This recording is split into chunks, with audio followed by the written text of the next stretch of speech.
Welcome to Fiction Audiobooks. If you enjoy the content, like and subscribing would be greatly appreciated. If you have any recommendations for novels, comment below. Please join my Patreon at https://www.patreon.com/fictionaudiobook. Chapter 191, Exchanging for the Advanced Sage Body. System notification, successfully killed Shimura Kanzuya. Earned 18,000 points. Current points, 106,750. Clan leader Kanzuya. Sarutobi Sasuke's eyes flashed red, his previously relaxed demeanor vanishing entirely. He had never imagined that, despite being surrounded by 6 Kage-level opponents of incredible strength, the target not only managed to kill one but also severely injured another in such a short time.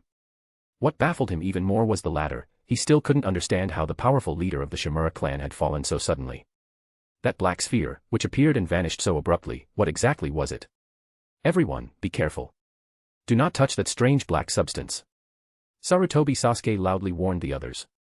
On the other side, taking advantage of everyone's hesitation and reluctance to act rashly, Kyōsuke swiftly accessed his system menu, locating the option he had been searching for. System notification, successfully exchanged for Advanced Sage Body. Consumed 100,000 points. You bastard. Today, you will have no place to bury your body. Having had a close relationship with the Shimura clan, Sarutobi Sasuke found it utterly unacceptable that his friend had perished. Seeing the enemy stand motionless, head lowered, Sasuke bit his finger and slammed his hand onto the ground. Come forth, Monkey King, Enma. A young Monkey King materialized, his sharp eyes scanning the surroundings before landing on the lifeless body before him. Sasuke, isn't this enough? Sarutobi Sasuke interrupted coldly, his face twisted with rage. Hurry and transform. No matter what, we must settle this today. Very well. Enma nodded, forming a quick seal with his hands. Transformation, adamantine staff. Boom. As Kyōsuke watched with a hint of speechlessness, Sarutobi Sasuke transformed into a makeshift version of the great sage, heaven's equal, wielding an enormous staff and striking a threatening pose before him. This is absolutely ridiculous. Feeling his body undergoing an astonishing transformation, Kyōsuke silently drew his Kusanagi sword, preparing to claim the 4 remaining heads before him. The points he had earned from killing Shimura Kanzuya had not been particularly satisfying, so he hoped the remaining 4 would prove to be more rewarding. Perhaps he was the only one in the world who, even while surrounded and outnumbered, could still be dissatisfied with his opponent's strength. At this moment, everyone's attention was focused on Sarutobi Sasuke. His extravagant display made it clear that he placed immense confidence in his summoned beast's power. Very well, since he was taking the lead, they would let him direct the attack. Gentlemen, Sarutobi Sasuke said, halting his playful manipulation of the staff. He planted one end firmly on the ground and gripped it with a single hand. His voice rang out with authority. The adamantine staff transformed by Enma possesses unparalleled power and will not be overpowered by that blade in his hands. I will suppress him in close combat, leave the supporting attacks on you. The adamantine staff was of exceptional quality, even the mighty Ninetales had been forced back several dozen meters when struck directly by it. In Sasuke's eyes, no matter how talented Uchiha Kyōsuke might be, he was still young. Even with the Sharingan, there was no way he could withstand the combined assault from both him and Enma. As long as they overwhelmed him in close combat, the others would have more than enough time to prepare their finishing moves. Sasuke reminded himself once more, no matter what, they could not allow this wretched man to escape today. Seeing Sasuke's absolute confidence, Senju Kiyoyuki gave a firm nod, solemnly promising, rest assured, clan leader Sarutobi. We will handle the supporting attacks. The 2 invited clan leaders had already suffered an unexpected loss, one was dead, and the other was grievously wounded. The relationships between the 3 clans would undoubtedly be affected by this turn of events. They could not afford to let the battle drag on, risking further casualties. If they did, the Senju clan would have a difficult time justifying the incident to the outside world. Watch me. Sarutobi Sasuke gripped the staff at his waist and took a deep breath, his expression serious as he shouted, extend, adamantine staff. At the same time, the 3 elders of the Senju clan readied themselves. Should Kyōsuke show even the slightest sign of struggle, they would unleash devastating ninjutsu without hesitation. The adamantine staff shot forward, extending at a rapid pace, reaching Kyōsuke in the blink of an eye. Bang! The blade of his Kusanagi sword met the staff's tip with a clash, and an immense force surged through the point of impact. Had this been before, he would have been forced to retreat in order to disperse the overwhelming strength behind the attack. However, now, though his outward appearance remained unchanged, his body had undergone an earth-shattering transformation. His body trembled slightly, once, twice, then thrice. And then, with a quiet defiance, he bore the attack head-on, standing his ground without so much as a step backward, completely defying everyone's expectations. In that moment, an eerie silence fell over the battlefield. Though no words were spoken, Sarutobi Sasuke could feel the weight of countless eyes fixed on him. Impossible, he muttered under his breath, unwilling to accept what he was witnessing. He retracted the adamantine staff and launched another thrust forward. Opposite him, Kyōsuke, still immersed in the sensation of his newfound power, welcomed the strike without hesitation. This time, he didn't even tremble. So this is the power of the advanced sage body. Without even glancing at the retracting staff, Kyōsuke raised his sword and lightly drew it across his own arm. The razor-sharp kusanagi blade sliced effortlessly through his flesh, carving a long, deep wound. Before anyone could react in shock, they watched in stunned disbelief as the wound healed completely within mere seconds. Not just strength, my regeneration has advanced to a terrifying degree as well. Not just strength, even my regeneration has advanced by several levels. Unless my heart or brain is directly destroyed, nothing can disable me in battle anymore. With such an astounding healing factor, I can finally engage in multi-shadow clone training without restraint. Physical strength, Super Kage, mid-tier. Spiritual strength, Super Kage, mid-tier. Chakra reserves, Super Kage, high-tier. Though Kyōsuke had yet to fully integrate the enhancements of the sage body, his fundamental abilities had already skyrocketed. Given a few more years, he was confident his power would reach even greater heights. By then, he would have fully absorbed and perfected every ounce of strength granted by this body. With a high-tier Super Kage level chakra reserve, I'm practically a humanoid Ninetales now. Kyōsuke clenched his fist, a twisted grin spreading across his face as excitement surged within him. At that moment, the air around him crackled with the sound of countless figures cutting through the atmosphere. In an instant, Kyōsuke found himself surrounded by a sea of Senju clan shinobi. Looking around at the assembled forces, he calmly asked, "So, from the looks of it, you've erased all my Flying Thunder God markers." "That's right." Relieved that someone had finally broken the silence, Sarutobi Sasuke quickly responded, "From the moment you stepped onto this battlefield, your retreat was already cut off. Accept your fate." "Enough talk." Senju Kiyoyuki snapped, his hand waving sharply through the air. In an instant, the surrounding shinobi launched an all-out assault. Without the ability to use space-time ninjutsu, Kyōsuke had lost his greatest advantage, his unparalleled mobility. Even if he forced the summoning of a perfect Susanoo, it would only turn him into a massive target for large-scale jutsu. As Sarutobi Sasuke had said, from the moment Kyōsuke had set foot in the Senju stronghold, his doom had already been sealed. No matter the cost, they would ensure he perished here today. Wow, so many people. Kyōsuke scanned his surroundings with a look of calm disdain, not bothering to hide the amusement in his eyes. Without waiting for anyone to respond, he suddenly brought his fingers together in a seal. Perfect timing, I, too, enjoy ganging up on the weak. Multi-shadow clone jutsu. Image. Chapter ends. Black Heart White Heart. Chapter 192, Chapter 192, unrivaled beneath the six paths, one for one above it. Multiple shadow clone technique. Boom. Boom. Boom. Boom. The unique white smoke of the clone technique erupted, blanketing more than half of the entire camp in an instant. The Senju shinobis, poised to launch their assault, instinctively hesitated. Their eyes darted across the battlefield, exchanging uncertain glances as an inexplicable sense of unease gripped their hearts. And soon enough, their fears proved true. As the smoke dispersed, revealing the battlefield once more, what they saw left them momentarily frozen. An overwhelming army of shadow clones stood in formation, their numbers stretching far beyond the horizon. A rough estimate placed them at well over 1,000, more than twice the number of Senju shinobis present. A voice, dripping with mockery, echoed across the battlefield. "What's wrong? Surely you wouldn't say I'm using numbers to bully the weak, would you? After all, you are the mighty Senju, aren't you?"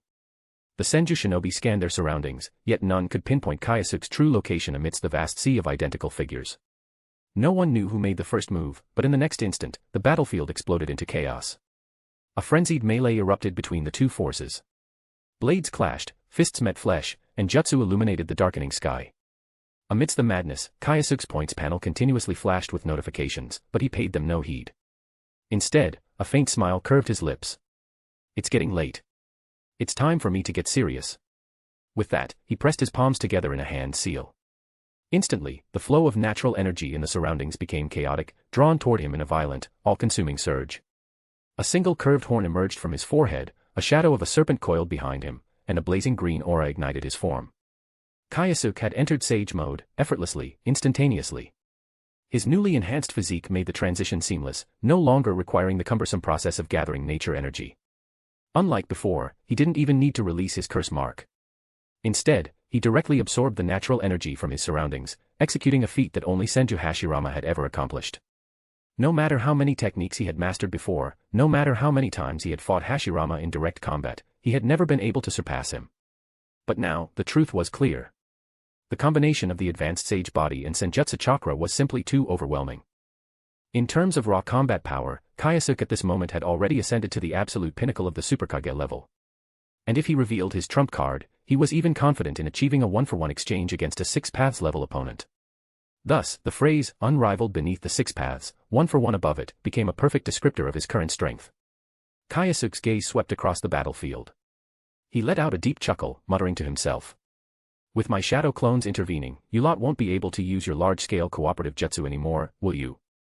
His advanced Sage Body and Ryuchi Cave Sage mode had already placed him above the strongest figures in the shinobi world. But one must not forget, his true power came from his Sharingan. The Sage Body not only enhanced his Sage Chakra transformation, but it also provided unparalleled nourishment for his Sharingan. At the mere stir of his will, a terrifying dark golden radiance erupted into the sky. A perfect Susanoo, towering at a staggering 200 meters, took form, its body cloaked in a faint green serpentine sage cloak. With the slightest movement, it caused the very earth to quake violently. How is this possible? He was still holding back his strength before. With this kind of power, even Hashirama might. The 3 elders of the Senju clan felt a rare flicker of doubt creep into their hearts. They understood all too well the monstrous might of a perfect Susanoo. That was precisely why they had prepared an entire battalion of elite Jonin-level shinobi to counter it. Their strategy had been straightforward. The moment Kyōsuke revealed himself, they would bombard him with relentless ninjutsu attacks, overwhelming him before he could fully unleash his strength. But who could have predicted that their enemy would summon such an absurd number of shadow clones? Their large-scale cooperative jutsu, the key to their victory, was now rendered useless. Inside the diamond-shaped crystal on Susanoo's forehead, Kyōsuke closed his eyes for a brief moment, quietly sensing the transformation of his power. My size has increased by dozens of meters. The overall substance feels much more refined than before. But alas, I'm still far too distant from the 1,000-meter Susanoo of Hagoromo and his son. The father-son duo of the 6-path sage, one standing as tall as the great Buddha, the other rivaling the Ten-Tails in its complete form, were beings of terrifying, monstrous proportions. Even now, despite his immense power, Kyōsuke was still far from reaching their level. If he wanted to break past the ceiling, there was only one possible path forward, the Rinnegan. But for now, against these enemies before him, his perfect Susanoo was more than sufficient. His golden Susanoo eyes locked onto the battlefield below. The 3 Senju elders hesitated, their bodies tense with indecision. Kyōsuke sneered. Without hesitation, he drew his colossal sword and swung it down toward the most densely packed section of the battlefield. The moment the blade fell. Boom. An unparalleled shockwave erupted. The earth split apart, torn asunder by the sheer force of the strike. A howling storm of destruction surged forward, annihilating everything in its path. Under the horrified gazes of countless onlookers, the sword strike carved through the battlefield, its force traveling thousands of meters before finally dissipating. A long, terrible silence followed. Damn it. Senju Kiyoyuki, the great elder, gritted his teeth, his fists clenched tight. He knew they couldn't allow this to continue. Kyōsuke had no need to worry about collateral damage. His clones would regenerate, his army was infinite. He simply attacked wherever the enemy was most concentrated. But the Senju forces? They couldn't afford to turn their attacks against their own ranks. The realization struck like a blade to the gut. Exchanging a single glance, the 3 Senju elders came to a silent, grim agreement. Tonight, it would be they who made the ultimate sacrifice. All together. We cannot let this Uchiha brat. Boom. Before they could even finish their words, the massive blade of Susanoo came crashing down upon them. Kyōsuke scoffed, his voice laced with cold amusement. Humph, all that talk, just for some measly points. Not even bothering to pause, he swung his blade again. Tonight, the butcher's blade had been drawn. And it would not sheath until an outcome was reached. Submit, or die. There was no third option. Meanwhile, the battle between Hashirama and Madara continued fiercely. Hashirama. Madara. Terrifying shockwaves rippled outward as the 2 titans exchanged blows, locked in a deadlock from the very start. Madara showed no signs of distress, he had long grown accustomed to battling Hashirama. But his rival was growing increasingly anxious. With his exceptional sensory abilities, Hashirama had long detected Kyōsuke's movements across the battlefield. He needed, to rush back and reinforce his clan. But Madara refused to let him leave. Madara, let's put our battle on hold for now. Hashirama tried to reason with him. Madara scoffed. Save your breath. Until we settle this once and for all, you're going nowhere. He wasn't a fool, he knew exactly where Kyōsuke had gone. And the longer he delayed Hashirama here, the greater the destruction Kyōsuke would bring upon the Senju. Perhaps, tonight would be the night the centuries-old conflict between their clans finally ended. Madara's Sharingan glowed ominously as he raised his blade once more. Let's continue, Hashirama. Seeing that reasoning had failed, Hashirama shifted tactics. He softened his gaze and tried a different approach, sentimentality. Do you remember, Madara, he said quietly. The riverbank where we first met. The joy we felt back then. Hearing this, Madara's movements subtly slowed. Noticing his chance, Hashirama pressed on. Our dream is so close now, Madara. Why must we fight? Why not lay down our weapons and resolve this through negotiation? Madara's expression darkened. It's useless, Hashirama. He shook his head, his voice laced with something almost akin to regret. Negotiation won't solve anything. If we are to unite, one side must be defeated. His crimson gaze burned with conviction. That Kyōsuke, he won't tolerate the Senju standing over him. You're wasting your breath. Hashirama's jaw tightened. Because deep down, he knew it was true. He just didn't want to face that reality. Like Kyōsuke, he refused to let the Senju become the defeated clan. For to be defeated meant to lose their voice in the future village. It was an idea implanted in him by Tobirama, and no matter how much he resisted, he had accepted it. He didn't care about power himself, but as a clan leader, he had to consider his people. This won't do. I can't waste any more time here. With a clap of his hands, the earth trembled. A massive wooden dragon surged into the sky, its serpentine body twisting through the air like a force of nature. Hashirama leapt atop its head. Without another word, he turned away, racing back toward the Senju's main camp. Madara sighed. A foolish choice. Shaking his head, he turned his gaze toward the distant plains, where another battalion of Senju forces awaited. If Hashirama left to reinforce the main battlefield, then who would protect them from him? A slow smirk spread across Madara's lips. Senju, today is the day of your defeat. Image. Chapter ends. Black Heart White Heart. Chapter 193, Chapter 193, Peace Talks, End of the Warring States period. The camp had been attacked, and the majority of the Senju forces had launched a full counterattack. Impatient and anxious, Hashirama led a large force of ninjas toward the camp. However, the farther he ran, the stronger his sense of unease grew. It was then that he realized the vibrations from the distant battle had ceased some time ago. This could only mean one thing. The battle at the camp had already ended. Either Kyōsuke had been repelled by their forces, or Hashirama-sama. Along the way, they encountered several wounded comrades, and the information they provided made everyone's hearts sink further. Before long, the Senju group arrived back at the camp at full speed. What awaited them was a scene of utter devastation. Flames raged across the battlefield, consuming the wreckage of their once mighty camp. The ground was soaked with blood, bodies piled like mountains, and the air was filled with the wails of their fallen comrades. In the midst of this hellscape, a single figure sat atop a broken wooden frame. Uchiha Kyōsuke. The Kusanagi sword was planted firmly into the ground beside him, its blade still dripping with fresh blood. He was drinking sake leisurely, taking slow, unhurried sips. At his feet lay the corpses of the 3 Senju elders, their bodies already cold and lifeless. A heavy silence fell over the surviving Senju forces. The sheer brutality of the scene left them speechless. How is this possible? Someone finally muttered, their voice laced with despair. He was alone. How could he have killed so many of us? The 3 elders. Tobirama-sama, and even the heads of the Sarutobi and Shimura clans. No one could have withstood their combined strength. What are we supposed to do now? What should we do now? The air was thick with fear and hopelessness. Amidst it all, Hashirama stood in deep silence. His emotions were a storm of complexity, anger, grief, doubt. No one could truly understand the turmoil within him at this moment. Then, as if oblivious to the tension, Kyōsuke raised his sake bottle. Care to have a drink, he offered casually. Hashirama took a deep breath, suppressing his emotions, and signaled for his people to stay calm. Then, without hesitation, he strode forward and sat across from Kyōsuke on the broken wooden frame. He met the other man's gaze. Tobirama, is he still alive? He asked. Kyōsuke took another sip of his drink before answering. He ran away, he said with a smirk, handing over a cup of sake. Then, as if recalling something particularly amusing, he added, and that Sarutobi Sasuke, so proud, so arrogant, was the first to flee the moment the tide turned against him. A flicker of disappointment crossed his face. Of all his opponents, Sarutobi Sasuke had been the most formidable. If only he had managed to take him down. At least then, he would have earned more than 30,000 points. Points, 112,660. With the conclusion of this battle, Kyōsuke had instantly replenished the resources he had spent upgrading his advanced sage body. The 11,000 points he had gained were by far the highest single battle reward he had ever received.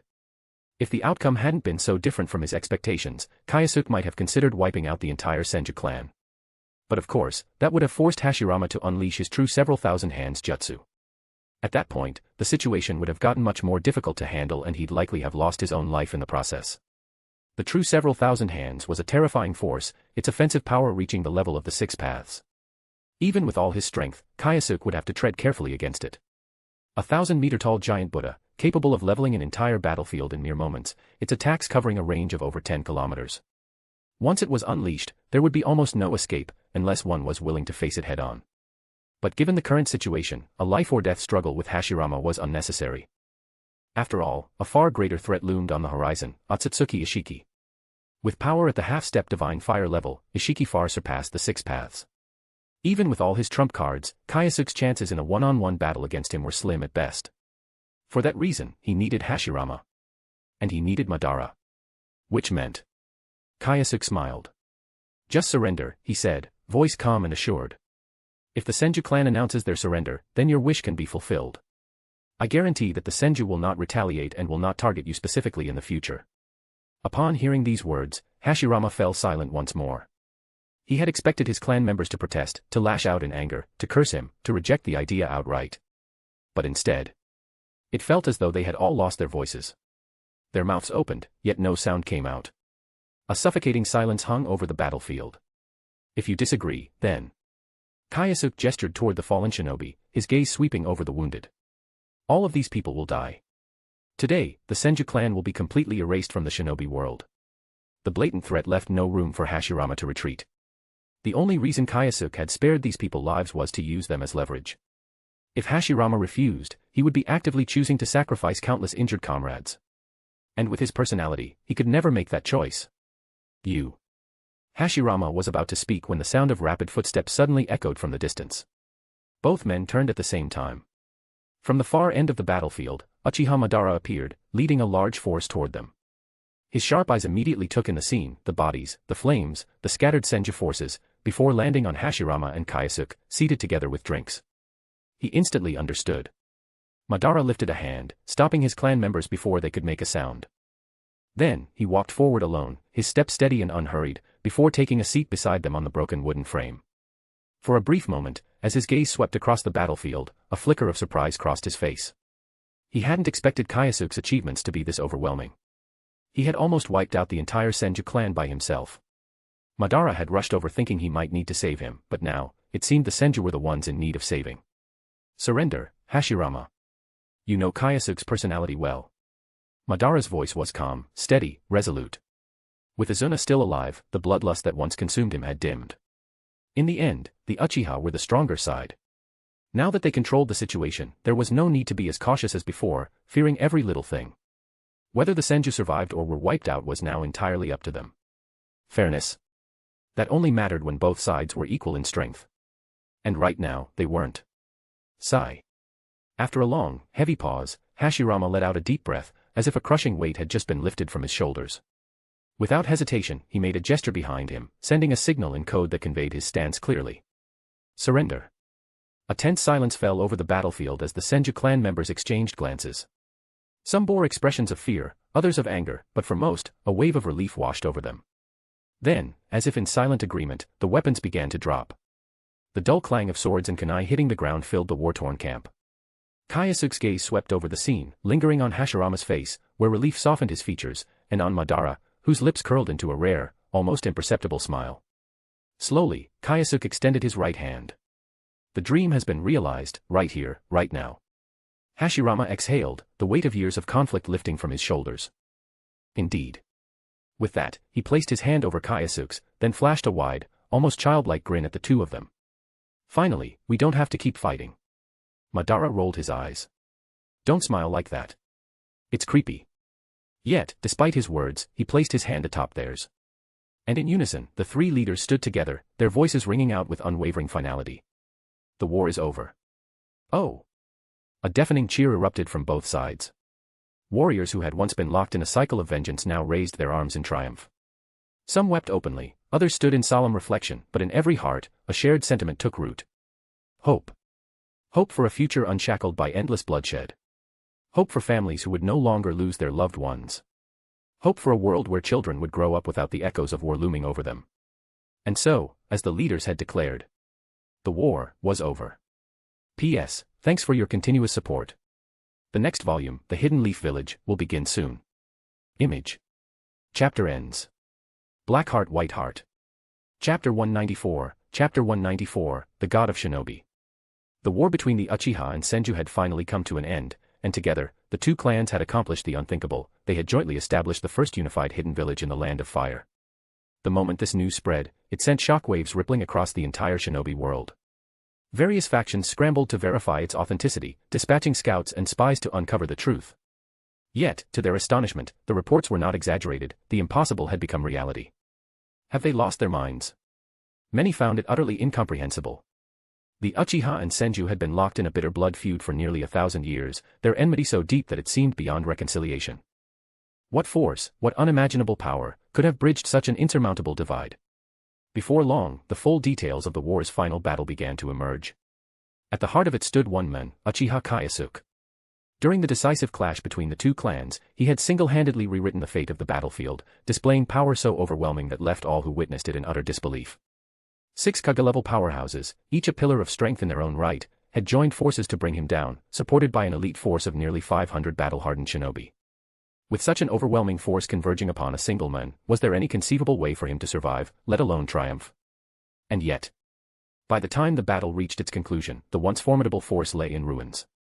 Of the 500 elite shinobi, over 200 lay dead, while the survivors bore wounds of varying severity. Among the 6 Kage-level shinobi, Senju Tobirama barely managed to escape with grievous wounds. Sarutobi Sasuke, another renowned figure, survived only by sheer luck. As for the remaining 4, they perished at Uchiha Kyōsuke's hands.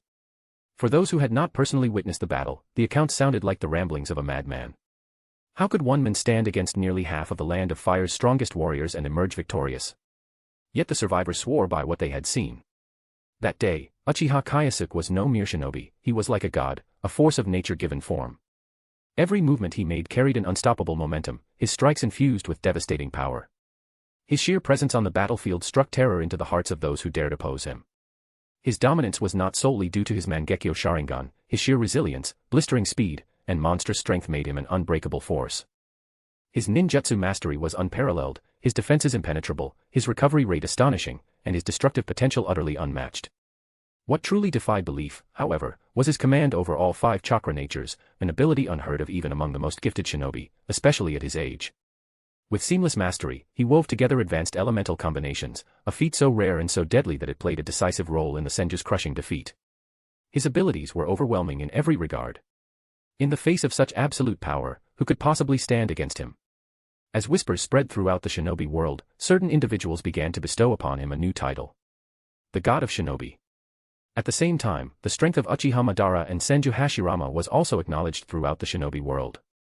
People soon began to murmur that the Land of Fire was home to not just 1, but 3 shinobi of godlike power. And with such unparalleled figures uniting under one banner, the village they founded would be unlike anything the world had ever seen. To make matters even more compelling, the reputation of the Uchiha clan had undergone a remarkable transformation in recent years. This led many to ask themselves a fateful question. Should they move to the hidden village in the Land of Fire? And just as countless people were still contemplating this possibility, another unexpected announcement sent shockwaves across the entire country. The Uchiha and Senju were indeed forming a unified hidden village, and what's more, they had extended an open invitation to all residents of the Land of Fire. Furthermore, those who contributed to the village's construction would receive priority access to housing, employment, and educational resources. In simple terms, as long as one was willing to work for the village, they would receive its protection, regardless of their past and background. Even those who had once been enemies of the two clans, even those burdened with old grudges, would be welcomed, so long as they renounced their desire for revenge. If a blood feud spanning 1,000 years could be put to rest, then surely, there was no wound that time could not heal. The moment this news broke, it set off a storm across the entire Land of Fire. The larger clans remained cautious, preferring to observe from a distance before making their move. But the smaller and mid-sized clans wasted no time, many uprooted their entire households, choosing to place their future in the hands of this emerging power. For common folk, the opportunity was even clearer. A place of stability, safety, and a future, such things were priceless in an era defined by war and uncertainty. And in a world where strength dictated survival, was there any force more powerful than the combined might of the Uchiha and Senju? Even a child of 7 could answer. None. Thus, the choice became obvious. The movement began as a trickle, but soon, it swelled into an unstoppable tide. Across every road and trade route, caravans of all sizes could be seen, families carrying their entire lives on their backs, merchants and craftsmen seeking new beginnings, and rogue shinobi hoping for redemption. When asked a simple question, "Where are you headed?" the answer was always the same. To the hidden village, the land of safety and dreams. The sheer scale of the migration was unprecedented, even Kyōsuke himself wondered if the term unparalleled prosperity was enough to describe the scene. And of course, this entire recruitment campaign had been meticulously orchestrated by none other than Uchiha Kyōsuke, the master of strategy and persuasion. After all, in the shinobi world, what was the most valuable resource? One word: talented people. The establishment of Konoha was happening 6 or 7 years ahead of its expected timeline. This meant they could use this additional time to absorb not only the Land of Fire's population but also civilians from the other 4 great nations. In the original timeline, many exceptional shinobi had emerged from humble, civilian backgrounds, rising to fame through their sheer talent. A strong civilian foundation would ensure Konoha's dominance not just in warfare but also in economic strength, a crucial factor often overlooked in times of war. And once the time was right, they could wage campaigns against the other 4 great nations. Even with their unmatched power, the 3 gods alone could not conquer entire countries without a massive logistical force behind them. Because after all, what would stop the other nations from simply avoiding battle altogether? If occupation was the goal, their enemies could always retreat into the shadows, gathering resistance forces in secret. No matter how invincible they were in direct combat, they could not afford to be tied down in hostile territory forever. Thus, a strong foundation of lower-tier forces was necessary. Without it, any so-called invasion would amount to nothing more than a one-sided slaughter. Thanks to Kyōsuke's foresight, Konoha was growing at an astonishing rate. Every single day, the village welcomed dozens, sometimes even hundreds, of new residents. To further improve the clan's once feared image, Kyōsuke entrusted Maya with a crucial task: personally overseeing the integration of new villagers. His instructions were clear: make every new resident feel that the Uchiha were a warm and welcoming family. Meanwhile, Hashirama Senju paid little attention to such political maneuvers. Or rather, he was simply too exhausted to care. With the village's population exploding, what was the most immediate concern? The answer was simple: housing and food. With over 100 new arrivals every day, even shinobis alone could not keep up with the relentless demand for construction. Thus, the time had come for Hashirama, the great architectural expert, to take center stage.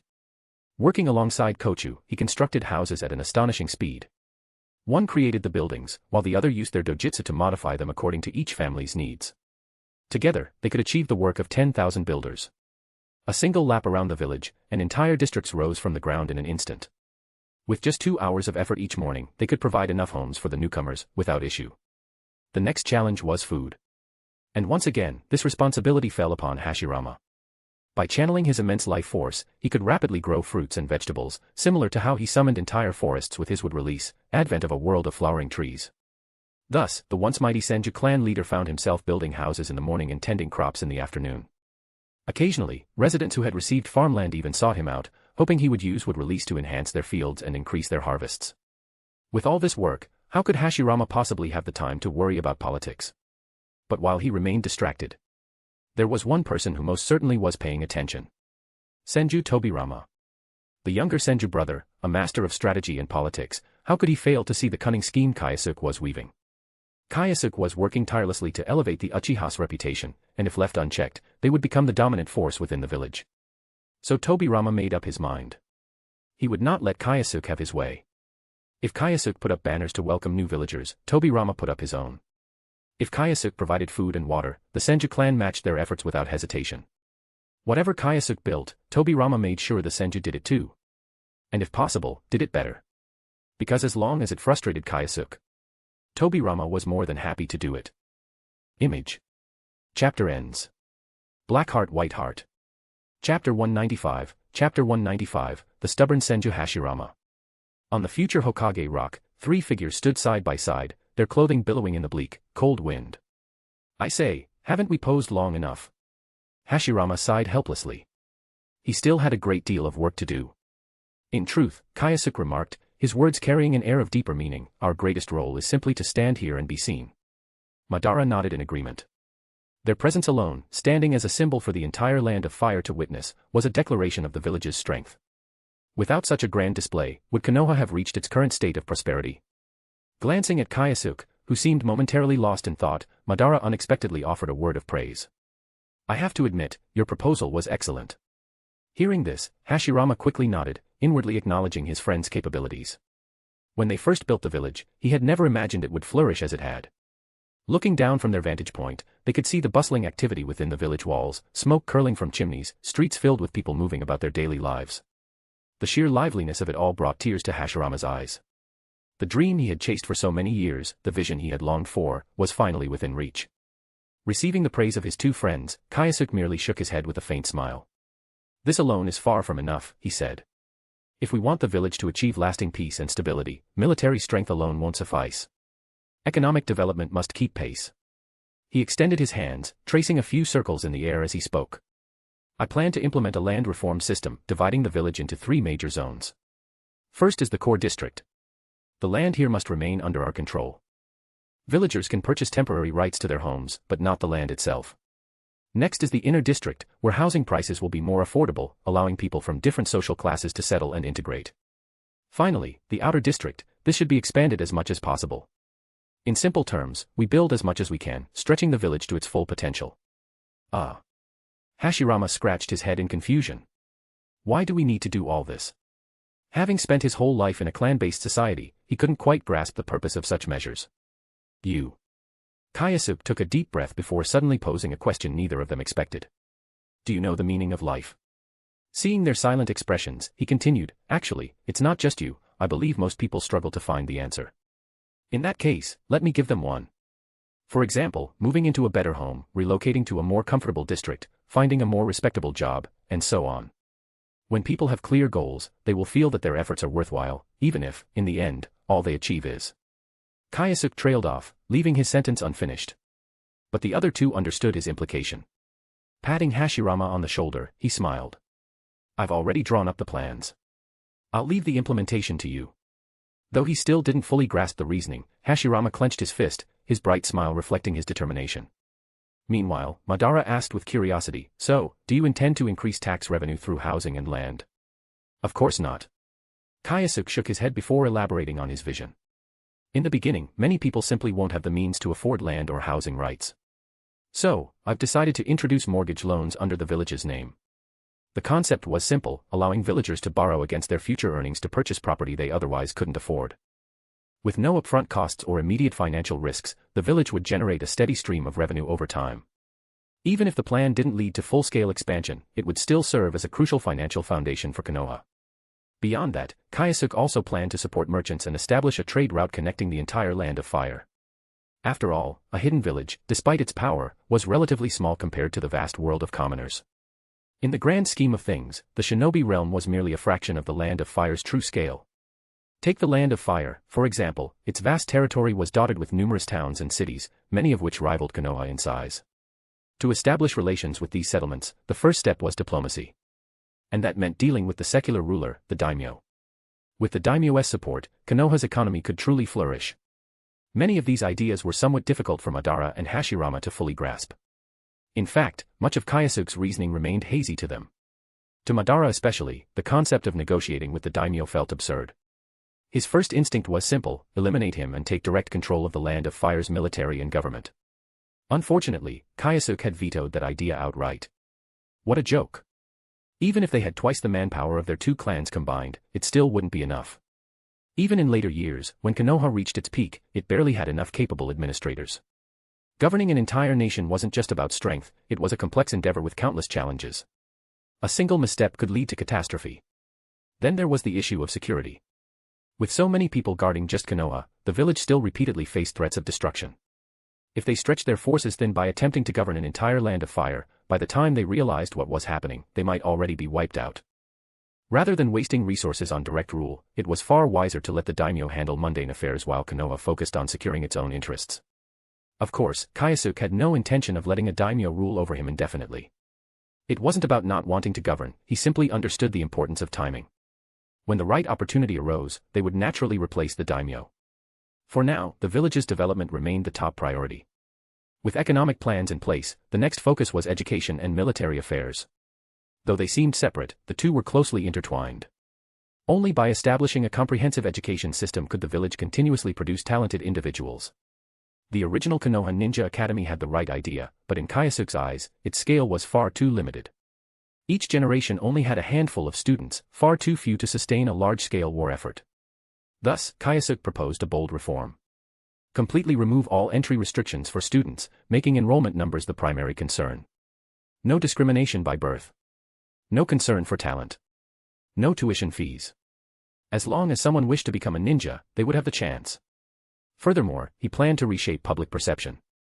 They needed to erase the belief that becoming a ninja meant a lifetime of war and death. Instead, they would promote the benefits, stability, honor, and financial security. Upon hearing Kyōsuke's vision, Madara immediately voiced his approval, but Hashirama hesitated. Kyōsuke. His voice was serious. We founded this village to prevent children from going to war. Are you sure you're not straying from our original purpose? Moreover, strengthening our military too much could place great pressure on neighboring nations, which wouldn't be good for peace in the shinobi world. Kyōsuke was stunned. He looked at his friend in disbelief, genuinely curious about how his mind worked. Avoiding military expansion. Out of fear of intimidating other nations. He tried to explain his reasoning, but Hashirama remained firm in his beliefs. At that moment, Kyōsuke finally understood the struggles of that sixth Hokage from the future.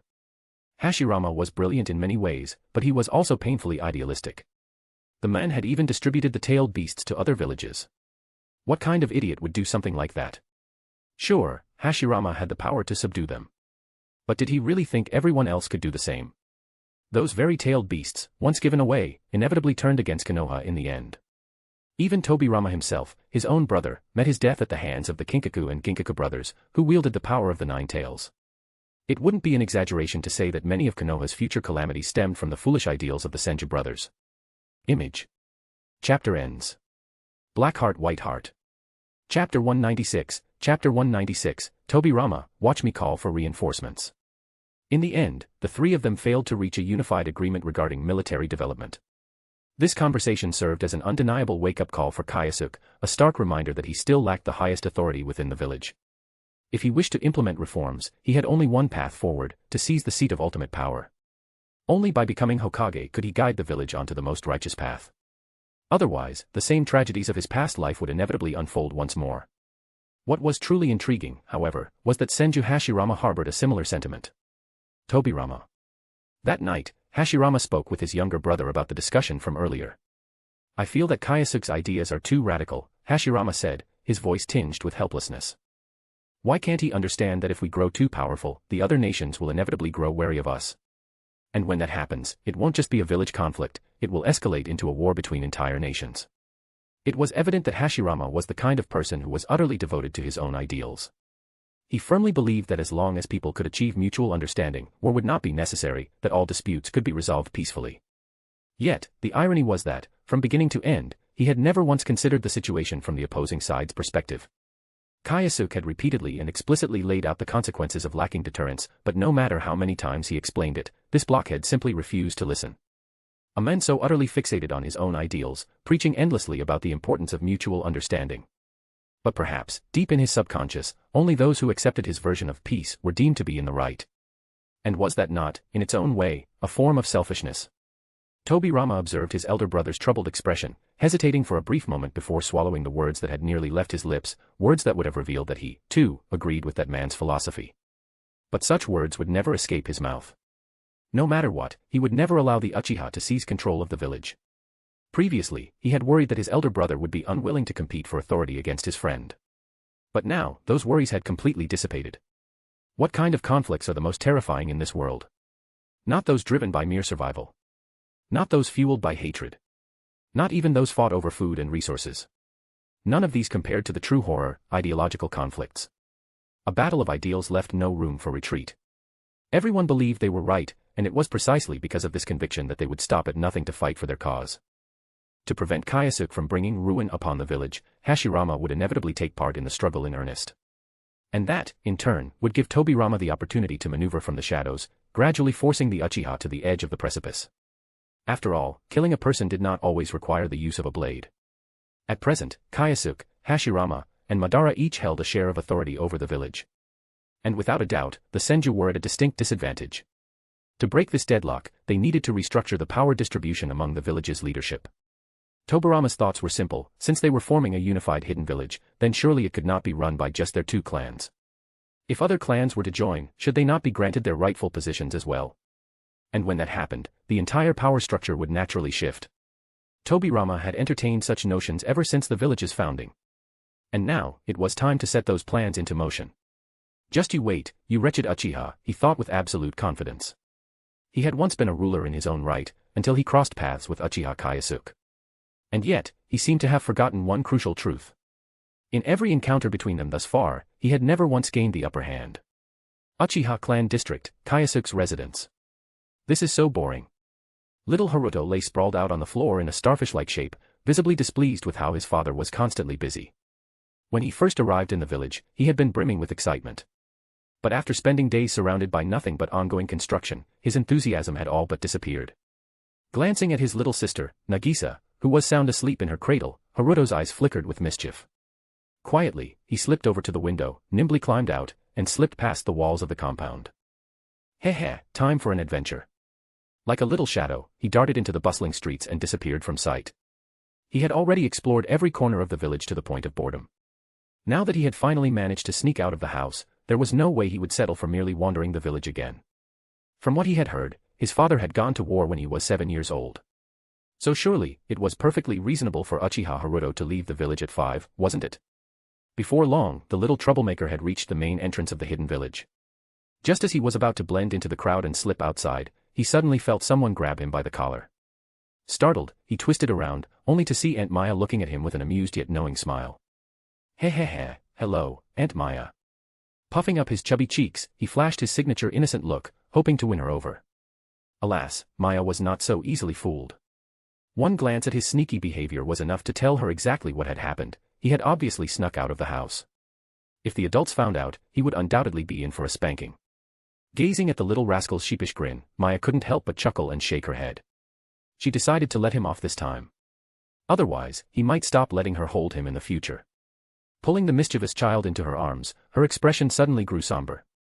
Years of battle had left her body riddled with hidden injuries, making it unlikely that she would ever be able to have children of her own. It might not have been entirely appropriate to think this way, but Maya had indeed come to see the two little ones as her own. And Naruto, in turn, was quite attached to her, having grown up with her by his side. His father was strict. His mother was even stricter. Only this aunt of his truly spoiled him. Tugging at her sleeve, Naruto rocked his chubby cheeks from side to side, his voice tinged with pleading. Let me stay here, okay? I'll help you welcome the villagers. Fine. But you mustn't cause any trouble. Unable to resist his request, Mayoi reluctantly agreed. However, when Naruto wasn't looking, she discreetly signaled to one of the guards. The shinobi gave a small nod and instantly disappeared from the gate. Regardless of anything else, she had to inform Lady Mito. That was her duty as a subordinate. Completely unaware of this exchange, little Naruto had already wriggled free from her embrace and was enthusiastically standing guard at the entrance. If he couldn't leave the village, then playing a role-playing game seemed like a decent alternative. Mister, let me help you carry that. Oh. You're from Tanzaku Street. I heard there are lots of fun things there. Don't worry, big sister. I'll protect you all in the future. As he darted around the gate, Naruto quickly became a delightful spectacle. At first, Maya had been worried. But as she watched the villagers respond to him with warmth and laughter, she had a sudden realization. Perhaps the presence of children could foster a greater sense of trust among newcomers to the village. After all, for weary travelers who had endured countless hardships on their journey here, what would they rather be greeted by? A line of grim-faced shinobi brimming with killing intent? Or the sight of a child laughing and playing at the gate? Maya believed that, for most people, the answer was obvious. If children could play freely at the entrance, it was a sign that the village was safe and peaceful.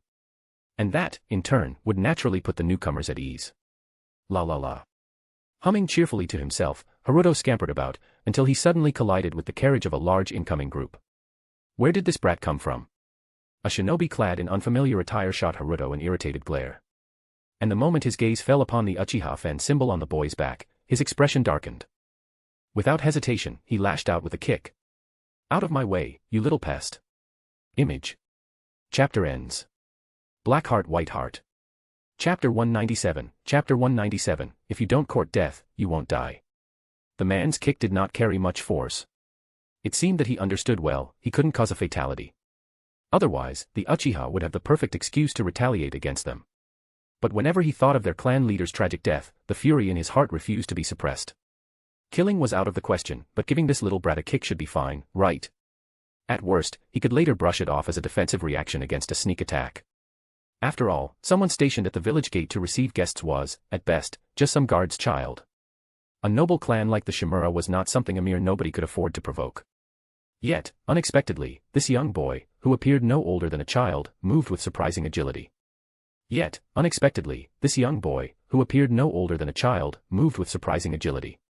The moment the man's foot lashed out, Naruto's body reacted instinctively. Before he could think, his body moved on its own. He ducked low and rolled swiftly along the ground, narrowly avoiding the Chunin's sudden attack. Unfortunately, he was too focused on dodging and did not pay attention to his surroundings, accidentally rolling straight into a roadside puddle. By the time he scrambled back to his feet, the wool sweater his mother had painstakingly woven was already soaked with dirty water and mud. Reaching out with his small hands, he tugged at his soaked collar, his tiny fingers curling around the muddied fabric. His face scrunched in frustration before he snapped his head up, puffing out his cheeks. Hey! Why did you kick me? He actually dodged it. Shimura Takehiko was no fool. From the boy's reaction alone, he could tell, this was no ordinary child. If any random 4- or 5-year-old could evade his kick, then the Uchiha would have conquered the entire shinobi world long ago. Seeing that the men refused to answer, Naruto's little face turned red with frustration. He wanted to strike back, but he wasn't sure if he could win. After a moment of thought, he could only sulkily pull the pendant from his neck and hurl it forcefully to the ground. There was only one move left in his arsenal, his strongest jutsu. Summoning, Father. As the pendant shattered, spilling a quicksilver-like liquid that spread across the ground, automatically forming a space-time barrier. In the span of a single second, Kyōsuke emerged from the teleportation array. P.S. Pokemon reference. For a brief moment, Kyōsuke was taken aback to find himself at the village's main gate. He had been expecting to come face to face with his dear acquaintance, Black Zetsu. But judging from the current scene, things weren't quite as he had imagined. Father. Naruto lowered his head, his small hands clenching tightly onto his soiled sweater as teardrops pattered onto the ground, breaking apart into tiny fragments. He hadn't been trying to cause trouble. Even though he had been playing, he had genuinely found joy in helping people. But he couldn't understand it, he had only accidentally bumped into a carriage. He hadn't even hit a person. So why had that adult attacked him? The injustice of it all overwhelmed him and weighed heavily on his young heart, causing his tears to pour down in streams. Tears streaked down his cheeks, mixing with the grime on his face. With his small frame trembling and his muddied clothes clinging to him, he looked utterly pitiful. My lord. Sensing that something was amiss, Maya rushed forward, dropping to one knee. Please forgive this subordinate's failure in supervision, which allowed a scoundrel to take advantage of the situation. We beg for your pardon. My lord. A great number of Uchiha shinobi followed suit, all kneeling in unison. In an instant, the village gate fell into a heavy silence, save for the sound of Naruto's soft sobbing. He is Uchiha Kyōsuke's child. At that moment, Shimura Takehiko wished the ground would swallow him whole. Before they had set out, the newly appointed clan leader had repeatedly warned them, under no circumstances were they to provoke the God of Shinobi. If they sought revenge, they had to be patient and wait for the right time. After all, if they could endure and bide their time, their chance for vengeance would surely come. But who could have predicted that before even setting foot inside the village, he would go and kick that man's son? Wasn't this just outright asking for trouble? Kyōsuke-sama. Takehiko opened his mouth, his eyes darting around frantically, hoping that his clan leader would step in to speak for him. But the curtain of the leader's carriage remained completely still. The message was clear, you caused this mess, you deal with it. There was no way the clan would sacrifice itself just to protect one subordinate. I. Cold sweat drenched Takehiko's forehead. Kyōsuke had not even glanced at him, yet the pressure weighing down on him grew heavier and heavier. Not to mention the kneeling Uchiha shinobi, each one radiating murderous intent, the majority of which was directed at him. If he failed to handle this properly, it wouldn't just be his own life on the line. He might very well drag the entire Shimura clan down with him. At that moment, a lone figure suddenly appeared atop the village's outer wall. It was none other than Senju Tobirama. Having personally invited the Sarutobi and Shimura clans to join, it was his duty as host to greet them himself. However, the scene unfolding below made him stop in his tracks. These fools. Tobirama was so furious he nearly cursed out loud. Of all people to provoke, they had to pick that walking calamity. Kyōsuke had already been looking for an excuse to deal with them, and now they had conveniently delivered themselves right to his doorstep. Publicly attacking the God of Shinobi's child, this was nothing short of a direct challenge to the village itself. If Kyōsuke wanted to escalate things, he had every justification to immediately declare war on their two clans. And if that happened, all the allies Tobirama had painstakingly gathered would be utterly useless. He wanted to step in and mediate, but he knew very well, Kyōsuke would not show him any face. They can only pray for mercy now. That was all Tobirama could do, pray. Meanwhile, Takehiko seemed to have made up his mind. He reached into his pouch, pulled out a kunai, and without hesitation, stabbed it deep into his own thigh. Seeing that the Uchiha remained unmoved, he let out a bitter laugh, gathered his chakra, and forcibly severed the very leg he had used to kick the child. Blood gushed forth, even making little Haruto forget his tears for a moment. At last, Kyōsuke finally turned around. He reached down and personally helped Maya to her feet. He did not blame his subordinates. The reason he had allowed them to remain kneeling was simply to make a statement. My men are kneeling here. As for you, you brought this upon yourself. Deal with it. And if I'm not satisfied, then you can all stay right here. Having just spent the last of his points after a recent exchange, Kyōsuke saw no issue with using this moment to eliminate both clans entirely. After offering a reassuring glance to his guilt-ridden clansmen, Kyōsuke turned to his son. His right eye shifted into the eternal Mangekyo Sharingan. With a mere glance, his dojutsu activated, and the dirt and grime covering Yujin's clothes instantly flowed back into the earth. Blinking in surprise, Haruto looked up at his father, eyes wide. Let's go. Time to head home, your mother is worried about you. Sweeping the child up in his arms, Kyōsuke turned and disappeared beyond the village gates. Only then did the suffocating tension finally ease. Thank the heavens. A shinobi from the Shimura clan let out a long, quiet sigh. Once, their clan had been a noble and powerful household within the land of fire. Now, they have been reduced to mere shadows, living under the mercy of others. How utterly pathetic. Fortunately, Senju Tobirama appeared in time and relieved everyone's worries. As for Shimura Takehiko, who was still bleeding profusely, everyone knew. This man would not live much longer. Perhaps, sometime in the near future, he would be found, hanged in his room, an offering to appease the Uchiha's wrath. They had come expecting an alliance with the Senju to suppress the Uchiha. Who would have thought that before even stepping through the gate, they would be given such a harsh welcome? What a complete disaster. Image. Chapter ends. Black Heart White Heart. Chapter 198, Chapter 198, Enduring humiliation does not mean you can forge ahead. You've all been frightened, Tobirama expressed his concern, though his tone carried not a shred of sincerity. In truth, he was eagerly waiting for Kyōsuke to end the fool's life right then and there. A man like that, if allowed entry into the village, would only bring endless trouble. Originally, he had intended to wait until things settled down before recruiting a few disciples from the Sarutobi and Shimura clans, thereby tying them firmly to the Senju's cause. But now, it seemed he would have to put that plan on hold. His gaze fell upon the newly appointed Shimura patriarch, who stood meek and submissive before him. Seeing the man's pitiful display, Tobirama's irritation gradually subsided. After a brief moment of contemplation, he finally spoke. For the time being, proceed with utmost caution. Keep a low profile in all your actions. Prepare a generous gift and send it to the Uchiha. When the time is right, your place in the village's decision-making body will naturally be secured. In that case, we are most grateful to Lord Tobirama. The Shimura clan leader lowered his head even further, his voice filled with humility. Both he and Sarutobi Sasuke understood a simple truth: the future of the land of fire belonged to this hidden village. They had only two choices, submission or opposition. There was no third path. Fleeing the land of fire. That was a coward's way out, something only those secret ninja arts clans would consider. How could they so easily abandon their ancestral homeland? Besides, other nations would soon follow suit, establishing hidden villages of their own. No matter where they fled, they would still be subject to governance and exploitation. Given these circumstances, staying was the only viable option. At least here, under the rule of the Senju and Uchiha, two of the strongest noble clans, they could find some measure of security. And if wars broke out between nations in the future, they firmly believed that no other country would be able to stand against them. Before long, the group arrived at the luxurious residential district that Hashirama had specially prepared for them. You may settle in here. I still need to go and receive the Sarutobi patriarch. Suddenly, Tobirama's expression changed drastically. The change was so abrupt that the others instinctively turned toward him in confusion. Before they could ask, he abruptly spun around, his gaze locking onto a figure approaching from behind.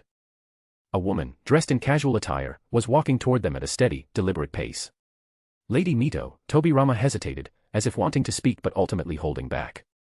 This is none of your concern. Step aside. Mito's voice was crisp and commanding. Her gaze swept over the crowd, pausing the moment she spotted the injured man lying on the stretcher. In an instant, 9 gleaming adamantine chains shot into the air, slicing through the space between them with unstoppable force. Without sparing Tobirama a single glance, the chains passed through the gathered shinobi and wrapped around the wounded man, lifting him into the air. You dare lay a hand on my child, are you declaring war on the Uzumaki clan? Having spent so much time at Kyōsuke's side, the bun-haired princess had learned well how to wave a big flag. The truth of the matter was irrelevant, her priority was to take the offensive first.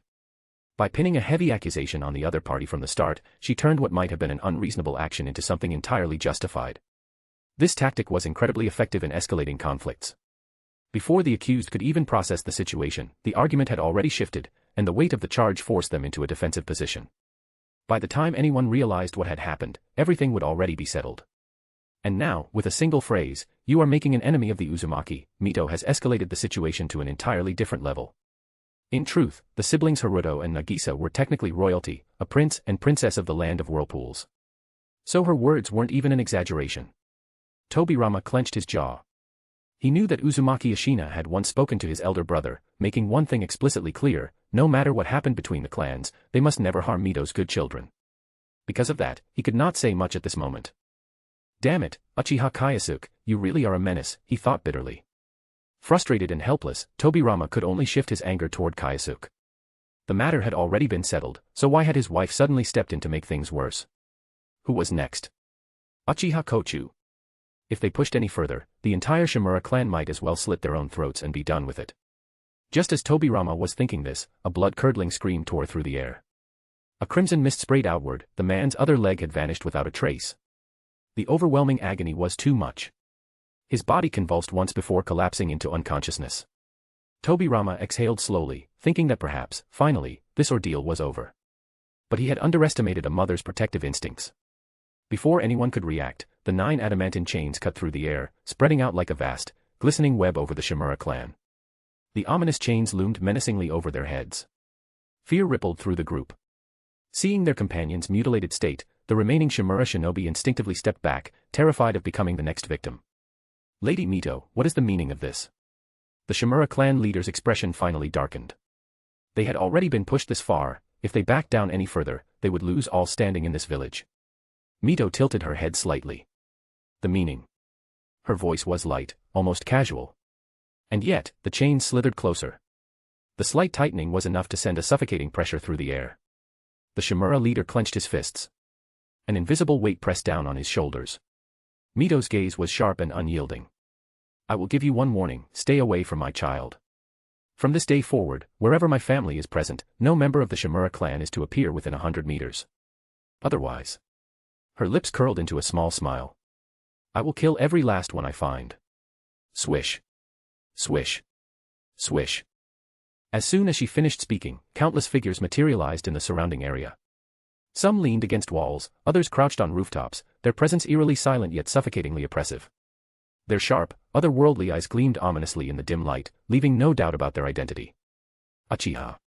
The Shimura clan collectively lost their voices. A wave of panic spread among them. If you still don't understand. The adamantine chains coiled around the injured man's throat without a sound. Surrounded by countless pairs of blood-red eyes, brimming with cold, unrestrained killing intent, the Shimura clan leader dared not move a muscle. Then perhaps, Mito continued, her voice soft yet merciless, the Shimura clan should find itself a new leader. With those words, the chains abruptly tightened. Veins bulged across the man's forehead as his body convulsed involuntarily. Even so, he resisted the urge to fight back, knowing that doing so would mean certain death. Thud. After a few agonizing seconds, the nearly suffocated Shimura patriarch collapsed onto the ground, his breath coming in ragged, humiliating gasps.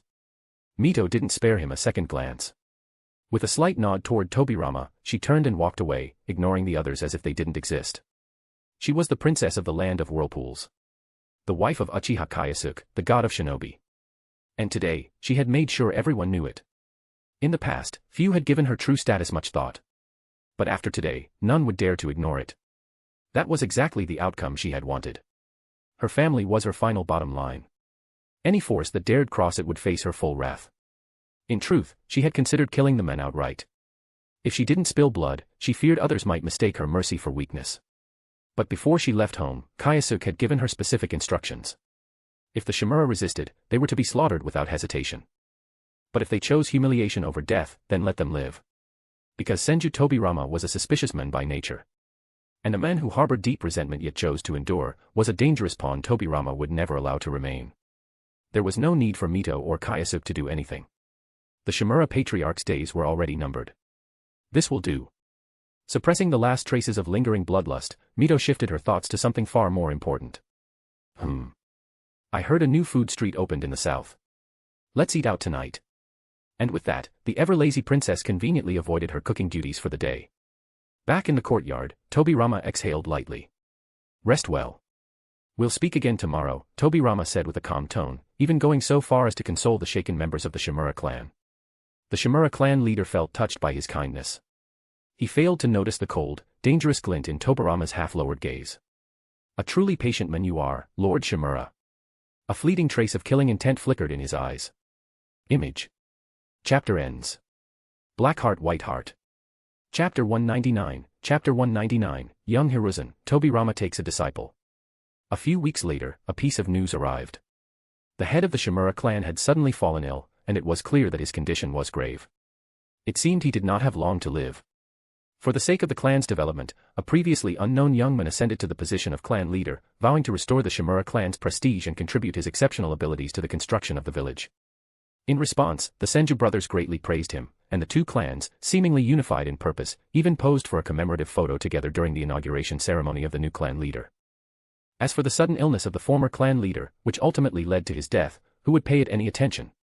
Despite the turmoil surrounding the change in leadership, the Shimura clan gradually settled into their new role within the village, becoming involved in various affairs and matters of importance. All that remained was the arrival of the Sarutobi clan. Once they arrived, the Senju brothers would finally be in a position to shift the balance of power, using both the Shimura and Sarutobi clans to counter the growing influence of the Uchiha. In the central region of the Land of Fire, a convoy of carriages made its way along the main road. Clan leader. A shinobi responsible for intelligence handed Sarutobi Sasuke an encrypted letter. Thank you for your hard work. Sasuke appeared very kind, his attitude gentle even toward his direct subordinates. He opened the encrypted letter and carefully read the information inside. After a long pause, he slowly shook his hand, and the letter immediately burst into flames. The Uchiha, Saying these words, he couldn't help but recall the events of that day, remembering the godlike power of that formidable figure. He couldn't understand how the Shimura clan had dared to provoke the world-renowned God of Shinobis. Now, they have lost not only their dignity but the life of their clan leader as well. Senju. Seeing his father's face grow heavy with concern, a young boy around 5 or 6 years old could not help but ask, "Father, what happened?" Startled, Sasuke snapped back to reality and smiled softly at his son. "Hiruzen," he began, his voice warm, "once we reach our destination, I'll find you a good teacher." "All right." The young boy was none other than the young head of the Sarutobi clan, the future third Hokage of the Hidden Leaf Village, Sarutobi Hiruzen. A teacher? Hiruzen blinked, confused. "Why? With you teaching me, isn't that enough?" Ha ha ha. Hearing his son's praise, Sasuke laughed heartily, then after a pause, explained, "That person is much stronger than me. More importantly, he will one day rise to the pinnacle of power." "I see." Hiruzen nodded, as though he understood. Seeing his son's mature response, Sasuke smiled with satisfaction. His son was exceptionally talented, and even more impressive was his deep understanding of political intricacies at such a young age. Not wanting to repeat the Shimura clan's mistakes, sending his son out to learn from others was the attitude Sarutobi wanted to convey to the outside world. Given the current political situation, it seemed highly likely that Senju Tobirama would ascend as the second Hokage. When that day came, with his son's many talents, Sasuke had no doubt that Hiruzen would inherit the position of third Hokage. And when that time arrived, the entire village, and perhaps even the entire Land of Fire, would fall under the control of the Sarutobi clan. Endure humiliation. Bear heavy burdens. No, the truly wise person is the one who makes others unable to see his wisdom. Glancing at his son's small, soft feet, Sasuke suddenly smiled and asked, "Hiruzen, do you know why people's feet are usually wider than their faces and hands?" Why? Hiruzen asked, intrigued. Because they're always hidden.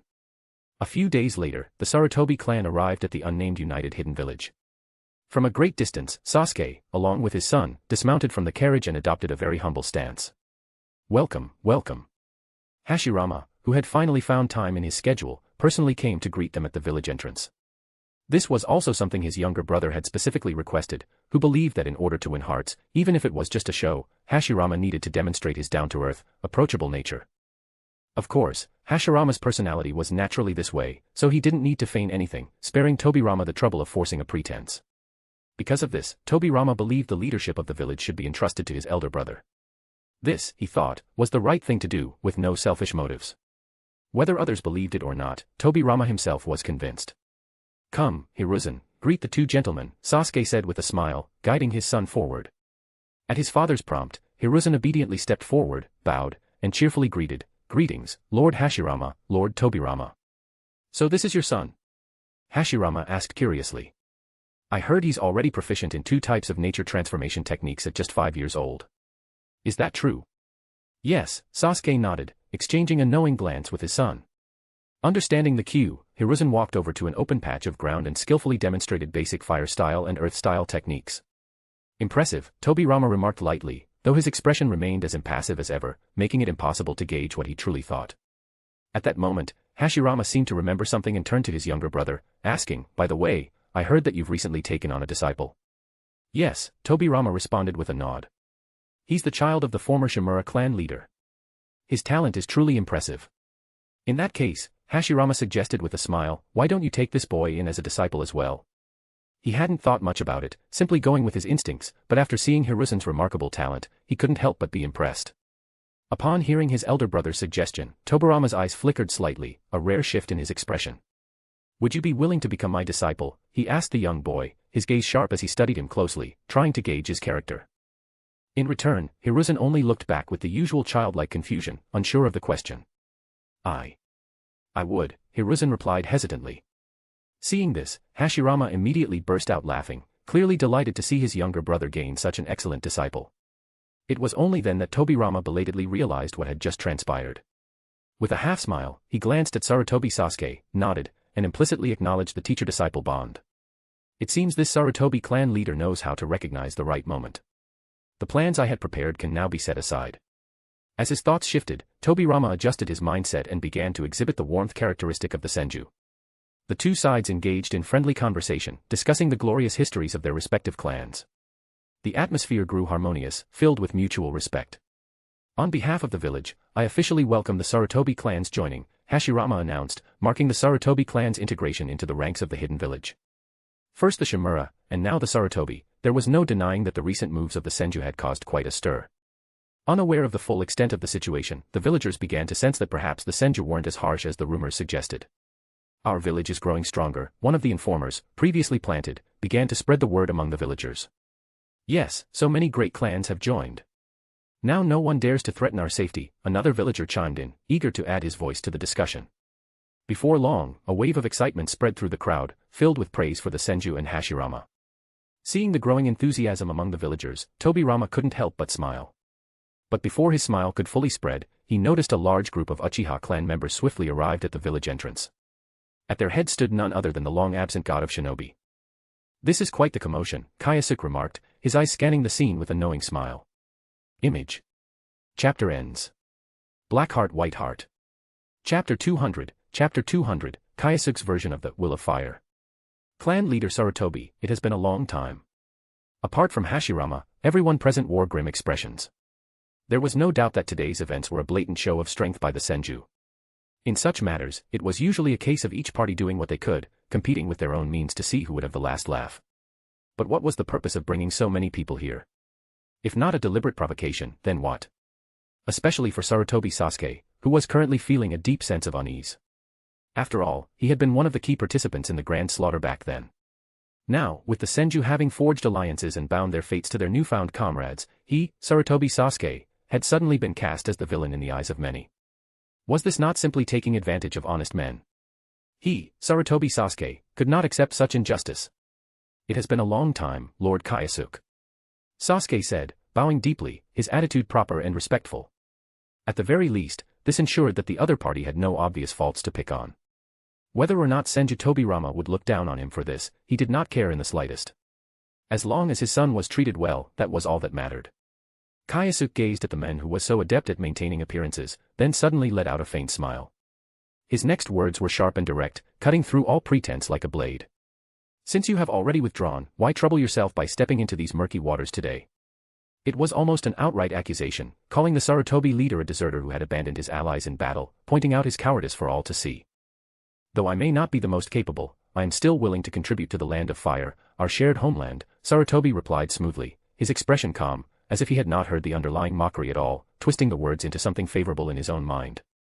Such a response was beyond belief. Even Tobirama, who was known for his suspicion and sharp judgment, could not help but let a fleeting look of disdain pass through his eyes. During that battle, when they had surrounded the enemy, the Sarutobi leader had initially put on the appearance of standing his ground, only to flee at the first sign of trouble while the others remained locked in combat. To call him a coward was not an insult, it was simply the truth. But in a way, this was not necessarily a bad thing. A man like this, who prioritized self-preservation over loyalty, was someone Tobirama could manipulate with ease. Sensing the shift in atmosphere, Hashirama quickly changed the topic. Kyōsuke, are you heading out on a mission? No, Kyōsuke replied. Just like all of you, I have come to welcome our future comrades. He deliberately placed emphasis on the word comrades, making his mockery all the more apparent. Welcoming comrades. Tobirama frowned slightly, momentarily puzzled. But before he could ask for clarification, both Hashirama and Kyōsuke turned their heads toward the distance. A few seconds later, he, too, sensed something and followed their gazes. In the distance, a convoy of carts was making its way toward the village gates, its scale no smaller than that of the Sarutobi clan. The banners on the vehicles clearly revealed the identity of those arriving. The Fuma clan. And at the forefront of the procession stood none other than Fuma Yukishi, a man who had once clashed with Kyōsuke. During the confrontation with the Tsukigakure clan, this very man had turned on his former allies in the heat of battle, dealing a devastating blow to Otsutsuki Sujito. For his contributions to repelling the enemy, Fuma Yukishi certainly deserved recognition. With the arrival of the Sarutobi and Shimura clans, the Senju clan's prestige had grown immensely. Since that was the case, Kyōsuke had taken it upon himself to extend an invitation to the Fuma clan as well. Now, with the formation of a hidden village in the land of fire becoming inevitable, no shinobi clan could afford to resist the tide of change. Even more so when Yukishi had already expressed interest in aligning himself with them. In the end, it was as if dry tinder had met a raging fire. The two sides quickly reached an agreement, forging an alliance that would stand in opposition to the ever-growing influence of the Senju. You must have had a long and tiring journey. At this moment, Kyōsuke, though still exuding an air of dominance, seemed more adept at diplomacy than even the brothers Hashirama and Tobirama. Even the members of the Fuma clan in the background could not help but feel surprised, so the legendary God of Shinobi was not as ruthless and savage as the rumors suggested. On the other side, Senju Tobirama's expression was far from pleasant. First, the grand show of strength he had painstakingly orchestrated had failed. Second, despite the large-scale movement of the Fuma clan, he had received no prior intelligence on the matter. Just imagining the implications of this oversight was enough to send chills down his spine. Everyone, Kyōsuke spoke with a calm smile, stepping forward with an air of confidence that unsettled Tobirama. Let's not stand around. If there is anything to discuss, let us do so in the conference room. An hour later, inside the conference room. The meeting had commenced. The three great figures of the hidden village, Kyōsuke, Madara, and Hashirama, were all present. Meanwhile, the other key decision-makers, including Tobirama, the Shimura clan leader, the Sarutobi clan leader, and the Fuma clan leader, had all taken their seats. These 7 individuals now formed the highest governing body of the hidden village. Now that we are all gathered, Kyōsuke, acting as the host, began the meeting with a formal introduction of everyone present. With the brief formalities out of the way, he wasted no time getting to the main agenda. Today's meeting will focus on 3 primary matters. First, we must decide on an official name for our hidden village, one that carries symbolic meaning. Second, we need to establish a standardized uniform and forehead protector. A unified appearance will help foster a sense of cohesion among our shinobi. Third, we must discuss the establishment of a ninja academy. Seeing that no one objected, he tapped his fingers against the table and said, "Let us begin with the first topic, the name of our hidden village. Our village is located in the land of fire, so I hope that its name will reflect the everlasting nature of flames. Wherever leaves dance, the fire will burn. As long as there are those who inherit the will of those before them, the flames will never be extinguished. The shadow of the fire will illuminate the village and allow new leaves to sprout. Even when one flame fades, another will ignite, and the cycle will continue, unbroken, for generations to come." I propose that our hidden village be called Kanahagakur, the village hidden in the leaves. As for the leader who guides everyone, he shall be known as the Fire Shadow, the Hokage. Madara and Hashirama exchanged glances, both feeling an inexplicable tremor in their hearts. Especially Hashirama, who felt that the name was incredibly fitting. He had not expected Kyōsuke to have such poetic sensibilities. Even Tobirama, who had always been skeptical of Kyōsuke, could not help but cast a surprised look his way, silently contemplating something. As for the other three clan leaders, they knew their place well. Their role today was merely to observe. The decision regarding the village's name was a matter that only the three main figures could determine. Now that the God of Shinobi had spoken, who among them would dare to oppose it? Did they have a death wish? Excellent. Not bad. Truly outstanding. The three clan leaders nodded in unison, their expressions perfectly neutral, almost as if they were simply there to set the mood. If they could, they might have even shouted, "Kyōsuke, you're amazing." Then it's decided. Hashirama looked around, and seeing no objections, he made the final call. Thus, the village hidden in the leaves, Kanahagakur, was officially established, marking the beginning of a new chapter in the Land of Fire's history. Now, the next matter concerns the attire and forehead protectors of our shinobi, Kyōsuke announced. Before Tobirama could interject, he watched in stunned silence as Kyōsuke calmly retrieved a set of design sketches he had evidently prepared in advance. Ignoring Tobirama's expression, which resembled that of someone witnessing the impossible, Kyōsuke smiled faintly and spoke. Since our village is named Konoha, Hidden Leaf, it is only fitting that our forehead protector bear a simple yet powerful emblem, a single leaf. From this day forward, this emblem shall represent Konoha, standing as a beacon of love and peace. As for uniforms, I have also taken the liberty of preparing a design. A green flak jacket, which complements our village's name and identity, will serve as the standard attire. I am confident it will be well received by our shinobi. After finishing his explanation, Kyōsuke turned his gaze toward the assembled leaders. What are your thoughts? Excellent. Very fitting. A remarkable choice. The three clan heads, having already resigned themselves to the fact that their input held little sway, simply nodded in agreement. At this point, they had seamlessly settled into the role of background figures, ensuring the atmosphere remained harmonious. With the name of the village settled, matters such as forehead protectors and uniforms were mere details. The real focus now was the establishment of the Ninja Academy. 200 chapters milestone party popper, a heartfelt thank you. Grinning face with smiling eyes, grinning face with smiling eyes. Dear readers, we've hit 200 chapters. This journey wouldn't be the same without your support, comments, and encouragement. Your love for the story keeps me going, and I'm truly grateful for each of you. Here's to more chapters ahead, thank you. Image. Chapter ends. Black heart, white heart. Chapter 201, Chapter 201, Ninja techniques can be changed at will, the credit-based educational plan. The establishment of a ninja academy is a rather sensitive topic. For a family-run management system, it means they will lose a powerful tool for winning people's hearts. The academy would mean that people no longer have to rely on their family's gifts to complete their ninja training courses. In fact, they may even learn useful ninjutsu on their own. Over time, this would cause the ninja connection to their families to gradually weaken, while a stronger sense of belonging to Konoha village would emerge in its place. This, in essence, is the real purpose behind the establishment of the Ninja Academy. On this matter, both Kyōsuke and Tobirama share a consistent viewpoint, and neither of them has tried to sabotage the other's position. This unity ensures that no one in Konoha village can stop the establishment of the academy. As Kyōsuke's gaze passed over the faces of the three clan heads, Tobirama spoke solemnly, the establishment of the academy will significantly enhance the foundational strength of Konoha's ninjas. In the event of war, the ninjas trained in this academy will serve as a formidable shield to protect Konoha village from foreign enemies. What do you all think? After a round of silent exchanges, the three clan heads gave their response as expected. Very well. Not bad. Excellent. However, this time, the three major clans couldn't be so easily pacified. Kyōsuke patted Sasuke Sarutobi on the shoulder, smiling as he said, "You just said, very well, right?" Maybe you should pretend I didn't say that," Sasuke muttered reluctantly. "Good, thank you for your understanding, clan head Sarutobi." Kyōsuke praised him lightly before redirecting the conversation to the matter of construction. "As for the funding, there is no need to worry, the village will cover everything, but there are some matters that I still need your clan's help with. First, the personnel. Since it's an academy, the most important aspect is the faculty. I need you all to provide as much assistance as possible with this. And then there's the matter of ninjutsu. I've decided to implement a credit-based system for the courses." Credit-based system. The idea of a credit-based system was so novel that everyone, except for Kyōsuke, was momentarily stunned. The old-school clan heads were all puzzled, but Kyōsuke smiled and explained, "It's quite simple. Based on the students' results, moral behavior, and efforts, there will be different reward systems. As long as they accumulate enough credits, they'll be able to exchange them for ninjutsu, starting from the basic transformation techniques, all the way up to S-rank, ultra-high difficulty jutsu. S-rank ninjutsu, 2. The room fell into stunned silence as everyone exchanged looks. Fuma Yukishi even seemed as though he wanted to raise his hand to ask if he still met the admission requirements for such an academy.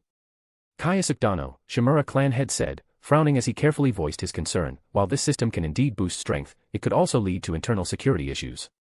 Rest assured, Shimura clan head, Kyōsuke replied, having anticipated such concerns and already prepared a solution. We will hold weekly political and ideological classes to reinforce the student's sense of belonging to the village. Upon graduation, Jonin-level instructors will guide them, monitoring and assessing each student's growth, including their loyalty to the village. Ah, I see. The amount of information was overwhelming, and Shimura clan head took a moment to process. However, Fuma Yukishi interrupted from the side, Kyōsuke Dano, finding enough Jonin-level instructors may be difficult, don't you think? It's simple. Kyōsuke leaned forward, his voice growing more serious. Every Jonin registered in Konoha will be required to complete regular teaching assignments. Leaning forward with his arms crossed on the table, Kyōsuke's tone grew even more serious.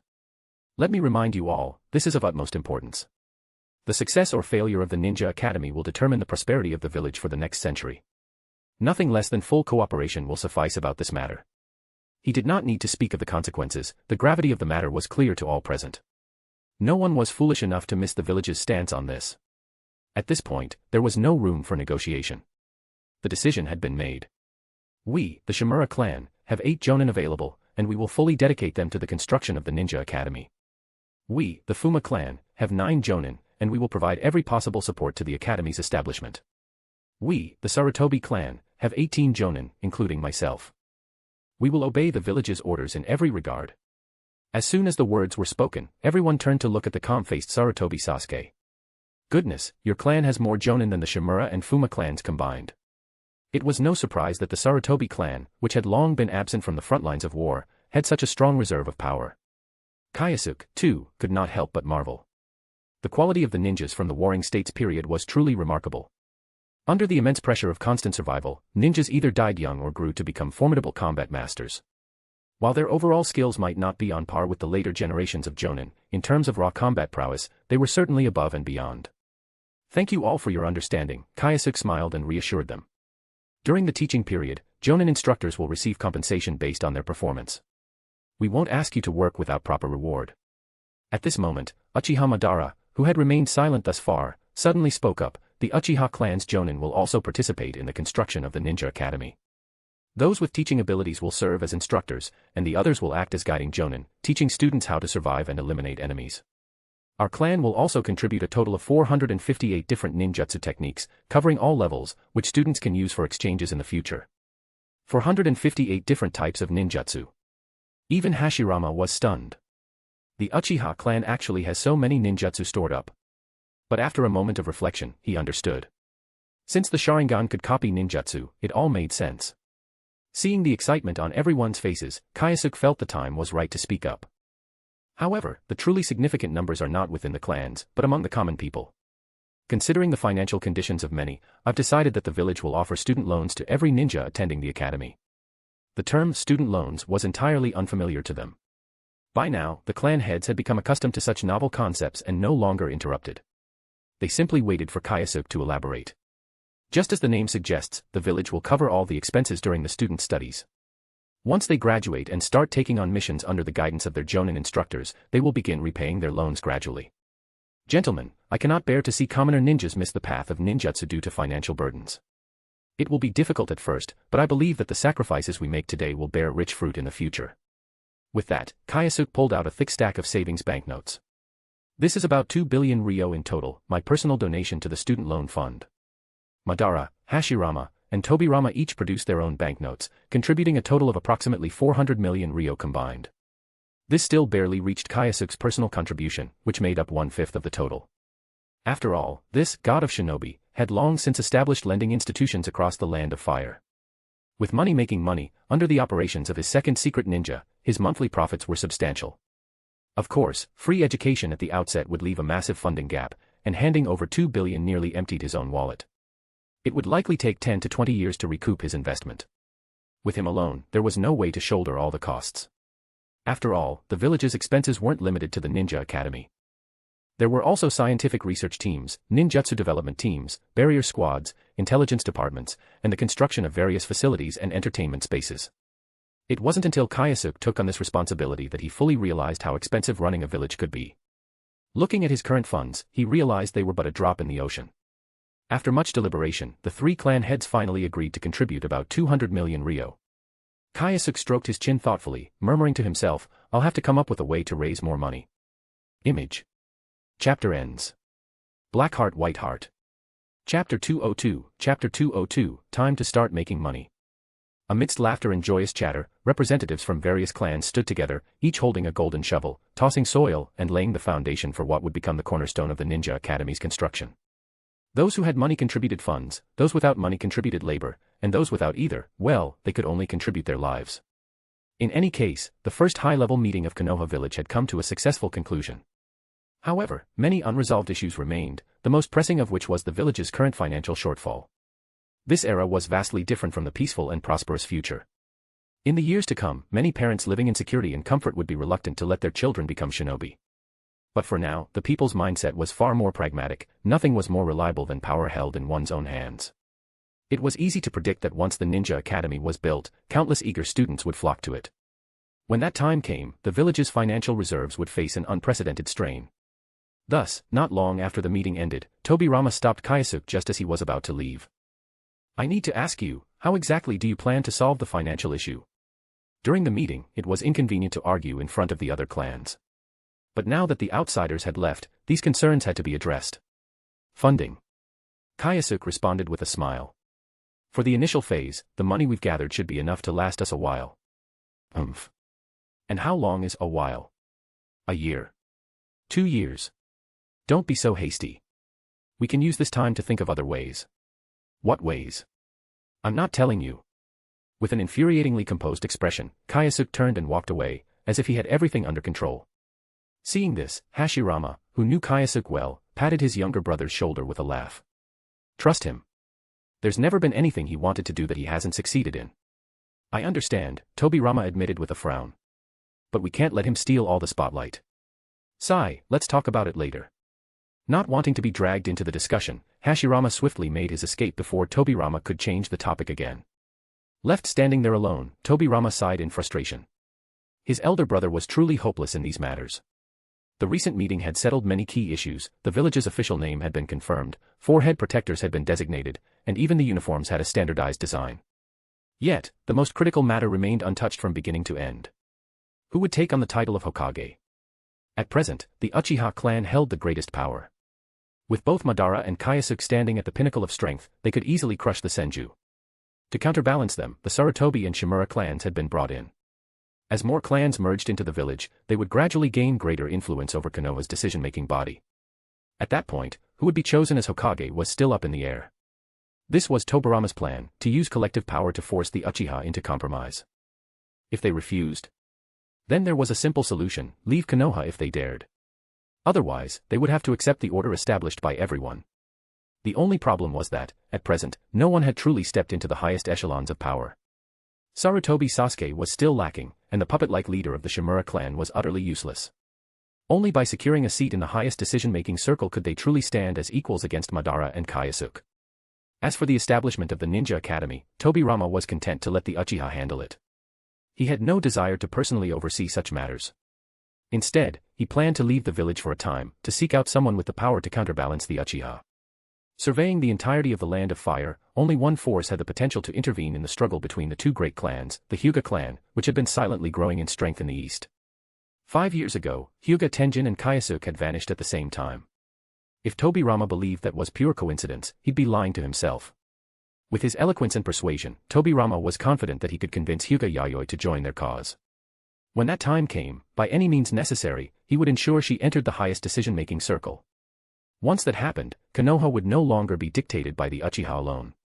And if push came to shove, if a final confrontation was inevitable, then with that woman's formidable Tenseigan, the Senju side would still stand a chance at victory. Just wait, evil Uchiha, Tobirama murmured to himself. Konoha will ultimately belong to the Senju. After returning to the Uchiha compound, Madara immediately sought out Kyōsuke, eager to hear how he planned to resolve the village's financial crisis. "We can't just go rob other countries, can we?" Madara remarked. But from the look in his eyes, he seemed more than a little tempted. "Of course not. I'm a civilized man," Kyōsuke replied with a smirk. Since Madara was one of his own, he had no reason to keep his plans a secret. "I have 3 solutions to address the funding shortage. First, we work on drawing in more clans. Their contributions will help cover our short-term financial gap while simultaneously strengthening Konoha's overall power.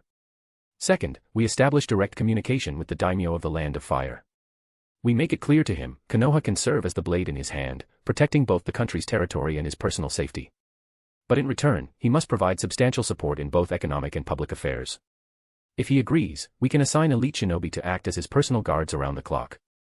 I have no doubt that the daimyo will make the right choice." And the third? Hearing the first 2 proposals, Madara couldn't help but feel impressed. No wonder Kyōsuke had managed to amass such vast financial resources. His foresight and strategic thinking were far beyond the average person. Just as Madara was getting engrossed in the conversation, Kyōsuke suddenly stopped talking. Madara frowned. "Why did you stop?" "I have a question for you. How's your control over the 9 tails?" "It's excellent," Madara replied without hesitation. There was none of his earlier reluctance. In fact, he now seemed quite satisfied with it. "Exactly. The tailed beasts are incredibly useful." Kyōsuke continued, "Now, tell me, if you had known in advance what it meant to wield one, how much would you have been willing to pay to obtain it?" "I would have given everything," Madara admitted, his eyes narrowing as realization dawned. The pieces clicked together in his mind, and his expression shifted from admiration to outright disbelief. "Wait, you're suggesting that we sell the 9 tails?" He was utterly shocked. Wasn't that as good as giving up his own life? "Stop spending so much time with Hashirama. I swear, your intelligence is declining at an alarming rate." After a moment of exasperation, Kyōsuke finally revealed his true plan. "Apart from the 9 tails, there are still 8 other tailed beasts in the world. We will capture them, then sell them to other nations. Once they see what you've achieved with the 9 tails, any leader with a shred of intelligence will understand the true value of a Jinchuriki. And like you said, they'll be willing to pay any price." Selling tailed beasts. At first, Madara found the idea brilliant, but after a moment's thought, a flaw in the plan became apparent. "Kyōsuke, if we sell the tailed beasts, our enemies could one day use them against us." He voiced his concern. "Ha." Kyōsuke waved a hand dismissively. "Who said that just because we sell something, it belongs to the buyer forever? If I happen to be traveling and am suddenly ambushed by a Jinchuriki, and in self-defense, I kill them and reseal their beast, isn't that completely reasonable?" Madara's brow twitched. Kyōsuke continued, utterly unfazed. "Even if they get angry, so what? Once they've witnessed the power of a tailed beast, no matter the cost, they'll always want to buy another. This isn't just a business, it's an endlessly profitable cycle." Madara stared at him in silence. There was only one thought in his mind. This guy was utterly shameless. Image. Chapter ends. Black Heart White Heart. Chapter 203, Chapter 203, The Return of the Inoshikacho. The following day, Kyōsuke personally led a team on a journey to meet with the daimyo and discuss matters of cooperation. Since he was the one who had brought up the topic, it was only fitting that he see it through himself. As for the newly established 12 Guardian Ninja, the first batch of members would be composed entirely of Uchiha. On the surface, their duty was to protect the daimyo, but in reality, their true purpose was to prevent the Senju from secretly forging connections within the daimyo's court. At this stage, Senju Tobirama had yet to realize the significance of the daimyo. However, once the village was on the right track, he would eventually understand that economic power was the foundation of everything. When that time came, financial support from the daimyo's government would become indispensable. This was precisely why, in later generations, every Hokage candidate had to formally present themselves to the daimyo of the Land of Fire before taking office. It was not that Konoha lacked strength, but rather that no one could afford to bite the hand that fed them. Once a village became reliant on external resources, certain obligations could not be ignored. To ensure the Senju did not scheme in the shadows, Kyōsuke intended to bring the daimyo entirely under his control. The elite guards were only part of the strategy. He also intended to infiltrate the daimyo's administration by placing his own people in key positions. This task would be handled by his top intelligence officer, the #1 secret ninja. At present, however, the most urgent matter was money. A colossal amount of funds was necessary to turn Kyōsuke's grand vision into reality. If he sought to unify the shinobi world, sheer bloodshed alone would not suffice. True dominance was not achieved through force but through governance, by providing stability and prosperity for the people. Since he had come to this world, he would not allow it to be destroyed. The Otsutsuki were indeed the ultimate enemy, but no one could hope to challenge such an overwhelming force while the shinobi world remained divided. It would be foolish to fight external threats while internal conflicts raged on unchecked. Kyōsuke sighed and shook his head, deciding to put such concerns aside for now. He turned to glance at the carriage behind him, where his mischievous son was jumping around with boundless energy. For this trip, he had deliberately brought his son along. Konoha was on the verge of establishing its first-ever ninja academy. As the one who had proposed the idea, Kyōsuke had to set an example. His own child would be among the first to enroll. To ensure that his son would not become a target for bullying, Kyōsuke had decided to start training Naruto in the ways of the ninja. If he did not start preparing him now, then his son's remarkable talent would be wasted. Enough jumping around, start your training. Oh! Upon hearing his father's command, Naruto immediately leapt onto an open patch of ground, drew a small short sword, and began practicing his taijutsu forms. For a genin-level ninja, taijutsu was the foundation of everything. Even those born with exceptional bloodline abilities could not afford to neglect the basics. A physically well-trained opponent could easily overwhelm an inexperienced genius. Hatake Kakashi was a prime example. Armed with nothing but his father's white-fanged short sword, he had carved a path all the way to the rank of Jonin. And then he had remained stuck at the Jonin level for over a decade. A once dazzling prodigy had gradually faded into mediocrity. Though his name remained well-known, he no longer possessed the overwhelming dominance he once had over his peers. While part of the blame lay with the burden of his Sharingan, the absence of a true mentor had also played a significant role. Had Tsukumo Hatake survived, Kakashi's progress would have been far greater and far more rapid. Kyōsuke would not allow his son to stagnate. During Naruto's time at the academy, his primary focus would be on mastering the Uchiha-style kenjutsu.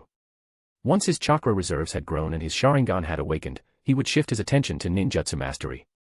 Kyōsuke had already tested his son's chakra affinity. The results had been astonishing. Naruto had inherited his father's talent perfectly. He possessed an affinity for all 7 chakra natures, giving him the potential to become a truly formidable shinobi. Although his individual chakra affinities were only at an average level, he could still use ninjutsu from any element without difficulty. This would save him an immense amount of time that would have otherwise been spent developing elemental chakra affinities. Once he had trained sufficiently, Naruto could begin integrating nature transformations into his sword techniques. At that point, his combat prowess would reach an entirely new level. Kyōsuke refused to believe that his son could possibly lose to Hashirama's child. The two of them had married at nearly the same time, and their children had been born in the same year. Once they entered the academy, they would naturally be classmates. Since Kyōsuke himself could overpower Hashirama, it was only natural that his son would not fall behind either. And if Naruto did lose, Kyōsuke would not hesitate to make his childhood a living nightmare. Raise your arm higher. Put more strength into your strikes. Did your mother not feed you before we left? 5 minutes have passed. If you're done resting, then get back to training. Is this all you've got? How do you expect to protect your little sister in the future? All along the road to the daimyo's palace, Naruto's pitiful cries echoed through the air. At the borders of the land of fire, a small group of figures moved like shadows, slipping silently across the frontier. Phew, looks like we made it through without issue, murmured a man with a distinctive top-knot hairstyle. This was Nara-shun, the leader of the operation. The once proud 3 great clans of the secret ninja art, Nara, Akimichi, and Yamanaka, had suffered a crushing defeat in the war against the Uchiha. With no other choice, they had been forced into exile. Now, in response to Senju Tobarama's invitation, they had returned to the land of fire, seeking a future within Konoha. Gazing into the depths of the silent forest ahead, Nara-shun's expression was heavy. He silently prayed for a safe passage. The road home would not be without danger. The clan leaders had long anticipated this. It was clear that Tobirama had not extended the invitation purely out of goodwill. While strengthening Konoha was undoubtedly a factor, it was highly likely that he also intended to use them as a counterbalance against the Uchiha. Even knowing they were being used as pawns, the Nara, Akimichi, and Yamanaka clans had no other choice. Life in exile had been just as harsh, if not worse, than what awaited them in Konoha. Rather than struggle endlessly for survival, it was better to take their chances in the village. After all, if there was one thing the Nara clan excelled at, it was strategy. As long as they could play their cards right, they feared no opponent. That was, if they could make it back alive. Time passed quickly. By noon, their group had ventured deep into the land of fire. Just as Nara-shun was beginning to relax, a band of rogue ninjas suddenly appeared before them, blocking their path.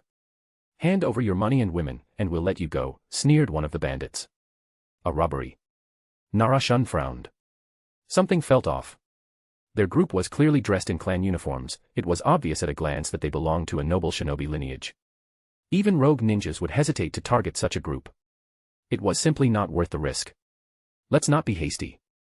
Perhaps we can talk this out, Nara-shun said, feigning submission while subtly signaling his clan members to prepare for battle. In an instant, several dark shadows shot forward, silently entangling the enemy before they could react. Ninja art, Shadow Strangle Jutsu. In mere moments, over 20 rogue ninjas lay dead, lifeless shadows of their former selves. Was I just overthinking it? Nara-shun murmured, shaking his head. Something still didn't feel right.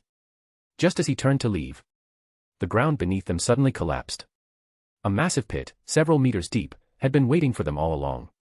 And inside, countless explosive tags. Already ignited.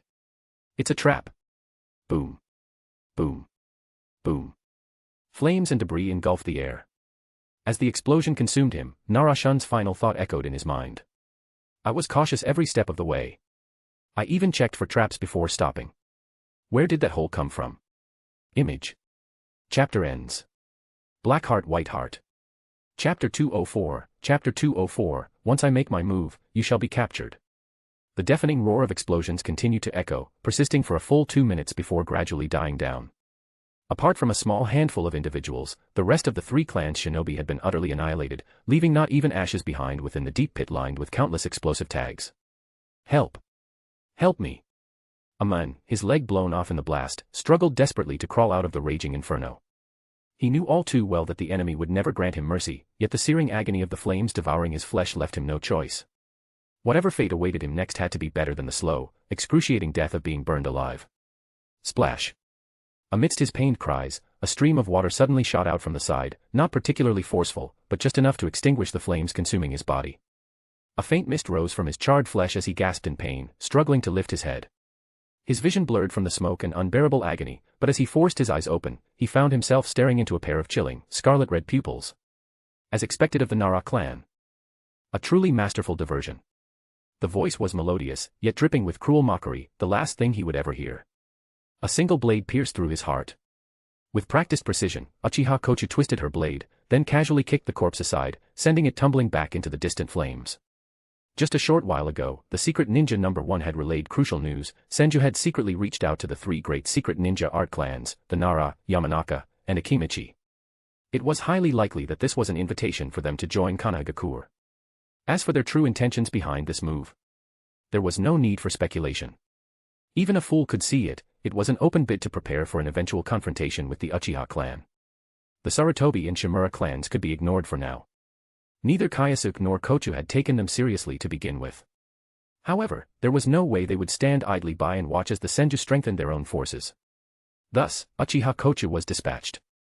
Laying an ambush along the only route these clans could take, she had everything prepared well in advance. With her ocular powers, she could create traps on the spot, leaving not a single soul aware of their impending doom until the moment of detonation. To guarantee absolute success, she had even prepared tens of thousands of explosive tags in advance. And yet, despite all her meticulous planning, she and the secret ninja number 1 had underestimated one man, Nara Higashihiko. That wretched man had foreseen the possibility of Uchiha intervention. This entire squad had been nothing but a sacrifice, a mere distraction, meant to draw attention away from the true main group. By exchanging a small contingent for the safe arrival of the 3 great clans in Konoha, the trade-off was more than worth it. Kochu clenched her jaw. What a miscalculation. She pulled off her mask, revealing a face that remained eerily calm and composed. Yet beneath that serene exterior, a fire of rage burned, scorching hot enough to incinerate everything in its wake. Ever since she had pledged her loyalty to Kyōsuke, she had never once failed in carrying out his orders. No matter how big or small the task, she had always ensured perfection. And now, she had been outmaneuvered. By Nara Higashihiko, of all people. This grudge will be repaid in full one day. Her voice, dripping with venomous hatred, faded into the wind. By the time the flames had settled, she was already gone. Kanagakur, the main gate. Welcome, welcome. Senju Hashirama himself had come to greet the arrivals, his expression warm and hospitable. Standing beside him were 2 prominent figures, the heads of the Sarutobi and Shimura clans. Though Hashirama never openly acknowledged it, the village had already been split into 2 factions. On one side stood the Uchiha, whose growing influence was further reinforced by their close ties with the Fuma clan. Their combined strength had become an undeniable force, impossible for anyone to ignore. On the other hand, while the Senju's individual power was comparatively weaker, they had secured the allegiance of 5 different clans. And with the arrival of the three great secret ninja art clans, their overall combat strength had taken a significant leap forward. Although an all-out conflict between the two sides remained unlikely, power still played a decisive role in many matters. "Many thanks, clan leaders," said Nara Higashihiko, the designated spokesperson for the three secret ninja art clans. His role had always been to handle external affairs, and he carried himself with practiced grace. Yet, as he took in his surroundings, a nagging thought took root: why was Senju Tobirama not here to greet them?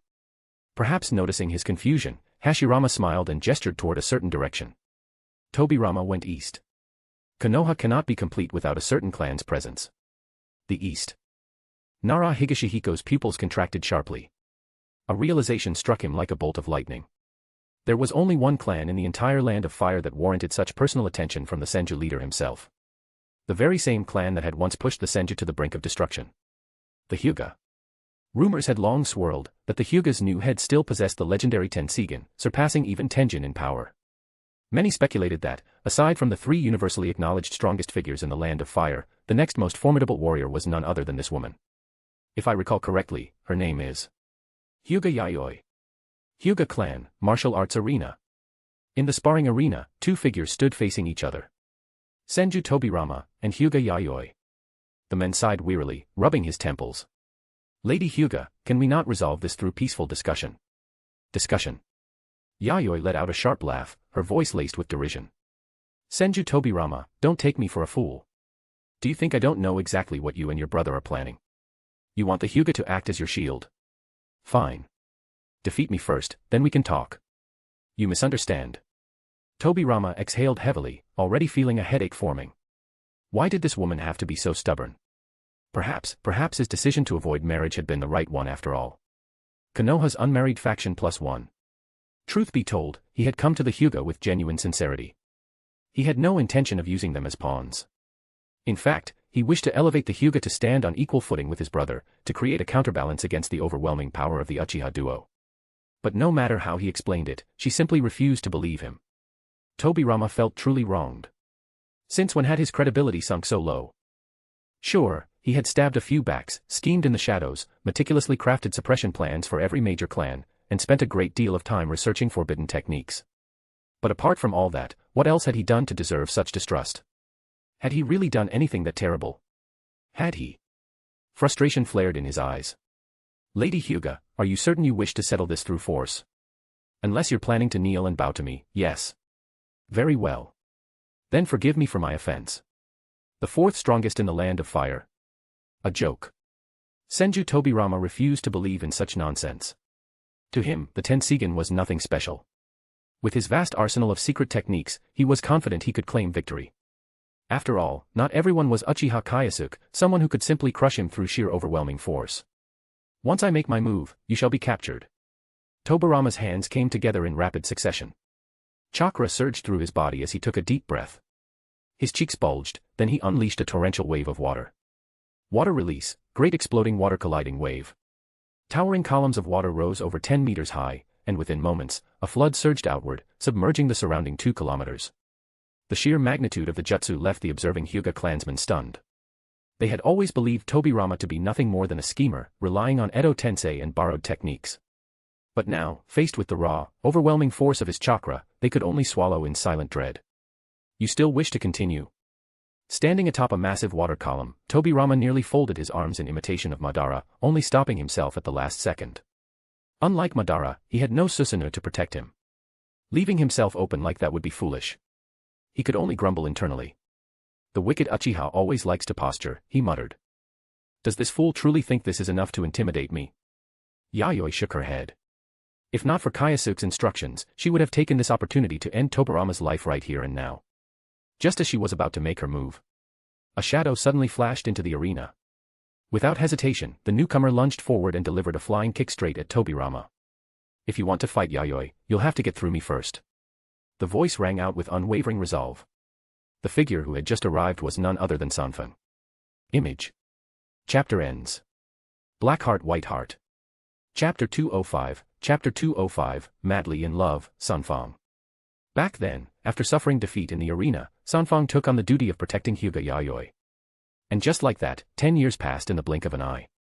What had begun as an obligation he reluctantly accepted had, over time, turned into something he could not abandon, even if someone tried to drive him away. Even with Kyōsuke's arrival, the men continued to avoid him, fearing that he would be asked to leave the Hyuga clan. Indeed, after years of companionship, he had long since fallen deeply in love with the woman. P.S. It was a one-sided love, they would not end up together, so don't worry. His former ambition to stand at the pinnacle of the shinobi world had long been cast aside. Now, all he desired was to quietly remain by Yayoi's side. Companionship is the truest form of confession. That was what he believed. Perhaps one day, she would come to accept his devotion. He was willing to wait, until Yayoi completely forgot about that man. 10 years, 20 years, however long it took, he could afford to wait. Even if it cost him his entire lifetime, he would have no regrets. During the previous war, Hyuga Yayoi had firmly refused to let him participate. Having endured the agony of waiting herself, she did not wish to use emotions as a chain to bind anyone. Knowing that he could be of no help, Sanfang began a period of seclusion, dedicating himself to relentless training. In just 5 years, through hellish discipline, he had forged himself into an overwhelmingly powerful force. Now, with Senju Tobarama's arrival carrying ill intentions, he had made his decision. This time, he would take action himself, proving his worth with victory. As water erupted in a violent explosion, Tobirama swiftly retreated, his gaze filled with disbelief. Since when did the Hyuga clan gain a taijutsu expert of such caliber? No, judging by the situation, this person was likely not a member of the Hyuga at all. Interesting. Sensing the turbulent chakra surging from his opponent, Tobirama swiftly altered his hand seals. Beneath his feet, the water began to churn with a powerful current. Water release, surfing strike. This was a high-speed movement technique, allowing him to maneuver swiftly not only on the water's surface but also beneath it. It had been developed specifically as a complement to exploding water colliding wave. His opponent's taijutsu was formidable, there was no need to engage in a direct clash. "Do not stand in my way," Tobirama said coldly, raising a hand. A barrage of water bullets shot forth in an overwhelming onslaught. Water release, water hail. With the advantage of the terrain, this attack was both exceptionally fierce and covered an enormous range. Clearly, he had no intention of allowing his opponent any room to evade. Fortunately, Sanfang had no need to dodge. The 8 gates, a forbidden technique that removed the body's natural restraints on chakra flow. Within the chakra circulatory system, there existed 8 specific points that acted as limiters. The gate of opening, the gate of rest, the gate of life, the gate of pain, the gate of limit, the gate of view, the gate of wonder, and the gate of death. These gates restricted the amount of chakra the body could release, ensuring controlled and efficient usage. However, by forcibly overriding these limits, the technique allowed the user to unleash strength dozens of times greater than their original capabilities. That was the fundamental principle behind the 8 gates. The stronger the shinobi, the more terrifying the increase in power upon opening the gates. However, there was a limit, the augmentation could never exceed the threshold of the 6 paths level. The closer one was to that realm, the lesser the impact of the technique, for an already vast chakra reserve could naturally surpass the body's restrictions. As for Sanfang, he was still far from reaching that level. Thus, by opening the 8 gates, he would gain an explosive surge in power. The 6th gate, gate of view, open. Green energy erupted around him in torrents, radiating with an intense, untamed force. Before Tobirama's astonished eyes, the men launched forward with a powerful kick, soaring like a phoenix cloaked in flames. Night Phoenix. From the distance, the observing Hyuga shinobi could only see a brilliant flash of fire. In the next instant, the positions of the 2 combatants had been reversed. Tobirama had evaded, vanishing with the Flying Thunder God technique. Another key trait of exploding water colliding wave was its ability to conceal the coordinates of the marked kunai he had thrown. This guy. Tobirama couldn't comprehend why his opponent had suddenly unleashed such terrifying strength. Yet, before he could react, Sanfang's furious fist came crashing down once more. Anyone who dares to harm Yayoi must die. Fists roared through the air. Tobirama, unwilling to take a direct hit, continuously teleported using the Flying Thunder God technique. Yet no matter how many times he shifted, the enemy pursued him relentlessly, attacking the instant he reappeared. The rapid movements left behind countless afterimages, painting an intricate spectacle across the battlefield. Ultimate Reverse Lotus. A contest of speed against speed, so relentless that Tobirama had no time to think. He could only keep dodging. 1 second. 2 seconds. 3 seconds. In mere moments, the 2 of them had exchanged positions dozens of times. Gradually, Tobirama felt his mind grow hazy, his reactions slowing. As a result, the steps of locking onto coordinates and executing teleportation naturally lagged as well. And in a battle where victory was decided in mere milliseconds, even a 0.01 second delay could seal one's fate. Boom. A fist imbued with immense force struck him square in the chest. Blood sprayed from his mouth as he was sent crashing into the massive sphere of water below. Damn it. Yayoi froze momentarily, even she was utterly shocked. For so many years, she had never understood why Kyōsuke had sent this man to protect her. But now, she finally did. Such a powerful warrior, yet he chose not to keep him by his side. He truly, still cares about me. In the brief moment she was lost in thought, Sanfang had already plunged into the water sphere, clearly intent on finishing off his opponent. Seeing this, Tobirama, whose mouth was still spilling fresh blood, finally let his killing intent fully manifest. You scum, do you really think I can't deal with you? With a single hand seal, countless explosive tags suddenly emerged from the surrounding waters. This was the third application of explosive water colliding wave, designed to serve as a vessel for mutual multiplying explosive tags. By controlling the flow of water, Tobirama could execute an infinite chain of explosive summoning without ever needing to get close to his enemies. Go to hell. Perhaps sensing the looming threat of death, Sanfang's expression darkened, and the surging chakra within his body flared even more violently. The seventh gate. Stop. At the critical moment, Hyuga Yayoi, her entire body radiating the chakra of the Tenseigan, stormed into the battlefield. With a single, terrifyingly powerful Shinra Tensei, she forcefully interrupted the deadly clash between the two sides. She would not have minded killing Tobirama right then and there. However, doing so would completely derail Kyōsuke's plans. Moreover, if she acted recklessly, the Hyuga clan would inevitably bear the wrath of Konoha. Just as many had suspected, in the current land of fire, no faction dared to provoke the Hidden Leaf village. Not her, nor the Hyuga clan. Tobirama, now hovering slightly above the water, remained expressionless. However, in truth, he had long since prepared to flee at a moment's notice. If she truly intended to kill him, he knew he could not stand alone against these two formidable foes. Senju Tobirama, I accept your request for me to join Konoha. Yayoi gestured for her subordinate to stand down. At her signal, Sanfang immediately released his eight-gate state, displaying remarkable obedience. I must thank you, clan leader Yayoi, for your great wisdom and understanding. Tobirama took a deep breath, forcibly suppressing the fury that had surged within him. Now he understood, she had intended to join all along. The reason she had fought him was simply an excuse to beat him up a little. Why am I always the one who ends up injured? Wiping the blood from the corner of his mouth, Tobirama couldn't help but feel a deep sense of frustration. Image. Chapter ends. Black Heart White Heart. Chapter 206, Chapter 206, the fourth superpower of the Hidden Leaf Village. The Land of Fire, the Daimyo's residence. Leaning back in comfort, Kyōsuke enjoyed the music playing in the background as he savored the grapes peeled and carefully prepared by the attendants. His life here was nothing short of luxurious.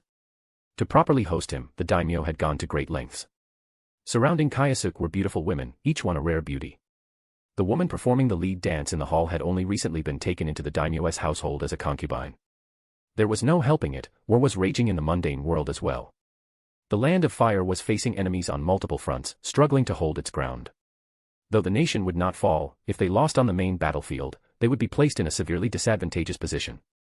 And when that happened, the wolves lurking in the shadows would surely seize the opportunity to pounce. At such a crucial moment, the establishment of the Hidden Leaf Village was akin to a much-needed shot of strength for the daimyo. Especially in recent times, with a large number of ninja clans joining, the sheer momentum of the village had shaken the entire ninja world. Aside from the founding clans, Senju and Uchiha, the first to join were the Fuma, Sarutobi, and Shimura clans, each aligning with different factions within the village. But the true turning point came with the Hyuga clan's entry, which elevated the Hidden Leaf's prestige to unprecedented heights. It was said that on the day of their alliance, both Senju Hashirama and Uchiha Madara personally went out to welcome them. This alone was enough to prove the current standing of Hyuga Yayoi in the ninja world. Perhaps influenced by the Hyuga's decision, in the following days, numerous small and mid-sized clans followed suit. Among them were the Inuzuka, Ataki, and Abirame clans. While not on par with the great clans, they still possessed undeniable strength. Additionally, smaller clans such as the Kurama, Gekko, and Yamano families also added their presence to the growing village. Yet what truly made outsiders envious was not just the influx of ninja clans, but the overwhelming prosperity of the village itself. A massive wave of common folk had begun migrating to the Hidden Leaf. According to recent records, the registered population of the village had already surpassed 120,000 and continued to grow at an astonishing rate each day.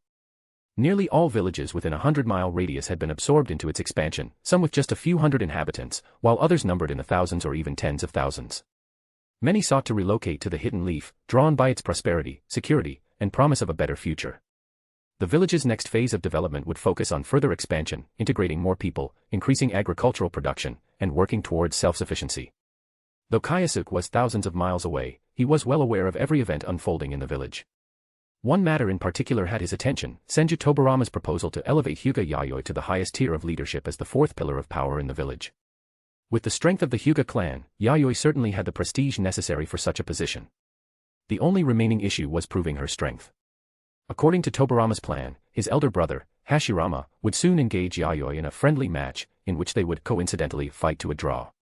This carefully staged event would bolster Yayoi's reputation, officially recognizing her as the Land of Fire's fourth superpower. By then, her ascension to the highest ranks of leadership would be indisputable. Even Madara would have no grounds to object. Not that he would, anyway. Knowing Madara, he likely had no reason to oppose Yayoi's rise in the first place. If anyone wanted to know what it was like to set a trap for themselves, they needed only to look at that fool, Tobirama. Kyōsuke eagerly anticipated the moment Tobirama realized that Yayoi had been on his side all along. He could only imagine the look on the man's face when the truth came to light. His decision to remain in the daimyo's residence was not out of indulgence, but rather to buy time for Tobirama to lay the groundwork. A proper script had to be crafted with precision, only then could the grand performance unfold flawlessly. Taking the cup of wine offered by one of the daimyo's concubines, Kyōsuke downed it in one go and praised it loudly. Excellent wine. Beside him, his son Haruto rested his chin on his hands, his eyes filled with a certain mischievous glint. His father was getting too comfortable, shamelessly enjoying himself right in front of him. What would his mother think if she saw this scene? Hehehe. Haruto couldn't help but laugh out loud, already scheming how to use this situation to his advantage. Just then, a cheerful voice rang out as a small girl, about Haruto's age, came skipping over. Yujin, what are you laughing about? The girl's name was Anzei Eri, the most beloved daughter of the daimyo, the treasured jewel of the Land of Fire. For some reason, ever since their first meeting, she had been determined to befriend Haruto. Eri, huh? Haruto, still a bit naive, turned to face her. Her cheeks were slightly flushed as he leaned in and whispered into her ear.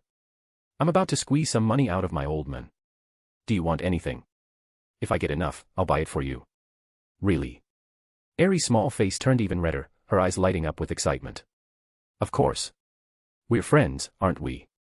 Haruto puffed out his chest, looking every bit like someone who valued loyalty above all else. Friends, huh? Eri pouted slightly, looking a little disappointed. Kyōsuke, having witnessed the entire exchange, couldn't help but chuckle and shake his head. This kid really hadn't come here for nothing. He had, quite effortlessly, charmed the daimyo's daughter, the princess of the Land of Fire. Not bad. The son of a tiger would never be a mere house cat. Still, his emotional intelligence could use some work. But that was to be expected. Girls did mature faster than boys, after all. Daimyo's daughter. Kyōsuke mused, his eyes flickering with thought.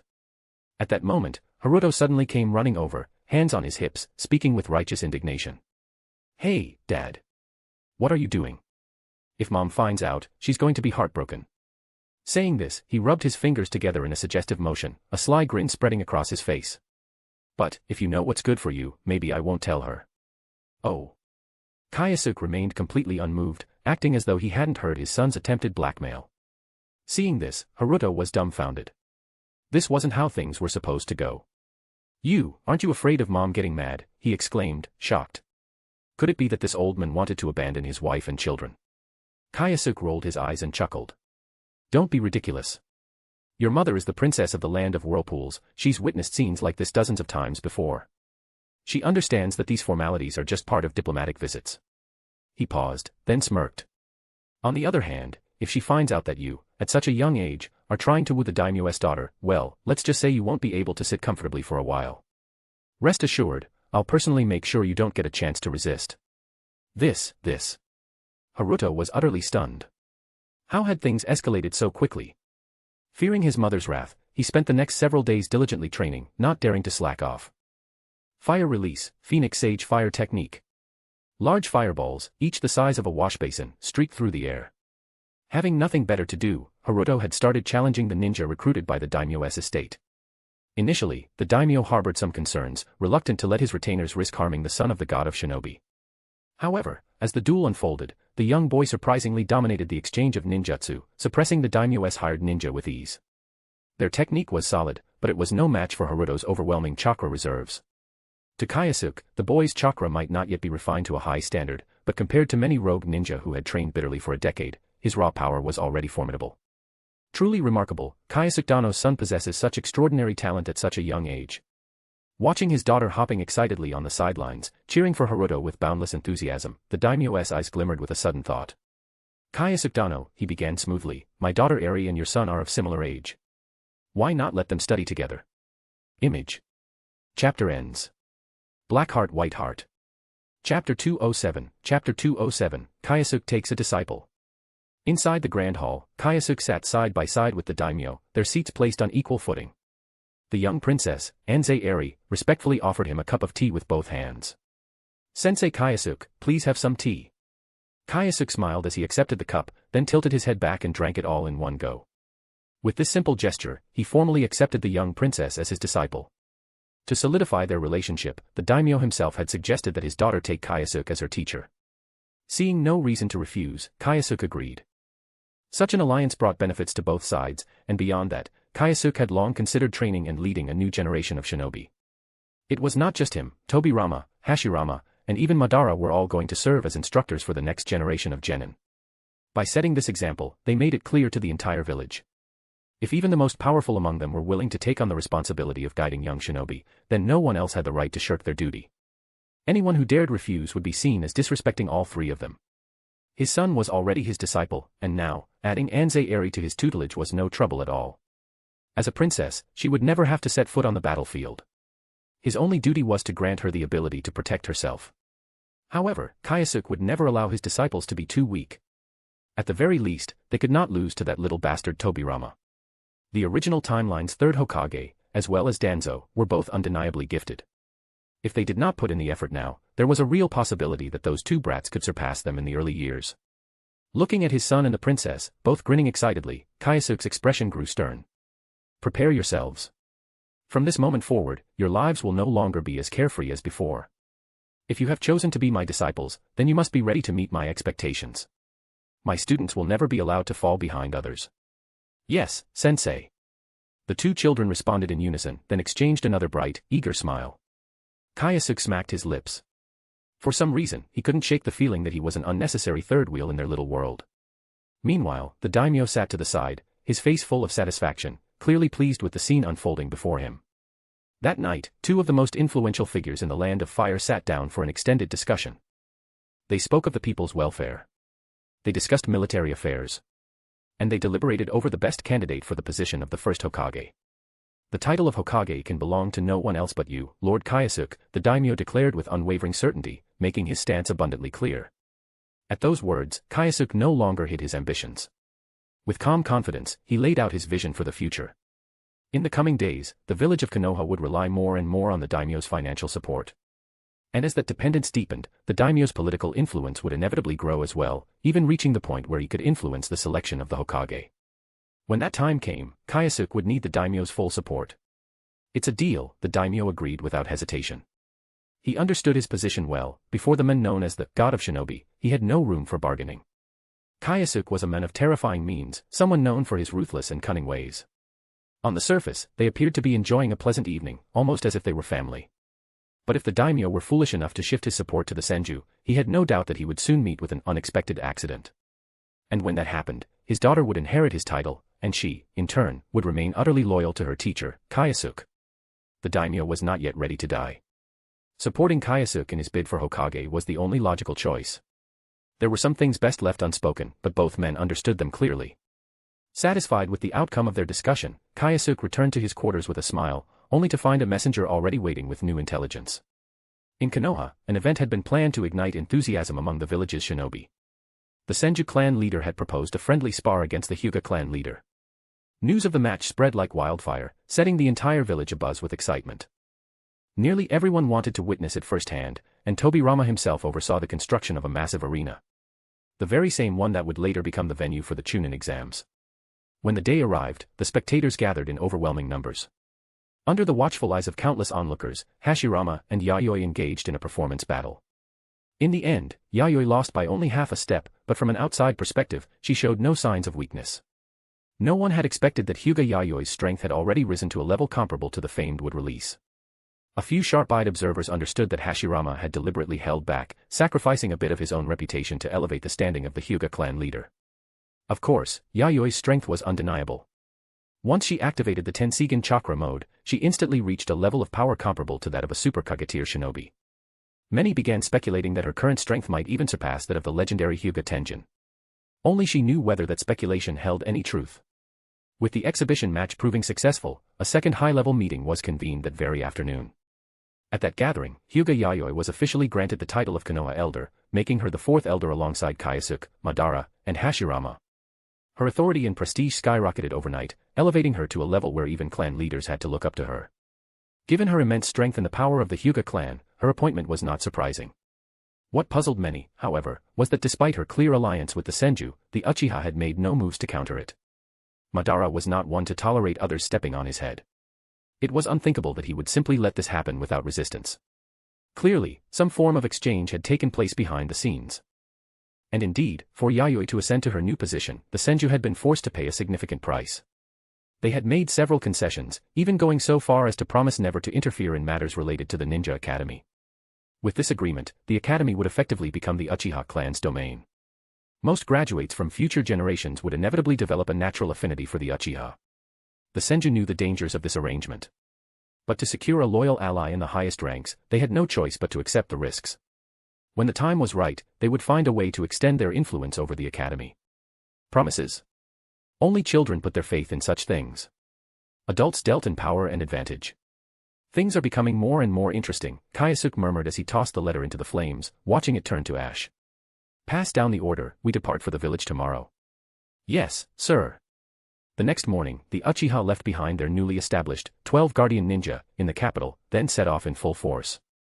Naturally, as Kyōsuke's disciple, the lively and adorable Anzai Eri accompanied them. The daimyo had initially considered sending a group of maidservant to attend to his daughter's needs. But worried that such an act might displease Kyōsuke, he ultimately decided against it. Perhaps it would be best for her to gain some life experience on her own. As it turned out, his concerns were entirely unnecessary. Throughout the journey, Anzai Eri remained cheerful and energetic, showing none of the fragility expected of a pampered princess. Sensei, look. I can already use the transformation jutsu. Not bad. Haruto, look. Haven't I improved with shuriken throwing? Oh. That's really impressive. Not just Haruto, but many other clansmen also took great care of the adorable little princess. From time to time, they would patiently correct any mistakes she made in her training, ensuring she stayed on the right path. With his clansmen watching over her, Kyōsuke was more than happy to relax. However, it seemed the god had other plans for him. Before long, their grand procession was met with an unexpected visitor. Uchiha Kyōsuke. Excellent. Your head shall be mine, the intruder declared, his voice carrying an air of chilling certainty. Image. Chapter ends. Black Heart White Heart. Chapter 208, Chapter 208, I, Kakuzu, have never been inferior to anyone in my life. Uchiha Kyōsuke, I shall claim your head as my own. The arrogant declaration instantly left everyone present in stunned silence. What did he just say? Someone turned to their companion, their voice filled with disbelief. I think he said that he was going to take Lord Kyōsuke's. The other person's lips trembled, but he hesitated to finish the sentence. The words had felt too absurd to even speak aloud. It was simply too outrageous. This was the god of ninja they were talking about, the men who single-handedly crushed the Senju clan. And now, someone had the audacity to point a finger at him and proclaim that they would take his head. Was there no limit to arrogance? Madman. Leave your life behind. Receiving their lord's silent approval, a high-ranking jonin stepped forward. His scarlet Sharingan gleamed with 3 tomo, spinning rapidly. He was a veteran of Kyōsuke's forces, a battle-hardened warrior who had survived countless blood-soaked battlefields. And it was precisely warriors like him who could never tolerate blasphemy against the deity in their hearts. Some insignificant, nameless stray dared to dream of slaying a god. Laughable. He would sever this fool's head first. But the enemy in question did not even spare him a glance. Are you afraid, Uchiha Kyōsuke? The man's deep green eyes, dark as the abyss, remained locked on the legendary god of ninja, ignoring the shinobi charging at him. His gaze carried a chilling, demonic aura. With the establishment of Konohagakure in the Land of Fire, its immense military potential sent ripples across the world, leaving countless ambitious individuals trembling. In response, the great nations swiftly followed suit, giving rise to their own hidden villages. Like mushrooms sprouting after the rain, these villages emerged one after another, each seeking to consolidate power.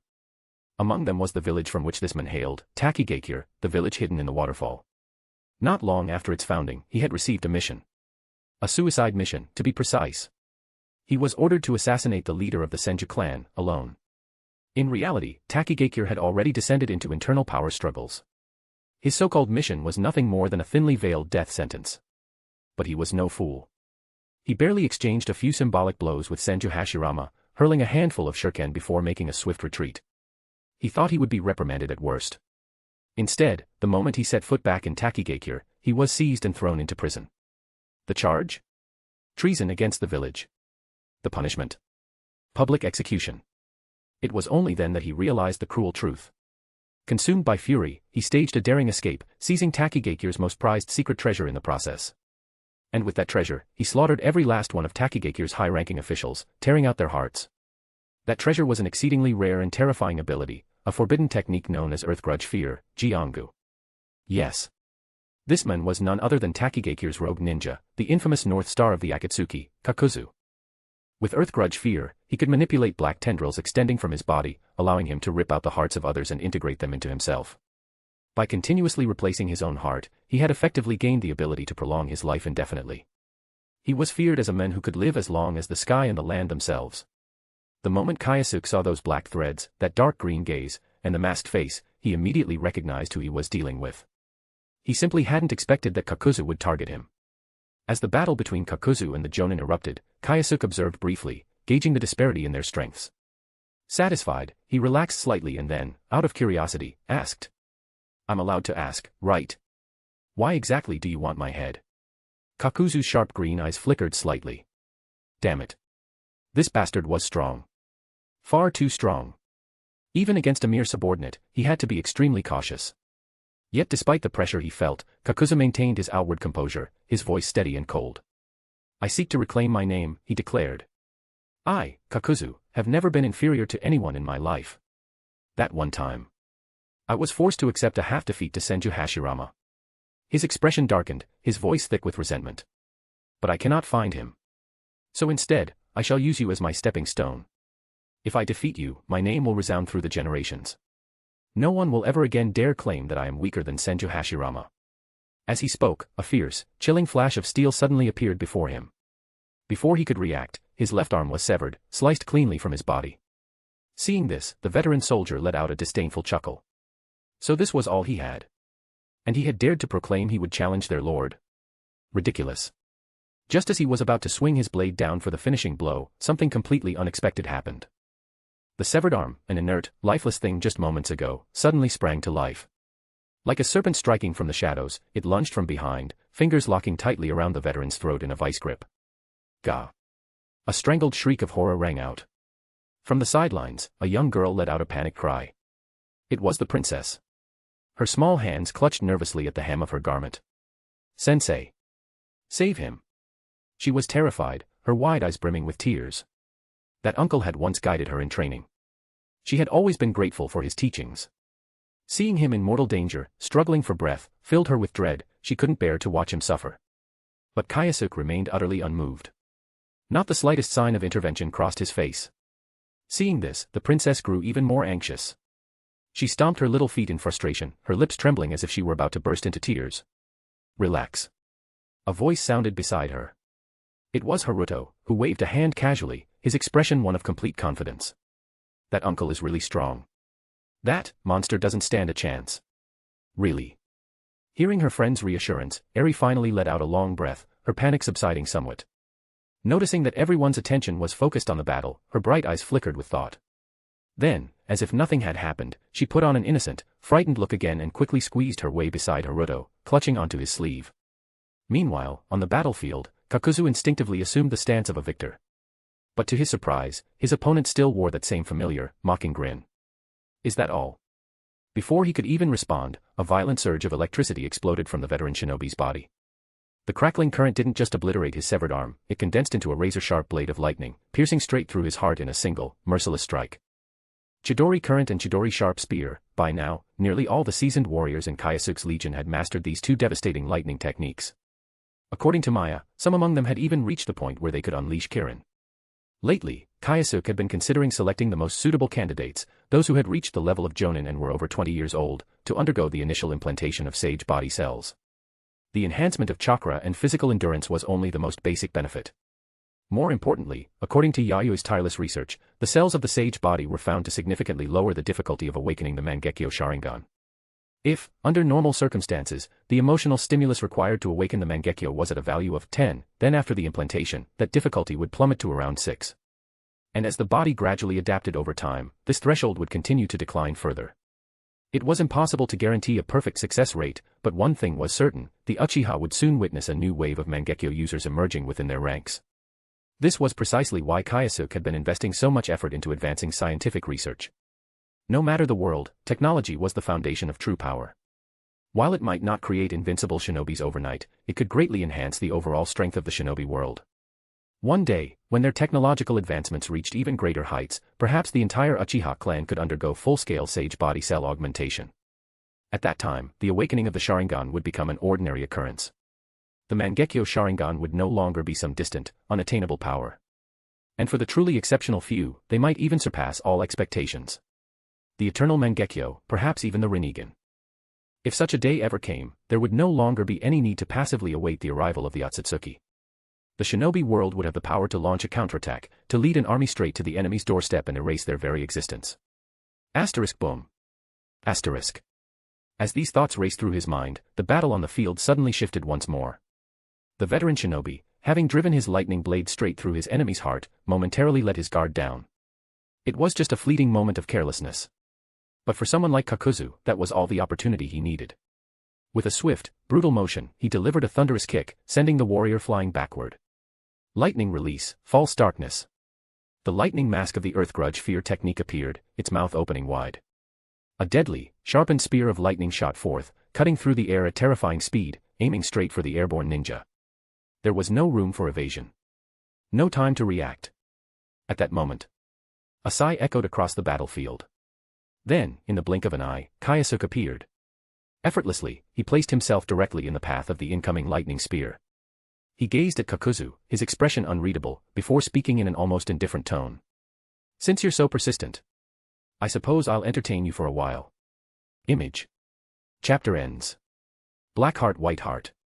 Chapter 209, Chapter 209, Northern Star Loan Company, CEO Kakuzu. The same Chidori, when wielded by different individuals, could display an utterly different level of power. The seemingly formidable lightning release, false darkness disintegrated the instant it made contact with Chidori. Such petty tricks weren't even worthy of Kyōsuke using his Susanoo to counter. At best, you're merely at the initial Kage level. Too weak. Ignoring the darkened expression on his opponent's face, Kyōsuke took a single step forward. In the blink of an eye, he was already standing right in front of him. So fast. Just as Kakuzu was about to react, a heavy knee strike landed forcefully against his stomach. His body was sent flying, crashing violently into the ground. Oh! Noticing his opponent's skin suddenly turn pitch black, Kyōsuke nodded slightly. The speed of Kakuzu's hand seals was rather impressive. To take a direct knee strike from him and still manage to activate Earth Release, Earth Spear at the moment of impact, hardening his body, this man was clearly more than just talk. Bastard. Seemingly sensing the contempt in Kyōsuke's gaze, Kakuzu took a deep breath, his chest expanding before he spewed out a highly compressed and terrifying wind sphere. Wind release, pressure damage. Having reinforced his body with Earth Spear, he had no fear of being caught in the explosion. This was one of Kakuzu's signature baiting tactics. With the enhancement of Earth Grudge Fear, it became even more unpredictable. However, he seemed to have forgotten that his opponent was a master of time-space ninjutsu. Kyōsuke was just about to sidestep when, out of the corner of his eye, he caught sight of two young figures standing at a distance. Sigh. Too close. He let out a soft, helpless sigh. As the compressed wind sphere was about to explode, he calmly raised his right hand. In the center of his palm, a black diamond-shaped mark flickered faintly. Then, before everyone's eyes, the rampaging compressed wind release simply vanished into thin air within Kyōsuke's palm. You absorbed it. Kakuzu was dumbfounded.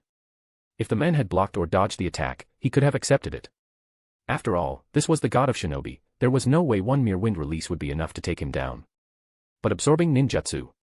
In all his years, Kakuzu had never seen such a thing before. No, wait.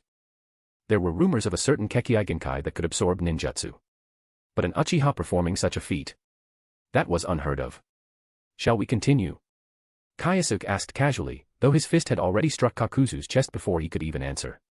His physical strength could rival that of Hashirama Senju. In terms of raw power, he even surpassed the future Tsunade at her peak. A mere earth spear was nothing against his devastating punch. Asterisk boom. Asterisk. The ground shattered like a spiderweb. The unfortunate Kakuzu was embedded deep into the earth, his so-called hardened defense proving utterly useless. No, at the very least, it ensured he still had an intact body. Second heart. With a single kick, Kyōsuke sent Kakuzu flying from the crater. While still airborne, Kakuzu had no choice but to activate his third heart. Bastard. Bastard. Bastard. The man was visibly furious. He couldn't comprehend how, despite possessing the immensely powerful Earth Grudge Fear, he was still so utterly outclassed. Had he not trained hard enough? That couldn't be, he and Kyōsuke were clearly of similar age. Was Earth Grudge Fear inferior to the Uchiha's Sharingan? But his opponent hadn't even activated the Sharingan. The sheer absurdity of the situation momentarily clouded his thoughts. And because of that moment of distraction, he failed to evade Kyōsuke's Chidori sharp spear. His third heart was obliterated in an instant. This is getting boring. Not wanting to waste any more time, Kyōsuke's chakra erupted beneath his feet. In a flash, he caught up to the still airborne Kakuzu, formed a single-hand seal, and unleashed a great fireball, instantly incinerating the fourth heart. Now, Kakuzu was left with only one life remaining. Wait. I surrender. No more fighting. Kakuzu was a practical man. He knew when to back down. His abilities were largely centered around ninjutsu, yet his opponent could absorb chakra. No matter how hard he tried, there was only one possible outcome, defeat. Since that was the case, he might as well surrender. Perhaps he could negotiate for leniency. He had no choice. Survival came first. Surrender, huh? Kyōsuke halted his attack, looking at Kakuzu with an amused expression. Give me one good reason not to kill you. I can make money. A lot of money. For you. Kakuzu played his trump card. Interesting. When it came to the choice between wealth and mere battle points, Kyōsuke hesitated only briefly before choosing the former. First, Konoha was currently in dire need of financial resources. Second, killing Kakuzu now wouldn't grant him that many battle points. It would be far more beneficial to let him live another 10 or 20 years, allowing his strength to peak at the Kage level. At that point, defeating him would earn far more rewards. I won't kill you, Kyōsuke finally declared. Just as relief began to spread across Kakuzu's wrinkled face, Kyōsuke continued, but on one condition, you will serve the Uchiha clan for 60 years. Don't refuse. I know what's inside you. Time doesn't hold the same weight for someone like you. It's either that, or death. You have 5 seconds to decide. 1, 2, 3, 4, 5. In a mere breath's time, Kyōsuke had finished counting. He raised his right hand, crackling with lightning. Don't attack. I accept. Under the looming threat of death, Kakuzu had no choice but to lower his head. Don't feel forced. I didn't coerce you. Not at all. It is my greatest honor to serve you, my lord. I like that answer. Kyōsuke waved his hand, signaling for the convoy to continue forward. Then, he motioned for Kakuzu to follow him, and the two of them disappeared into a small grove of trees. During their time inside, Kakuzu's astonished exclamations could be heard from time to time. There's so much. I've never tried something like this before. No problem, my lord. If you wish, I can. Would this method work? After a long while, Kakuzu finally emerged, breathing heavily. Judging from the excited flush on his face, he was clearly pleased with his newfound gains. Now that Kakuzu was going to make money for him, Kyōsuke naturally wouldn't let such a financial genius slip through his fingers. Up until now, his influence had been mostly concentrated within the Land of Fire, with little expansion into the other nations. But now, with Kakuzu at his disposal, he could extend his reach across the entire shinobi world, establishing a loan company that spanned nations. With his own covert backing, there was no doubt that the newly named Northern Star Loan Company would quickly rise to prominence. And with Kakuzu as CEO, someone ruthless and shrewd, it was the perfect arrangement for this kind of business. Who knew? Perhaps, in time, they could even become the wealthiest force in the ninja world. This fight wasn't in vain. I gained a top-tier laborer for free. I just wonder if this guy will go around bragging in the future, claiming that he fought the God of Shinobi for dozens of rounds without a clear winner. To be honest, Kakuzu's strength wasn't even enough to serve as a warm-up for him. Having gone so long without a worthy opponent, Kyōsuke found himself craving a battle where both sides were evenly matched. But that didn't matter, there were still people in Konoha waiting for his return. Since the act had to be played to the end, how could Yayoi possibly ignore the men who had killed his master, especially when it was all part of the trap for Hashirama and his brother? Image. Chapter ends. Black Heart White Heart. Chapter 210, I am the smartest person in the ninja world. A few days later, at the main gates of Konoha. Oni-san. With great effort, little Uchiha Nagisa moved her short legs, her chubby hands waving eagerly, trying to catch her older brother's attention. My, what an adorable child. Before she could even reach her brother, however, she was scooped up by a stranger, a young woman who seemed utterly smitten. Looking at the soft, sweet little Uchiha Nagisa, Princess Eri's eyes practically turned into heart shapes. Degree. Clearly, little Uchiha Nagisa was not pleased. She had been trying to get her brother's attention, only to end up in the arms of a complete stranger instead. She blinked at the unfamiliar woman, then turned her gaze toward her slowly approaching father. The next moment, she opened her mouth and let out a wailing cry at full volume. Wah! Wah! Wah! Her piercing cries echoed through the air, causing Anze Eri to freeze in panic. This was unexpected. She had always been popular with children. People often praised her beauty, and she had never had trouble charming little ones before. So why was her usual charm completely failing today? Just as she was puzzling over this, Haruto arrived. And as if by magic, the moment the little one was back in her brother's arms, she immediately stopped crying. I see. Anze Eri muttered, realization dawning upon her. She glanced at the now smug-looking little girl. Their gazes met, and for a brief moment, it was as if invisible sparks crackled between them. Papa. Despite her earlier distress, little Nagisa did not forget to greet her father, Uchiha Kyōsuke, who had finally caught up to them. However, it was evident that what she truly cared about was the gift he had brought for her. Seeing the expectant chubby hand reaching toward him, Kyōsuke chuckled lightly, then took out a beautifully crafted gift box and placed it in her tiny palm. Why do I feel like I've become nothing more than a tool? The god of ninja pondered this thought, and he was not wrong. Mito was not here to welcome him back, she was likely at home, preparing their meal. Not wanting to waste any more time, Kyōsuke lifted both of his children into his arms and, with his free hand, took hold of Princess Eri's. Come, let's go home. And with a swift motion, the four figures vanished from Konoha's gates. Konoha, Senju clan compound. He's back. Senju Tobirama placed a teacup in front of the woman seated across from him. There were very few people in the entire village of Konoha whom he would personally serve tea. Even fewer among them were women. But in his eyes, the woman before him was deserving of such courtesy. Her status, her demonstrated strength, both were more than enough to earn his utmost respect. It's good that he has returned. Hyuga Yayoi nodded slightly, but in the depths of her gaze flickered a hatred so deep that it was almost seared into her very being. The murder of my master is an unforgivable crime. Tomorrow, I will personally seek him out and demand justice. If that is your intent, I will arrange the challenge. A subtle smile played on Tobirama's lips. Deep down, he took great satisfaction in his meticulous planning. To him, Hyuga Yayoi stood little chance against Uchiha Kyōsuke. Even if her Tenseigan had surpassed the power of a Tenjin, did she truly think Kyōsuke had remained stagnant? This battle was not about victory. His true purpose lay elsewhere, he wanted to completely sever any potential ties between the Hyuga and Uchiha clans. If the Hyuga clan leader suffered a crushing defeat before the eyes of all, then any Hyuga with even a shred of pride would seek to challenge the Uchiha. An alliance? Impossible. That was Tobirama's real objective. Whatever Hyuga Yayoi thought, it was of no concern to him. Once the possibility of an alliance with Uchiha was erased, she would have no choice but to turn to the Senju clan. Otherwise, how could the Hyuga, caught between the two great clans, hope to survive? If she were foolish enough to try, their only future would be annihilation. Hyuga Yayoi was a clever woman. Tobirama was certain that, when the time came, she would make the only rational choice.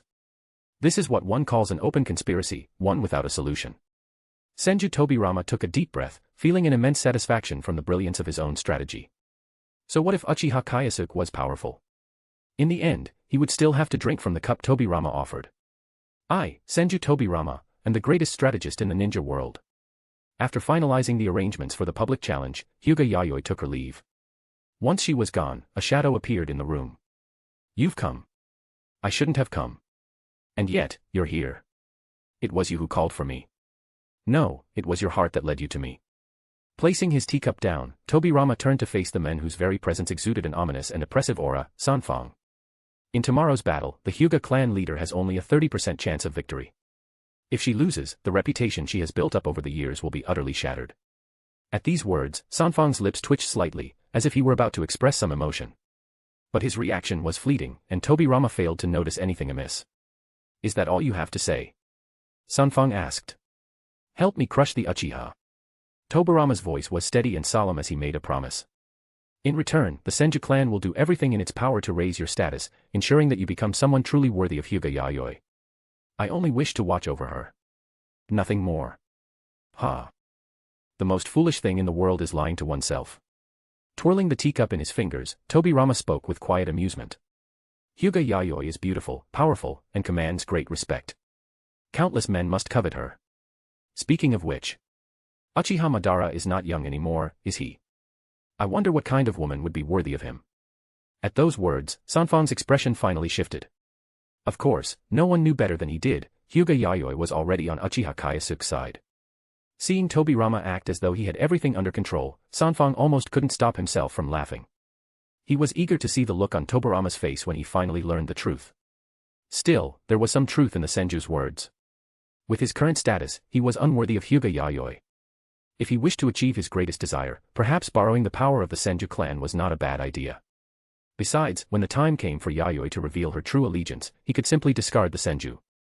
By then, he would have his status, his power, and his influence, and with his relationship with Yayoi, he would have nothing to fear from Senju's retaliation. Yes, that was the best path forward.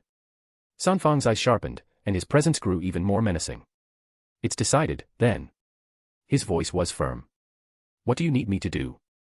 No rush. Seeing his plan falling into place, Tobirama remained calm. The key to tomorrow's battle lies in leveraging its momentum. Momentum. That's right. We will use the duel's attention to elevate your status, officially placing you among Konoha's 5 greatest warriors. Konoha's 5th greatest warrior. Sanfang took a deep breath. His eyes burned with newfound determination. If he succeeded, would he finally stand by her side? As for facing Kyōsuke, he had no reservations. His obligations to the Uchiha were long since fulfilled. His allegiance was his own choice. The only question left is. Tobirama's gaze was sharp as he spoke. Are you capable of bearing such a reputation? I will win. Sanfang lifted his head to the night sky, as if he could see the face of the woman he loved. No matter the cost. Image. Chapter ends. Black Heart White Heart. Chapter 211, Chapter 211, Yayoi's Challenge. The next day, a torrent of news spread wildly, echoing through every corner of the Hidden Leaf village. In an effort to prove her own strength, the head of the Hyuga clan resolved to challenge Uchiha Kyōsuke. Of course, this was only the official statement. Alongside it, another piece of rumor began circulating in secret. It was rumored that the mysterious death of the Hyuga Tenjin had, in fact, been caused by none other than Uchiha Kyōsuke himself. On the surface, the new head of the Hyuga seemed to be fighting for recognition, but in truth, she sought revenge for her fallen kin. These tidings, however, had nothing to do with Yayoi. They had been deliberately arranged by Tobirama to generate a spectacle, employing a network of emissaries to spread the information. The objective was simple, to force a confrontation between the Uchiha and Hyuga clans, thereby eradicating any possibility of their future cooperation. After all, with the mediation of the Senju at hand, a life-and-death battle between the two factions was never truly in prospect. As for that man who possessed strange, explosive jutsu. To be honest, Tobirama didn't hold particularly high expectations for him. This was merely a convenient move, an incidental maneuver at best. Even if he could not defeat the contemptible fellow, merely vexing him would serve a purpose. In short, the aim was clear, one must never allow the Uchiha clan to live too comfortably. Deep-seated hatred, nurtured by the father, the uncle, and their brethren, was not something that could ever be dissolved by a simple gesture of reconciliation. Fight, and fight as fiercely as you can. Papa, wake up. Clad in an adorable frog-print pajama set, little Uchiha Nagisa had one important mission each morning, rousing her father from slumber. With chubby hands placed firmly on his broad shoulder, she summoned all the strength a baby could muster and shook him with determined effort. Yet, no matter how hard she tried, her father's body remained as still as a statue, completely unresponsive to her tiny but insistent demands. Nagisa's lips pursed in a pout, her large eyes filled with frustration. What do I do now? She mumbled, her voice laced with innocent distress. Fortunately, at that moment, a messiah appeared. That won't work, a confident voice declared. Haruto, Nagisa's ever-reliable older brother, had noticed his little sister's plight. In the blink of an eye, he materialized inside the bedroom, his presence practically radiating mischief. Flashing a grin, he reached out and gently ruffled Nagisa's soft hair.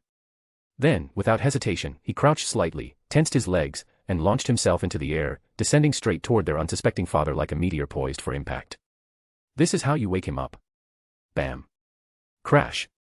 Nagisa let out a startled cry as Haruto wobbled, struggling to push himself up from the floor. Meanwhile, on the bed, Kyōsuke, who had apparently woken up at some unknown point, sat up, gazing down at his son with mild curiosity. His expression remained unreadable, but the faintest hint of amusement flickered in his eyes as he took in the sight of Haruto now sporting a conspicuous bump on his forehead. Haruto clenched his teeth, his fists tightening at his sides. He was convinced his father had been pretending to sleep the entire time. Silently, he measured the difference in strength between them, and after a brief moment of despair, he realized there was no way he could get back at him.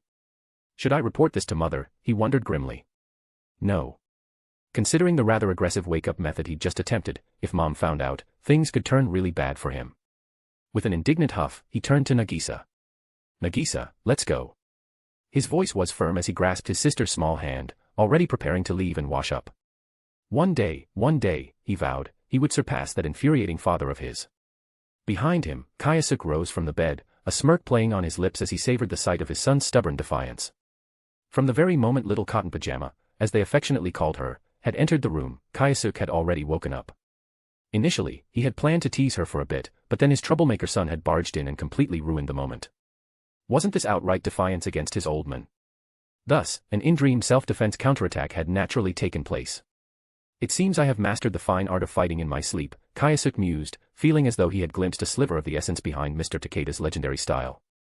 After his morning routine, waking up, washing up, and partaking in breakfast, Kyōsuke took his usual seat at the dining table, where his family was already seated in neat rows, poised to enjoy the meal meticulously prepared by their beloved Marubun, his personal nickname for Mito.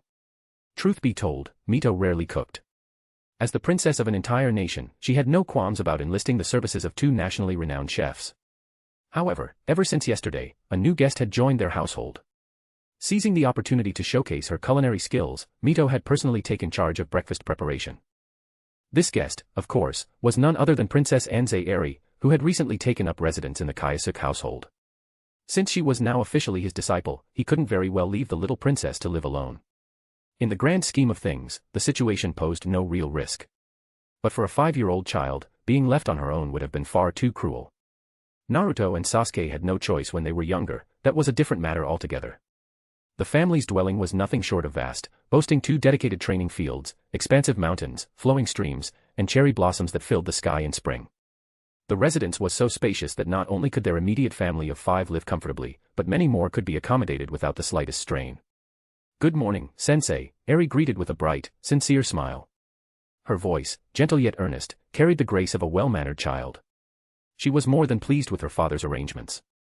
Not only was she here in Konoha to study, but she had also found warmth and comfort in her teacher's household, one that, despite its grandeur, exuded a rare sense of familial closeness. Mito and Eri, both princesses in their own right, discovered many similarities between them. Marubun had taken quite a liking to the young girl, feeling a deep sympathy for a child so young yet already traveling across lands, far from home. At times, the house had felt too spacious, a little too empty.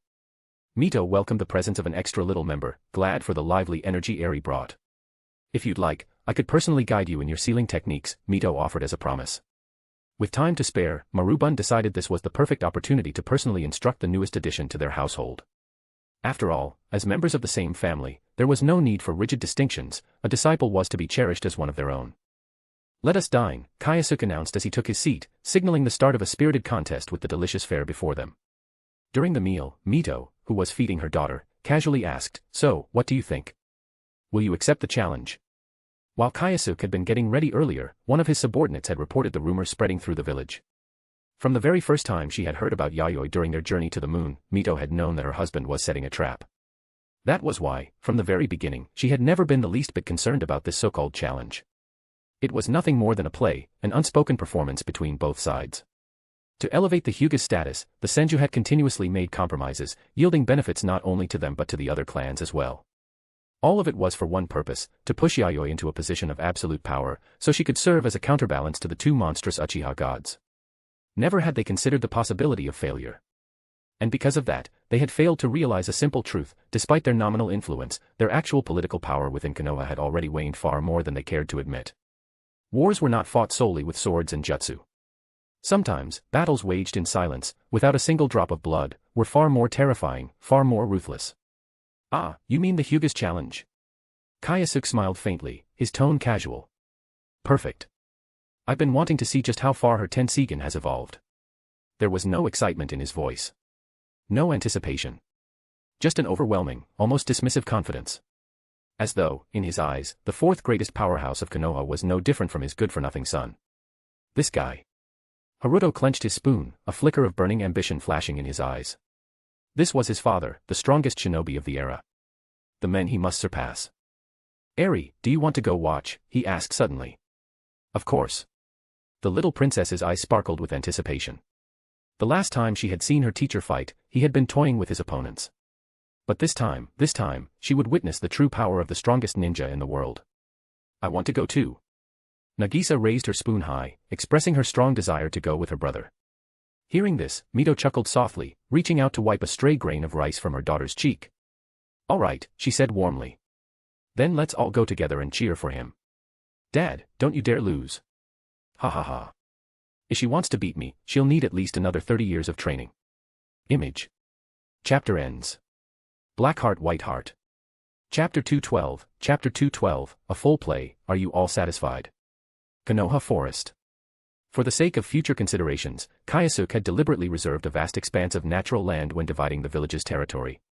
Whether it was for the Chunin exams or for students' outdoor simulation courses, this forest would serve as an ideal setting for training and assessment. However, he had never expected that he himself would become the first to truly experience it. On the hastily constructed wooden grandstands, the audience eagerly awaited the spectacle, all the while silently expressing their gratitude toward Hashirama for his generous assistance. Without his wood release, how else could they have built a 20-meter-high platform in such a short time? Without it, how could they have had the privilege of witnessing the distant battle so clearly? Wow. Papa is amazing. A sweet voice rang out as a little girl clapped her hands excitedly, waving at her father, who was engaged in battle. In truth, Nagisa had no real understanding of combat. To her, the sight of green and gold energies clashing midair was simply a breathtaking display of beauty. As for everyone else, they were utterly immersed in the sheer awe and shock of witnessing a clash at a level beyond Kage. So this is Sensei's true power. Anze Eri murmured, her gaze unfocused as if she had been completely entranced by what she saw. More than anything, a deep sense of longing stirred within her heart. Indeed. This is what my father is truly capable of. Beside her, Haruto nodded solemnly, his expression filled with undeniable fervor. Not far away, the clan heads, including Sarutobi Sasuke, stood in silence. No one spoke. All eyes remained fixed on the battlefield. For a long time, Sarutobi Sasuke watched without a word before finally breaking the silence. No matter how many times I see it, I am always left deeply shaken by such power. That is why he is known as the God of Shinobi. Beside him, the Hatake clan head unconsciously tightened his grip on the short blade at his waist. It was the instinct of a true swordsman when standing before an overwhelming force. The urge to test one's own edge against such power was almost impossible to suppress. Uchiha Kyōsuke.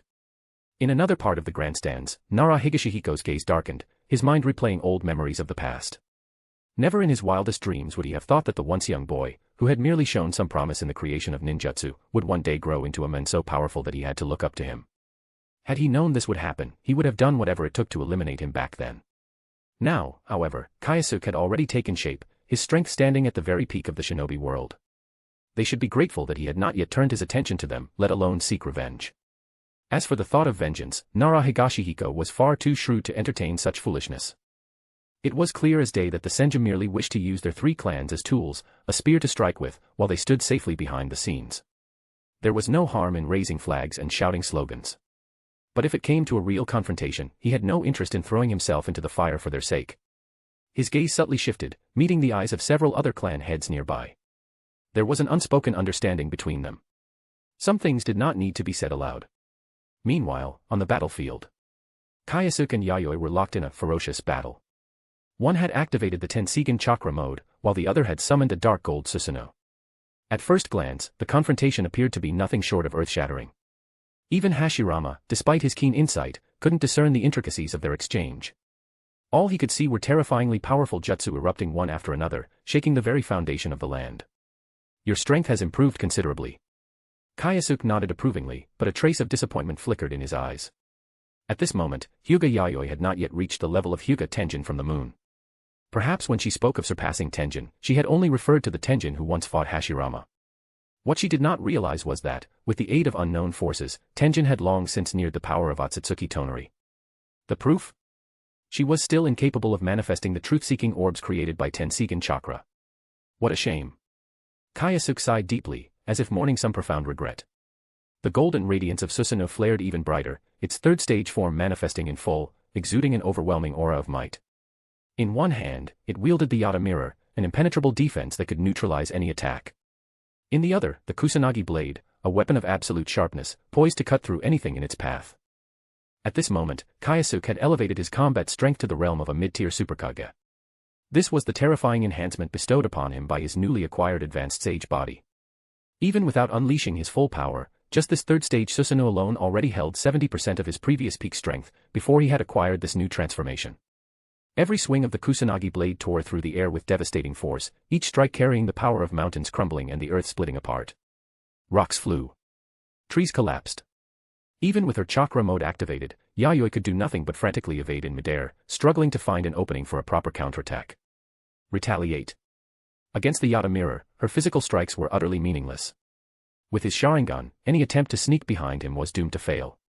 Left with no alternative, Yayoi resorted to unleashing her most powerful techniques, hoping to force Kyōsuke into exhausting his Mangekyo abilities. Yet, despite her efforts, the battle had already raged on for half an hour, neither side relenting. The once pristine Konoha forest, repurposed as a training ground, had now been reduced to ruins, its trees felled and the earth scarred by the sheer destructive force of their clash. That's enough.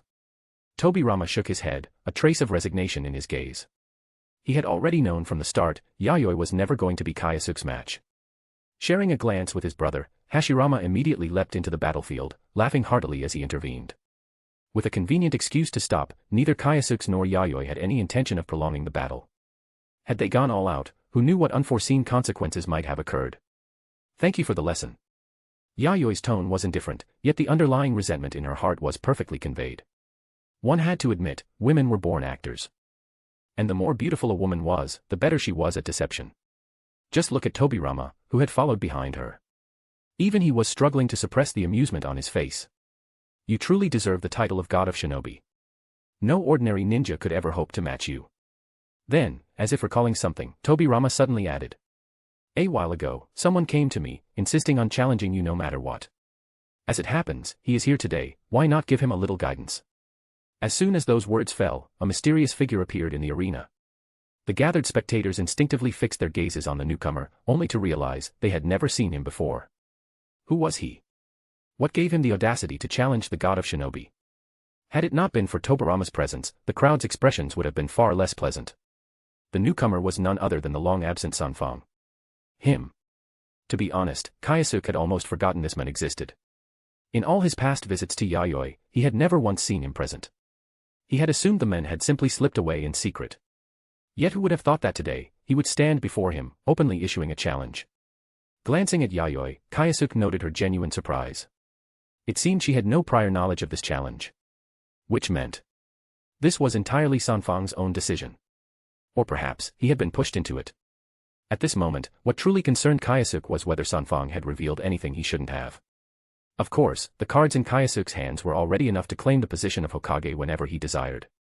However, without first pushing the Senju to a position of weakness, he would never make his move. Konoha still needed the Senju's strength to defend against external threats, but that didn't mean they could be allowed to rise too high. The art of using and suppressing them required a delicate balance, one that he was still in the process of achieving. His goal was simple, to make the Senju into what the Uchiha had become in the original timeline. A clan that seemed to hold influence, yet in truth, was completely excluded from the core of power. When the time came, they could be used when necessary, discarded when no longer needed, and if they became a problem, the village's strength could be turned against them with ease. For that reason, Kyōsuke had no intention of revealing his relationship with Yayoi just yet. Fortunately, upon careful observation, he noted that Tobirama showed no unusual reaction. Which meant Sanfang hadn't spoken out of turn.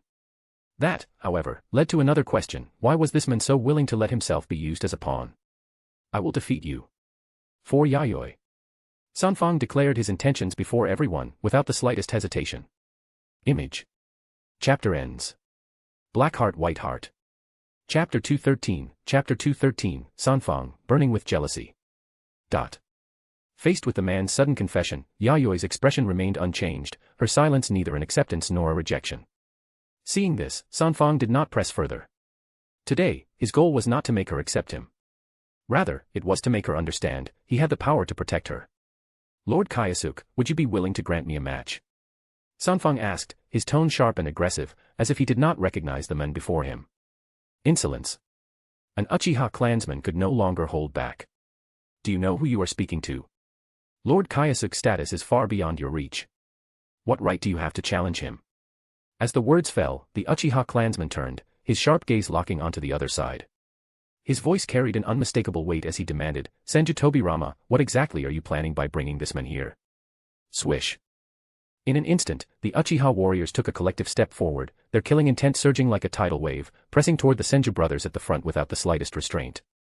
No one had expected the situation to escalate so suddenly. Many of the clan leaders present, witnessing the Uchiha's oppressive stance for the first time, were deeply taken aback. It's hard to blame them for reacting this way, murmured the reserved Aburame clan head as he quietly stepped aside.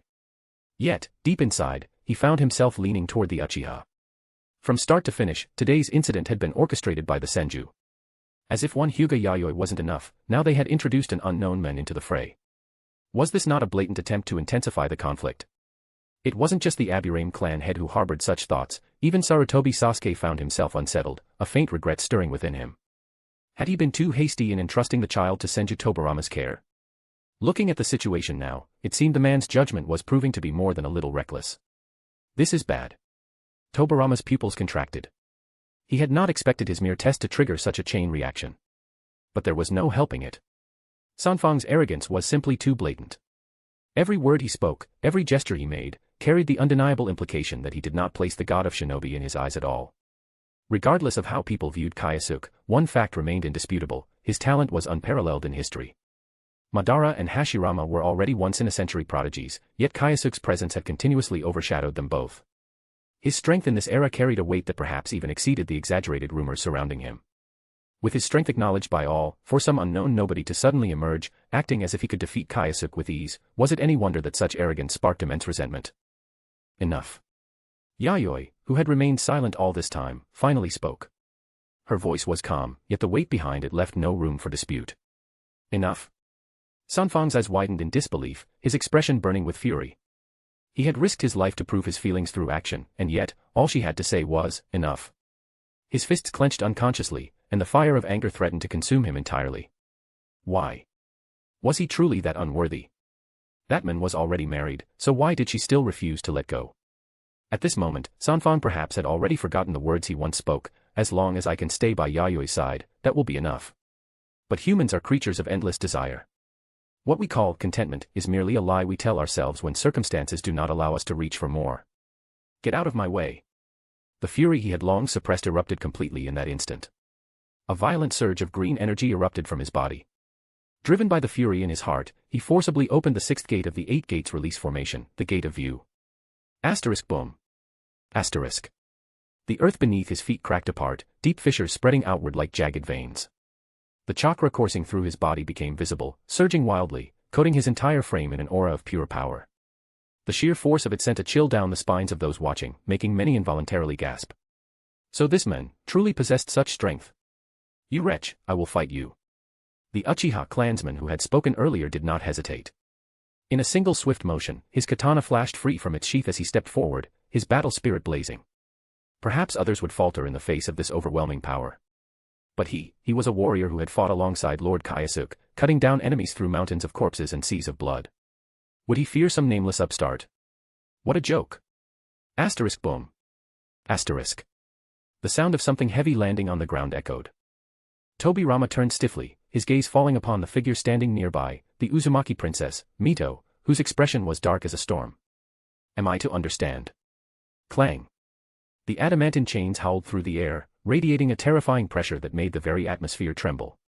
That this is your Senju clan's way of tearing apart the peace treaty. Her voice was icy, her gaze even colder, filled with killing intent.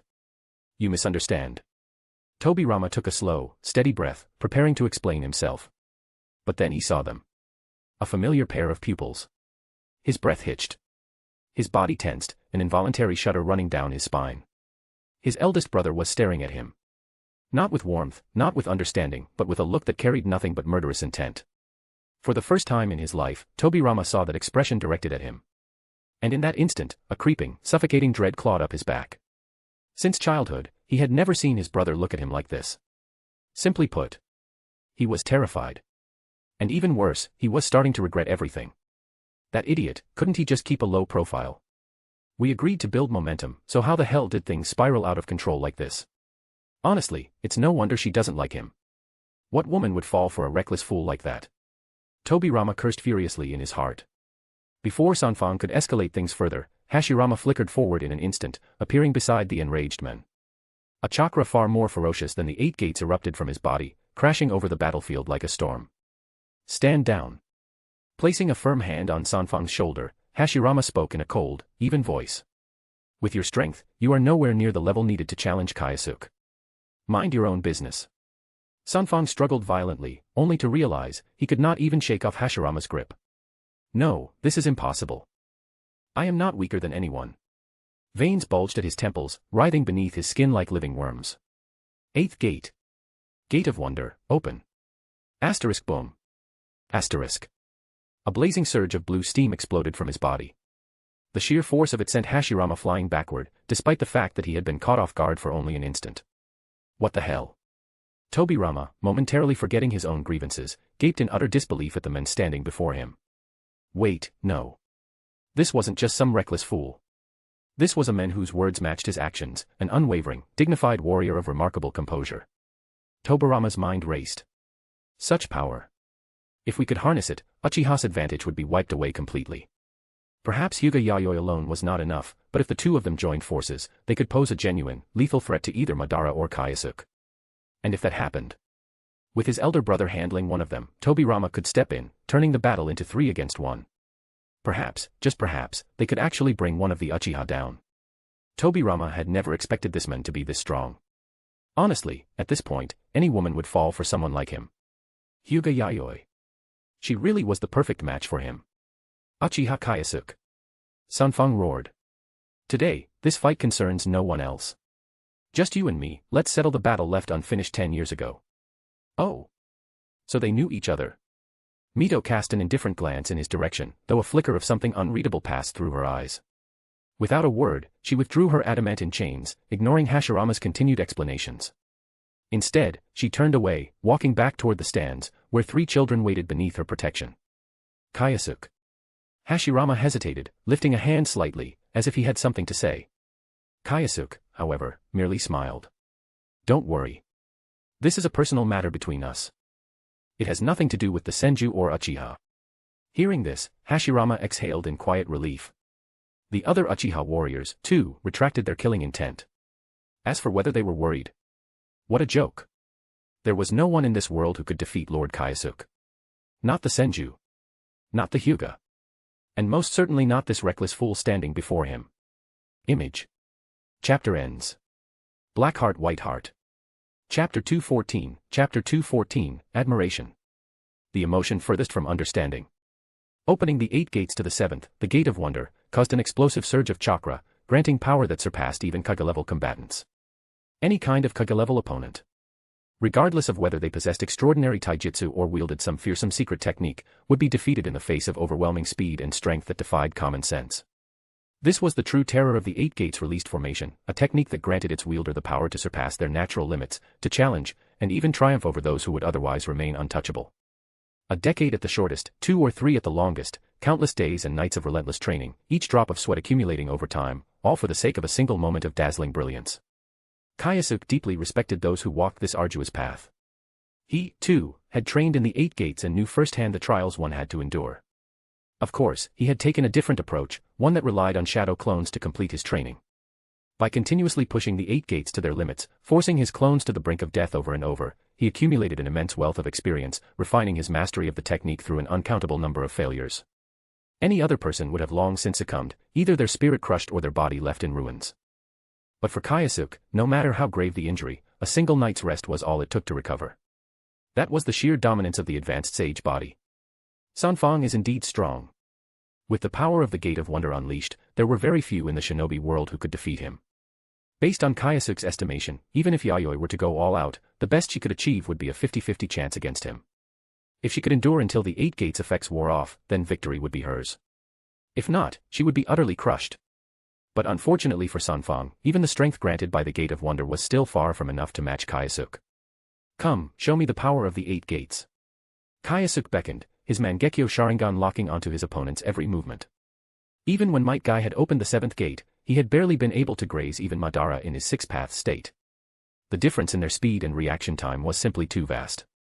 Kyōsuke wasn't as strong as Madara in his 6-paths form. But at the same time, Sanfang was nowhere near Might Guy's level. If they were fighting in their base states, determining victory would not be so simple. Take this. Sanfang roared, as a brilliant blue stream erupted from his body. In an instant, he vanished from sight. Only when his fist collided with Kyōsuke's did the ground beneath them begin to rupture and collapse, unable to withstand the force. Asterisk boom. Asterisk. The two clashed directly, without any unnecessary flourishes. The shockwave from their impact blasted outward like a raging typhoon. In Sanfang's mind, the moment he opened the 7th gate, he was invincible. Every time he used this immense power, he couldn't help but revel in its intoxicating strength.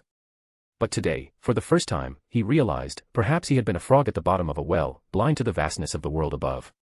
From sheer physical strength alone, his opponent was in no way inferior to him. No. The gap was even wider than he had first thought. His own power was amplified by immense speed, yet the men before him had not moved an inch. In a pure contest of raw strength, he had been the one to lose. Not bad. Kyōsuke nodded to himself, silently assessing his opponent's might. A shinobi who could wield the power of the 7th gate was roughly on par with a mid-tier Super Kage. As a reward for your performance, allow me to show you something interesting today. Still holding off Sanfang's attack with one hand, Kyōsuke's free hand moved in a blur, rapidly forming a seal. With a single upward gesture, dazzling white beams of energy erupted around him. Storm release, laser circus. Seeing his opponent cast a jutsu with one hand, Sanfang instinctively dodged to the side, narrowly evading the laser. Yet, what he hadn't anticipated was that the beam, meant to be a straight-line attack, suddenly curved in midair, altering its trajectory and striking from a blind spot beyond his field of vision. Had he not been in his 7th gate state, with his reflexes heightened to an extraordinary degree, that single strike would have taken his life on the spot. Gritting his teeth, Sanfang glanced at the deep, penetrating wound on his left shoulder. He spat out a mouthful of blood, his voice low and strained as he asked, What kind of jutsu is this? Storm release. Never seen it before, have you? Kyōsuke replied with a smirk. Storm release, a fusion of lightning and water chakra, forming a unique Keigenkai. To successfully merge these two chakra natures within the body, both elements needed to reach level 7 or higher. Fortunately, this was a requirement Kyōsuke had long since surpassed. Though he carried himself with ease, the truth was that every moment of every day, thousands of his shadow clones were tirelessly training within his clan's compound. Some might call it a shortcut, but in terms of sheer dedication and effort, no one in the entire shinobi world could match him. Under the relentless training of countless clones, he had successfully developed Storm Release. It combined the raw, destructive power of lasers with the fluid maneuverability of water. The result was an ability of unparalleled potency, a true fusion of lightning and water, bringing out the strengths of both. And this was merely Kyōsuke's second bloodline limit. In the future, there would be a third, a fourth, until the day he could create 9 powerful truth-seeking orbs of his own. When that time came, no one would be able to match him in the field of ninjutsu. No one. What was the value of the 8 gates power boost? Without a proper understanding of his techniques, Sanfang had nearly been killed in a single strike. Though his opponent had barely escaped death, his left arm was now utterly crippled. No matter how one looked at it, his combat strength had been severely diminished. This was the supremacy of those who wielded Keigenkai. As long as he was given enough time, what couldn't he accomplish? Boil release, lava release, ice release, explosion release, scorch release, crystal release. Even Hashirama's would release, if he so desired, he could perfectly replicate it. Unfortunately, he did not possess Azura's chakra. While he could wield would release, he likely wouldn't be able to summon the colossal Buddha on the same level as Hashirama. It was a pity, to say the least. Clap. Kyōsuke pressed his hands together. An immense surge of natural energy rushed toward him, and in the span of a single second, he entered Sage mode. His physical capabilities surged, reaching the absolute peak of the mid-tier Super Kage level. Now, the difference between him and his opponent was overwhelming. Before the men could react, Kyōsuke vanished from sight, appearing directly before him. With his fingers forming a rapid sequence of seals, he opened his mouth and unleashed a highly concentrated beam of violet energy. Sage Art, Storm Release Light Fang. The attack moved with such unbelievable speed that his opponent had no chance to dodge. In the end, the gap between their strengths was simply too vast. This technique was powerful enough to sever Naruto's truth-seeking orbs imbued with yang chakra. There was hardly anything in existence capable of withstanding it. A mere mortal body of flesh and blood. Naturally, it stood no chance. Aha! A pained scream tore through the battlefield. Sanfang's right arm was instantly severed, dropping to the ground with a dull thud. The extreme heat from the laser had partially cauterized the wound, leaving the flesh charred black. Yet despite the pain, the man's resolve did not waver. You bastard! I won't lose to you. With what little strength remained in his battered body, he desperately lifted his injured left arm. Curling his fingers, he prepared to drive them straight into his own heart. He was ready to gamble everything. But at that very moment, Yayoi appeared behind him. Raising her hand, she struck a precise chop to the back of his neck. Yayoi. Already teetering on the brink of collapse, Sanfang lost the last of his strength. Just before darkness claimed him, a glimmer of joy flickered in his eyes. You still care about me, after all. He still has his uses. That was what Yayoi conveyed with her lips, and Kyōsuke had no objections. The poor fool. Even if he survived and recovered, he would ultimately become nothing more than a tool in Yayoi's hands, a pawn to be used at her convenience. From the very first time they met, Kyōsuke had already seen through her nature. Hyuga Yayoi was someone who excelled at manipulating emotions. Her cunning and ability were so extraordinary that even after personally eliminating the heir of the Hyuga main family, Hyuga Tenjin remained entirely unaware. That man had no idea that the disciple he trusted the most, the one he had nurtured by his side, was harboring ambitions to replace him at every moment. Did he truly believe love would sway someone like her? In the end, that man would come to understand. Dying here today, in the depths of Konoha's forest, might have been the best outcome he could have hoped for. Admiration is the emotion furthest from understanding. Yet, far too many people fail to realize this. Image. Chapter ends. Black Heart White Heart. Chapter 215, Chapter 215, The Establishment of the Senju Police Force. After this incident, the name of Sanfang indeed spread far and wide. Unfortunately, rather than praise, what he gained was mostly infamy. There is nothing wrong with pursuing love. But to attack the village's very symbol for the sake of one's own status, this was an act of irresponsibility toward the tens of thousands of villagers. Thankfully, Lord Kyōsuke is unharmed, otherwise, the entire Hidden Leaf village would have been thrown into chaos. My God, I just don't understand. Lord Kyōsuke is so kind and noble, why would anyone wish him harm? Wherever the leaves dance, the fire burns eternal. That's right, such a great man is the one who truly embodies the spirit of the Hokage. I support Lord Kyōsuke for Hokage. Yes. Support Lord Kyōsuke. In the Senju clan compound, Tobirama gazed grimly at the public opinion report in his hands. No matter how he analyzed it, he simply couldn't understand how a carefully orchestrated campaign to sway public opinion had only served to bolster his opponent's reputation instead. Where did it all go wrong? In the end, he could only blame this unforeseen outcome on the Uchiha clan's superior public relations tactics. Initially, only around 30% of the villagers had believed that Uchiha Kyōsuke was the most suitable candidate for the position of Hokage. His elder brother, Senju Hashirama, held about 20% of the public's favor, while the remaining population had no strong opinion on who should hold the village's highest office. Yet, after this so-called Will of Fire incident, Kyōsuke's approval rating had miraculously surged by another 20%. Everyone has been deceived by that hypocritical bastard. The plan had been to use this opportunity to push Sanfang into power. However, that idiot was simply too foolish. He had managed to paint himself as a scorned suitor who, unable to win affection, had turned to hatred. To the outside world, it was obvious that Kyōsuke had repeatedly urged for the matter to be put to rest, yet the other party obstinately refused to back down. And what was the result? He had lost an entire arm. Not only was he devoid of moral character, but he was also lacking in intelligence. How could a fool like him ever hope to rise to power in the Hidden Leaf? As a consequence, even the Senju clan found itself under intense scrutiny, with Tobirama shouldering the lion's share of the criticism. On that fateful day, the village had nearly been plunged into a full-scale conflict, and in this matter, Tobirama could not escape blame. No matter how he tried to explain himself, none of the mid-sized and smaller clans that had witnessed the event were willing to accept his excuses. Oh, so this is the so-called compassionate Senju at work. Always preaching about letting go of hatred, yet secretly dispatching people to target the Uchiha.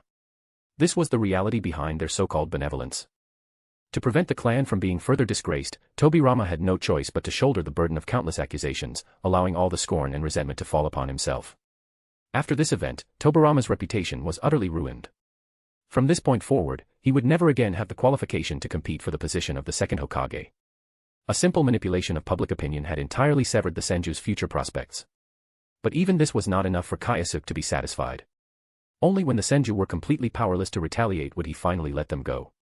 After all, he understood better than anyone else that spring winds always bring new growth. As long as even a single seed remained, the Senju would continue to rise again and again. At a high-level meeting, Hashirama issued a formal apology on his younger brother's behalf, solemnly vowing that such an incident would never happen again. With Madara absent, Kyōsuke, as the representative of the Uchiha, graciously accepted the apology, stating that the friendship between the two clans would not be shaken by the schemes of petty individuals. To prove the sincerity of his words, Kyōsuke then made a shocking proposal in front of the gathered clan leaders. He suggested that an important duty be entrusted entirely to the Senju clan. That duty was the establishment of the Hidden Leaf Police Force. From this day forth, the Senju would take full charge of the village's security and law enforcement. So long as sufficient evidence was presented, no clan would have the right to interfere with the police force's duties. To prove his unwavering commitment, Kyōsuke went so far as to produce a signed letter of guarantee. The letter stipulated that even if a high-ranking Uchiha violated the law, the Senju police force would have full authority to enter the Uchiha compound and make an arrest. Should anyone dare to resist, the standing military forces would have full authority to subdue them immediately. Noting the resolute determination in Kyōsuke's expression, the assembled clan leaders exchanged uneasy glances, their brows furrowing in unison. They began to wonder, would this not grant the Senju clan excessive power? If this continued unchecked, it would inevitably lead to issues such as abuse of authority and unchecked aggression. If one were to think even further ahead, should the Senju decide to move against a particular clan, by the time a full force arrived at their doorstep, it would already be too late for them to react. Such an overwhelming level of authority, it was a terrifying thought. Many present wanted to question Kyōsuke outright, since when did you become such a generous man? However, despite their misgivings, not a single person in the room dared to refuse when faced with the silent yet commanding presence of the God of Shinobi. Thus, one by one, they signed their names onto the document. Kyōsuke. Hashirama's eyes glistened with emotion. Hashirama, Kyōsuke looked at him earnestly and asked, is the Senju clan willing to shoulder the burden of safeguarding this village? At first, Hashirama had intended to decline. But upon hearing the phrase, safeguarding the village, his expression immediately turned solemn. Without hesitation, he made a firm pledge. Rest assured, I promise to provide every villager with a safe and peaceful environment. I believe in you. As the room erupted into a less than enthusiastic round of applause, Hashirama, beaming with joy, officially accepted the responsibility of establishing the police force. It was said that after that meeting ended, more than a few clan leaders returned home and smashed their teacups in frustration. It wasn't the sheer power of the police force that infuriated them. After all, everyone understood that such an important role could only be entrusted to the Senju or the Uchiha. What truly enraged them was the agreement they had just signed. With that document in place, the Senju clan now had the authority to enter any clan's territory and seize individuals at will. And should anyone resist, the consequences were unthinkable. Damn that Kyōsuke. Damn those Senju bastards. Many cursed bitterly in private. Not long after, the Hidden Leaf Police Force was formally established. The guarantee signed by every clan leader was prominently displayed at its entrance, ensuring that all who stepped into the building would immediately recognize its significance. As time passed, this would instill an ever-deepening fear of the Senju in people's hearts. And as the police force continued to act with impunity, its members would gradually develop a mindset of absolute supremacy. Standing on the inauguration stage alongside Hashirama, Kyōsuke listened to the deafening cheers of the Senju shinobi below. Don't blame me. I merely learned this tactic from you. Kyōsuke wore a polite, gentle smile, yet his heart brimmed with cold amusement. Using the police force to isolate the Senju, slowly forcing them into conflict with the entire village, this was the very strategy Tobirama had once used against the Uchiha. Using public opinion to completely destroy one's reputation, this was the precise tactic the Hokage faction had once wielded against White Fang and others. Kyōsuke had done nothing extraordinary, he had merely turned his enemies' own weapons against them. To put it in classical terms, using foreign techniques to subdue foreign powers. Or, in modern terms, fight fire with fire. His plans were far from over.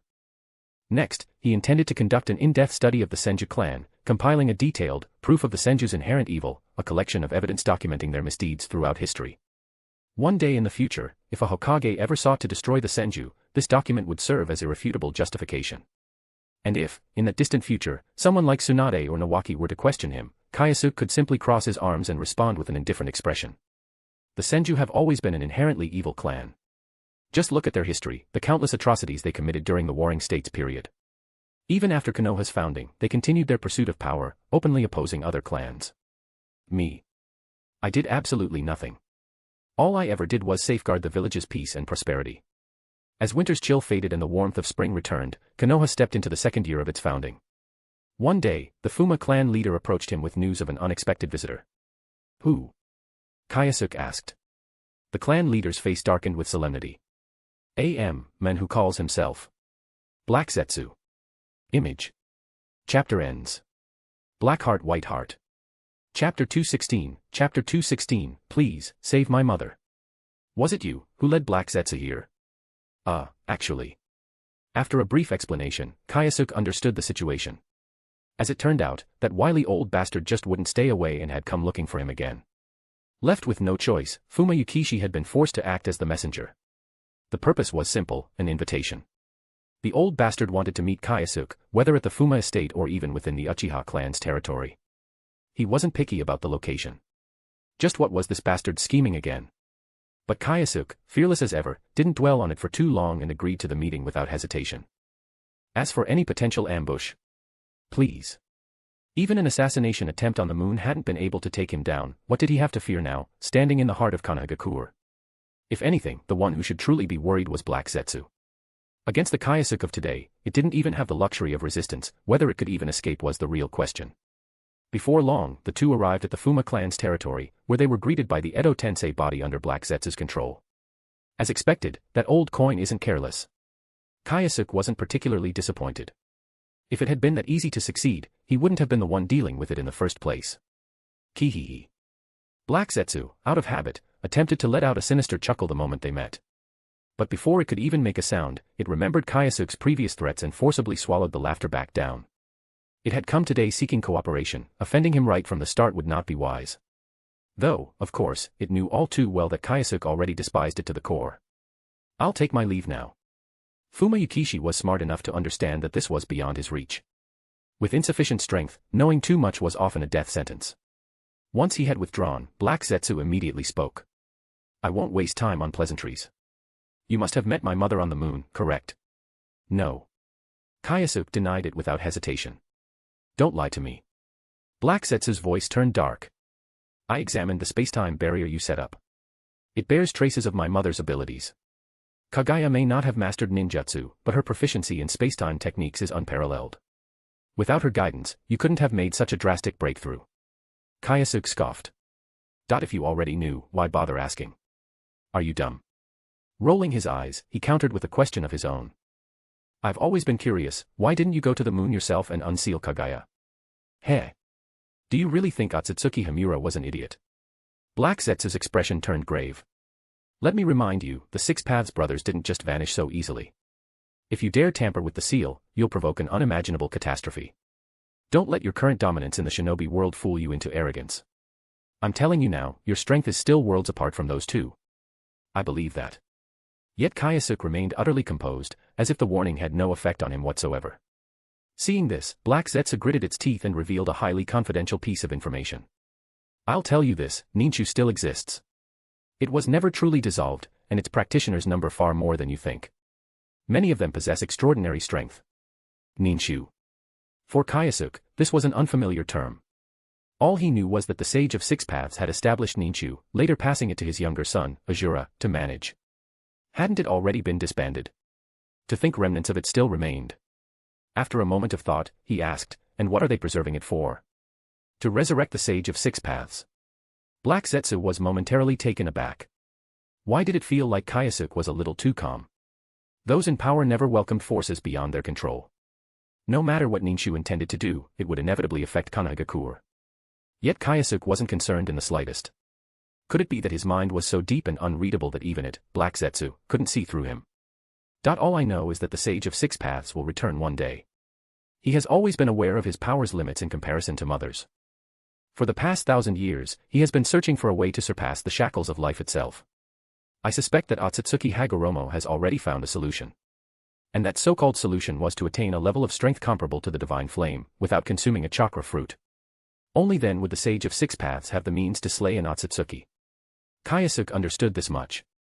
A time would come when he would face opponents at the level of divine flame. How could Hagoromo not foresee the same?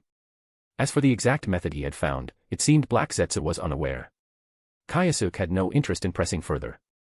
You didn't come here just to ask me to fight the Sage of Six Paths, did you? He smirked. Forget it.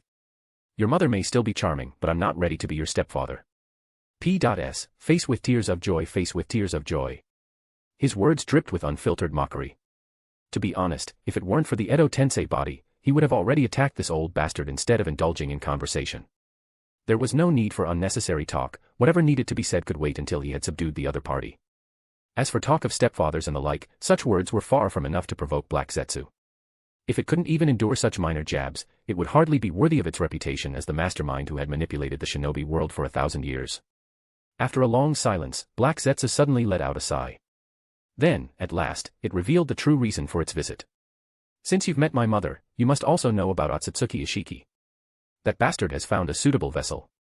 Soon, he will fully resurrect, and when that happens, my mother will face utter destruction. Black Zetsu's voice grew solemn. Kyōsuke, I know this request is foolish, but I must ask you nonetheless. Please, save my mother. The devoted son lowered his head, his demeanor filled with sincerity. I admit, I have plotted against you countless times. But I swear, from this moment forward, I will never harm you or your family. Even if my mother is resurrected in the future, I will protect your descendants. Oh. Now that was clever, using his family to sway him. Wasn't this just emotional manipulation? Kyōsuke didn't respond immediately. In truth, he was indeed wary of Black Zetsu making a move against his children. That was precisely why he had repeatedly refused the two little ones' requests to travel outside and play. Even with a space-time sensory device that allowed him to reach them in an instant, the risk was still too great. If Black Zetsu truly kept its promise, this deal might actually be worthwhile. Besides, Ishiki was bound to cause trouble for Konohagakure sooner or later. Since he would have to deal with him anyway, Kyōsuke might as well join forces with Black Zetsu, for now. There was no need for excessive bargaining, nor was it necessary to make things difficult. Both sides understood the gravity of the situation, anything else would be foolish. You know where he is? Kyōsuke asked. Not only do I know, Black Zetsu sighed deeply, but I've been moving against him for nearly a year now. When it discovered that Ishiki had set his sights on Hyuga Yayoi, it immediately suspected that he had found the perfect reincarnation vessel. For the sake of its mother's survival, it had abandoned its pursuit of the Uchiha and instead launched relentless attacks. It didn't need to kill the monk, Jigen, eliminating the still-growing vessel would be enough to disrupt the reincarnation ritual. But, to its dismay, the Edo Tensei army it had painstakingly gathered was utterly crushed. Not a single opponent lasted more than 2 moves against the white-robed monk. Even though Jigen could only wield 1/3 of his full power, he still possessed the combat prowess of a peak Superkage-level fighter. Without sage-enhanced cells, the Edo Tensei Corps simply weren't a match. With no other choice, Black Zetsu had come seeking outside aid. And that was what had led to this conversation today. Image. Chapter ends. Black Heart White Heart. Chapter 217, A Life and Death Battle Against Jigen. Inside the room, Kyōsuke remained silent, while Black Zetsu let out a sorrowful sigh, creating an eerie and unsettling scene. After a long while, Kyōsuke finally spoke, his voice calm but probing. How many times have you attacked? A total of 17 times. Black Zetsu's voice was filled with frustration. The closest I ever got, I only managed to catch a glimpse of the boy's silhouette. Who was the real schemer in all of this? The shadow behind history's greatest tragedies. The puppet master who toyed with both the Uchiha and the Senju, the one who guided Uchiha Madara down the path of the infinite Tsukuyomi, Black Zetsu. And yet, despite all its cunning and countless schemes, it still couldn't touch the target. That alone spoke volumes about how fiercely Jigen guarded his vessel. Sensing Kyōsuke's hesitation, Black Zetsu seized the opportunity to tempt him. You hold him off, and I will capture him. I swear, that bastard's resurrection plan will crumble before his eyes. Without a vessel, you could curse his mother right to his face, and Ishiki wouldn't even dare lift a finger against you. Kyōsuke remained silent, his thoughts churning. His fingers tapped lightly against the armrest, but he gave no immediate answer. Growing impatient, Black Zetsu pressed on. The Otsutsuki intend to plant the divine tree and drain this entire planet of life. If you don't act now, by the time Ishiki is resurrected, you won't even have a place left to cry. Oh.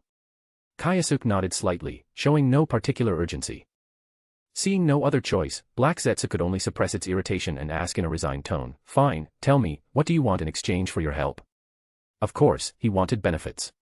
Kyōsuke smiled and wasted no time in making his demands. First, I need a few white Zetsu clones for my research. Black Zetsu hesitated. I don't have many left. Just answer, yes or no. A tense pause. Fine, Black Zetsu relented. Anything else?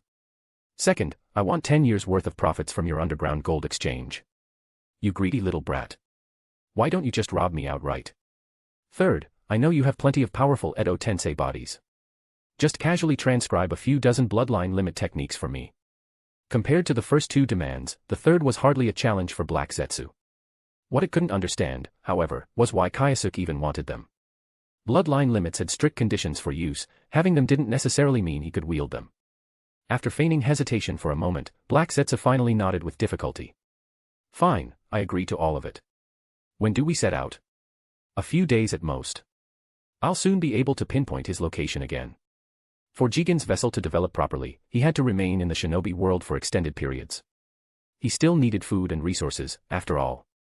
Because of this, Black Zetsu had no choice but to conduct an exhaustive search, scouring the land over and over for any trace of the white-robed monk. If luck was on its side, it could find him within 10 days to half a month. If not, it might end up chasing after him endlessly without ever catching up.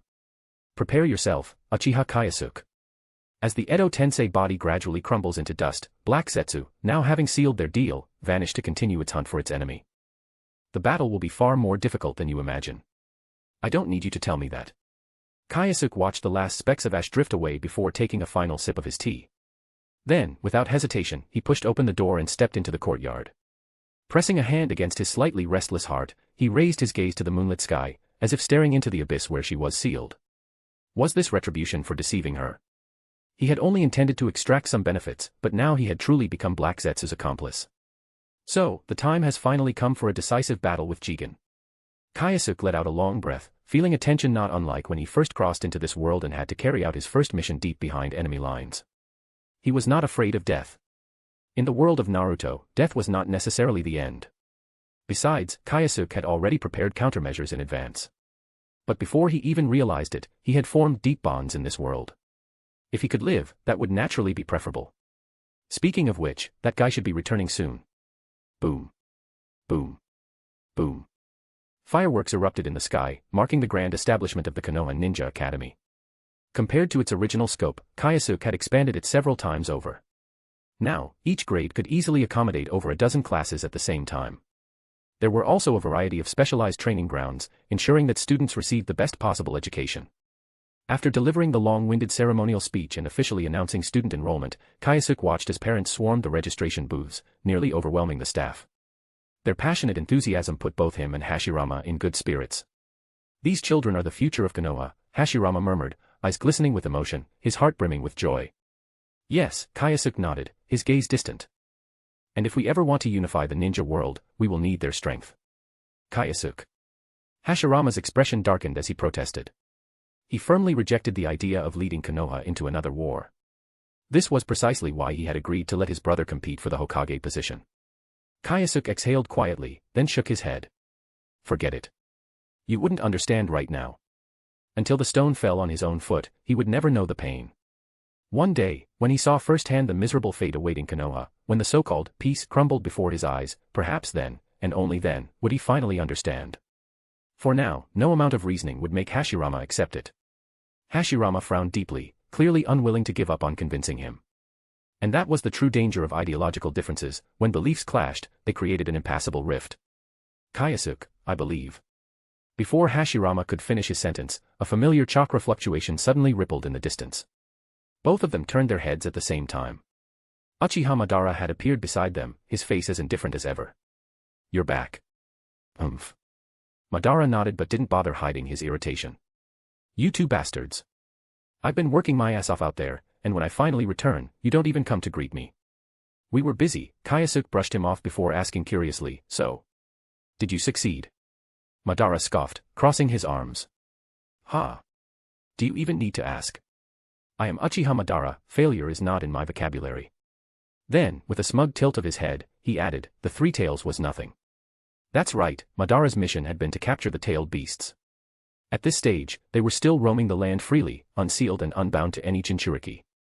Now was the best time to collect them. Whether they could be sold for profit or not, it was better to secure them first. Seeing the curiosity flickering in Hashirama's eyes, Kyōsuke smirked. Jealous? You could always try becoming a Jinchuriki yourself. A Jinchuriki, huh? Hashirama stroked his chin, thought for a moment, then shook his head. Nah, it doesn't seem all that useful.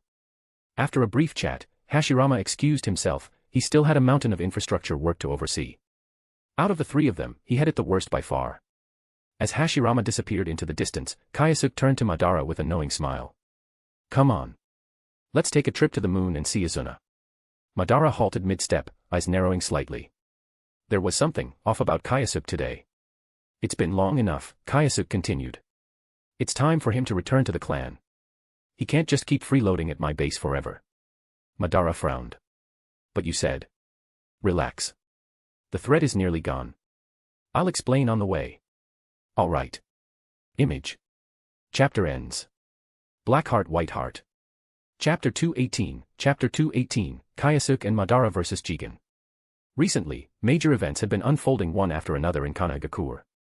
Aside from the establishment of the Ninja Academy, the most shocking news was undoubtedly the return of Uchiha Izuna, the unparalleled genius who had seemingly come back from the dead. The Uchiha clan had provided an explanation. Back then, Izuna had sustained injuries that were far too severe, leaving them with no choice but to resort to secret medical treatments. After years of painstaking recovery and careful rehabilitation, he had finally regained his health and was now returning to his family once more. With the long-separated trio of legends reunited, the Uchiha clan was naturally ecstatic beyond words.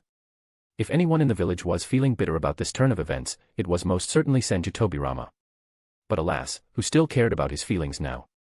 He was nothing more than a scheming conspirator attempting to reignite old conflicts. To spare his younger brother unnecessary distress, Hashirama had assigned Tobirama to the police force, placing him in charge of maintaining law and order in the village. Little did anyone realize that this decision only served to push Tobirama further into the eye of the storm. Regardless of whether the police force handled its duties fairly, those who found themselves arrested would inevitably harbor resentment toward the authority that detained them. Given enough time, this accumulation of animosity would sully the Senju clan's reputation, eventually isolating them from the village, forcing them down the very path of exclusion that the Uchiha had once walked. Kyōsuke was well aware of Tobirama's deep-seated hatred for the Uchiha. If he so wished, he had countless ways to eliminate him. However, he deliberately chose to keep him alive, to let Tobirama personally witness the Senju clan's gradual descent into ruin. In his past life, Tobirama had laid the foundation for the Uchiha's annihilation, setting plans in motion that his disciples would later execute. This time, Kyōsuke would ensure that history repeated itself, only with the roles reversed. The clan that would be erased from existence would be the Senju. As he had once promised Hashirama, he would never be the one to cast the first stone. But if the Senju initiated a rebellion, then he could hardly be blamed for carrying out his duty. Simply put, whatever Konoha had done to the Uchiha, he would return to the Senju in full measure. They had driven Kyōsuke to despair, forcing a boy to butcher his own kin, his parents, his clan, with trembling hands. Very well, then. That scene would play out once more. Only this time, the one forced to make the choice could be Tsunade. Or it could be Nawaki. Perhaps even Hiruzen Sarutobi or Danzo Shimura. If they wished to survive, there was a simple solution: align themselves with the Hokage's faction, pledge loyalty to the Uchiha. Even the Senju could be given a future, so long as they chose the correct path. This was Kyōsuke's plan. This was the Uchiha's true revenge.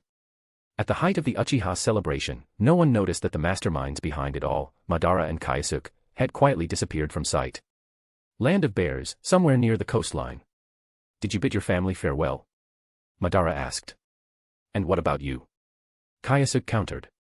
What did you tell Izuna before you left? After saying that, they both fell silent. It wasn't that they hadn't wanted to say goodbye. They simply hadn't been able to bring themselves to do so. If they had told Mito and Izuna the truth, that they were going to face an immensely powerful enemy, how could they possibly have allowed it? At best, they would have insisted on following them into battle. Since that was the case, it was better to keep it a secret, sparing their loved ones from unnecessary worry. Why didn't we bring Hashirama along? Madara sighed, somewhat regretful. More than anyone, he understood just how powerful Hashirama truly was. Their enemy was undoubtedly formidable, Madara had seen it firsthand at the Fire Temple. But if the three of them joined forces, victory was not beyond reach. Someone has to stay behind and protect the village, Kyōsuke replied, shaking his head, unwilling to explain further. Today's battle was not about defeating Jigen at all costs. Their primary objective was to destroy the vessel meant for reincarnation. Whether Hashirama was there or not made little difference. As long as they could hold the enemy at bay, that was all that mattered. Let's just hope that bastard does his job properly, he muttered. The bastard he referred to, of course, was Black Zetsu. There was no need to urge it on, Zetsu would undoubtedly go all out. As long as the vessel remained intact, Kagaya's life would continue to wither away. For the devoted son of the rabbit goddess, such an outcome was simply unacceptable. Even at the cost of its own life, Black Zetsu would stop at nothing to accomplish its goal. That was why Kyōsuke never bothered giving it any further instructions. As they conversed, the two made their way along the coastline. Before long, a massive cavern came into view at the edge of the island. The land of bears was known for its dense forests, its vast stretches of shoreline, and its borders, which were shrouded by a valley filled with toxic gases, Valley of Death, Devil's Ravine. These natural defenses were highly effective at warding off outsiders. But against those who possessed spacetime ninjutsu, they were meaningless. This land was also home to a mysterious meteorite that had fallen from the sky over 200 years ago. Because of this, the village built around it had been named Hoshigakure, the village hidden in the stars. The shinobi of this village trained around the meteorite, as it emitted a unique radiation that resonated with chakra. The result was a technique known as the mysterious peacock method, which allowed them to mold their chakra into various forms, granting them the ability to attack or even soar through the skies with ease. However, in Kyōsuke's eyes, beyond the flight capability, the mysterious peacock method was utterly worthless. What truly held value was the meteorite itself. When this battle is over, we'll take the meteorite and hand it over to Yayoi for research. Without a doubt, this stone had come from the vast reaches of outer space. Given its properties, it was highly likely that it originated from a planet inhabited by intelligent life. If Yayoi could fully analyze it, she might even pinpoint its exact place of origin. And when that time came, Kyōsuke would pay a personal visit. Engage in a friendly cultural exchange. And, incidentally, plant a few trees for the cute aliens. Harvest a chakra fruit or two. Lost in thought, he was suddenly drawn back to reality. As a familiar figure emerged from the depths of the cavern. Jigen. His gaze swept over both men, completely ignoring the murderous aura emanating from Uchiha Madara. Instead, his attention fell upon Kyōsuke. So this is your answer? That's right, Kyōsuke responded with a faint smile, though there was an unmistakable hint of mockery in his expression. I've met Kagaya, and I've decided that your Otsutsuki way of life is simply too inhumane. So, I've chosen to side with her. A foolish decision. Perhaps, Kyōsuke admitted nonchalantly. But I won't allow anyone to destroy this world. It won't matter. Even if you kill me, more Otsutsuki will come. Then we'll kill them too. At this point, there was nothing left to say. The monk shifted his gaze toward the silent Uchiha Madara and spoke again. And what about you? The fate of the Uchiha, all the sorrow and suffering your clan has endured, can be traced back to Kagaya. I once believed you were someone with the courage to defy fate, yet here you stand, bound by the very chains of your own bloodline. Bloodline. Madara frowned, not understanding what the monk was trying to imply. However, he quickly dismissed the thought. Destiny. Bloodline. What did any of that have to do with him, Uchiha Madara? Did the monk truly believe that by spouting such nonsense, he could stop him from making a move? What a joke. Asterisk boom. Asterisk. A puff of white smoke burst forth as Madara summoned his gunbai and scythe. Facing an opponent stronger than any he had encountered before, he was fully prepared to go all out. Kyōsuke might be thinking about containment, but he wanted to slay this enemy on the spot. A branch of the divine tree. The monk's gaze flickered over the Uchiha fan briefly, and as the wielder of the ten tails, he immediately recognized its origin. You think wielding a mere twig will be enough to defeat me? Truly. Before he could even finish speaking, his figure vanished. Both Kyōsuke's and Madara's eternal Mangekyo Sharingan failed to catch a trace of his movements. How naive. A gust of wind howled as the white-robed monk reappeared right in front of Madara. His foot lashed out with devastating force, the sheer speed creating a piercing screech, like the wail of some monstrous sea creature. Crack. The gunbai, a relic passed down through the Uchiha for generations, shattered into pieces under the force of the monk's single kick. Image. Chapter ends. Black Heart White Heart. Chapter 219, Stepping into the Six Paths. That's still not enough. His body sank slightly, arms bent in defense, and in the next instant, Madara felt an overwhelming force crash into him. There was no time to resist. His body was sent hurtling through the air like a cannonball, piercing through the churning waves before vanishing into the distance. Water release, 100 water dragon fangs. Taking full advantage of the battlefield, an S-rank water release technique erupted forth like a tidal wave. Countless fanged dragons surged forward, their jaws snapping hungrily as they sought to tear the enemy apart. How dull.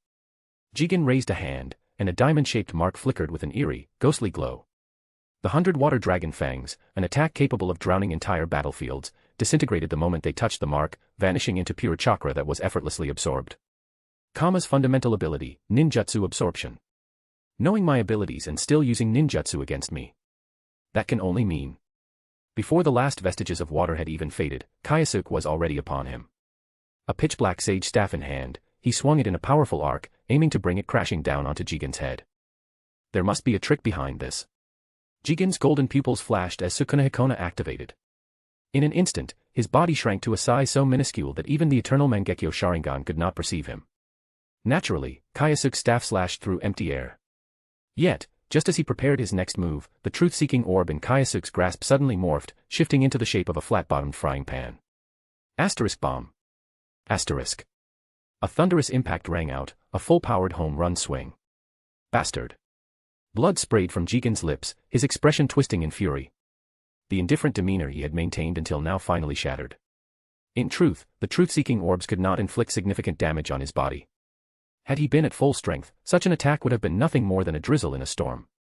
However, he was currently constrained by Jigen's vessel. If he continued to take hits like this, the situation would turn dire.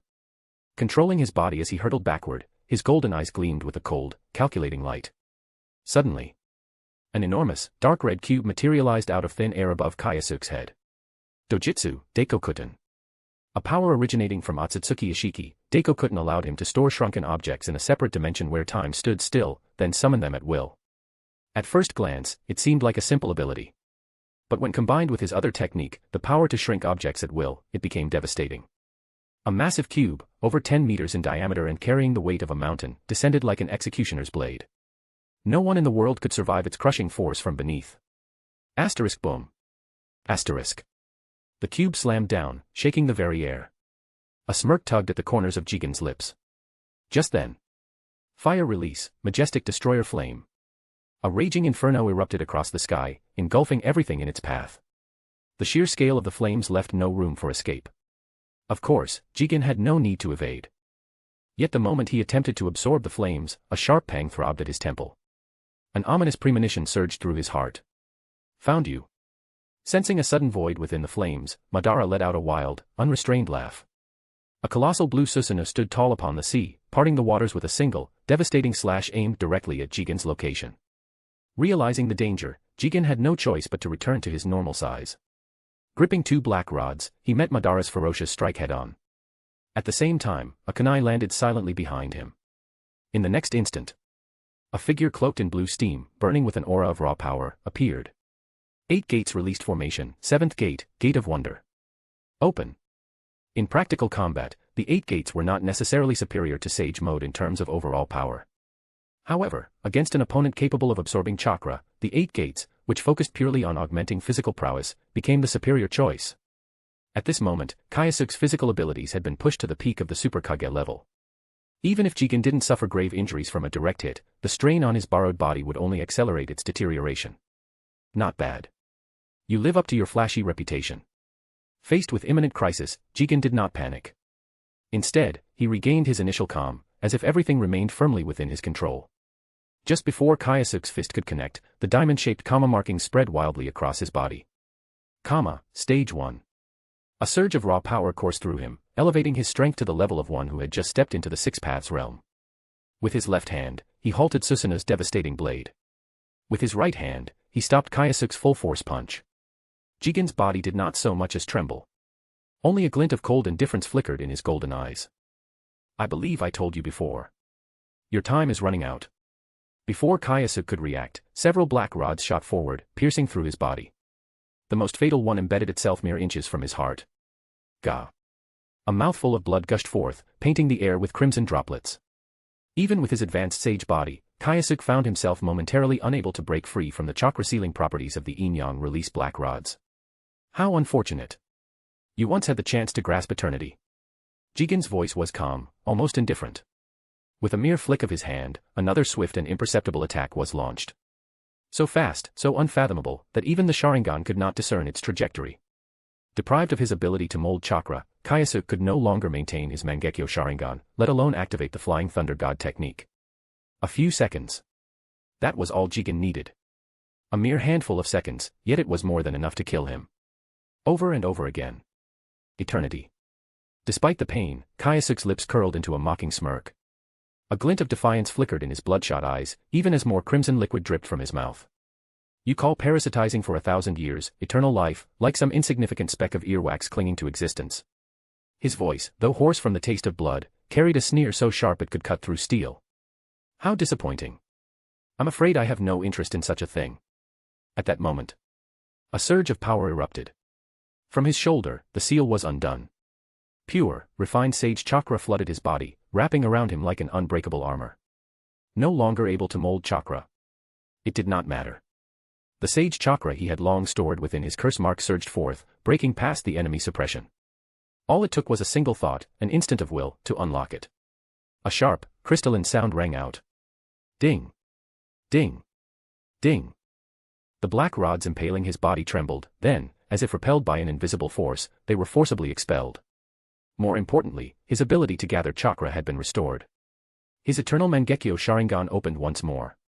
His reversal time dojutsu activated, and the black rods that had pierced him began to retreat, reversing to the moment before they had struck.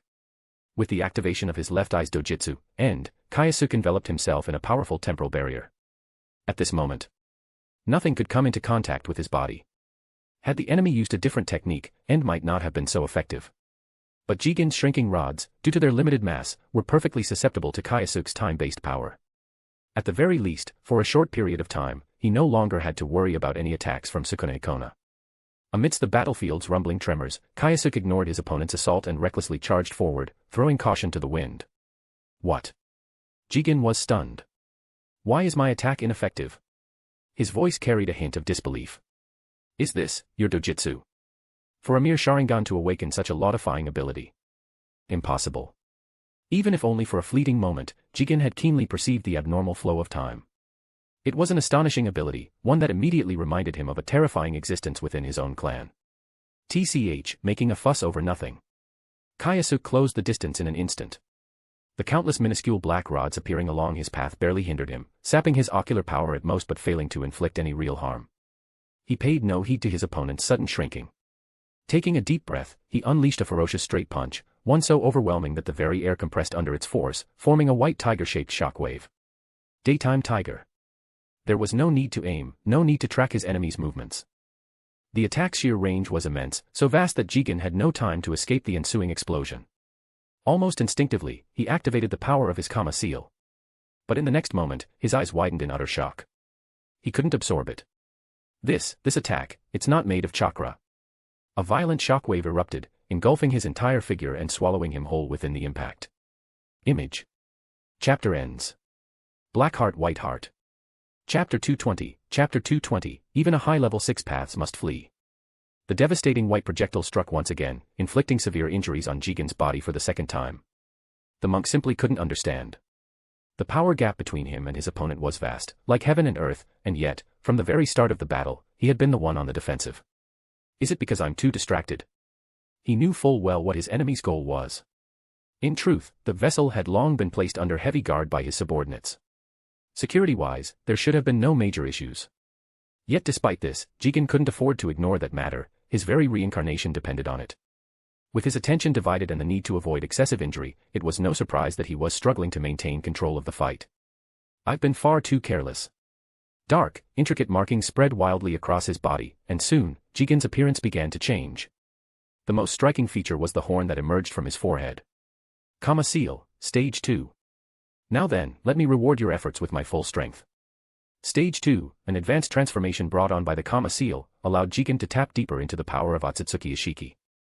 His strength surged from the early stages of 6 paths to the peak of that power, rivaling Madara Uchiha's prime form after fully absorbing the God Tree. In this state, Jigen possessed the strength to obliterate both the Nine Tails combined assault and the fully formed Susanoo in a single strike. 3 minutes. That's all I'll need to end this fight. With a calm, commanding expression befitting a true powerhouse, Jigen took a deliberate step forward. Sukune Kona. His golden pupils gleamed with an icy, merciless light. In the blink of an eye, a black rod shot forward, piercing straight through Kyōsuke's body. Time-based abilities are rare, and undeniably powerful, Jigen muttered with a sneer. But sadly for you, your dojutsu is far too weak. What seems like an unbreakable rule can be shattered when sufficient external force is applied. Your so-called defenses, they're nothing more than paper walls before true power. Having reached the high levels of 6 paths strength, even Jigen's simplest attacks now carried devastating force. In other words, Kyōsuke's trump card had failed. His dojutsu end could no longer protect him. Without it, he had lost his ability to keep up with the fight. Still not ready yet. Kyōsuke suddenly shouted, his voice strained yet firm. If you keep dragging this out, you'll be collecting my corpse soon. Humph, a voice rang out from the distance. I've been ready for a while now, but you seem to be enjoying yourself, so I didn't want to interrupt. Madara Uchiha's figure strode across the waves, his presence exuding power and dominance. You're a mess, Kyōsuke. Brilliant golden light radiated from Madara's crimson armor, forming a shimmering mantle of chakra around him. Nine Tails Cloak Mode, activated. Now then, it's my turn. Against an opponent capable of shrinking at will and displaying unnatural agility, relying on his imposing Susanoo would only make him an oversized target. Instead, Madara chose to channel the Nine Tails chakra directly into himself. By combining the power of the Sharingan's Genjutsu with Kurama's strength, Madara had achieved what could be called the true, perfect, Jinchuriki form. With this union, his strength far surpassed Naruto's peak power during the Fourth Great Ninja War. In terms of sheer speed alone, Madara in this form might even exceed Kyōsuke in his seventh gate state. Pitiful fool. Four black rods appeared in Jigen's hands, and he swiftly drove them through Kyōsuke's limbs, nailing him firmly to the ground. Unwilling to waste any more time, Jigen decided to finish off his immobile opponent first. The vast chakra emanating from Kyōsuke's battered body was exactly what Jigen needed to replenish his own strength. His death would not only erase an obstacle but also restore his energy, one life to compensate for the offense against him. Jigen's body shrank rapidly as he bolted toward Kyōsuke's pinned form. But in that fleeting moment of distraction, a fist the size of a cooking pot suddenly filled his vision. Boom. For the second time that day, the mighty Otsutsuki was sent soaring through the air by a brutal punch. Seeing this, Kyōsuke let out a faint chuckle and began struggling to free himself from the black rods. He hadn't come here intending to fight to the death. Without putting his life on the line, he knew his displayed strength might not even match Madara's current power. In close-quarters combat, agility mattered far more than raw speed. And when facing an enemy capable of shrinking at will, nimbleness became even more crucial. In this regard, Madara held a natural advantage.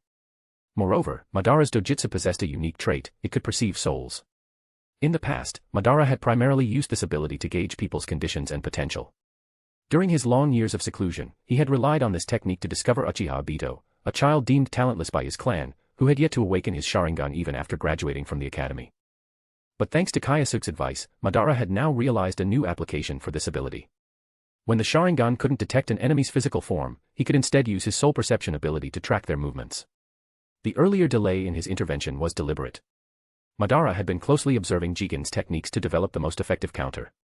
That calculated patience was precisely what led to the successful strike moments earlier. Keep attacking, Kyōsuke reminded. His body's condition is deteriorating.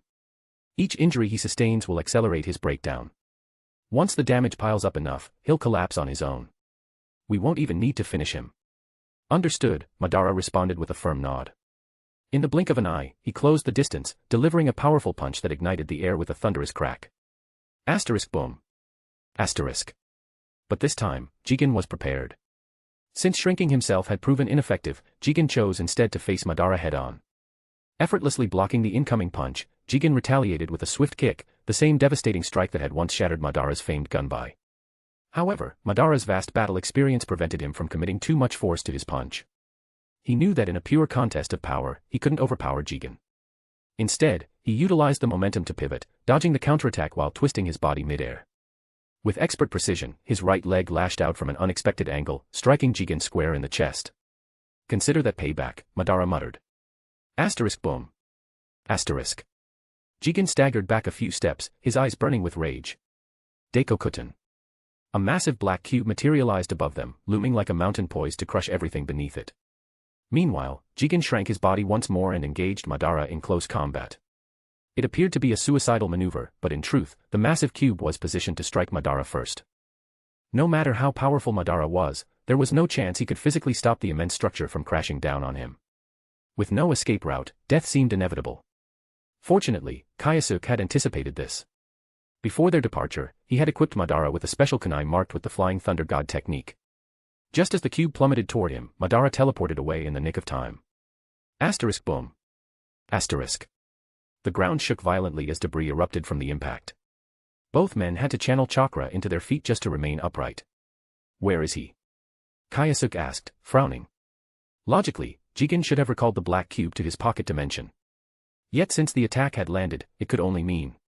He's gone, Madara muttered grimly. I can't sense his soul anywhere. He ran. Image. Chapter ends. Black heart, white heart. Chapter 221, The Founding of the Hidden Cloud Village. A dark portal spiraled open, and out stumbled the battered figure of Jigen. In the instant the massive cube crashed down, he had relied on the spacetime corridor to make his escape. By the time Kyōsuke and Madara reacted, Jigen had already seized the vessel, shattering their carefully laid plans. Cough, cough. Blood trickled from the corner of the white-robed monk's lips as he clutched his chest. His condition was dreadful, far worse than he had anticipated. He had miscalculated.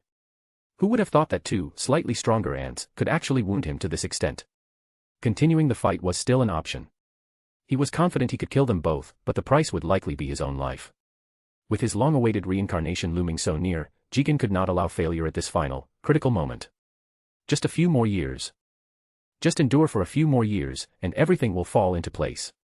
He kept muttering those words in his heart, trying to suppress the rage burning within him. Beside him, the clone produced by Yayoi gripped his father's robe tightly, his face filled with both anger and worry. The boy couldn't understand why people kept trying to shatter the peaceful life he shared with his father. Why are they so cruel? He wondered. Father's the only one who's truly kind. Sure, father was strict when it came to training, often to the point of frustration, but deep down, the boy knew it was for his own good. Father, are you all right? He asked, his voice laced with concern.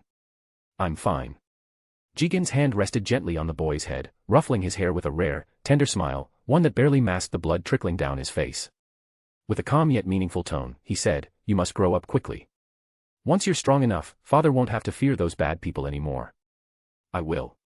I'll work hard. The boy's eyes burned with determination, his father's words searing into his heart. I'll protect father, no matter what. He swore silently, clenching his fists. Back inside the cave, Kyōsuke and Madara stood silently amidst the debris, their expressions heavy. So, we failed, Kyōsuke sighed. It was never going to be easy, Madara replied with unexpected calmness. He didn't seem particularly upset, in fact, there was a strange satisfaction flickering in his eyes. To Madara, the thrill of battling such a powerful foe had awakened a forgotten excitement within him, a feeling he hadn't experienced since his youth. That heart-pounding rush, that intoxicating dance with death, it made him shiver with exhilaration. It was a dangerous mindset, one that almost made him wish their mission had failed. But, no matter how much I enjoy the fight, I can't afford to lose. The safety of Konoha, the Uchiha clan, his younger brother Izuna, and those loyal to him, as clan leader, Madara bore the heavy burden of protecting them all.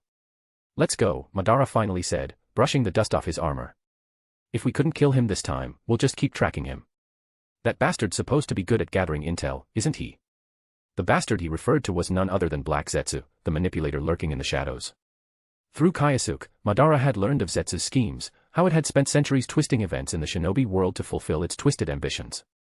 If not for the urgent threat posed by Jigen, Madara would have made Zetsu his first target. Once that monk is dead. Madara's eyes narrowed coldly. Zetsu's next. He paused, gaze shifting as if recalling some long-forgotten detail. Come to think of it. Madara muttered, almost to himself, I still don't know what that thing even looks like. He glanced at Kyōsuke. When we get back, draw me a picture.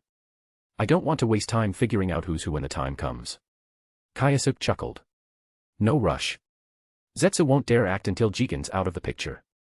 If anything, that sneaky bastard's probably hoping I'll cut the moon in half just to save his mother. Let's head back, Kyōsuke added. This trip wasn't a total waste. Placing a hand on Madara's shoulder, he turned, and the two left the cave together. Despite their failure, the battle had been enlightening. Both men had glimpsed a higher realm of power, one that would undoubtedly fuel their growth. What they needed now was time to recover, reflect on their gains and losses, and prepare for the inevitable rematch that awaited them. Moments after their departure, a shadow emerged from the ground, Black Zetsu. Though disappointed by the mission's failure, Zetsu remained unfazed. The encounter had revealed one crucial truth: Kyōsuke and Madara together posed a legitimate threat to Jigen. That was enough, for now. The vessel still needed a few more years to mature, ample time for Zetsu to refine its schemes. But once Jigen was out of the picture, what kind of relationship should he maintain with Kyōsuke? Kyōsuke's connection to Kaguya was undeniable. From what Zetsu had overheard, their relationship seemed positive. Perhaps, rather than being adversaries, an alliance could be possible. Besides, Kaguya's resurrection didn't require sacrificing the entire shinobi world's chakra. With the growing strength of modern shinobi, the chakra needed to restore Kaguya's full power could be gathered from the Nine Tails and a handful of powerful individuals. Mass slaughter was no longer necessary, and that meant cooperation just might be possible. Kyōsuke, he's young, yet his strength already rivals that of a lesser Otsutsuki. Given a few more years, he might surpass even that. Watching Kyōsuke fight had convinced Zetsu, with the right push, Kyōsuke could become an unstoppable force. Compared to him, Mother's skills in combat are, well, let's not talk about that. If not for Kaguya's sneak attack during Ishiki's weakened state, she wouldn't have stood a chance. Even then, Ishiki had survived the ambush. Had it been Kyōsuke attacking instead, Ishiki's bones would have turned to dust. A twisted smile crept across Zetsu's face. If Kyōsuke could be persuaded to align with Kaguya, they would stand a chance, a real chance, against the inevitable retaliation from the Otsutsuki clan. And if we managed to claim even more chakra fruits. Only after the sacred fire was ignited a second time could Mother's safety be truly secured. Even the Otsutsuki would think twice before challenging that power. With those thoughts swirling in his mind, Zetsu sank back into the earth, his eerie laughter fading into the shadows. Uchiha Kyōsuke. Don't disappoint me. Following the failed ambush and the bitter loss he suffered, Jigen became increasingly cautious in his actions. For 7 long months, Black Zetsu worked relentlessly to track Jigen down once more. Unfortunately, by the time Kyōsuke and Madara arrived at Jigen's latest hideout, it was already deserted, empty and abandoned without a trace. This is a waste of time, Kyōsuke muttered with frustration. In response, he proposed establishing a network of informants, relying on ordinary people to gather information on Jigen's whereabouts. The secret ninja worked diligently, and there were several promising leads. Yet no matter how close they came, Jigen stubbornly avoided direct confrontation. Before long, time had slipped away, Kyōsuke was now 23 years old. Even Naruto had enrolled in the ninja academy. Each morning, he set out early and returned home late, often seen walking alongside Princess Eri, who had grown even more beautiful with age. Their closeness was enough to spark envy among many of their peers. Meanwhile, 4-year-old Uchiha Nagisa had begun her own ninja training. Unlike his rigorous expectations for his son, Kyōsuke was far more indulgent with his daughter. Aside from her mandatory 2-hour daily training, Nagi was free to spend her time however she pleased. She had already earned her place as the cherished princess of the Uchiha clan, adored by all. Yet such peaceful days were not destined to last. One morning, shocking news spread like wildfire throughout the entire shinobi world. The Land of Lightning had successfully established its first unified hidden village. Its name was the Hidden Cloud Village. Image. Chapter ends. Black Heart White Heart. Chapter 222, Chapter 222, The Strongest Betrayal from Yayoi. The conference room inside the Hokage building was filled with tension. All the clan leaders had gathered, and even the long-absent Tobirama Senju was silently seated in a corner. Everyone, Hashirama Senju's deep voice broke the silence as he scanned the room. I'm sure you're all aware of the current situation. The Land of Lightning has officially established Kimogakure and selected its first-ever Reikage. In contrast, despite Konoha having been founded for over 2 years now, we have yet to determine our first Hokage. This time, Hashirama paused briefly, his gaze sharpening. We've decided to resolve this matter through an open vote, a fair election to decide who will become the first Hokage of Konohagakure. Heh. A cold sneer suddenly cut through the room's stillness. The Inuzuka clan head scoffed with barely veiled sarcasm, his gaze landing directly on Tobirama. All this nonsense, isn't it just because some people are blinded by greed and can't bear to see their rivals rise to power? Following his gaze, the room's occupants turned their attention to the silent figure seated in the corner, Tobirama Senju. A few days prior, the police force had stormed the Inuzuka household and forcibly taken his son away. The reason? Allegedly, his son had bullied a merchant, refusing to pay for a bowl of cold noodles. The noodle vendor, outraged, reported the incident to the police force. Upon hearing this so-called justification, the Inuzuka clan head couldn't help but burst into laughter. His clan had walked alongside ninja dogs for generations, their skills in tracking and hunting unmatched. Wealth and status were never a concern for the Inuzuka, they thrived on their strength and instincts, living comfortably without the need to resort to petty theft. A bowl of noodles. How much could it possibly cost? The mere suggestion that his son would refuse to pay for such a trivial thing was downright insulting. No, this wasn't about noodles. That laughable excuse was nothing more than a flimsy pretense. The real reason was far more calculated. Recently, the Inuzuka had begun to show signs of aligning with the Uchiha, and the Senju clan had clearly taken notice. This so-called incident was no accident, it was a staged farce, a thinly veiled warning. A message delivered loud and clear, remember who holds true authority in Konoha. Wasn't this just bullying the honest folk? Yet, what could he do? Even if rage simmered inside him, openly challenging the powerful police force would be sheer foolishness. In the end, even after his son was proven innocent, the damage was done. Some stains couldn't be washed away, and some rumors refused to die. He swallowed his anger, but the bitterness lingered, heavy and corrosive. This unresolved frustration was precisely why he'd scoffed so openly at Tobirama during the meeting. Inuzuka clan head, Hashirama's voice rang out, firm yet calm. His gaze was steady, not accusing, but commanding nonetheless. This is a time for unity. Please, choose your words wisely. Apologies. The Inuzuka head sighed, offering a reluctant apology. What else could he do? Tobirama was one thing, cold, calculating, and often abrasive, but openly defying the Senju clan leader himself. That was practically begging for trouble. Yet, despite his outward compliance, the resentment inside him continued to smolder. On the sidelines, Kyōsuke watched it all unfold, quietly chuckling to himself. Of course Tobirama wasn't foolish enough to let his subordinates act so recklessly. He was far too meticulous for that. But the truth was simple, this entire situation had been Kyōsuke's doing from the very start. The noodle vendor. His own agent. The fabricated incident. His design. And this wasn't the first, far from it. Countless similar setups had quietly unfolded across the village, each one feeding resentment and suspicion. All aimed at one goal, turning the police force into a despised pariah within Konoha. Over time, this growing resentment would inevitably stain the Senju's reputation. Then, when the moment was right, Kyōsuke would offer his concerned suggestion that the Senju clan relocate to the village's outskirts under the pretense of better protecting the village. On paper, it would seem thoughtful, an act of care. But in reality, it was calculated isolation. Even if Tobirama saw through the scheme, and Kyōsuke knew he would, it wouldn't matter. The wheels were already turning, and the momentum had long since slipped beyond Tobirama's control. After all, I'm just playing by your own rules, Tobirama. Meanwhile, Hashirama continued explaining the election process. The first phase would involve a council of the village's highest authorities, a 4-person panel. If those 4 couldn't reach an agreement, the decision would fall to a public vote. The moment those words left Hashirama's lips, the room's atmosphere shifted. So that's the plan. The gathered leaders exchanged subtle glances, silently piecing together the true purpose behind Hashirama's proposal. With 4 council members, a split vote was practically guaranteed. Ultimately, the decision would fall to a public election, an arena where the Senju held a natural advantage. Heh. Tobirama sneered inwardly, stealing a brief, mocking glance at Kyōsuke. For months now, Tobirama had been quietly building relationships with the villagers, spending vast amounts of wealth to earn their trust. Even if Kyōsuke realized this now and scrambled to counter it, he was already too late. The council's vote would undoubtedly end in a stalemate, and the villagers' decision would determine the Hokage. Once that happened, Big Brother would have an 80% chance of claiming the title. So tell me, Kyōsuke, what tricks will you pull this time? Suppressing his growing excitement, Tobirama kept his gaze steady, watching Kyōsuke's expressionless face with quiet curiosity. Would Kyōsuke try to sabotage the vote? Would he resort to violence? Whatever his move, Tobirama was ready. For months, he had prepared for this moment, meticulously closing every gap, shoring up every weakness. So long as the election proceeded, the Hokage's seat would undoubtedly belong to Hashirama. I agree with Hashirama's proposal, Kyōsuke declared. What? Tobirama's eyes flickered in surprise. He agreed. But just as quickly as his surprise surfaced, Tobirama calmed himself. It made sense, Kyōsuke must believe his reputation among the common people was strong enough to win their favor. How unfortunate. Tobirama sneered inwardly.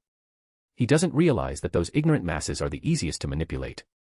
People didn't care who had their best interests at heart, they cared about one thing, who could put food on their table. And in Konoha, no one could rival Hashirama when it came to ensuring prosperity and stability. No one, absolutely no one. TSK. Kyōsuke, you've already lost. While Tobirama's thoughts churned, the entire exchange had taken less than half a minute. From Hashirama's suggestion to Kyōsuke and Madara's responses, it had all happened in the blink of an eye. As for the thoughts of the other clan heads, frankly, they didn't matter all that much. Seeing that the village's highest-ranking figures, the so-called Big Four, had already given their stance, the Shimura clan leader suddenly stepped forward. Then let the 4 of you each put forth a candidate you believe is suitable for the position, he proposed. Upon hearing this, Madara didn't hesitate in the slightest. Without a trace of subtlety or restraint, he openly declared, I nominate Uchiha Kyōsuke to serve as the first Hokage of Konohagakure. There was no need for him to pretend or feign neutrality, after all, Kyōsuke was his kin. Any attempt at false modesty would only come across as insincere and laughable. I relinquish my right to vote, Kyōsuke stated calmly. His second sentence of the day once again left everyone stunned. Even Tobirama, who had been quietly observing from the corner, instinctively shot to his feet. What is this guy doing? Has he lost his mind? Of all times to act humble, why now? Tobirama instinctively raised his hand to cover his mouth, repeatedly reminding himself not to laugh just yet. Not yet. Not yet. Don't give yourself away. If Kyōsuke suddenly changes his mind, things could turn messy. Hashirama's expression shifted dramatically the moment Kyōsuke withdrew. His face flushed red with embarrassment as if he had just been slapped. At that moment, one thought consumed Hashirama's mind: how shameless could I possibly be? In this crucial moment, Kyōsuke's unexpected withdrawal hit him hard. It struck a chord deep within Hashirama, leaving him feeling guilty and ashamed. He couldn't help but question himself, were he and Tobirama truly being too harsh, too unjust toward Kyōsuke? But no matter how conflicted Hashirama felt, he couldn't ignore the harsh reality: their visions for Konohagakure were fundamentally opposed. Kyōsuke's rigid, unyielding stance on diplomacy would undoubtedly plunge the village into endless wars. That, he cannot accept. Under Tobirama's eager and expectant gaze, Hashirama stammered, his lips trembling. He bit down hard, nearly drawing blood, yet still couldn't bring himself to nominate himself. I nominate Uchiha Kyōsuke to serve as the first Hokage of Konohagakure. The words came not from Hashirama, nor from Madara, but from Yayoi. The room fell deathly silent. Eyes widened, jaws slackened, the gathered clan heads struggled to process what they had just heard. All eyes turned toward Yayoi. She remained calm and composed, her expression cold and indifferent. Even as Tobirama's piercing gaze bore into her like a blade, Yayoi acted as if she hadn't noticed it at all, or simply didn't care. Image. Chapter ends. Black Heart White Heart. Chapter 223, Chapter 223, The Hokage Inauguration Ceremony. Had she just said what he thought she said? Did Hyuga Yayoi really just nominate Uchiha Kyōsuke for the position of Hokage? Tobirama was stunned. Hashirama stood frozen in disbelief.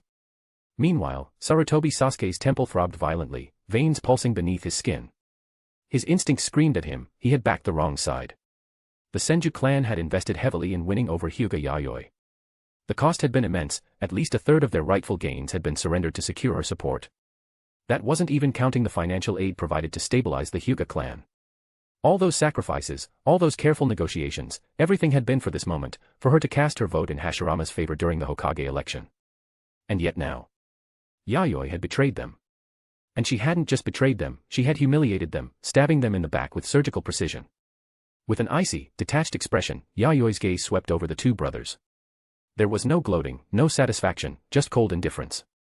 Her silent message was crystal clear. You've been played. You. Tobirama's face flushed crimson, anger boiling beneath his skin. His hair seemed to bristle as if it might ignite at any moment. If his glare could kill, Yayoi would have been reduced to ashes. His fists clenched tightly, then slowly relaxed. After a long silence, he finally asked in a low voice, why? Yayoi's brow arched slightly, her expression flickering with disbelief, almost as if she pitied him. Are you seriously asking me that? Her voice dripped with incredulity. Why? Isn't it obvious? Kyōsuke is the most suitable candidate for Hokage. His achievements speak for themselves. Coordinating with the daimyo, implementing the housing reform, establishing the loan system, and founding the Ninja Academy, which one of his initiatives hasn't produced exceptional results?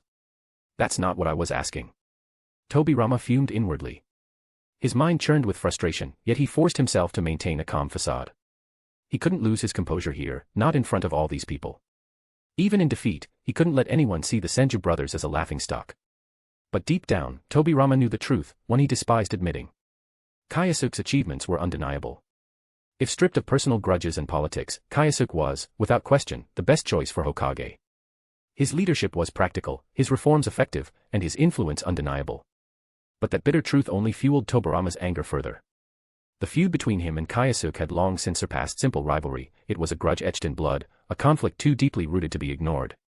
His brother, Hashirama, was too trusting, foolish enough to believe the Uchiha's honeyed words. But Tobirama knew better. That bastard had never let go of his ambition to see the Senju destroyed. And if they failed to claim the Hokage seat now, Tobirama knew what would follow. The Senju's destruction wouldn't be a possibility, it would be inevitable. That was why he had sacrificed everything, his reputation, his honor, and his future. He had knowingly cast himself as the villain, bearing the hatred of the village to ensure Konoha's survival. He had accepted that burden for one reason alone, to protect Hashirama's legacy. Because no matter what the future held, Konoha would never allow someone like him, a man tainted by infamy, to ascend to the position of Hokage. And yet, what had it all been for? All his sacrifices, all his carefully laid plans, crumbling to dust. For nothing. Tobirama's gaze shifted back to Yayoi. His mind raced with questions. What had the Uchiha clan promised the Hyuga to make them turn their backs on him now, at the most crucial moment? In truth, Tobirama wasn't the only one wondering. The same unspoken question lingered in the minds of everyone present. But no one dared to ask. Yayoi's justification had been clear. She claimed her decision was based purely on merit. To press further would achieve nothing except to make the Senju look pathetic. Dragging the old Uchiha Senju conflict into public debate would only reveal how desperate they had become. The votes now stood as follows. Madara had voted for Kyōsuke. Yayoi had voted for Kyōsuke. Kyōsuke himself had abstained. Only Hashirama had yet to cast his vote. The Shimura clan head shifted uncomfortably in his seat, regretting his earlier decision to play the role of atmosphere controller. He had envisioned himself as the first to rise and offer congratulations, yet here he was, watching the proud Senju brothers crumble before his eyes. It was only upon reflection that the gathered crowd realized something startling. Kyōsuke had known all along. He had let Tobirama waste his time and effort in this elaborate performance, all the posturing, the maneuvering, the whispered deals, because from the very beginning, the outcome had already been decided. And the worst part? It was Tobirama's own arrogance that had paved the way for his greatest enemy to seize the most powerful position in Konoha. Calling it foolish would be an understatement, it was downright idiotic. Yayoi. Hashirama's voice broke the silence, wearied and resigned. Turning to face her, he let out a sigh, one filled with defeat. His smile was bitter, strained. I nominate Uchiha Kyōsuke to become the first Hokage of Konohagakure. With the highest authorities present all in agreement, the vote was unanimous. At long last, after 2 years of power struggles, Konoha had its Hokage. Thank you all for your support. Kyōsuke stood up, his movements refined and deliberate, each step measured. He bowed slightly to each person in the room, a gesture that seemed respectful yet somehow commanding. And special thanks to Tobirama, Kyōsuke added, his voice smooth but laced with something more. I'm grateful for your recognition of my efforts. For a moment, the room seemed to freeze. What did he mean by that? Most present didn't grasp the hidden meaning, but Tobirama knew all too well. That smug bastard wasn't thanking him. He was mocking him. Kyōsuke's thanks weren't gratitude, they were a taunt. A thinly veiled reminder that Tobirama's relentless efforts had done nothing but pave the way for his greatest enemy's rise to power. From start to finish, Tobirama had been played, cornered, manipulated, and ultimately humiliated. His shoulders sagged as he sank heavily into his chair. Eyes shutting tightly, he willed himself to block out the reality that now seemed to suffocate him. Meanwhile, Kyōsuke's gaze swept across the room, sharp and commanding. None dared to meet his eyes. The Shimura and Sarutobi clan heads, along with every other prominent figure present, instinctively rose from their seats. Regardless of their feelings, none risked remaining seated before the newly appointed Hokage. Because in the presence of power, there's only one acceptable response, submission. And Kyōsuke found that sight deeply satisfying. As for Tobirama, well, he looked like he was about to explode from sheer rage. Petty fool, Kyōsuke mused with a faint smile. Not even worth mentioning. Shortly after the meeting concluded, news of Kyōsuke's appointment spread like wildfire throughout Konoha. In preparation for the grand occasion, Mito personally took the initiative to craft a pristine white Hokage robe, embroidered with the title, First Hokage, in bold crimson letters. She also prepared the iconic Hokage hat, adorned with the symbol of fire, a symbol of both power and responsibility. Before long, the day of the grand inauguration arrived.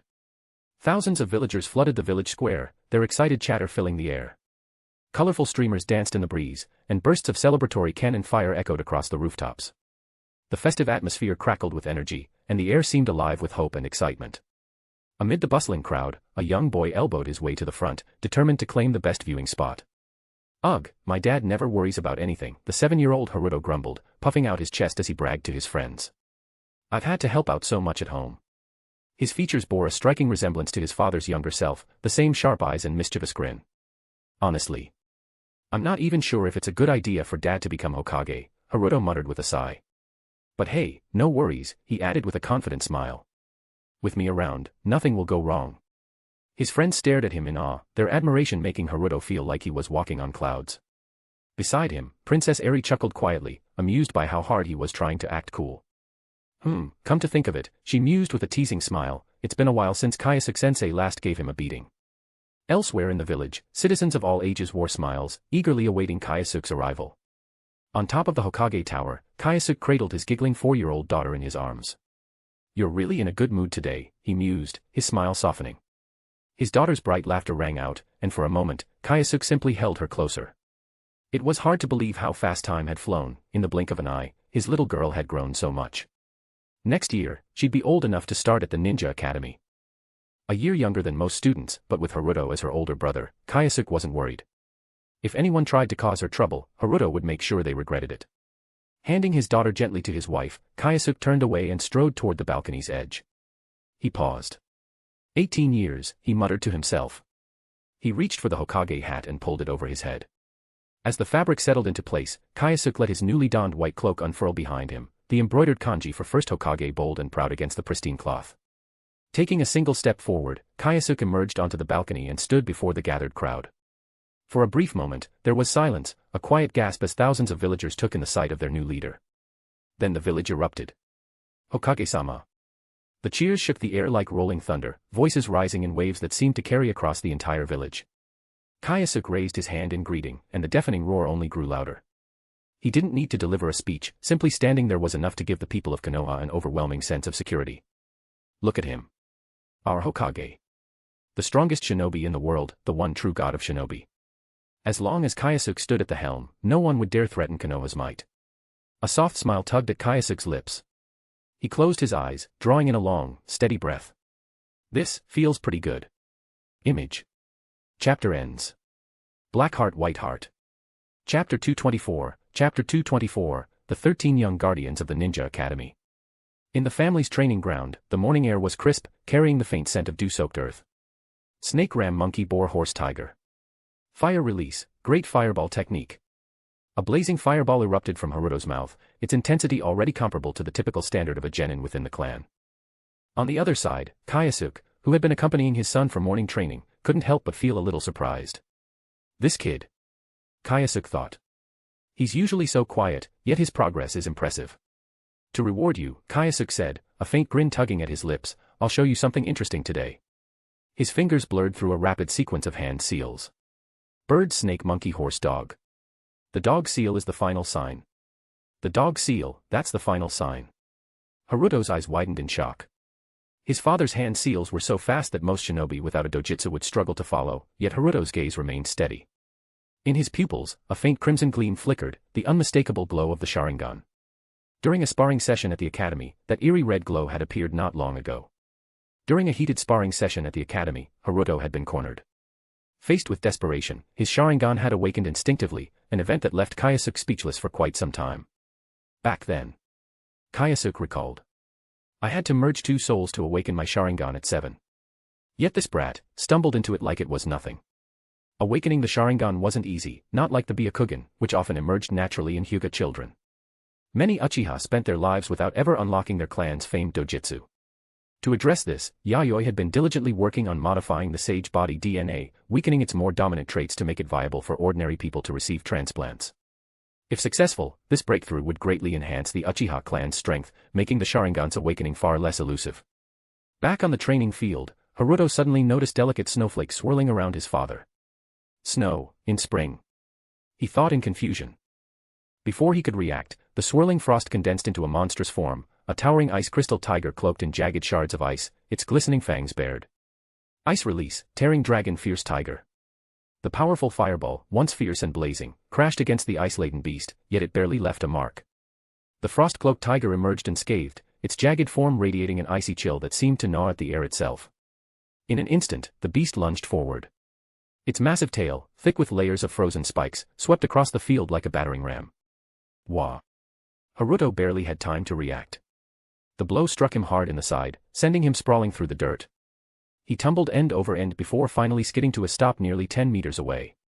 Groaning, Haruto pushed himself up on shaky arms, wincing as pain flared in his ribs. By the time he managed to stand, Kyōsuke's icy tiger had already faded into a fine mist, vanishing as if it had never existed. You crazy old man. What kind of jutsu was that? Haruto groaned, rubbing his aching side. Ice release, Kyōsuke replied with a smirk. A rather interesting technique. Teach me. Please. Haruto pleaded, eyes shining with eagerness.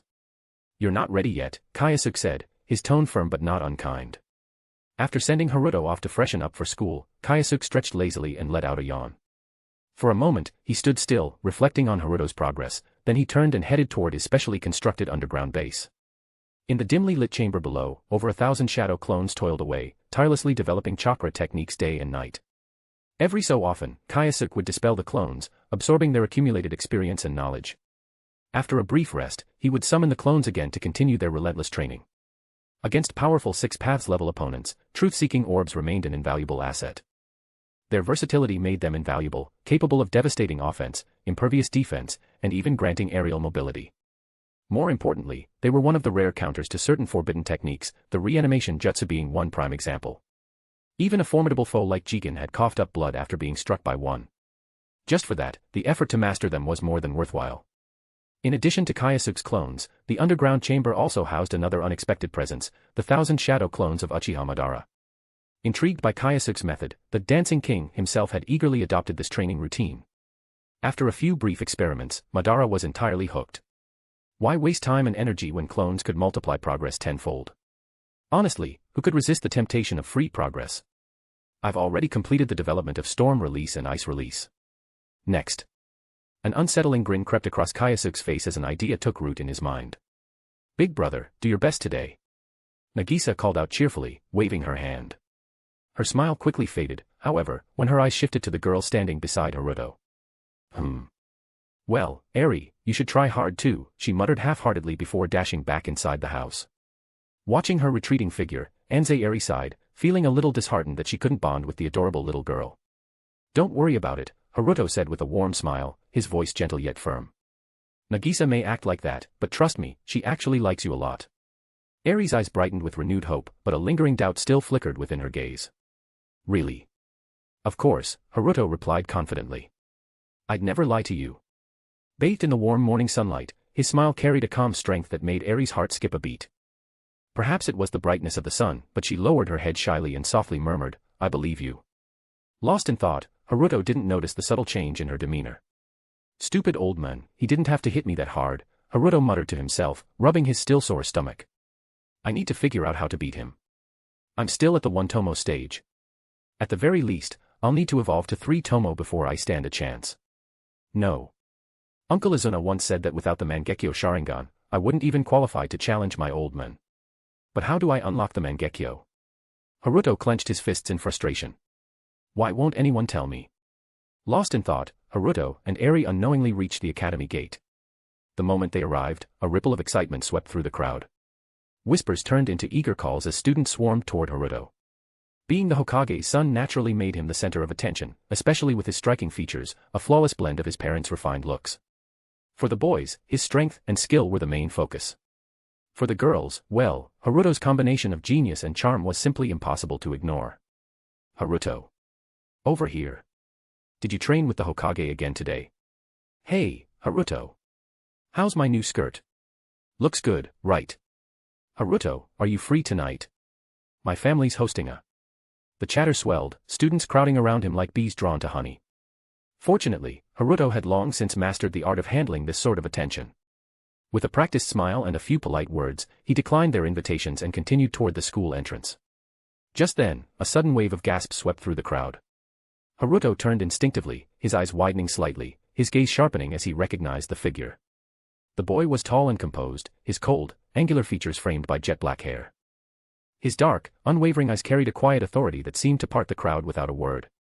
He was tall and composed, his cold expression exuding an air of quiet authority, a stark contrast to Haruto's natural warmth. If Haruto's charm was effortless and inviting, this boy's appeal lay in his aloof, almost intimidating aura, the kind that demanded respect rather than affection. Shimura Danzo. Haruto muttered under his breath. It was hard to believe, but the man who would one day become infamous as the darkness of the shinobi world had once possessed such strikingly handsome features, the kind that left girls blushing in his wake. So, it's you. Danzo stopped, his sharp gaze locking onto Haruto's. Both boys knew exactly what the other represented: power, prestige, and potential. They were rivals in every sense of the word. For Danzo, this rivalry carried even deeper significance. He had to prove himself, not just for his pride, but for his family's honor. The disgrace his family had endured, the shame that clung to the Shimura name. Danzo was determined to erase it. He might never surpass the God of Shinobi, but surely he could defeat his son. Danzo, you. Before Haruto could finish, another surge of excitement erupted from the academy gate. Both boys turned to see yet another figure approaching, the prodigious genius from the Hitaki family. His silver hair gleamed in the morning light, and his sharp gaze reflected the keen instincts that had made his family's name legendary. Trailing closely behind him was a formidable swordsman from the civilian sector, a boy named Mariboshi Kyōsuke. Quiet and unassuming, Kyōsuke was already whispered to be one of the most talented sword users of his generation. Even Naruto had been impressed by his technique. Soon, other talented students arrived as well, including heirs from the Kurama clan, the Inoshikacho trio, and several other elite clans. One by one, these gifted shinobi gathered near the gate, a collection of talent so impressive that their presence alone seemed to command attention. Together, they formed an exceptional group of 13 prodigious students, a group that Kyōsuke had once jokingly called the 13 Guardians of the Ninja Academy. Image. Chapter ends. Black Heart White Heart. Chapter 225, Chapter 225, The Reikage Resolve, The Horn of War. The introduction of the point system marked a dramatic shift in Konoha. A once peaceful and harmonious environment gave way to fierce competition. If you wanted to learn a new jutsu, that was no problem. As long as you had enough points, you could exchange them for whatever you wanted. Whether it was a basic technique or a powerful ability once considered unreachable, like Chidori, the Shadow Clone Jutsu, or even the Flying Thunder God technique, everything was now accessible through the point system. Naturally, this system bred competition among students. For instance, in the monthly minor exams and quarterly major exams, the top-ranking student would receive 100 points, the second place 90 points, the third 80 points, and so on. The gap in points between each rank was substantial. Success meant ample rewards, but failure brought harsh consequences. And since these were all young people, driven, ambitious, and unwilling to remain beneath others, no one wanted to fall behind. In this system, there were no shortcuts or special privileges. Even if you were the Hokage's child, you had to carve your own path through skill, dedication, and hard work. The influence of this system didn't stop at students, it swept through the entire shinobi community. Veterans and newcomers alike were drawn into the relentless pursuit of points, pushing themselves harder than ever before. Once Kyōsuke assumed the mantle of Hokage, he wasted no time in reforming the shinobi structure. Upon graduating from the academy, students would receive the rank of genin and be awarded a forehead protector, a symbol of their allegiance to Konoha. From there, genin who accumulated enough mission experience could apply for the chunin exams. Those who passed would be promoted to chunin, gaining access to higher-risk assignments and increased responsibilities. To attain the coveted jonin rank, however, required more than just mission completions. Prospective jonin had to meet strict performance standards and undergo a specialized review by Konoha's higher-ups. Only those deemed worthy were granted the title. Becoming a jonin opened new doors, access to high-stakes missions and the opportunity to mentor genin teams as instructors. Yet for those who sought greater influence and recognition, Kyōsuke introduced a new rank, Elite Jonin. To achieve this prestigious title, a shinobi required not only exceptional skill but also a trusted endorsement from a high-ranking figure. Achieving this status meant becoming a core member of Konoha, a figure with both immense power and unwavering loyalty. In the past, Elite Jonin was widely regarded as the highest achievable title for shinobi. However, Kyōsuke refused to stop there. Thus, he established an even higher tier, Kage level. What defined a Kage-level ninja? It was simple, anyone capable of effortlessly defeating multiple jonin in battle earned the title. Kage-level individuals were entrusted with commanding battalions, managing crucial aspects of village administration, and qualifying as candidates for future Hokage elections. The shinobi world widely accepted this new rank, and for many, reaching Kage-level became the ultimate aspiration. But the existence of such powerful figures naturally raised one lingering question. If the legendary God of Shinobi, Kyōsuke, had founded this system, where did he himself stand? To answer that, Kyōsuke introduced one final designation, Super Kage level. A Super Kage was a being who transcended the limits of ordinary shinobi, someone capable of crushing multiple Kage level opponents with ease, their strength existing in a realm all its own. The first Hokage was the greatest Super Kage, a being who had reached the realm of gods. To reinforce confidence in Konoha's might and to deter potential threats, Kyōsuke publicly announced the identities of Konoha's 4 recognized Super Kage level shinobi. First, as Hokage, Kyōsuke himself was naturally the strongest. Second, the Uchiha clan's patriarch, Uchiha Madara, held the title of Super Kage. Third, the Senju clan's patriarch, Senju Hashirama, was the 3rd Super Kage. Lastly, the Hyuga clan's leader, Hyuga Yayoi, was recognized as the 4th Super Kage. These 4 stood as the unshakable pillars of Konoha, guardians powerful enough to deter even the combined forces of the 4 great nations. Yet Konoha's strength didn't end with them. Shinobi like the calculating strategist Senju Tobirama, Sanfang, a master of the 8 Inner Gates formation, the increasingly formidable Uchiha Kochu, and the newly awakened Mangekyo wielder Uchiha Izuna stood as rising titans in their own right.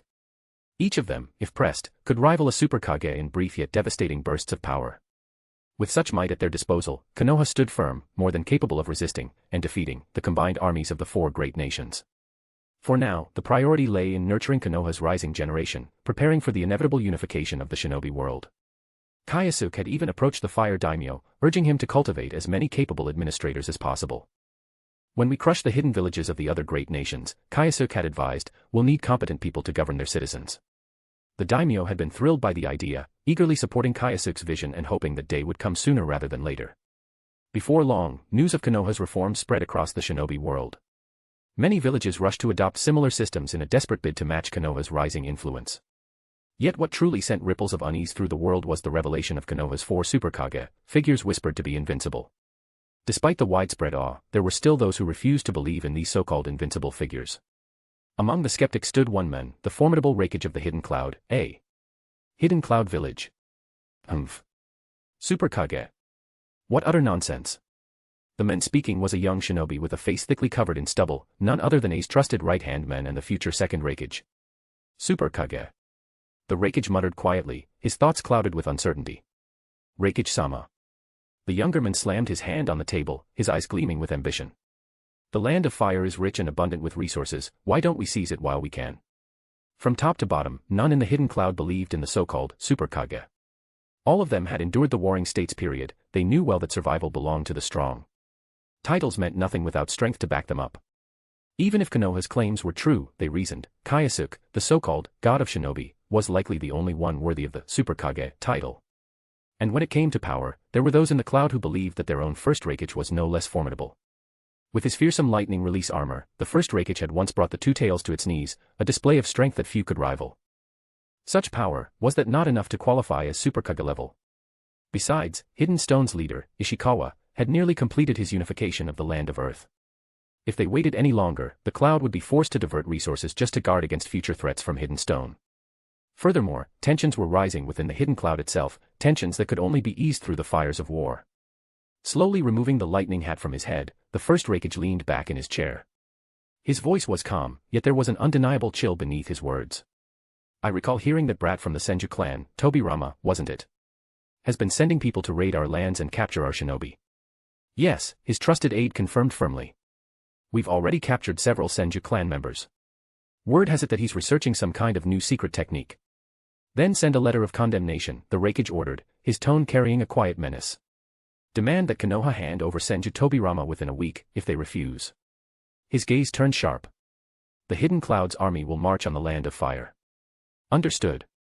Once his subordinate had left, the Raikage turned his gaze toward the towering cliffs and sprawling valleys beyond. Don't blame me. He murmured quietly, voice laced with cold resolve. It's your own fault for occupying such fertile lands. With the Raikage's command, the entire Hidden Cloud village roared into action. The various ninja clans rallied their forces, some sending warriors, others contributing supplies and resources.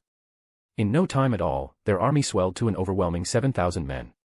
And even then, this force was merely one-third of the Hidden Cloud's total military strength.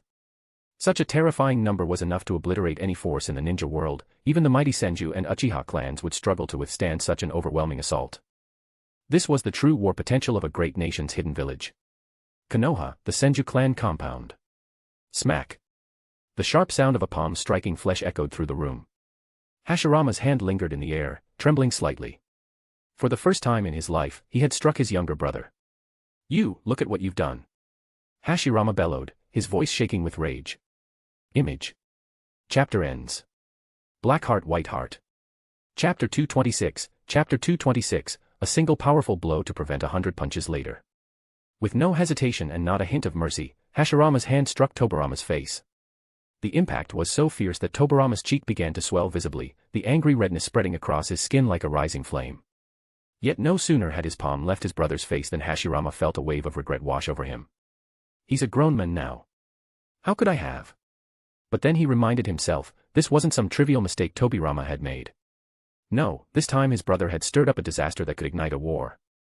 The land of lightning was rugged and mountainous, a harsh, unforgiving landscape where disputes were often settled through one-on-one combat between powerful individuals. Unlike the land of fire, where large-scale shinobi battles were common, the land of lightning rarely resorted to full-blown war involving entire armies clashing head-on. This difference in approach meant that, At the foundational level, the shinobi of Kimogakure boasted a strength that far surpassed the forces Konoha currently had at its disposal. It wasn't that Konoha lacked numbers, it was that the Fire Country shinobi were too prone to internal conflict. Feuds between clans frequently escalated into bloody struggles that drained their overall strength. 7,000 shinobi. That was the number Kimogakure could reportedly field, and even if Konoha committed every able-bodied warrior they had, they'd barely be able to match that figure. If war broke out, how could they possibly leave their homeland defenseless? To make matters worse, Kimogakure could launch attacks both by land and sea, forcing Konoha to stretch their forces thin across a massive front. Even if Hashirama personally led the charge and achieved victory at one front, it wouldn't be enough to hold back an enemy advancing on multiple fronts across such an expansive battlefield. This was no mere clash between shinobi, it was war between nations. And in such a war, even the most powerful individuals couldn't outshine the importance of logistics, strategy, and a strong foundation of trained shinobis. Sigh. Hashirama let out a long, heavy sigh. Opening the door, he turned back to leave Tobirama with a final warning. From this moment onward, you are not to leave the clan compound without my express permission. And with that, Hashirama turned and walked away. In truth, he wasn't angry with Tobirama, he was afraid. Afraid that his brother, stubborn as he was, would become a casualty in the conflict his actions had sparked. Inside the room, Tobirama sat silently, his face cold and unreadable. Never, not in his wildest imagination, had he expected Kimogakure to retaliate so swiftly. Yes, he had indeed sent men into the land of lightning to loot and plunder. But he had a reason, a purpose behind it. His research into the Edo Tensei required a large number of shinobi corpses. He couldn't possibly obtain those bodies from within the Land of Fire, doing so would destroy the Senju clan's reputation. Traveling to the Land of Water was an option, but the journey was perilous. Storms and treacherous seas made the voyage too risky. That left only the Land of Lightning. Its mountainous terrain and isolated clans meant news spread slowly, and Tobirama had believed this would minimize the risk of exposure. But he had miscalculated. The very first thing Kimogakure did upon forming their new hidden village was to settle old scores, and Tobirama's actions had placed Konoha squarely in their crosshairs. If I had known this would happen, I should have been more careful. War. Tobirama's eyes narrowed. His voice was a low growl. If Kimogakure truly dares to attack, I'll make sure they pay for it in full. He had already made up his mind, if conflict erupted, he would fight with everything he had. And when that moment came, they would see for themselves why he had sought out those corpses for his research. At the Hokage office, Hashirama climbed the steps in haste, his heart heavy with concern. Just as he reached the top, he ran into Madara Uchiha, who was strolling leisurely down the hall. Madara. Hashirama's voice carried an unmistakable sadness. His dream had been simple, to build a peaceful village where children wouldn't be forced to grow up on the battlefield. Yet now, war seemed inevitable. Worse still, it was his own brother's recklessness that had set these events in motion. As the elder brother, a role much like that of a father, Hashirama felt the weight of responsibility. Tobirama's mistake was, ultimately, his own. For the first time in a long while, Hashirama found himself questioning everything. Was I wrong? He muttered under his breath. Don't be ridiculous, Madara said firmly, placing a reassuring hand on his shoulder. Kimogakure? They aren't worth losing sleep over. Come on, Madara added, his tone firm yet calm. Let's hear what Kyōsuke has to say. All right, Hashirama nodded reluctantly. Together, they entered the Hokage's office, only to find Kyōsuke snoring soundly, sprawled across a collection of pushed-together sofas. Really? Madara muttered flatly. Seriously? Hashirama echoed with a sigh. You're here, Kyōsuke's shadow clone remarked, looking up from a pile of documents. The clone, busy reviewing paperwork, gestured casually toward the sofas. Take a seat. Why are you two just standing there? Madara's eyes narrowed, and his fingers twitched with barely contained irritation. You idiot. He muttered, his voice dangerously low. You've taken all the sofas for yourself. Where are we supposed to sit? The floor. Kyōsuke had pushed several couches together to create a makeshift bed. Clearly, he had been enjoying his rest. I'll wake him up now, the shadow clone muttered awkwardly before dispersing itself. The moment the clone vanished, the real Kyōsuke shot upright, blinking in confusion. What's going on? He blurted, his voice still heavy with sleep. His eyes landed on the two men glaring at him. Clearing his throat hastily, he stumbled to rearrange the sofas, shoving them back into place. He even wiped off the footprints, as if that might somehow improve the mood. Ah, you're here. Kyōsuke said with forced cheerfulness. Go ahead, have a seat. You already said that, Madara growled. Calm down, Kyōsuke said, flashing a smile in an attempt to ease the tension. If you keep scowling like that all day, you'll end up scaring the kids. Before Madara could snap, Kyōsuke quickly shifted to a more serious demeanor. Let's get to the point, he said firmly. First off, we can't hand anyone over. Not the police force's captain, not even the guard stationed at the front gate. We will not surrender a single one of our people to Kyōsuke. Hearing this, Hashirama finally felt a weight lift from his chest. So, are we preparing for war? Madara asked. 7,000 troops. Kyōsuke murmured thoughtfully. He knew that defending against such an invasion would be incredibly difficult. As the defending side, Konoha would need to commit several times that number to effectively guard the entire front line. Otherwise, they'd be forced to scramble from point to point, constantly patching holes in their defenses. That kind of reactive defense simply wouldn't work. This isn't a battle we can win by staying on the defensive, Kyōsuke declared. When he explained his idea, Madara immediately voiced his approval. I agree, Madara said with a nod. We can't let the flames of war spread into the land of fire. We strike first, he continued. Forget their scattered soldiers, we aim for their weak points, strike hard, and cripple them before they can gain momentum. But Hashirama hesitated, his voice trailing off. His reluctance was unmistakable. Deep down, Hashirama still hoped for a peaceful solution, a way to resolve this without bloodshed. Seeing his hesitation, Kyōsuke patiently explained, Hashirama, when someone bullies you, you can't just back down. If you show weakness once, they'll only come back to take more. And the next time, they'll take even more. The land of fire is rich, fertile soil, perfect for long-term growth and settlement. If we don't stand our ground now, next time it'll be the land of wind, or the land of earth. Without waiting for Hashirama's response, Kyōsuke rose from his chair and moved to the window, his gaze fixed on the bustling streets below. Listen, Kyōsuke said gravely, his voice low but firm. Our kindness and compassion should be reserved for our own people. When faced with darkness, words alone won't suffice, we have to respond with fire. If we want to avoid endless wars in the future, we can't just fight, we need to win. And win decisively. The land of lightning prides itself on its military strength, Kyōsuke sneered. They boast of having the most powerful shinobi forces in the world. Fine, we'll make an example of them. We'll leave the bones of Kyōsuke's fallen to rot on the battlefield, a warning to anyone foolish enough to challenge us. One powerful punch now, to prevent 100 strikes later. News of Kyōsuke's aggressive movements quickly spread throughout the shinobi world. Many were shocked, few had expected the newly formed Hidden Cloud to launch a major war so soon after its founding. Yet before the tension could settle, Konoha delivered its answer. We will not hand anyone over. If you want war, then war it shall be. The flames of battle were about to ignite, a war that would shake the very foundations of the shinobi world. Image. Chapter ends. Black Heart White Heart. Chapter 227, Chapter 227, Pre-War Assembly. The following day, the leaders of Konoha's various clan armies gathered in full. Let's skip the unnecessary chatter, Kyōsuke began sternly, his voice commanding attention. Clad in his pristine white ceremonial robes, he projected an air of absolute authority. War is upon us.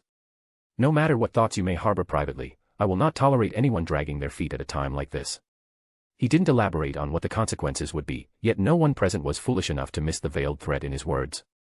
If there was ever a time when Konoha stood united, it was when the Senju and Uchiha worked together as one. Under such circumstances, no one dared to act recklessly. The ruthless methods of the God of Shinobi remained fresh in people's memories, no one wished to meet the same fate as the former head of the Shimura clan. Seeing no objections, Kyōsuke gave a satisfied nod. Good, he said. Thank you all for your cooperation. Now, he continued, I will be reorganizing our forces. Each army will have its ranks mixed, blending shinobi from various clans into every unit. The room tensed. The clan leaders immediately grasped the implications behind this move. Kyōsuke wasn't merely promoting teamwork, this was a calculated maneuver to weaken the influence of clans over individual shinobi. If a ninja no longer relied on their clan for security or advancement, how long would their loyalty to the clan persist? Indeed, this was precisely Kyōsuke's intent. He envisioned a Konoha that wasn't dominated by the old clan structures. Clans would still exist, but their importance could never outweigh the village itself. By scattering the shinobis across mixed units, Kyōsuke would foster an identity that placed loyalty to Konoha above clan ties. When the shinobi began to see themselves as Konoha ninja rather than Uchiha or Senju, only then would the village truly become a united force. Taking out a set of command tokens he had prepared in advance, Kyōsuke scanned the gathered shinobi before locking eyes on a particular figure. Uchiha Kochu, Kyōsuke called out. Present, she answered firmly. You will take command of Konoha's first army, Kyōsuke declared. Your task is to hold the front lines against the Cloud Village's forces. His gaze hardened. If even a single cloud shinobi steps foot into the land of fire, you will answer for it with your life. I understand, Uchiha Kochu responded, her tone unwavering. I won't fail. Sarutobi Sasuke, Kyōsuke's eyes shifted to the next figure. Here. You'll command the second army. Your task is to intercept their forces by sea. The only ones permitted to set foot on our shores should be prisoners or corpses. Understood. Sarutobi Sasuke answered without hesitation. There was no doubt about Uchiha Kochu's strength. Having successfully adapted to the power of the sage body-enhanced cells, her abilities had skyrocketed. She now stood firmly at the peak of Kage-level strength, and with her unique and unpredictable Mangekyo Sharingan techniques, Kochu was capable of challenging even an early-stage Super Kage existence. Rumors from the Cloud Village mocked Konoha's recent military reforms, claiming their so-called new ninja system was nothing more than self-aggrandizing praise. Well, Kyōsuke thought grimly, they'd soon learn firsthand how formidable Konoha's shinobi had become, even without unleashing their Super Kage-level warriors. As for Sarutobi Sasuke, Kyōsuke considered him the strongest among the current clan leaders. Were it not for Sasuke's unpredictable temperament, Kyōsuke would have appointed him commander-in-chief without question. Senju Tobirama, Kyōsuke's gaze shifted to the figure who had remained silent throughout. Here. You'll form a mobile strike force, Kyōsuke ordered. Rely on your flying thunder god to swiftly reinforce any part of the battlefield. His tone dropped, cold and severe. If you fail to redeem yourself, I'll have your head when this war ends. I understand, Tobirama replied quietly. Kyōsuke ignored Hashirama's grateful glance. He then picked up the commander-in-chief's seal, a mark of absolute military authority, and after a moment's thought, tossed it toward one particular figure in the crowd. As for the commander-in-chief of this war, Uchiha Izuna, Kyōsuke called. It's yours. Catching the seal in one hand, Izuna's face split into a grin. My brother always comes through, Izuna mused. If Hashirama had become Hokage, when would I ever have gotten a chance like this? Wait, something felt off. Wasn't his whole goal to surpass Kyōsuke and take him down someday? Ah well. Izuna thought with a shrug. First, I'll focus on killing the Raikage. After all, as commander-in-chief, Izuna knew the ultimate prize would be taking the Raikage's head. Using a white Zetsu clone obtained from the black Zetsu, Kyōsuke orchestrated a carefully crafted scenario, a lifelike performance that immersed Izuna in a deeply personal experience. Through this intense roleplay, Kyōsuke successfully guided Izuna toward awakening a new Mangekyo Sharingan. No two pairs of Mangekyo Sharingan are ever identical, and with this new pair of eyes, Izuna's awakened dojutsu naturally bore distinct abilities unlike his previous ones. Everyone, Kyōsuke's gaze swept across the assembled commanders, his tone firm and unyielding. This battle will be fought without us, he declared. The four of us will not intervene. You must win this war without relying on our protection. Because, Kyōsuke concluded, the future of Konoha depends on you. Understood, the assembled commanders roared in unison. With that, the military leaders dispersed to rally their troops and prepare for the coming battle. Kyōsuke had only named the commanders, how they organized their soldiers was left to their own judgment. The allies they could gather, the bonds they could forge, and the strategies they employed, all of it would be a test of their leadership. Uchiha Kochu had her close ties with Hyuga Yayoi, ensuring she could likely secure powerful allies from the Hyuga clan. Sarutobi Sasuke maintained strong connections with the Shimura clan and was well versed in political maneuvering. His influence across multiple clans would prove invaluable. And as for Uchiha Izuna, his reputation alone attracted powerful followers. Word had already reached Kyōsuke's ears that the Nara clan had quietly begun aligning with Izuna, hedging their bets on him possibly becoming the second Hokage. Kyōsuke wasn't particularly worried about these political maneuvers. His primary concern lay elsewhere, the enigmatic strength of the first Raikage, A. The five Kage who had brought an end to the Warring States period were no ordinary figures. Each had proven themselves to be a formidable presence. And no matter how confident Kyōsuke was in Konoha's strength, he couldn't shake off the unease surrounding the unknown threat that the Raikage posed. Kyōsuke, you brat. A familiar voice boomed from the hallway. Kyōsuke sighed and let out a bitter chuckle, a headache was already creeping in. The office door swung open, and an elderly man with streaks of white hair strode in. His face, lined with wrinkles, twisted into a scowl as he glared at Kyōsuke with a fiery gaze. You ungrateful brat, the old man huffed, his whiskers practically twitching in irritation. Kyōsuke coughed lightly and gestured toward a chair. Elder Rei, please have a seat. The visitor was none other than Uchiha Rei, the former commander of the Southern Corps and a seasoned veteran well past his 60s. Yet despite his age, his spirit remained as fiery as ever. Upon hearing news of the impending war, the old man had stubbornly insisted on joining the front lines. Clearly, he wasn't thinking straight, sending someone of his age to the battlefield was madness. Uchiha Madara had tried reasoning with him but ultimately resorted to avoiding the men altogether, which unfortunately left Kyōsuke to deal with the aftermath. Sighing inwardly, Kyōsuke walked over and personally helped the old man to the sofa. He then poured a cup of tea and offered it with a respectful smile. "Elder Ray, please enjoy some tea." "Humph. Don't try to butter me up," the old man grumbled. Yet despite his harsh words, it was clear he appreciated the attention. Sensing the elder's mood softening, Kyōsuke seized the opportunity to explain. "It's not that I don't trust you," he said earnestly. "But the truth is, the village has too few experienced commanders right now. The younger generation, they haven't experienced large-scale wars between nations. They don't understand just how terrifying a battle involving tens of thousands of shinobi can be. Keeping you off the front lines isn't about doubting your abilities, it's about giving these young shinobis a chance to learn through real experience. Only then can they grow strong enough to protect the village in the long run." "You brat," Elder Ray muttered, his stern expression loosening slightly. He understood, Kyōsuke's words made sense. Still, idle life felt unbearably dull. "Well, since I can't join the war," Elder Ray began, clearing his throat awkwardly, "a few of us old-timers came up with an idea." "Oh." Kyōsuke raised an eyebrow. "We've decided to volunteer at the Ninja Academy," Ray announced proudly. "What's that position called again?" "Guest professors?" Kyōsuke suggested. "Yes. That's it." The old man's face lit up. "We figured we couldn't let a lifetime of experience go to waste. Better to pass it down than take it to the grave." Kyōsuke couldn't help but laugh softly. "So that's what this was all about." "All right," Kyōsuke agreed with a smile. "I'll make the arrangements later." The wisdom of those who had survived countless battles was priceless. For the students of the Ninja Academy, this would be an incredible opportunity, a chance to learn directly from those who had endured and thrived in the harshest conflicts. After all, as the saying went, an elder in the family is a treasure indeed. Image. Chapter ends. Black Heart White Heart. Chapter 228, Chapter 228, That Damn Brute. As night fell, Kyōsuke finally returned home after a day spent wandering around. "Phew, even though I didn't do anything, I still feel like I deserve a break." Just as he was about to step through the door, his sharp senses told him that, besides his wife and children, there was someone else in the house. A man. A man holding his daughter while chatting and laughing with his wife. "Mito, you're looking younger and younger." "Oh, stop it. You seem to be." Before the man could finish his sentence, his expression suddenly changed. Before he could even stand up, Kyōsuke sent him flying with a single kick, straight through the window. At the sight of this, Mito immediately stood up. But instead of paying attention to her husband, she rushed toward the man who had been knocked to the ground. "Father." "Ha ha ha, this is a misunderstanding, a misunderstanding." Kyōsuke grinned sheepishly, his expression making it impossible to tell whether he had acted intentionally or not. On the sofa, Uzumaki Ashina's face was slightly swollen, his expression dark as water, clearly not in the best of moods. And who could blame him? He had come here happily to visit his daughter, yet before he could even sit down for a proper meal, his son-in-law had sent him crashing to the ground with a single kick.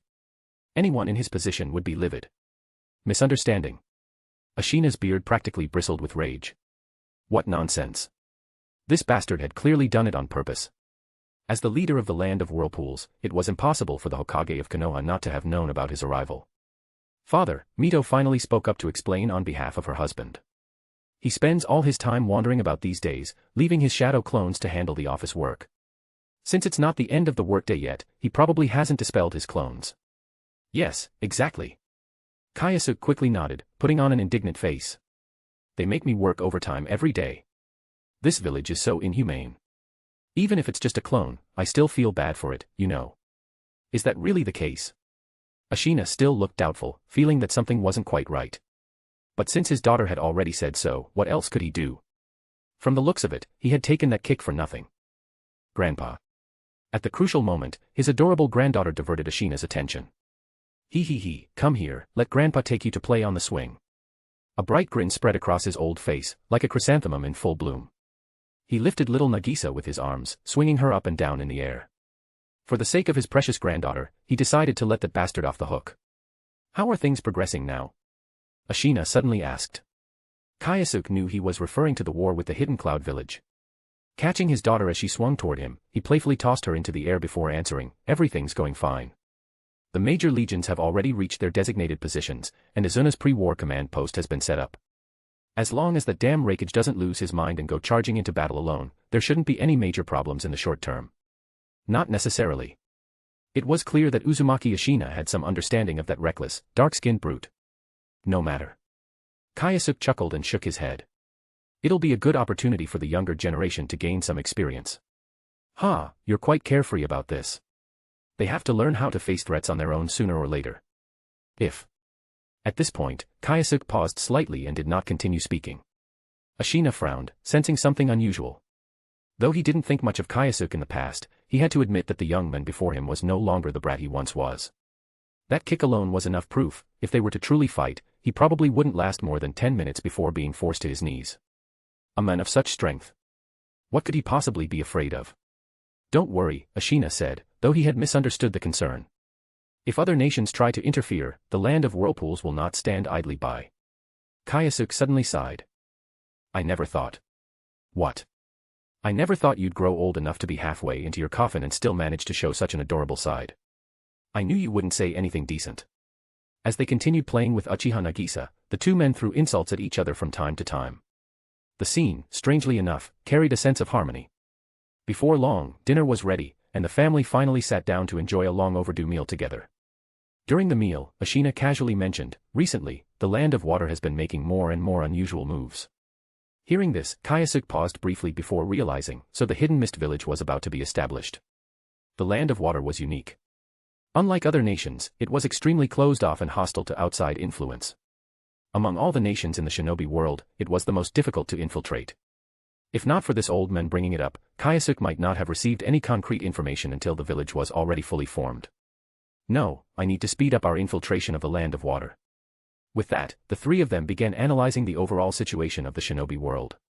Sitting nearby, Haruto and Eri listened attentively, expanding their understanding of the world beyond their home. The only one completely indifferent to the discussion was little Uchiha Nagisa.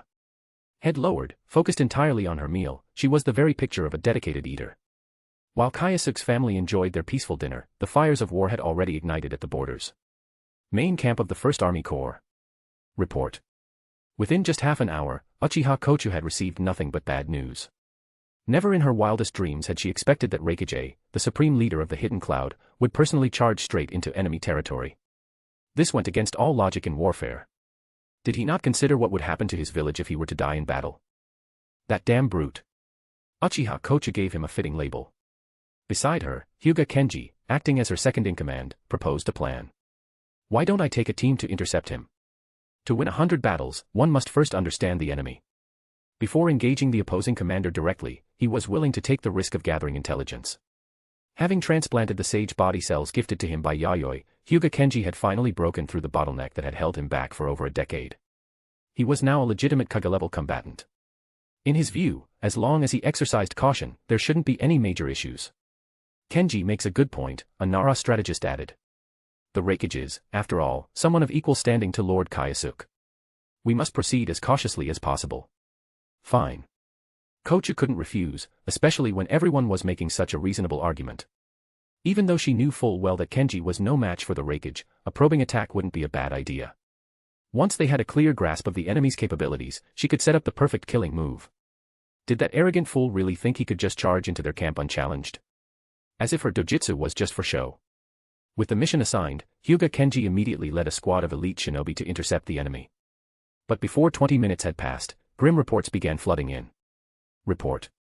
Captain Kenji's squad encountered the Reikage. After approximately 2 minutes of intense combat, all members except Captain Kenji have been slain. Report. The enemy has been spotted 7 kilometers ahead.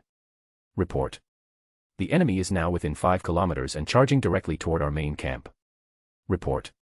The identity of the approaching enemy has been confirmed. It is indeed the Reikage, accompanied by members of the Cloud Shadow Guard. Bang. With a single palm strike, the table exploded into splinters. Uchiha Kochu shot to her feet, fury blazing in her eyes. That bastard is not leaving here alive. Image. Chapter ends. Black Heart White Heart. Chapter 229, Chapter 229, Kinkaku and Ginkaku. The Shadow Guard, simply put, was a special operations squad dedicated to protecting the Kage. Their strength and loyalty were beyond question, and many of them possessed rather unique abilities. Take, for instance, the Gold and Silver brothers of the Reikage personal guard, 2 young but immensely powerful shinobi. Boss, the enemy camp is just ahead, said Kinkaku, gripping his basho fan tightly. His eyes gleamed with anticipation, eager for battle. Hey, you're not scared, are you, Kinkaku? Ginkaku taunted from the side, his right hand holding the shikisaiken while a red gourd was strapped to his back. His expression was wild, filled with bloodthirsty excitement, as if he were already reveling in the slaughter to come. Scared? Kinkaku scoffed, a smirk playing on his lips. If I'm with the boss, I'd even charge straight into Konoha's main camp without a second thought. At his words, the surrounding shinobi burst into hearty laughter, showing not a shred of concern for the enemy. Konoha's basic military strength was limited. At most, their so-called First Legion numbered around 2,000 men, though in reality, their actual numbers were likely far lower. To achieve the strategic goal of stalling the enemy, they had no choice but to spread their forces thin, adopting a general-purpose strategy, reinforcing defenses wherever trouble arose. While this approach was effective in preventing enemy advances, it also inadvertently increased the risk of their main base being ambushed. This was Konoha's first time facing off against the forces of Kimobukure. They had no understanding of the Reikage tactics. Not in their wildest dreams would they have imagined that the enemy's supreme commander would lead a direct assault himself, engaging in a battle of kings and a duel of generals right from the onset of war. Out of my way. Don't get in my path. With a powerful swing of his Basho fan, Kinkaku unleashed a raging firestorm, instantly engulfing the enemy squad ahead. Basho fan, one of the treasured tools left behind by the Sage of Six Paths. A formidable weapon that ignored the user's natural chakra affinity, capable of unleashing powerful fire, water, lightning, wind, and earth-based ninjutsu all at once. As long as the user possessed sufficient chakra, they could transform into a living artillery platform, bombarding the battlefield with devastating techniques. The Reikage surprise attack did not rely solely on his own strength but also on the overwhelming firepower that Kinkaku provided. In the blink of an eye, their squad was a mere 2 kilometers from their target. But at that very moment, the Reikage's expression changed drastically. His lightning release armor flared to life in an instant, and he grabbed Kinkaku and Ginkaku, leaping high into the air. And then... boom. Boom. Boom. A series of terrifying explosions erupted, engulfing an area of 800 meters in a storm of fire and destruction. Konoha, those bastards. They actually dared to set up such a dense web of explosive tags right outside their own camp. The first Reikage's disbelief was evident. Under normal circumstances, no one would set up such an extensive explosive trap near their own base. One careless trigger could lead to unintended casualties, and more importantly, it could expose the location of their camp. According to intelligence, the leader of the First Legion is a woman who has a rather intriguing relationship with the Hokage. As he recalled the information he had received, a sneer formed on the Reikage's lips. So much for the so-called God of Shinobi. In the end, he was nothing more than a fool blinded by desire. This battle today, he would take that woman's head and present it as a celebratory gift for the founding of Konoha. Be careful. With that brief warning, the Reikage became a streak of blue lightning, hurtling straight into the enemy ranks. In an instant, several shinobi fell to his overwhelming speed. Guillotine drop. Gathering an immense surge of lightning-released chakra into his leg, he brought it down with brutal force, reducing the unfortunate shinobi beneath him to nothing but a splatter of blood. Before enemy attacks could even reach him, the first Reikage had already shifted position. As he advanced, every Konoha shinobi who came into contact with him met the same fate, mercilessly torn apart by his sheer strength and unparalleled speed. Invincible. Unstoppable. That was the only way to describe the first Reikage in battle. A growing sense of fear spread among the defenders.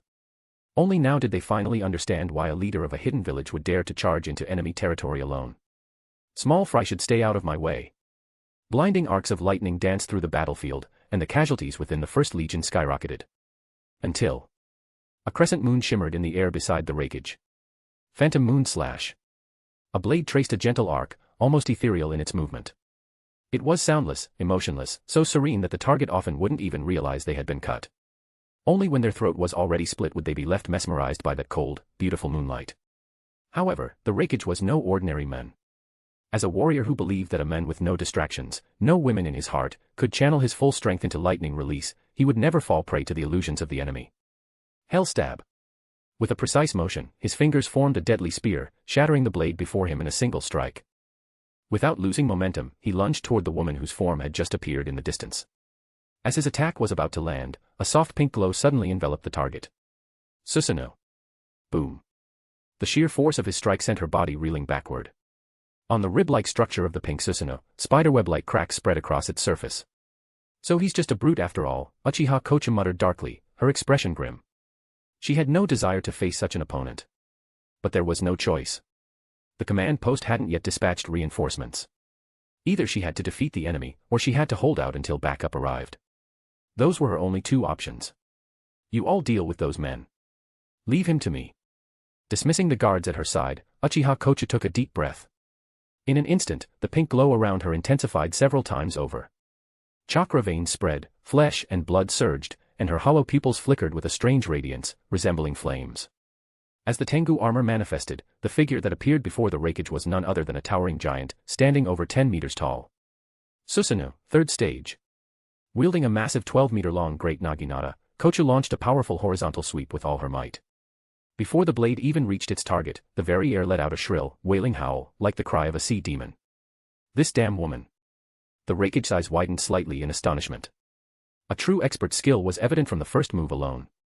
Witnessing the sheer ferocity of the Uchiha's attack firsthand, A instantly discarded his previous assumptions. Without fully grasping the enemy's strength, he had no intention of taking the attack head-on. He swiftly increased his cellular activation by 20%, his body moving in preparation to evade the incoming strike. Suddenly. Crack. A sharp sound came from beneath his feet. The once solid ground unexpectedly collapsed, crumbling into a pitfall beneath him. As the saying goes, power rises from the ground. Without a foothold, the Reikage had no way to evade the incoming attack. Damn it. Realizing the danger, he immediately pushed his cellular activation to its absolute limit. For an instant, he seemed to transform into a golden Super Saiyan suspended in midair. Boom. The great Naginata's blade was about to strike its target. Yet, there was not a trace of excitement on Uchiha Kochu's face. Because her third-stage Susanoo's mighty strike had failed to cut through the enemy's layer of lightning release armor. So this is the Reikage's lightning cloak. The one that Lord mentioned before. What a troublesome ability. Fully aware that the situation was far from optimistic, Kochu silently pushed her ocular power to its very limit. She had yet to awaken the eternal Mangekyo Sharingan, meaning her ocular power was insufficient to manifest the complete body Susanoo. Even with the added strength of the sage body cells, it was simply not enough. That last strike had already been the peak of her offensive capabilities. Against an ordinary Kage-level foe, it would have been more than enough. But this was no ordinary Kage. This was the first Reikage, the men who had the strength to unify the land of lightning and put an end to an era of chaos. This battle would be a difficult one. Meanwhile, dozens of kilometers away, Uchiha Izuna was leading his elite guard unit as they rushed toward the battlefield. Hold on, he murmured under his breath. Just hold on a little longer. Image. Chapter ends. Black Heart White Heart. Chapter 230, The Rampaging Two-Tails Matatabi. Uchiha Kochu. If I call your name, do you dare to answer? Clutching a massive jar in his arms, Kinkaku attempted to draw the woman's attention. How ugly. Uchiha Kochu frowned slightly, completely unwilling to acknowledge the unsightly blonde man. Before setting out, the Hokage had shared some confidential intelligence, specifically highlighting the existence of the Six Paths treasured tools. Among them, the one that required the greatest caution was this Kahaku no Johei, the amber purifying jar. Since the battle had begun, more than 10 shinobi had already been sealed inside. Amber purifying jar, a jar-like vessel that seals anyone who responds to its wielder's call. The pink-hued Susanoo raised its massive naginata. Ignoring the Reikage's hell stab, it swung down in a single, merciless strike toward Kinkaku. Damn woman. To think you can resist the Great Mi's charm. No wonder you lead an entire legion, your willpower is truly exceptional. Dodging swiftly while clutching the jar, Kinkaku's face momentarily flashed with a trace of admiration. Not far behind, Kinkaku brandished his Basho fan, slicing through the verbal trigger of a certain Konoha shinobi. You fool. Taste the power of the Shikisaiken. Shikisaiken, a blade that severs and curses an opponent's words. What? What the hell did you just do to me? The male shinobi's face twisted in terror, completely unable to comprehend what had just been cut away from his speech. Heh. Kinkaku did not answer. He had no interest in wasting breath on a dead man. He had heard the same question hundreds, if not thousands, of times before. Explaining it to each victim would be utterly pointless. Slowly turning the silver sword in his hand, he revealed the words "bastard" engraved upon its surface. You've lost. A sudden force erupted from the Benihisago, crimson gourd, in his left hand. Before the shinobi could even resist, he was sucked inside. Benihisago absorbs severed words and marks the opponent's most frequently spoken phrase onto the Shikisaiken. If the person says that word, remains silent for too long, or even utters something phonetically similar, they will be sealed within the gourd.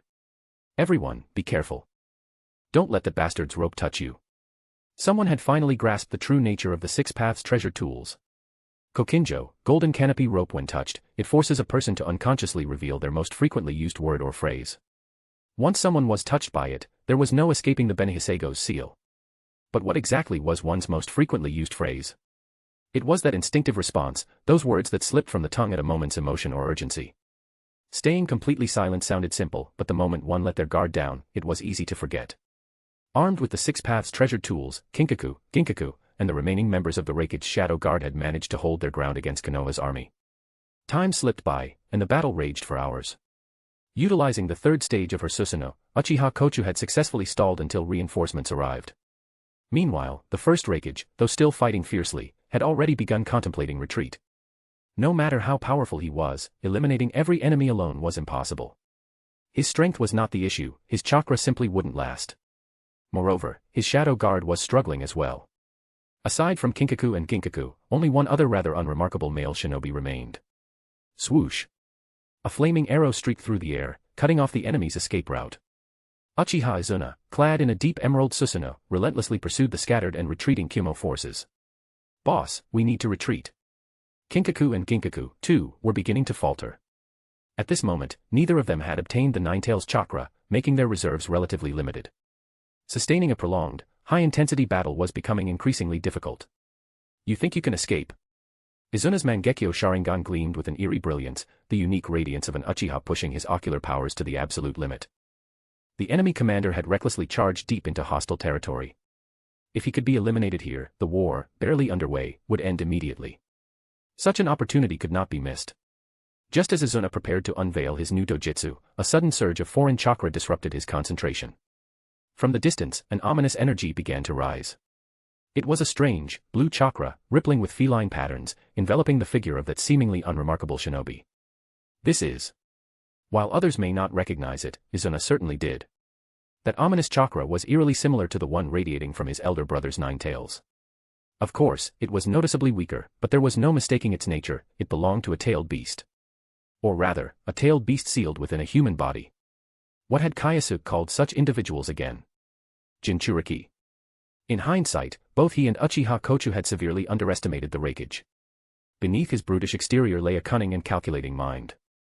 It seemed reckless for him to charge deep into enemy territory, but in reality, he had come well prepared. As long as the tailed beast was driven into a rampage, its sheer, overwhelming power would be enough to annihilate Konoha's first army division. Konoha had aimed for a swift, decisive strike to catch their enemy off guard. But Kyōmo had the same idea. If they could shatter the enemy's defenses, their 7,000-strong army could surge forward, driving straight into the land of fire and bringing the war to Konoha's doorstep. Before launching this operation, the first Raikage had even discussed the plan with that short-statured bastard from the land of earth. If they could truly push into the land of fire, Iwagakure would immediately deploy forces in support. After all, the reason Iwagakure had yet to officially declare its establishment was because they were waiting for the perfect opportunity to invade the land of fire. That fertile land. There was no way that Tsuchikage would not covet it. Roar. A deep, guttural roar echoed through the battlefield as the fully transformed Two Tails, Matatabi, appeared. Kyōmogakure was never skilled in sealing techniques, and the men could not control the tailed beast as completely as Niyujito could. To unleash its full combat potential, he had to pay the price with his life. If not for Uchiha Madara's precedent, Kyōmogakure might never have even thought of the crazy idea of sealing a tailed beast inside a human body. Now, with the Jinchuriki completely losing control, the Two Tails had fully taken over. The two chakras within the body merged in a strange harmony, creating a unique form of pseudo-perfect Jinchuriki. In this state, illusions were ineffective, and a third-stage Susanoo was hardly enough to deal with a fully transformed tailed beast. Roar. With another furious roar, a pitch-black tailed beast bomb began forming in front of Matatabi.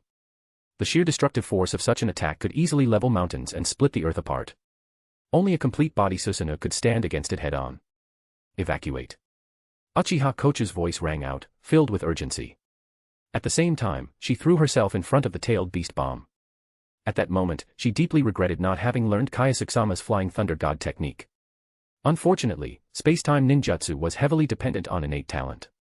Many members of the Legion had attempted it, but even the most gifted among them required multiple users working together just to achieve the most basic teleportation.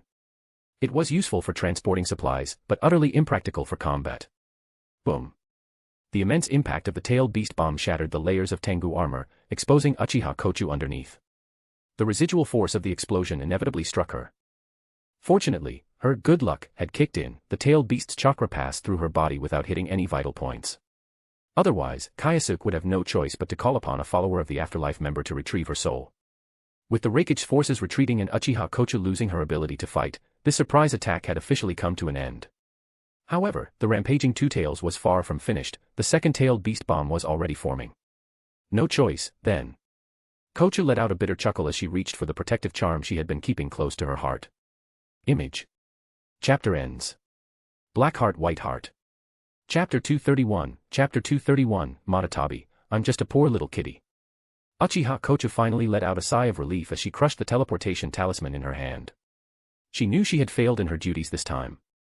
Regardless of the actual circumstances, as the commander of an entire legion, her inability to anticipate the enemy's movements was an undeniable dereliction of duty. If the Lord wished to punish her, she would accept any consequences without complaint. Whether she was stripped of her position or subjected to a more brutal and ruthless punishment, she was prepared to bear it all with an open heart. Ruhar. A thunderous bellow echoed across the battlefield. Matatabi's furious cry shook the air, carrying the deep-seated resentment of its captivity. Having been sealed away for so long, the Two Tails harbored an intense hatred for all humans within its sight. A second-tailed beast bomb was launched, its deadly glow streaking through the sky, heading straight for the densest part of the gathered troops. Damn it. Uchiha Izuna instinctively wanted to move, to shield his comrades just as Kochu had done earlier. However, as the frontline commander, he forced himself to halt. I cannot fall. If I die here, the millions of citizens of the Land of Fire will be exposed to the enemy's blade. Just as the tailed beast bomb was about to explode, a dark, swirling barrier of spacetime chakra enveloped the attack completely. The devastating force meant to obliterate everything in its path was suddenly swallowed into nothingness. What just happened? The Leaf Shinobi, having narrowly escaped annihilation, stood in stunned disbelief. Boom. Before they could process what had transpired, a powerful shockwave erupted from several kilometers away, sending violent tremors through the battlefield. The sharper-minded shinobi quickly pieced it together. That was a spacetime barrier transfer. Their gazes darted around frantically, searching for the one responsible. It wasn't long before someone spotted a lone figure standing amid the chaos, a figure clad in a regal white Hokage's robe. Lord Hokage. A voice filled with uncontainable joy rang out, instantly drawing everyone's attention. And at that moment, the fear of the tailed beast vanished from their hearts. The reason was simple. That man was the embodiment of invincibility. Lord Kyōsuke. Uchiha Kocha struggled to her feet, ignoring the fresh blood trickling from her wounds. She dropped to one knee, bowing her head low. Forgive me for disappointing you. Kyōsuke gazed at her in silence for a moment before lifting his hand slightly. A gentle breeze, impossibly precise, swept through the air and lifted Kochu up, steadying her body. As long as you are unharmed, that is enough, he said calmly. Victory and defeat are commonplace in war. This battle was meant to give you all experience, after all. Thank you, my lord. Kochu's heart was filled with gratitude, but at the same time, an unsettling thought took root in her mind. She hadn't seen Kyōsuke form any hand seals just now. Yet with a mere raise of his hand, he had conjured a small-scale wind release technique with pinpoint control. This could only mean that his mastery over wind chakra had reached a terrifying level, beyond what she had ever imagined. More importantly, Kyōsuke had always favored lightning and fire release in battle. Even his proficiency in water release, though formidable, was a step below those two. When did his wind release reach such an extraordinary level? Kyōsuke placed a firm hand on Kochu's shoulder in a gesture of reassurance before turning to glare at the nearby Uchiha Izuna, who looked somewhat sullen. Well now, he said with a smirk, are you still upset? I wouldn't dare, Izuna muttered. Kyōsuke chuckled. I'll have your brother give you a good beating when we get back. Lord Hokage, I was wrong. The two men, having grown up together, didn't need words to communicate. A mere exchange of glances was enough to convey their thoughts. Kyōsuke then turned his attention to the massive, restless form of Matatabi. A faint smile tugged at his lips. No wonder we couldn't find you anywhere, so you've already been turned into a Jinchuriki. What a pity, he murmured, shaking his head. The sealing method is far too crude. It's no wonder you can't be used effectively in battle. The fabric of his white robe, embroidered with the words First Hokage, fluttered in the wind as he vanished in an instant. The next moment, he was standing atop Matatabi's massive head. Now then, he said softly, why don't you calm down a little? Perhaps it sensed a grave danger looming over it, for Matatabi's fury only intensified. Yet, at the same time, a deeply human-like fear flickered in its eyes. Kyōsuke's chakra was vast, like a boundless ocean, oppressive and unfathomable. And then there were his eyes. Those Uchiha eyes, radiating a sinister coldness that sent a shiver through even a tailed beast's soul.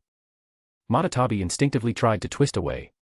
But before it could move, delicate white snowflakes began to fall around it. The suffocating heat that had engulfed the battlefield just moments ago vanished without a trace. In its place was a piercing chill, like the frigid winds of the land of snow. Ice release, lingering moon frost blossom. The moment Kyōsuke's feet touched the ground again, the two tails had already been transformed into an enormous, lifeless ice sculpture. Lingering moon frost blossom, an ice release secret technique Kyōsuke had developed himself. By manipulating the moisture in the air, he could freeze his target instantaneously. Its power far surpassed anything from Haku's demonic mirroring ice crystal. Kyōsuke placed a hand against the frozen, feeling the agitation of the tailed beast trapped within the ice. He smiled faintly. Placing a single hand against the massive frozen sculpture, he activated the seal. Contract seal, release. Be good and come with me now. I'm counting on you to help me make a fortune. With a mere touch, he severed the bond that bound Madatabi to its Jinchuriki.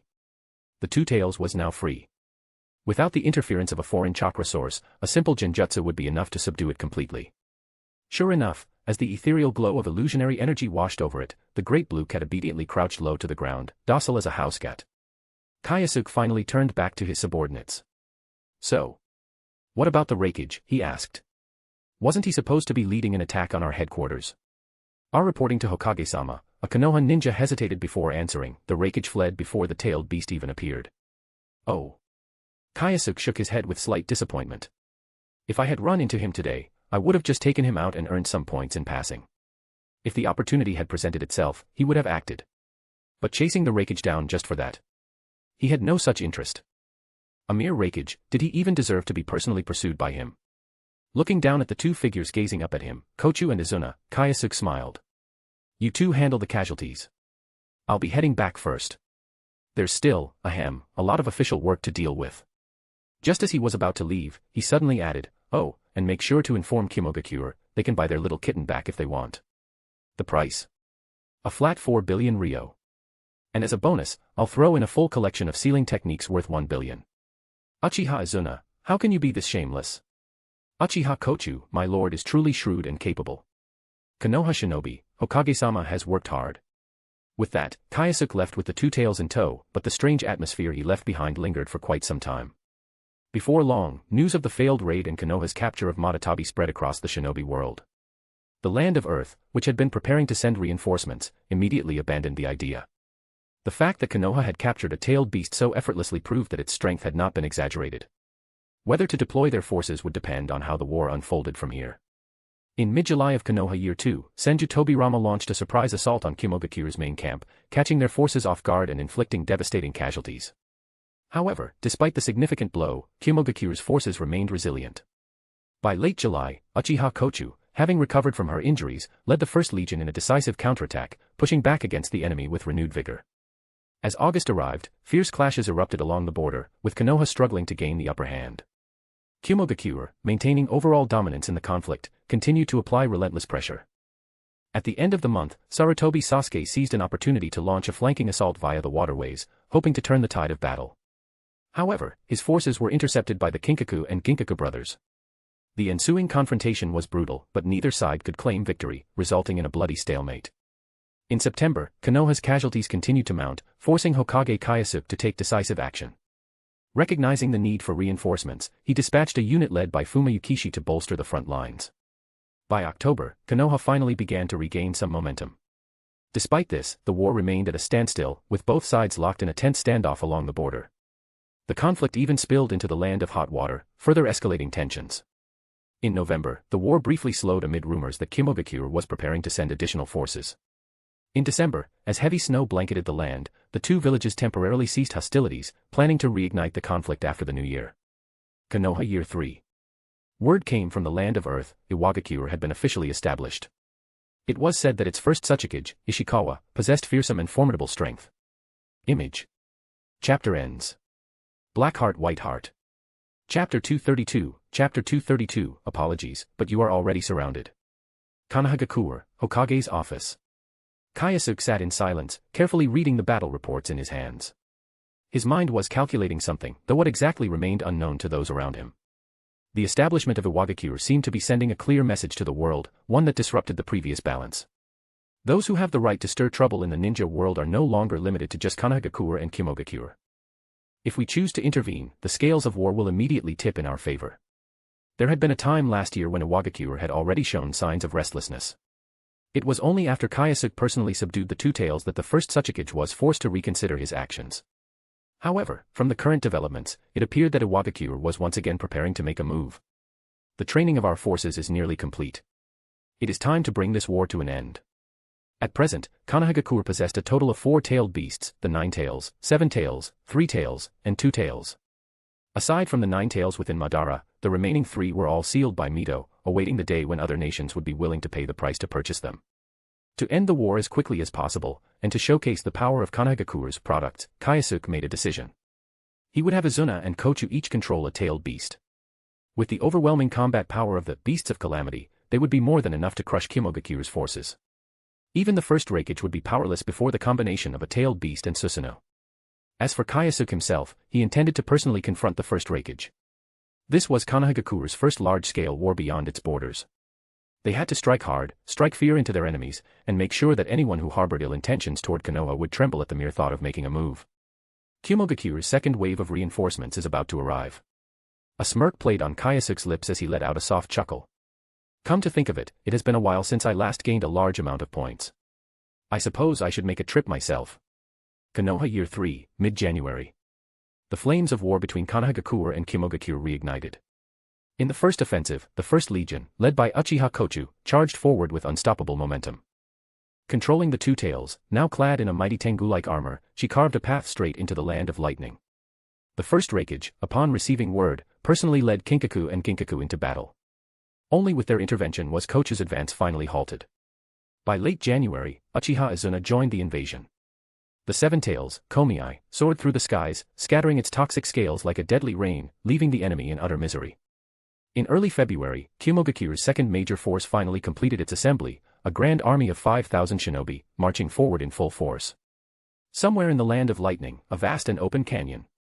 Seated comfortably at a table, Kyōsuke sipped on a special brew of sake while sampling the dishes laid out before him. His demeanor was relaxed, almost as if he were on a leisurely outing rather than in the midst of a war. But in truth, he was here for a battle. His target. The 5,000-strong force of Kimogakure's ninja. 5,000, that is an impressive number. Bigger than any battle I have ever encountered before. Even during the Fourth Great Ninja War, Edo Tensei Madara faced a similar-sized enemy force. Kyōsuke was not worried about whether he could win. What troubled him was figuring out how to ensure that not a single one of the 5,000 escaped. That was the real challenge, a near-impossible task. Forget 5,000 elite ninja, even if they were just 5,000 ordinary dogs, it would be difficult to stop all of them if they scattered and fled.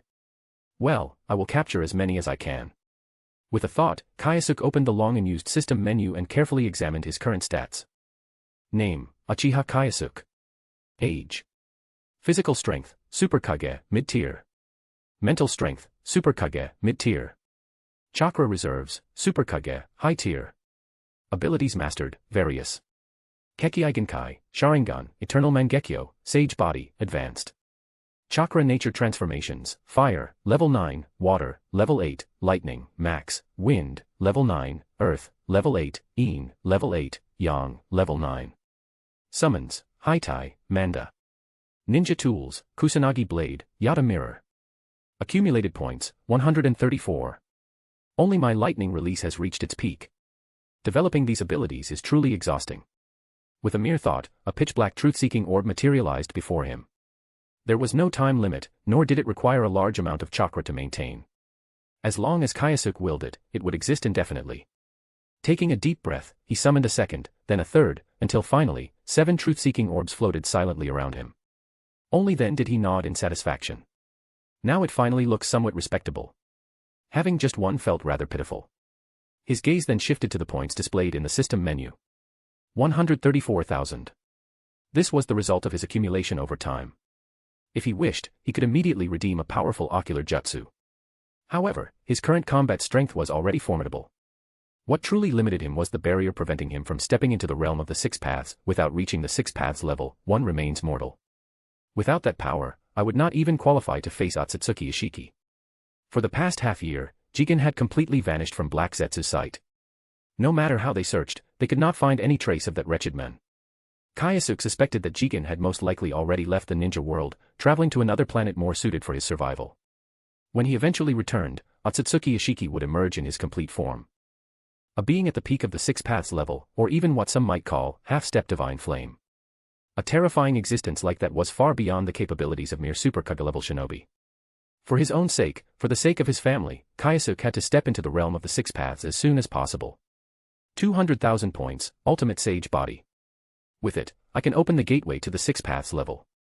As he contemplated, a fierce whistling sound broke through the distant sky. Ninja armies moved with a swiftness that ordinary warriors could never match. The moment he spotted Kimogakuru's scout unit, he turned to see an overwhelming sea of people emerging from the other end of the valley. Finally, they're here. Kyōsuke stood up, dusting off his clothes. A group of Kimogakure scouts quickly spread out, subtly surrounding him.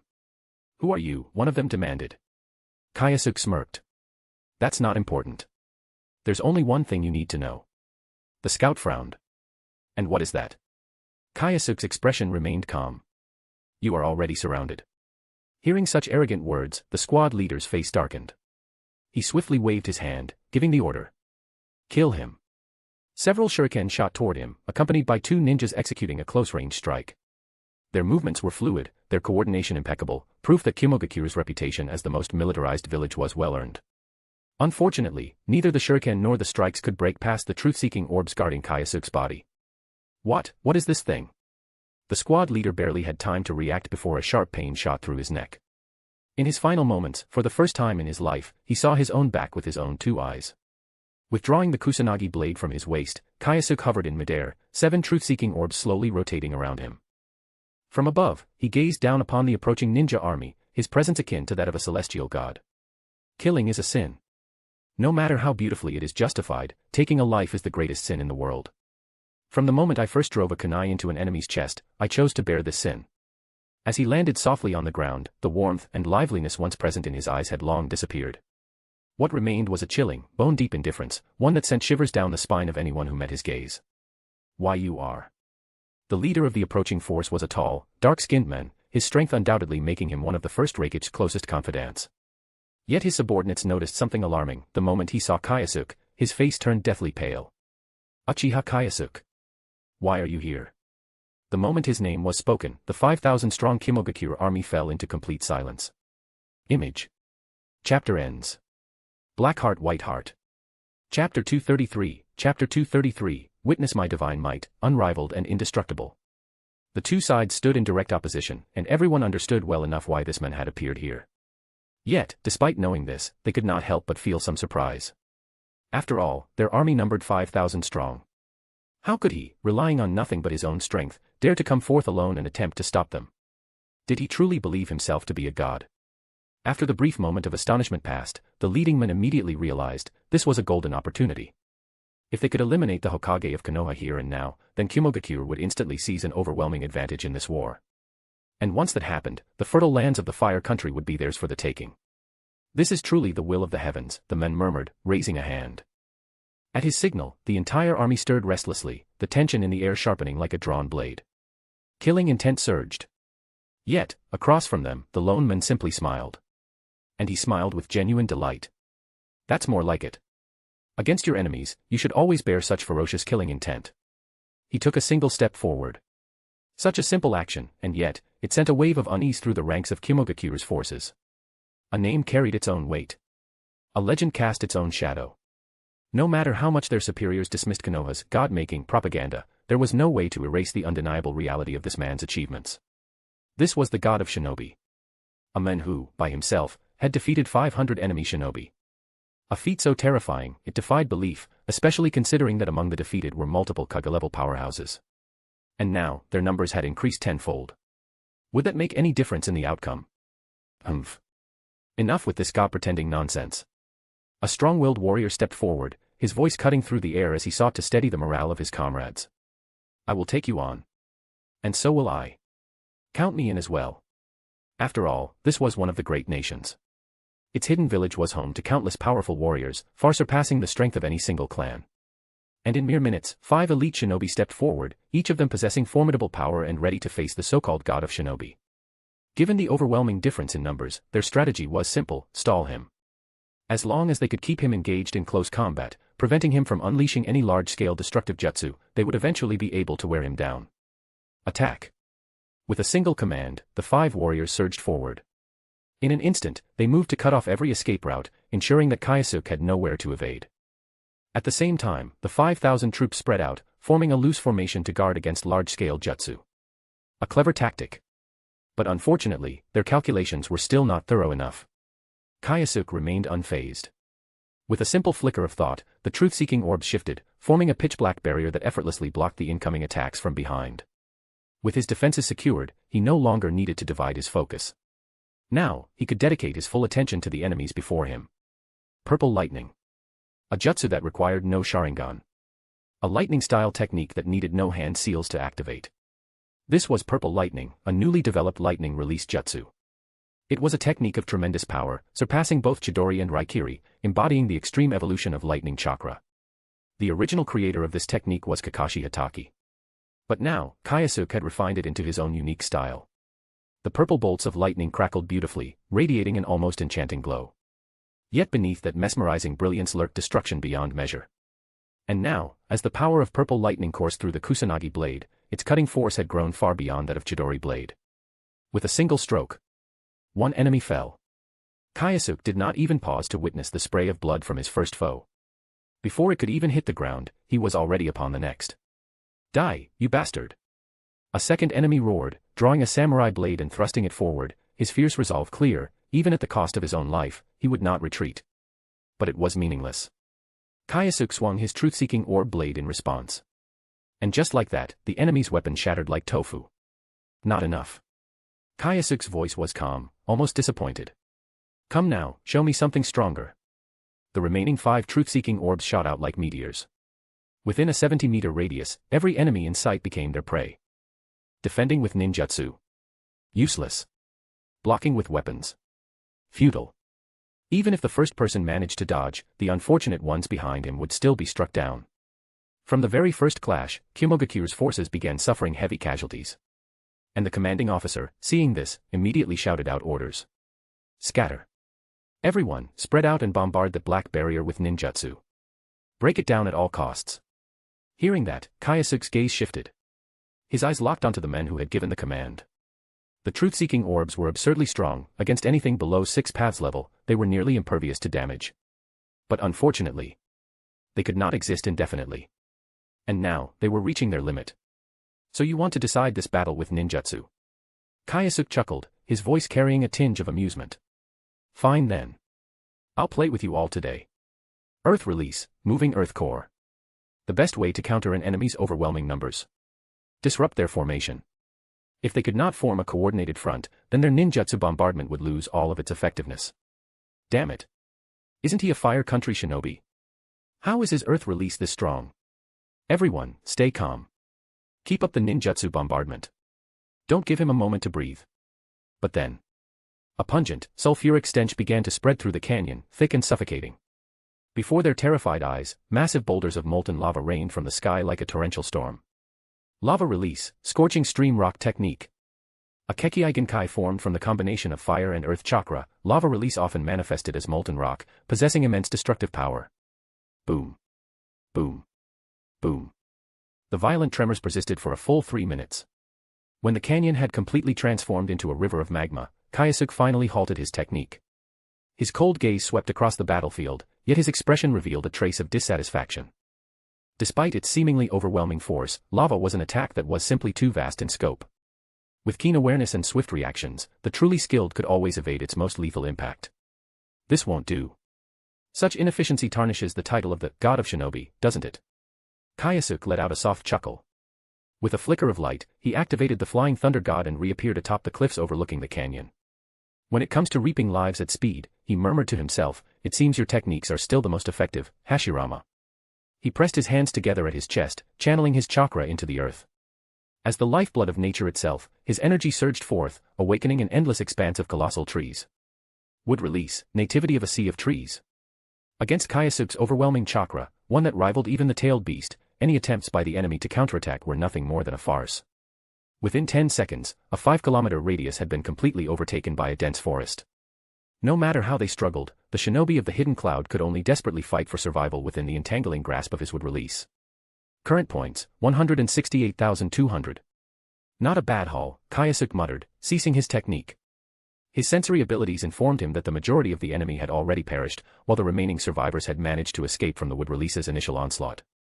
At present, his mastery of wood-release secret techniques was still limited, nativity of a sea of trees was the pinnacle of what he could unleash. However, for battlefield clearance, it was more than sufficient. Now, it was time to unleash his true power. A blinding, dark golden light shot skyward. A moment later, an awe-inspiring, war-god-like figure descended upon the battlefield. Kyōsuke's complete body Susanoo emerged in its full, divine form. Spreading its vast wings, the colossal entity soared above the sea of trees, its glowing eyes locking onto the remaining forces of the hidden cloud. With a single motion, the Susanoo sword was drawn. A terrifying slash swept forward like an unstoppable tidal wave, engulfing the 200-strong cloud shinobi formation within its wrathful arc. For daring to strike at Konoha, Kyōsuke's voice rang out like an undeniable judgment. You should have been prepared to face death at any moment. Now, embrace your fate. Dominating blade, divine judgment prison. Asterisk boom. Asterisk. By the time the fourth Reikage received word and rushed to the battlefield, the battle had long since ended. The once mighty hidden cloud army of 5,000 had been reduced to less than a third of its original numbers. Faced with the devastating casualty report, even the battle-hardened warriors of the hidden cloud were left utterly stunned. This was truly the work of one man. The Reikage could scarcely believe it. He knew, of course, that within those 5,000, a significant portion were merely genin serving as fodder. Their actual combat effectiveness was limited. But for one man to annihilate thousands single-handedly, that was simply beyond comprehension. Image. Chapter ends. Black Heart White Heart. Chapter 234, Chapter 234, Stepping into the Realm of the Six Paths. In the third year of Konoha, at the beginning of February, Kyōsuke unilaterally declared its surrender, hoping to establish a peace treaty through monetary reparations. They had no other choice. If they refused to surrender and provoked Uchiha Kyōsuke any further, he might march alone into their village. And then, what could they possibly do to resist him? Even though it was an unbearable humiliation, the first Reikage had no choice but to acknowledge his defeat. Launching an offensive against Konoha had proven to be a catastrophic decision. Once a mighty military force, Kyōsuke had now completely fallen to the bottom of the five great nations' hierarchy. Even Kirigakure might have the right to mock them now. Upon receiving the news of Kyōsuke's surrender, Konoha sent Uchiha Madara as the envoy for peace negotiations, symbolizing the friendship between the two nations. This decision was entirely reasonable. The straightforward and forthright leader of the Uchiha clan wasted no time in stating his demand, 10 billion ryo in reparations. What? They wouldn't pay. That was fine. He could simply stay in Kyōsuke indefinitely. If that was the case, why not just continue the war? Left with no alternative, the first Reikage had to suppress his anger and engage in negotiations, hoping to reduce their losses at the discussion table. 10 billion. Even my life isn't worth that much. The Reikage bluntly expressed his thoughts. Seeing his reaction, Madara did not press the issue. After all, the number he had stated was entirely arbitrary. Had he asked for 100 billion, that would have been a true sign of his recent generosity. The fact that he didn't, however, suggests that he has become a better person lately. As the formal negotiations were about to begin, Nara Higashihiko, acting as Madara's aide, stepped forward with a pleasant smile and took charge of the talks. Reparations were not limited to war damages. There were compensation fees for the families of fallen soldiers, psychological damages, land occupation charges, vegetation restoration costs, labor expenses, and many more. The sheer number of monetary claims left Kyōsuke utterly dumbfounded. This is outright extortion, the first Reikage roared in fury. Unable to reach an agreement on the reparations, both sides decided to settle the final amount through a friendly duel, a symbolic match of goodwill. The outcome was beyond doubt. Madara didn't even need to summon his Susanoo. Just by using the Nine Tails, he easily overwhelmed the first Reikage. You should be grateful, Madara said, standing before the assembled high-ranking officials of Kyōsuke, his arms crossed, his tone dripping with disdain. With such meager strength, if you had faced that man, no number of lives would have been enough to save you. Kyōsuke's power is beyond your reach. Any jutsu he wields possesses unfathomable might. Reikage, you should feel lucky to be alive and arguing with me right now. As he spoke, Madara made no effort to conceal his killing intent. If the situation escalated any further, he might very well turn this negotiation into another battlefield. Faced with Konoha's overwhelming strength and utter lack of compromise, Kyōsuke had no choice but to yield. Resistance was futile. They could not afford a second failure. Of course, a 10 billion ryo reparation was entirely out of the question. The most they could offer was 4 billion. Madara did not refuse. He understood well that the true spoils of this war lay not in money alone. Once the peace treaty was finalized, the most pressing issue was how Kyōsuke could reclaim the lost two tails, Matatabi. Having witnessed the nine tails' power firsthand, Kyōsuke's desire for tailed beasts had only intensified.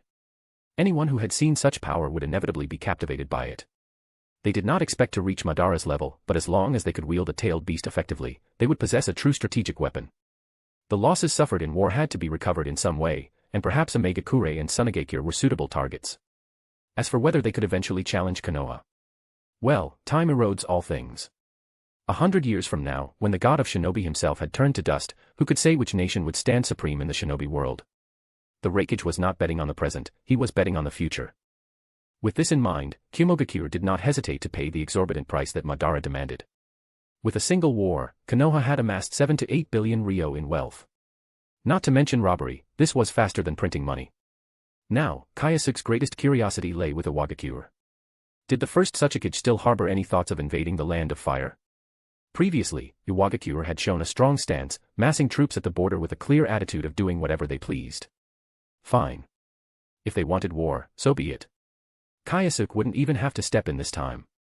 He would simply sit back and watch. He had grown quite fond of profiting from warfare. Unfortunately, Iwagakure had already been scared out of their wits. The rumors of the Hokage single-handedly crushing an army had spread throughout the entire Shinobi world within a week. Why would they seek their own destruction by provoking such a monstrous being? 7 to 8 billion in war reparations, just thinking about it made one's heart ache. The first Tsuchikage had no intention of following in the first Reikage's foolish footsteps. What a shame, remarked the first Hokage when he learned that Iwagakure had completely quieted down. In August of the same year, Tsunegakure was officially established. Reto, a shinobi who had once fought Kyōsuke, became the first Kazekage. Not wanting to strain relations between the two villages, Reto personally wrote a letter to Kyōsuke, expressing his admiration for the Hokage's strength and his hope for harmonious coexistence between their villages, filled with all sorts of flowery diplomatic niceties. What an utterly boring letter, was Kyōsuke's only response. If Kyōsuke was a straightforward villain, then Tsunegakure was a two-faced schemer. Looking at the original timeline, no village had caused Konoha more trouble than Tsunegakure. In every major shinobi war, Tsunegakure always found a reason to clash with Konoha. Whenever they lost, they would immediately sign a peace treaty, only to turn against Konoha at the first opportunity. Before Gaara became Kazekage, Tsunegakure had the worst reputation among the 5 great nations. By the end of the year, as the shinobi world basked in a rare period of peace, a piece of news suddenly spread across all nations. In the isolated land of water, a unified shinobi village had already been established at the beginning of the year, Kirigakure. With this, the Warring States period was officially over, and the shinobi world had entered a new era of conflicts among the 5 great villages. Konoha Year 4, Uchiha Training Grounds. A 9-year-old Uchiha Haruto held a short sword in his hand, his figure splitting into multiple afterimages as he constantly searched for the perfect opening to strike. His eyes gleamed with the deep black of the 3-tomo Sharingan, a clear indicator of his current strength. There it is. Darting into his father's blind spot, Haruto raised his sword, and for an instant, a crackling arc of lightning flickered through the air. Uchiha style, sword leap, thunderclap. This strike was executed with remarkable speed, its blade carrying a chilling sharpness. Without a doubt, it was the pinnacle of a devoted son's ambush against his father. With the insight granted by his 3-tomo Sharingan, few within the ranks of Chunin would be able to evade this attack. Even the clan's elite shinobi, who often served as his sparring partners, had to remain extremely vigilant when facing this 9-year-old boy. A single moment of carelessness, and they could easily fall prey to his cunning. Your momentum is quite good. Kyōsuke's voice was calm as he slowly raised his hand.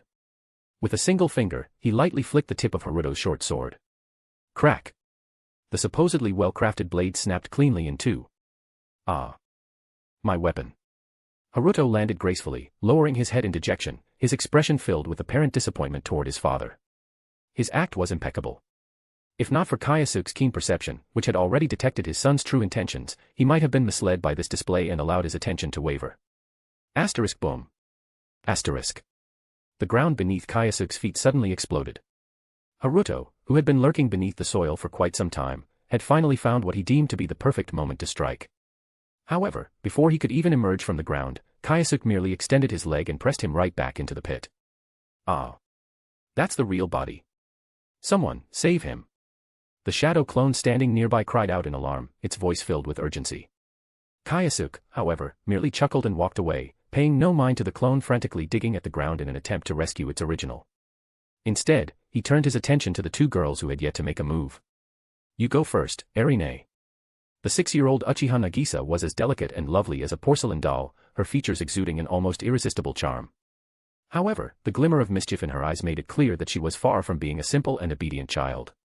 Ha! You only call me Ne-san at times like this.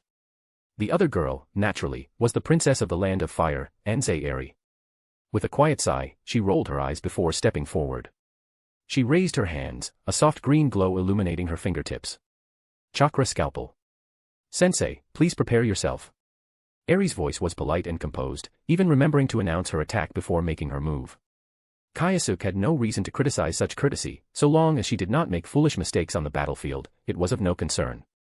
As for the mischievous little girl who was always looking for an excuse to slack off, she would have to be properly disciplined later. Perhaps he would use the upcoming spar as a pretense to teach his son a lesson. Soon, the morning's routine training session came to an end. The 3 young shinobi walked together, preparing to begin another day of their academic life. In truth, at just 9 years old, Uchiha Haruto already possessed strength comparable to a Tokubetsu Jonin. His capabilities excelled in certain areas, though he was not yet at the level of a fully fledged Jonin.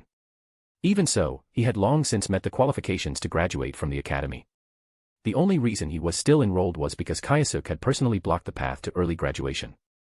The ninja academy of today was nothing like it had been in the original story. Now, elite Jonin-level instructors were in abundance, each of them experienced combat veterans. Even the clan elders, having grown restless with their idleness, had volunteered to serve as instructors, dedicating themselves to the training of young students. Such an opportunity was unparalleled. Out in the real world, it would be nearly impossible to find such a wealth of exceptional teachers. Even for his own son, remaining in the academy for a few more years would only be beneficial. Kyōsuke was a busy man. He could not personally oversee every aspect of his children's training. When it came to their foundational education, it was far better to entrust them to the academy's instructors. Beyond that, the diversity of ninjutsu available within the academy was another compelling factor. The entirety of Konohagakure now operated under a merit-based system, a structure in which points could be exchanged for money, secret techniques, and even ideal marriage prospects. Adult shinobi risked their lives on A-rank missions, only to earn fewer rewards than what an academy student could receive for placing first in the monthly exams. As the son of Kyōsuke, countless eyes were watching Haruto's every move. He had no choice but to set an example. What's so great about early graduation? My foolish son, one day you will understand, your days at the academy will be the happiest time of your life. With those words, Kyōsuke vanished in a puff of smoke. So, he was merely a shadow clone. Moon Base, Kagaya's ceiling altar. Feeling the memories that had suddenly surfaced in his mind, Kyōsuke let out a quiet chuckle and spoke. I came here today to confirm something with you. What is it? Kagaya's cheeks were puffed out as she ate, bits of food slipping from the corners of her lips. As expected, his wife's cooking was truly unmatched. It seemed the rabbit goddess had awakened the soul of a devoted glutton. She did not particularly care what Kyōsuke wanted to ask, so long as the food kept coming, anything was negotiable. I want to know. Kyōsuke's body slowly rose into the air, an overwhelming chakra radiating from him and causing the entire altar to tremble. Whether I can currently stand against Ishiki. An unseen force seemed to brush against him, as if something, or someone, had turned its gaze upon him. But when he tried to sense it clearly, there was nothing there. You. Kagaya's eyes widened slightly as she stared at the tomo pattern on his collarbone. By her estimation, Kyōsuke had yet to reach the true 6 paths level, unless he became the Jinchuriki of the Ten Tails. And yet, in just a few short years, he had advanced to an unfathomable degree. For a moment, she recalled the day Kyōsuke had first sought her guidance on sealing techniques. Closing her eyes, she focused her senses before speaking. To be honest, your progress is astonishing. However, against Ishiki in his prime, you stand no chance of victory. That aligns with my own assessment.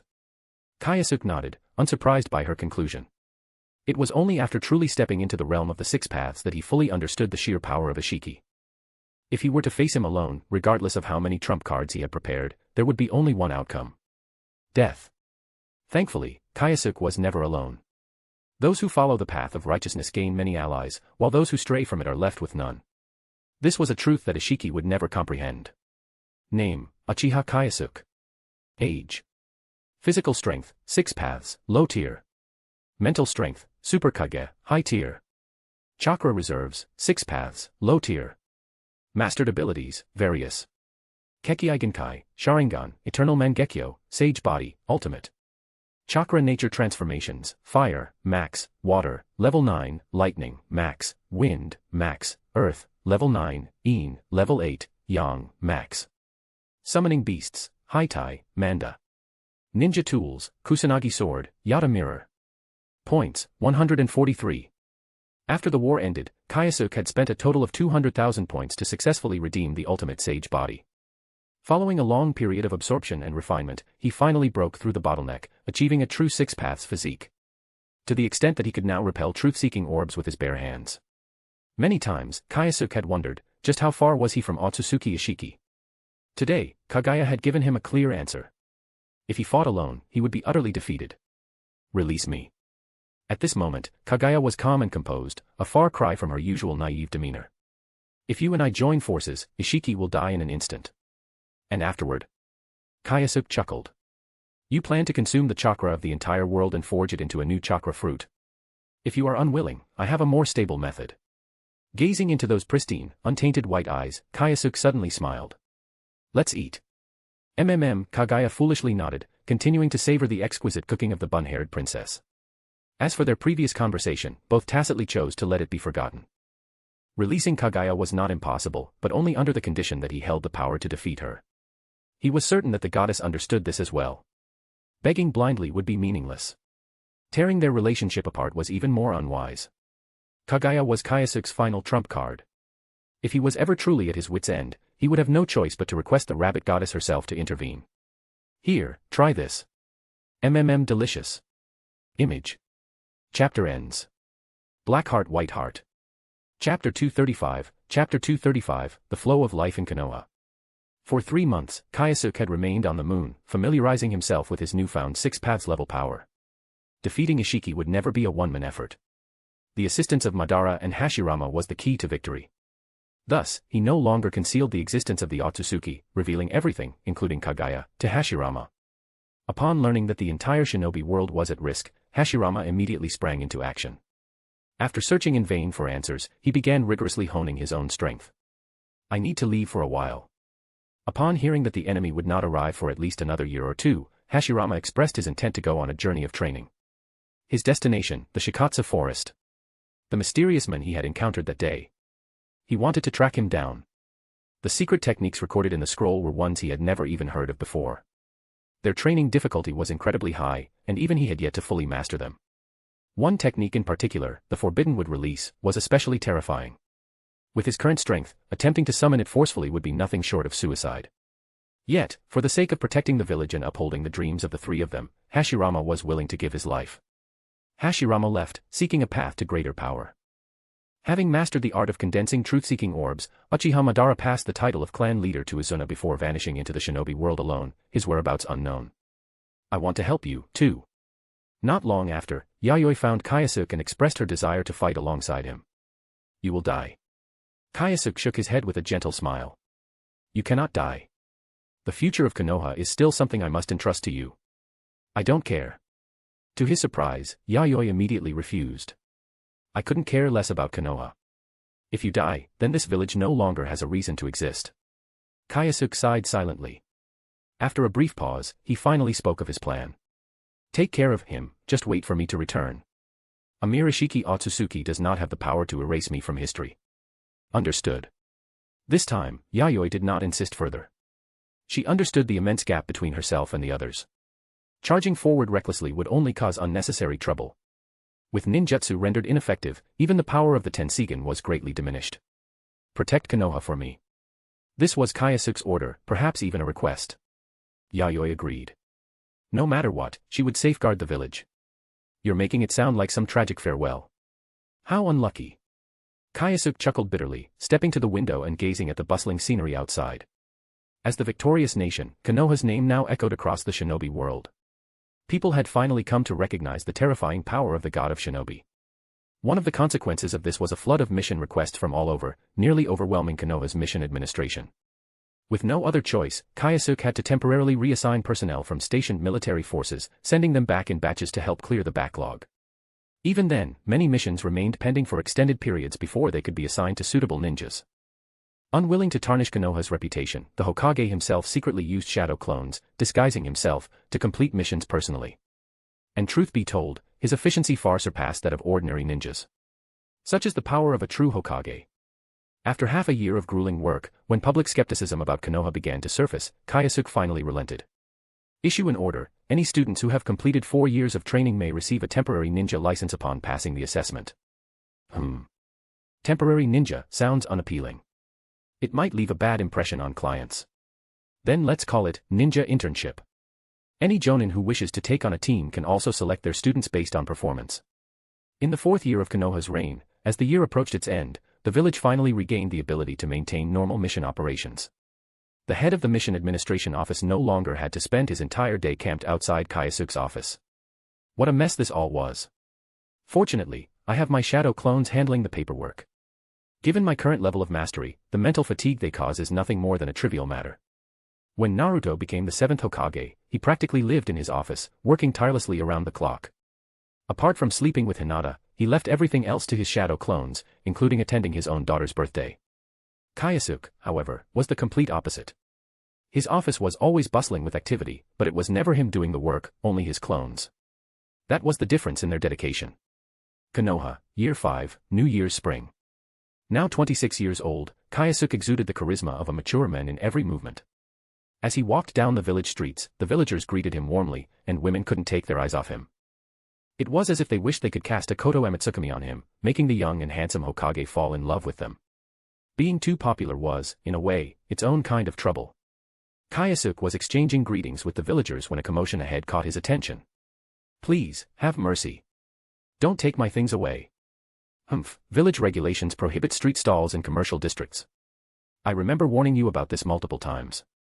But you still can't just. Kyōsuke turned his gaze toward the disturbance.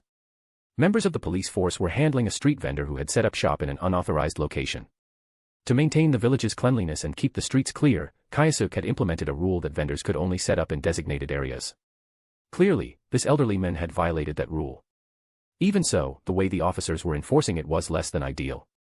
One of the Senju officers had been careful when dealing with the elderly men, but due to the vast difference in strength between them, he accidentally pushed the old man to the ground. This act instantly ignited the fury of the surrounding crowd. Come on. That's an old man. How can the police force just go around hitting people? A bunch of dogs, only daring to bully ordinary folks. If you've got the guts, why don't you go deal with the Uchiha? Bet you wouldn't dare. Buffed. Them. Wasn't the last beating from Lord Izuna harsh enough for them? Ha ha ha. Are you talking about the ones who got detained by the Uchiha clan leader and only got released after the Hokage personally pleaded for them? If you ask me, the Senju clan is nothing but a bunch of bullies who prey on the weak and fear the strong. Especially the captain of the police force. I heard he's the worst of them all, practically an utter disgrace to his family. From a distance, Kyōsuke, who had been listening in with a smile, nearly burst out laughing at that last remark. An utter disgrace to his family, huh? He should probably congratulate Tobirama on his newly earned nickname. However, in the next moment, Kyōsuke's expression suddenly shifted. His eyes sharpened, and before anyone could react, he had already leaped into the scene. Catching the Senju clansman's hand just as it was about to deliver a slap, Kyōsuke struck with a single powerful punch, sending the men crashing to the ground in pain. His voice turned icy as he spoke. Abusing your authority under the guise of your status. Did you really think no one in Konoha could hold you accountable?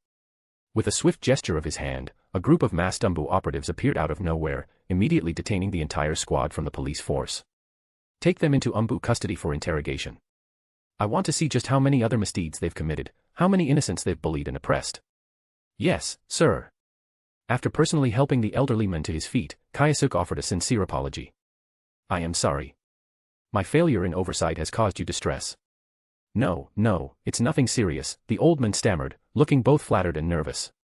Though touched by Kyōsuke's kindness, a hint of fear flickered in his eyes.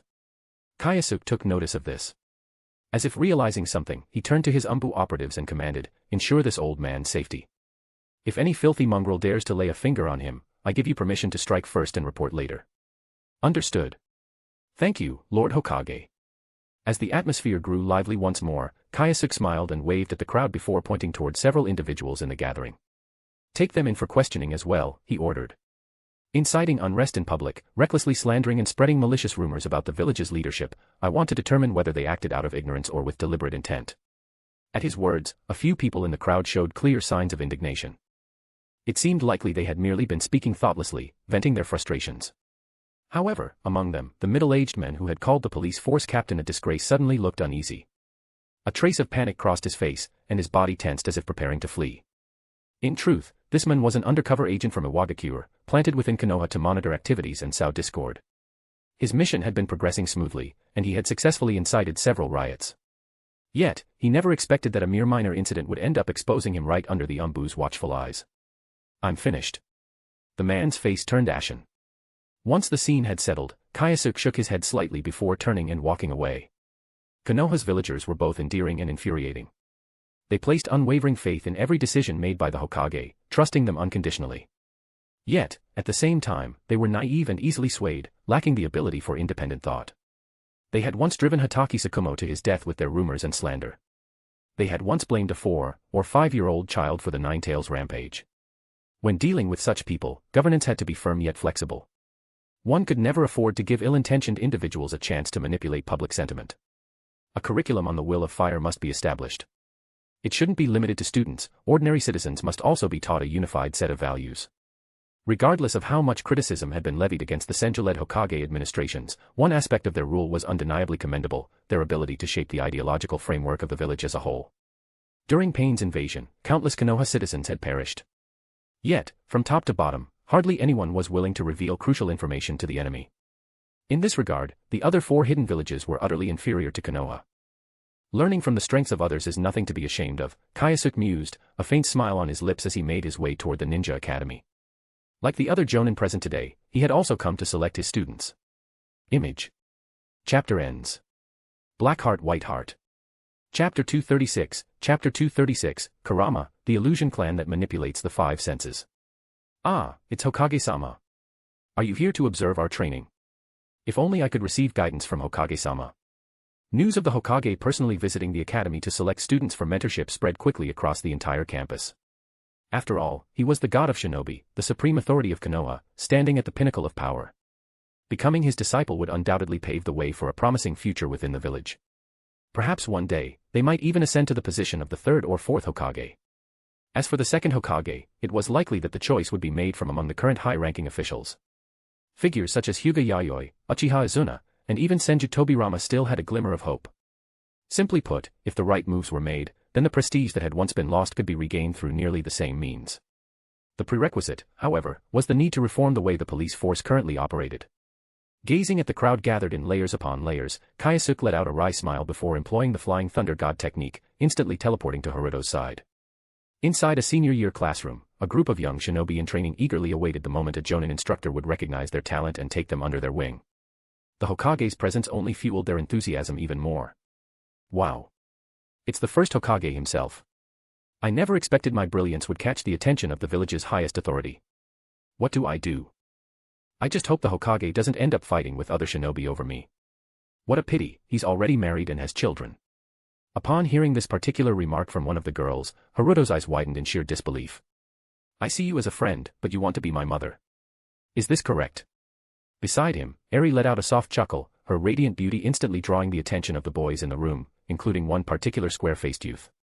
Remember, his father's words echoed in his mind: you must build a bond with the princess of the land of fire.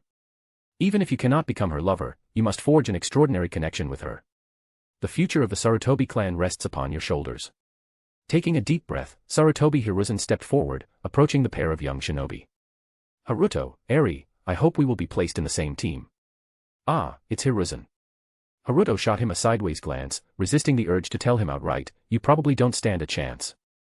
With his father being the Hokage, he naturally had the privilege of choosing his own students first. 2 of those spots were already taken by himself and Eri. The remaining position would likely be given to someone from a smaller clan. It was a way for the Hokage to demonstrate his support for mid- and lower-tier families within the village, sending a clear and positive message to the public. Although Haruto often seemed simple-minded, as if his only interest lay in training, in truth, he possessed a keen sense for politics. Even if Kyōsuke never explained things explicitly, he could piece together the situation on his own. This was what one might call innate talent. For now, his understanding of the matter reached only this level. As for whether his father had deeper intentions, Haruto had no way of knowing. Currently, while the 5 great hidden villages stood as equals, Konoha remained overwhelmingly dominant, its power practically unrivaled. However, this did not mean that Konoha could afford to let its guard down. The other 4 villages, unable to challenge the present, could always set their sights on the future. Yes, your Konoha is strong. Yes, you have those monstrous shinobi we could never hope to defeat, even if we joined forces. But tell me, how long do you think they will live? 80 years? 100. Once those few Superkage-level figures passed away, Konoha would no longer reign supreme over the shinobi world. Even if it remained a colossal force, its ability to deter its enemies would be significantly diminished. Unless Konoha could prove that, even without its legendary 3 protectors, the village's future would remain just as bright. The best way to achieve this was by cultivating outstanding successors. The young shinobi gathered here today were all part of that vision. One day, Konoha would rely on them to carry its legacy forward. Not just now, even in the future, you will continue to look up to Konoha. Kyōsuke tapped his fingers lightly against the desk, a peculiar thought arising in his mind. He wanted to organize a joint chunin exams between the 5 hidden villages. There was no better way to prove Konoha's future strength than by having its young shinobi defeat their peers from other villages. And during the event, he could invite the wealthy merchants and influential figures from across the Land of Fire, using their voices to spread the village's dominance. Once the chunin exams concluded, there was no doubt that Konoha's mission requests would skyrocket. I truly am a genius. As countless ideas raced through his mind, Kyōsuke turned his gaze toward the group of hopeful students, finally announcing his selections. Uchiha Haruto, Anzai Eri, and Kurama Jun. The 3 young shinobi, their hearts pounding with excitement, immediately stepped forward to stand at Kyōsuke's side. Among them, none was more astounded than Kurama Jun. Not even in his wildest dreams had he imagined that he would one day become the disciple of the Hokage himself. Kurama Jun, the young heir of the Kurama clan, a boy blessed with both remarkable talent and an exceptional temperament. Most importantly, he had awakened the rare Kekkei Genkai of his clan. A terrifying genjutsu ability that could manipulate the 5 senses, turning others into mere puppets under his control. Thou shalt not speak of thine own will, nor move of thine own accord. You shall not speak of your own will, nor move of your own accord. That which thou sayest, that which thou hearest, that which thou smellest, that which thou tastest, that which thou touchest, everything thou perceivest is naught but the truth I will thee to know. What you see, what you hear, what you smell, what you taste, what you feel, everything you perceive is merely the reality I allow you to witness. Beyond merely controlling the 5 senses, the Kurama clan's bloodline also allowed them to manifest illusory worlds. And in these worlds, illusion became reality. If Kurama Jun were to paint the image of a cascading waterfall, then, should he so will it, this waterfall could take form as though it truly existed. As vast as his imagination stretched, so too did the limits of his reality. With such a rare and extraordinary gift, one might expect him to have long since been the center of attention, celebrated as a prodigy of the village. Yet, his father had been cautious to the extreme, constantly reminding his son to conceal his true potential. Only upon hearing that the Hokage himself would be forming a team did the head of the Kurama clan finally make his decision. He would seize this rare opportunity and secure a ticket to the future for his son. And as fate would have it, he succeeded. Kyōsuke had recognized Kurama Jun's potential. To manipulate the 5 senses, such an ability is nothing short of an anomaly, a broken existence within the shinobi world. Of course, such a power was not without its limitations. Chakra reserves played a critical role in determining the strength of the illusions he could manifest. Yet, despite these constraints, Kyōsuke had no doubts, Kurama Jun's abilities were exceptional. And as for chakra, there were countless ways to supplement it. For instance, one could become a Jinchuriki, gaining access to a near-limitless well of chakra. Or, one could undergo cellular enhancement by integrating the sage body cells, vastly increasing their reserves and resilience. In time, once this boy reached his full potential, he would command an overwhelming presence. Against shinobi of his own generation, few, if any, would be able to stand against him. Kyōsuke even suspected that his own mischievous son might find it difficult to escape the grasp of Kurama Jun's illusions. This kid's ability, it's practically the ninja world's version of Kyoka Suigetsu. As he lowered his gaze, taking in the sight of the exhilarated young boy before him, a peculiar thought arose in Kyōsuke's mind. Perhaps, in the future, I should prepare some hair gel for him. After all, if he doesn't slick his hair back, it would be an utter disservice to his abilities. Let's go. Without lingering any longer, Kyōsuke led the 3 newly selected students out of the classroom. Had he stayed any longer, the disappointed sighs and dejected murmurs of the remaining students would likely have persisted indefinitely. And that, in turn, could have disrupted the selection process for the other Jonin instructors. So this is what it feels like to become a teacher. What a strange feeling. Image. Chapter ends. Black Heart White Heart.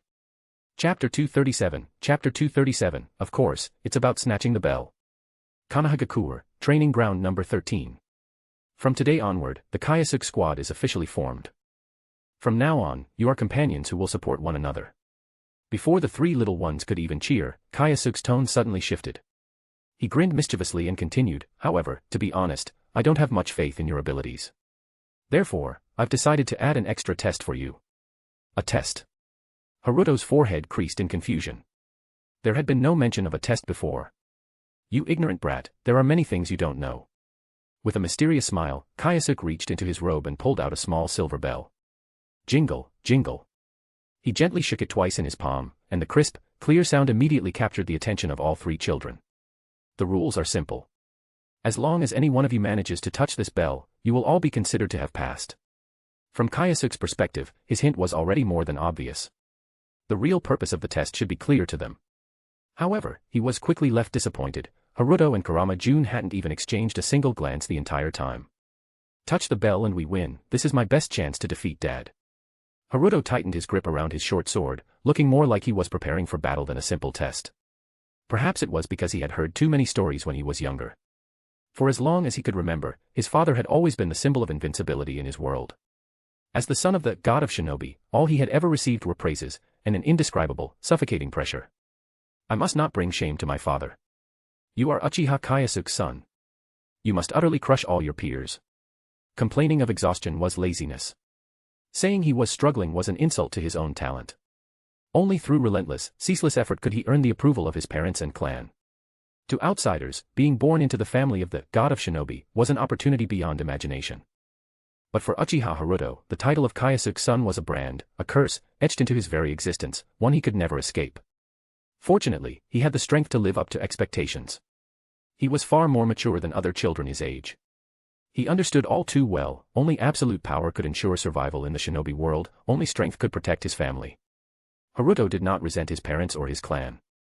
He had accepted the weight of his identity without hesitation. However, the thought of defeating his father had long since become an obsession, engraved deep within his heart. It was as if, by succeeding, he would finally fulfill everyone's expectations of him. Perhaps then, I can choose the life I truly want. Haruto wasn't sure. But there was one thing he did know, no matter what, he would pass this test today. On the other side, Kurama Jun was just as determined. The Kurama clan was small, each generation had only a handful of members. Lacking strength, lacking reputation. If not for their legendary Kekkei, their family might not have even survived in the land of fire. That was why, the first time he had pulled his father into his painted world, the look of astonished joy that broke through his father's despair had been unforgettable. He had sworn to himself, he would never forget that moment. And he would never allow himself to become weak. Father said that just having the Kekkei isn't enough to be a top-tier shinobi. Every past wielder of our bloodline ability has met the same fate, killed in ambushes and assassinations. I won't repeat their mistakes. I refuse to be just another so-called expert who can only set traps in advance. Clang. With a sharp metallic ring, Jun unsheathed the long blade at his waist, his gaze sharpening as he prepared to demonstrate his hard-earned, illusionary combat technique to his teacher. The two boys, driven by ambition and the desire to prove themselves, were determined to defeat the God of Shinobi in their own way.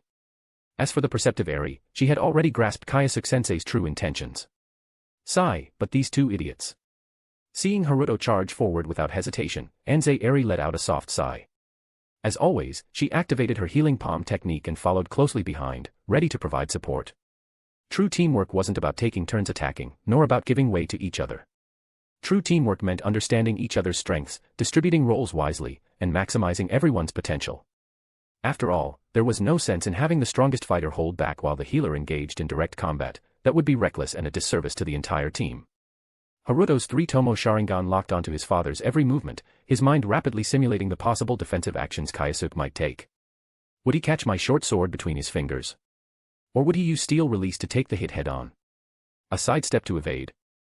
A clash with lightning release. A gust of wind release to throw him off balance. A surge of fire release to burn away the attack. Damn it. His father had far too many techniques at his disposal. In less than 2 seconds, an endless stream of possibilities flashed through Haruto's mind. But in the end, he abandoned the idea of predicting Kyōsuke's response. Instead, he chose to face him directly, relying solely on his own raw strength. In the blink of an eye, his short sword, wrapped in crackling lightning, slashed through the air in a diagonal arc. The sheer speed was astonishing, and the force behind it was overwhelming, like an eagle diving from the heavens to strike its prey with lethal precision. It was an attack no ordinary 10-year-old should have been capable of unleashing. Any other instructor would have marveled at his talent, showering him with praise. Unfortunately, from Kyōsuke's lips, he received only a single word. Foolish. With a sharp flick of his long, flowing hair, Kyōsuke's dark strands moved like living ropes, effortlessly binding his son's entire body. Ninjutsu, Wild Lion's main technique. Haruto's eyes widened in shock. Before he could even react, Kyōsuke raised a hand and flicked his forehead. Thud. Just like that, Haruto had been killed in action. You misjudged your opponent's strength and launched a reckless attack, Kyōsuke said calmly. On the battlefield, that is the surest way to get yourself killed. As he spoke, his long black hair surged forward again, this time entangling Eri in the same manner. You understood my true intentions, he continued, his gaze locking onto her. And yet, you ignored your teammates' recklessness. Your cleverness will one day be your downfall. Why hadn't she stopped Haruto? Of course, she knew. No matter what happened today, Kyōsuke would never send them back to the academy. So why should she stop Haruto from charging in? It had never occurred to her that this simple act of indulgence would lead to her first true scolding. You two have greatly disappointed me. Bang. Eri tumbled to the ground in an awkward heap. Tears welled up in her eyes, streaming down her cheeks in silent humiliation. Seeing her like this, Haruto felt an even heavier weight of guilt pressing down on his chest. It's all my fault. After briefly disciplining the two, Kyōsuke finally turned his attention to the only one who had remained still throughout the entire ordeal, Kurama Jun. At that very moment, an eerie shift occurred. Everything around him vanished. The sky, the earth, the air, gone. Darkness swallowed him whole. There was no light, no sound. It was as if he had been cut off from the entire world, plunged into an endless abyss. So, this is the world of illusions. It feels somewhat similar to the Tsukuyomi's realm. No. The Sharingan's illusions target the mind directly, whereas the Kurama clan's illusions, they affect the body itself. Outside the illusion, Kurama Jun swung his long blade, unleashing a slash that seemed to tear through the very fabric of the night. Black style, Thousand Nights Descent. His sword was his paintbrush. His slashes carved out a world where his opponent would be utterly submerged in illusion. This was the technique Jun had perfected on his own, the fusion of Genjutsu and Taijutsu, the black-style blade arts. At this moment, he was the incarnation of the monarch of eternal night. No one could escape the clutches of his darkness. Not even the God of Shinobi himself. Bang. Before the smug grin could fully spread across Jun's lips, an invisible force struck him hard across the left cheek. Image. Chapter ends. Black Heart White Heart. Chapter 238, Chapter 238, The Bonds of the Squad. The battle had ended. Holding his face, Kurama Jun sat on the ground in a daze, unable to comprehend what had just happened. He couldn't understand what kind of power was capable of striking him even when all 5 of his senses had been stripped away. Perception. Kyōsuke raised his palm and attempted to manipulate natural energy. With a muffled boom, the ground exploded into a small crater. The force wasn't particularly strong, but it was more than enough to deal with Kurama Jun. A ninja's perception does not rely solely on their eyes and ears. Both the Senju and Uzumaki clans were widely known for their exceptional sensory abilities. The stronger a ninja became, the more precise their perception, to the point where chakra itself could be considered a ninja's sixth sense. A genjutsu that sealed off all 5 senses was indeed formidable, but it was far from being an invincible force. Are you unconvinced? Noticing the tension on the boy's face, Kyōsuke shook his head with a faint smile. If he didn't completely crush their defiance today, managing them in the future would only become more troublesome. Releasing his control over natural energy, Kyōsuke spread his hands open and said in a calm voice, "Go ahead, try using your genjutsu again." All right. Kurama Jun didn't argue further. Instead, he drew his long sword and slashed it fiercely through the air. Even an ordinary person wielding a staff could generate a noticeable whooshing sound, let alone a powerful ninja. With his blade as a brush and the air as his canvas, he painted a world of eternal night. Darkness descended once more. This time, Kyōsuke did not use natural energy. Instead, he simply activated his eternal Mangekyo Sharingan. In an instant, a crimson radiance burst forth. It was as if a blood-red moon had risen in the sky, its ominous glow gradually dispelling the surrounding darkness. Ugh! The genjutsu world shattered. Kurama Jun clutched his head, enduring the searing pain that felt as if his very mind was being torn apart. Only when his teacher cast a minor suggestion-type genjutsu upon him did the agony finally subside. Impossible. How could my genjutsu world be broken from the inside? He could hardly believe it. The Kurama clan had a long and storied history, yet never before had there been a record of someone shattering a genjutsu world from within. Theoretically, it was possible, but that would require an overwhelming, near unimaginable amount of spiritual energy. So this is the power of the God of Shinobi. At last, understanding dawned upon Kurama Jun. Seeing that he had finally come to his senses, Kyōsuke explained. In the lower and mid-tiers of ninja strength, Genjutsu possesses an overwhelming advantage. If an opponent falls under its influence, the battle is often decided then and there. But once one reaches the Superkage level, Genjutsu becomes far less effective. Your ability is indeed formidable, but remember this well, never become overly reliant on your so-called Genjutsu world. It may allow you to win 99 battles with ease, but the one time it fails could very well cost your life. Kyōsuke's words were no exaggeration. Even without using the power of his Sharingan, he could shatter Jun's Genjutsu world in an instant simply by unleashing his full chakra. If his disciple wished to trap him within Genjutsu, his chakra reserves would have to be at least at the high-tier Superkage level, if not greater. I understand now. Thank you, Sensei. Kurama Jun nodded, realizing for the first time just how vast the world of shinobi truly was. Even with an ability that could strip someone of all 5 senses, he had still encountered an opponent against whom he had no means of resistance. In truth, the Kurama clan's bloodline limit was not as fragile as one might assume. Against weaker opponents, Kurama Jun wielded an almost inescapable, devastating power. Once trapped in his Genjutsu world, very few could break free.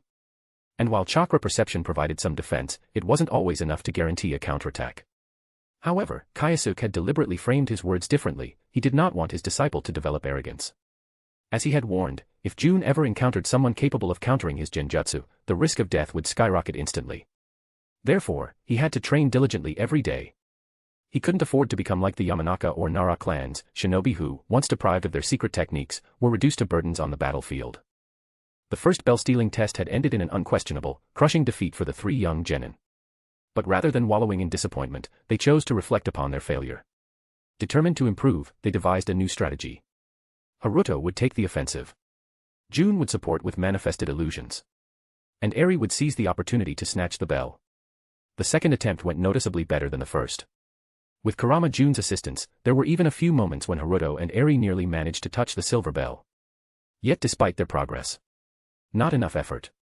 Your skills are still weak. Just give up already. Did the academy seriously offer a course on freeloading? In this battle, the 3 young genin not only witnessed their teacher's overwhelming strength firsthand but also came to understand the power of well-timed verbal taunts during combat. The third attempt. Defeat in 2 minutes and 30 seconds. The fourth attempt. Defeat in 2 minutes and 40 seconds. When the midday break arrived, the team members temporarily halted their challenge. Taking advantage of the time to eat and rest, they huddled together, discussing strategies to counter their teacher. Before long, the 5th challenge began. With improved tactical execution, they managed to extend the battle to 5 minutes and 35 seconds before suffering another close defeat. Don't get discouraged, we're getting closer to victory. That's right. Let's keep going, everyone. Yeah. Through these grueling battles, a special bond, one forged through shared struggle and hardship, began to grow between the 3 young shinobi. Seeing this, Kyōsuke allowed himself a small smile. It was time to ease up on them. Finally, in their 8th attempt, with Kurama Jun's Genjutsu manifestations creating a perfect diversion, Eri's arm successfully snatched the silver bell from their teacher's waist. Yes. We did it. Ha ha ha. Stubborn old man, now do you see how awesome we are? This is amazing. As the 3 teammates embraced in celebration, Kyōsuke chuckled and offered his congratulations. Well done. You have officially earned the right to participate in field missions. However, I must remind you, wearing a leaf forehead protector is not something to take lightly. Even as a genin, you must possess the strength to stand on your own. And one more thing, remember this well. As my disciples, you must always be ahead of all your peers. That is my personal expectation of you.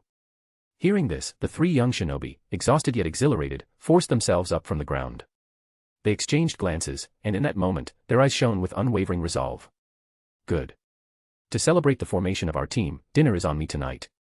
You can choose the place you like. Yay.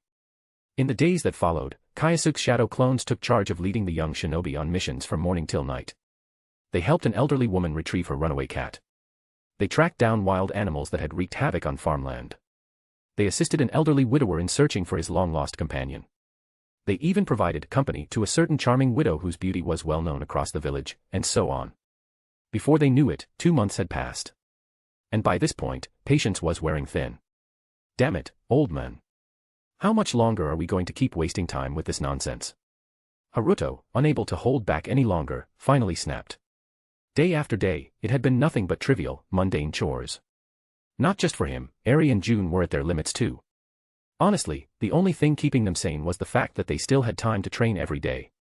If not for that, they might have lost their minds long ago. You want a real challenge?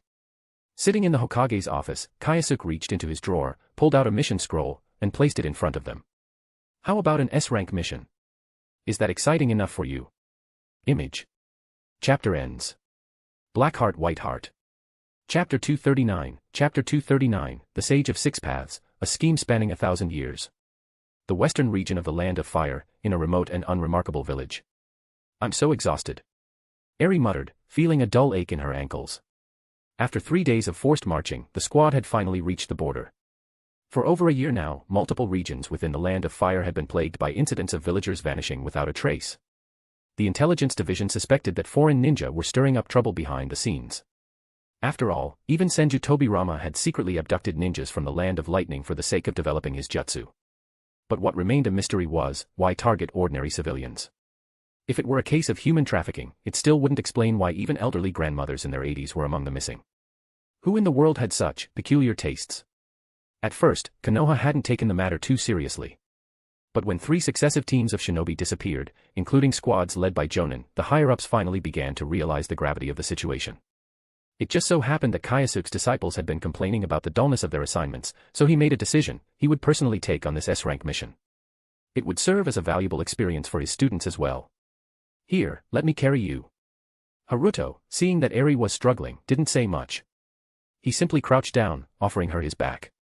The princess had initially intended to refuse, but after a slight pause, her eyes flickered with thought. Blushing slightly, she allowed her companion to lift her onto his back. Thank you. She murmured shyly. No need to be so formal. We're comrades now, Haruto replied naturally. Not far away, Kurama Jun stroked his chin thoughtfully, as if he had just realized something. Impressive, Kyōsuke silently shook his head. He couldn't help but think to himself, his son was already being wrapped around her little finger. In matters like these, girls would always mature faster than boys. Haruto, whose mind was entirely focused on training and becoming stronger, likely had no clue what romantic affection between the opposite sexes even meant. To him, Eri and Jun were the same, companions he was determined to protect. Had Jun been the one struggling just now, Haruto would have crouched down just as readily. Watching quietly from the sidelines, Kyōsuke wasn't even sure whether he should commend his son for treating everyone so equally. Setting aside the matters of the younger generation, he focused on expanding his sensory perception, remaining vigilant for any possible ambushes lurking in the shadows. Before long, the squad arrived at the village entrance, the site of the most recent disappearance. Something's not right. The moment they set foot in the village, Uchiha Haruto, who had the keenest perception, suddenly sensed that something was terribly amiss. It was too quiet. No matter what had happened, a rural village should never be this silent. There were no voices, no footsteps. Not even the clucking of chickens, the quacking of ducks, or the distant barking of dogs. A heavy sense of foreboding settled over them. Damn it, we're too late, Haruto muttered, his expression darkening. He turned to his teammates. The situation is unclear. I'll send a shadow clone to scout ahead first. Got it. We'll follow your lead. Seeing this, Kyōsuke nodded approvingly. At least the brat wasn't completely reckless. Had Haruto suggested splitting up, the enemy lurking in the shadows would have surely picked them off one by one. In that case, let alone Eri, who specialized in healing, even Jun might not have had time to activate his Kekkei in the face of a surprise assault from multiple enemies. Kyōsuke would have had to step in and clean up the mess himself. And that would have defeated the whole purpose of this mission, training the squad. Bang. It wasn't long before Haruto's shadow clone uncovered their hidden foes, and the gruesome scene of countless corpses strewn across the ground, piled up as if awaiting transport. You bastards, who the hell are you? Haruto's anger erupted. He hadn't expected this. This group was completely insane, they had slaughtered an entire village, leaving not a single survivor. Were they madmen? Well, a bunch of brats this time, huh? A mocking voice sounded. From the shadows, a squad of unknown shinobi emerged. Their leader swept his gaze over Kyōsuke, the only adult present, before curling his lips into a sneer. You don't need to know who we are, he said coldly. All you need to understand is that soon, you too will become food. Food? Kyōsuke frowned in confusion. The situation was turning out to be even more complicated than he'd anticipated. Leave their leader alive, he instructed his students. This group was no weaklings, their leader alone possessed chakra on the level of an elite chunin. Unfortunately for them, that was still far from enough to contend with his 3 disciples. Illusions ensnared the enemy, while a swift body flicker technique cut them down in an instant. Before Eri even had the chance to take action, the battle was already over. Grabbing hold of the squad leader, whose legs had been completely crippled, Kyōsuke wasted no time with pointless interrogation. Instead, his Sharingan spun, casting a powerful genjutsu. At once, the enemy's mind was stripped of resistance, forcing him to speak the truth. We capture people and send them to Kyōsuke. Hozuki Castle. Hozuki Castle. A prison for shinobi, established by Kyōsuke, under the commission of multiple nations. It was located on a small island near Kyōsuke, completely surrounded by the sea. The island derived its name from the ghostly lantern fruit, Hozuki, which grew abundantly there.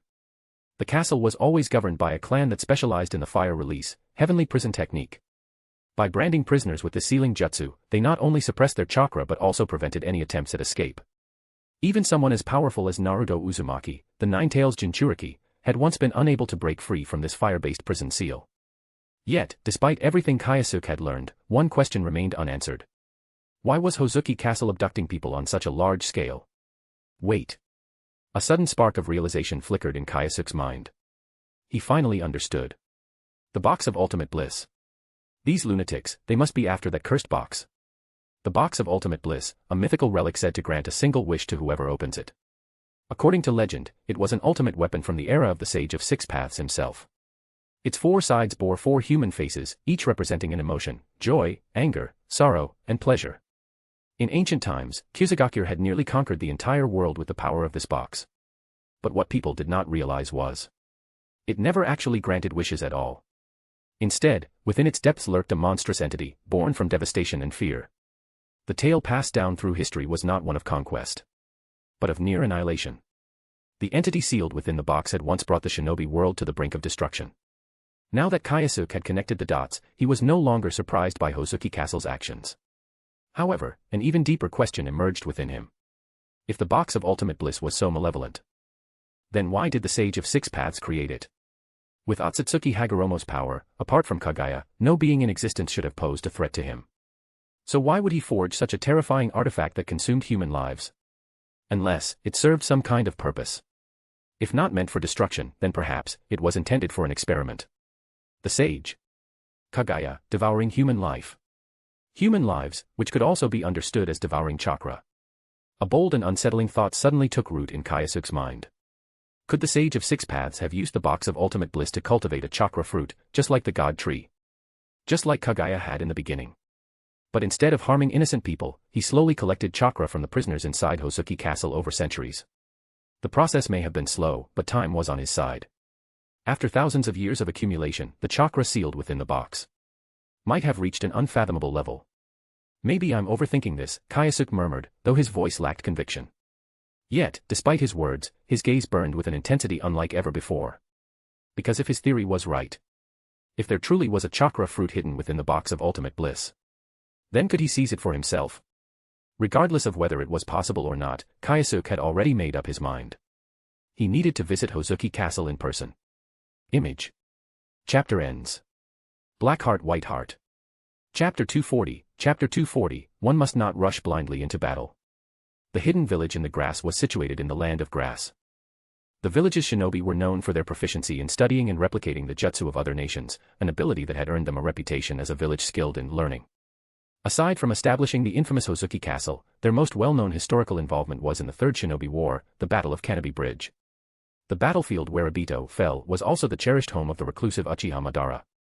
Of course, the battle itself had been fought between Konoha and Iwagakure, with Grass Village playing little more than a background role. Had their village been stronger, had they possessed even a single formidable warrior, perhaps the aging Madara would not have remained in hiding in the land of grass for decades. After checking off another famous landmark, Kyōsuke's team continued their journey southward. They crossed the river by boat and soon arrived at a place that sent shivers down the spines of missing nin across the lands, Hozuki Castle. Remember, during the mission, it is best if we maintain a low profile, Kyōsuke instructed, his tone carrying a hint of seriousness. We must not blindly rush into battle. That would only jeopardize our chances of success.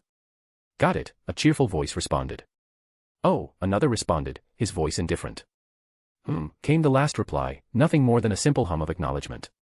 Among the three young shinobi, only Eri, the delicate and adorable little princess, responded with enthusiasm. The other two boys, however, showed little interest. And who could blame them?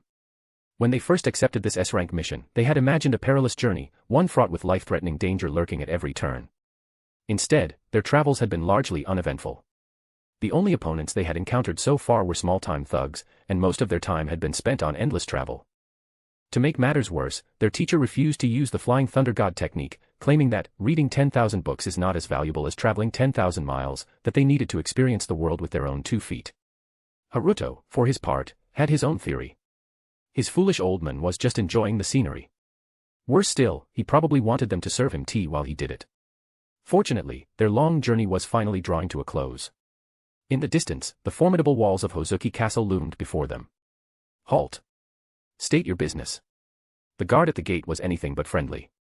Kyōsuke raised an eyebrow at the aggressive tone but saw little point in arguing with a mere sentry. If a fight broke out, a lowly guard like this might not even survive the aftermath. I am from Konoha. He reached into his cloak, intending to retrieve his identification. But for reasons beyond comprehension, the guard misinterpreted the movement as a threat.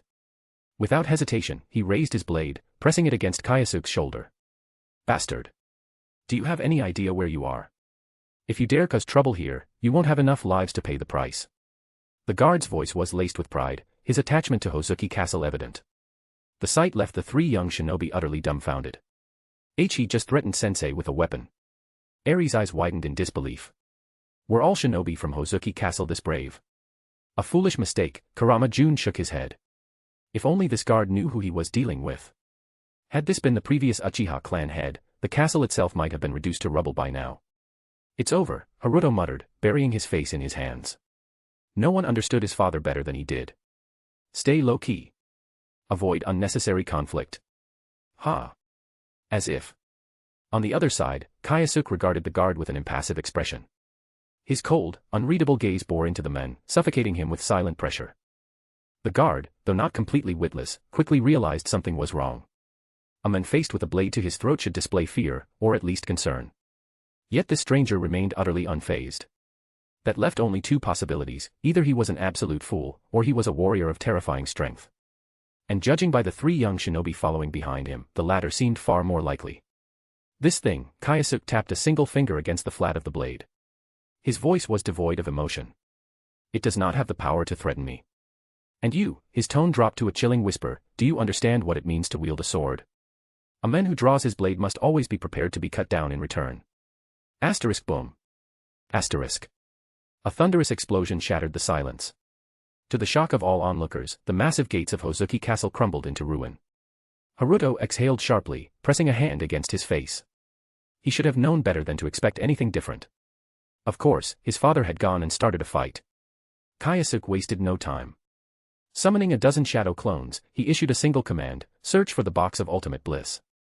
Then, turning to his disciples, he gave a simple order. From this moment onward, anyone who shows hostility toward you is an accomplice to the missing persons case. I grant you permission to strike them down at will. But, Eri hesitated, her keen political instincts warning her of potential consequences. Sensei, won't this provoke a conflict between our nations? Kyōsuke let out a disdainful chuckle. You mean Grass Village? His lips curled into a smirk. They do not dare to hold resentment. They are not even allowed to have resentment. Is that so? In fact, Kyōsuke continued with an air of nonchalance, when all is said and done, they might even present us with gifts and personally offer their apologies. That's ridiculous. Eri murmured in disbelief. It is merely the way of the strong devouring the weak. As they conversed, the garrison forces of Hozuki Castle arrived, launching an assault on Kyōsuke's shadow clones. The outcome was self-evident. The difference in strength between the 2 sides was insurmountable. Even the forces of the hidden cloud were far stronger than these so-called guards. How could such weaklings possibly pose a threat to Kyōsuke? You 3, go as well, Kyōsuke ordered, his voice carrying a merciless undertone. Each of you must take down at least 10 enemies. A shinobi who had never seen blood would forever remain a fledgling, unfit to soar in the vast skies. Even Naruto Uzumaki, with all his ideals of peace and righteousness, had blood on his hands. For true shinobi, taking 10 lives was hardly a challenge. What mattered was whether they could overcome the barrier within their hearts. At this moment, the great prison of Hozuki Castle, an institution with a history stretching back for generations, was facing utter devastation. Inside the warden's office, the castle's master, Muramatsu, sat in solemn silence, listening to his subordinate's report. The information has been confirmed. The intruder is none other than the Hokage of the Hidden Leaf Village, the god of Shinobi, Uchiha Kyōsuke. Muramatsu fell completely silent. From the very moment their operation began, he had anticipated that someone would eventually come knocking at their gates. But he had not expected them to arrive so quickly. Nor had he expected the one to come knocking to be the last person in the entire shinobi world whom they could afford to provoke. Those fools. How? How had they managed to enrage the Hokage of the Hidden Leaf Village? They were tasked with capturing individuals, not openly making an enemy of Konoha. Muramatsu took a deep breath. At the very least, preparations are nearly complete. The mission passed down for 1,000 years will soon reach its end. In the final moments, his gaze darkened. Let Hozuki Castle become the final sacrifice. With his resolve hardened, Muramatsu swiftly formed a series of hand seals. In an instant, the fire release seals placed upon every single prisoner within the castle flared to life. Across the entire fortress, over 1,000 inmates were suddenly engulfed in dark crimson flames. Fire release, heavenly prison. Kyōsuke's shadow clones immediately noticed the change. Sensing something beneath the earth, one of them performed a simple earth release technique. With a deep rumble, the box of ultimate bliss, long buried beneath the ground, was pushed up to the surface. Found you. With a single thought, the shadow clone dispersed, relaying its findings back to the original. The next instant, Kyōsuke himself was standing beside the box. Behind him, truth-seeking orbs hovered ominously. In his hand, he held the sage's staff.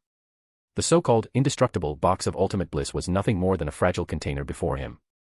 Muramatsu's eyes filled with pure terror as he watched Kyōsuke lift his staff. With a single, effortless swing. Crack! A crisp, shattering sound echoed through the air.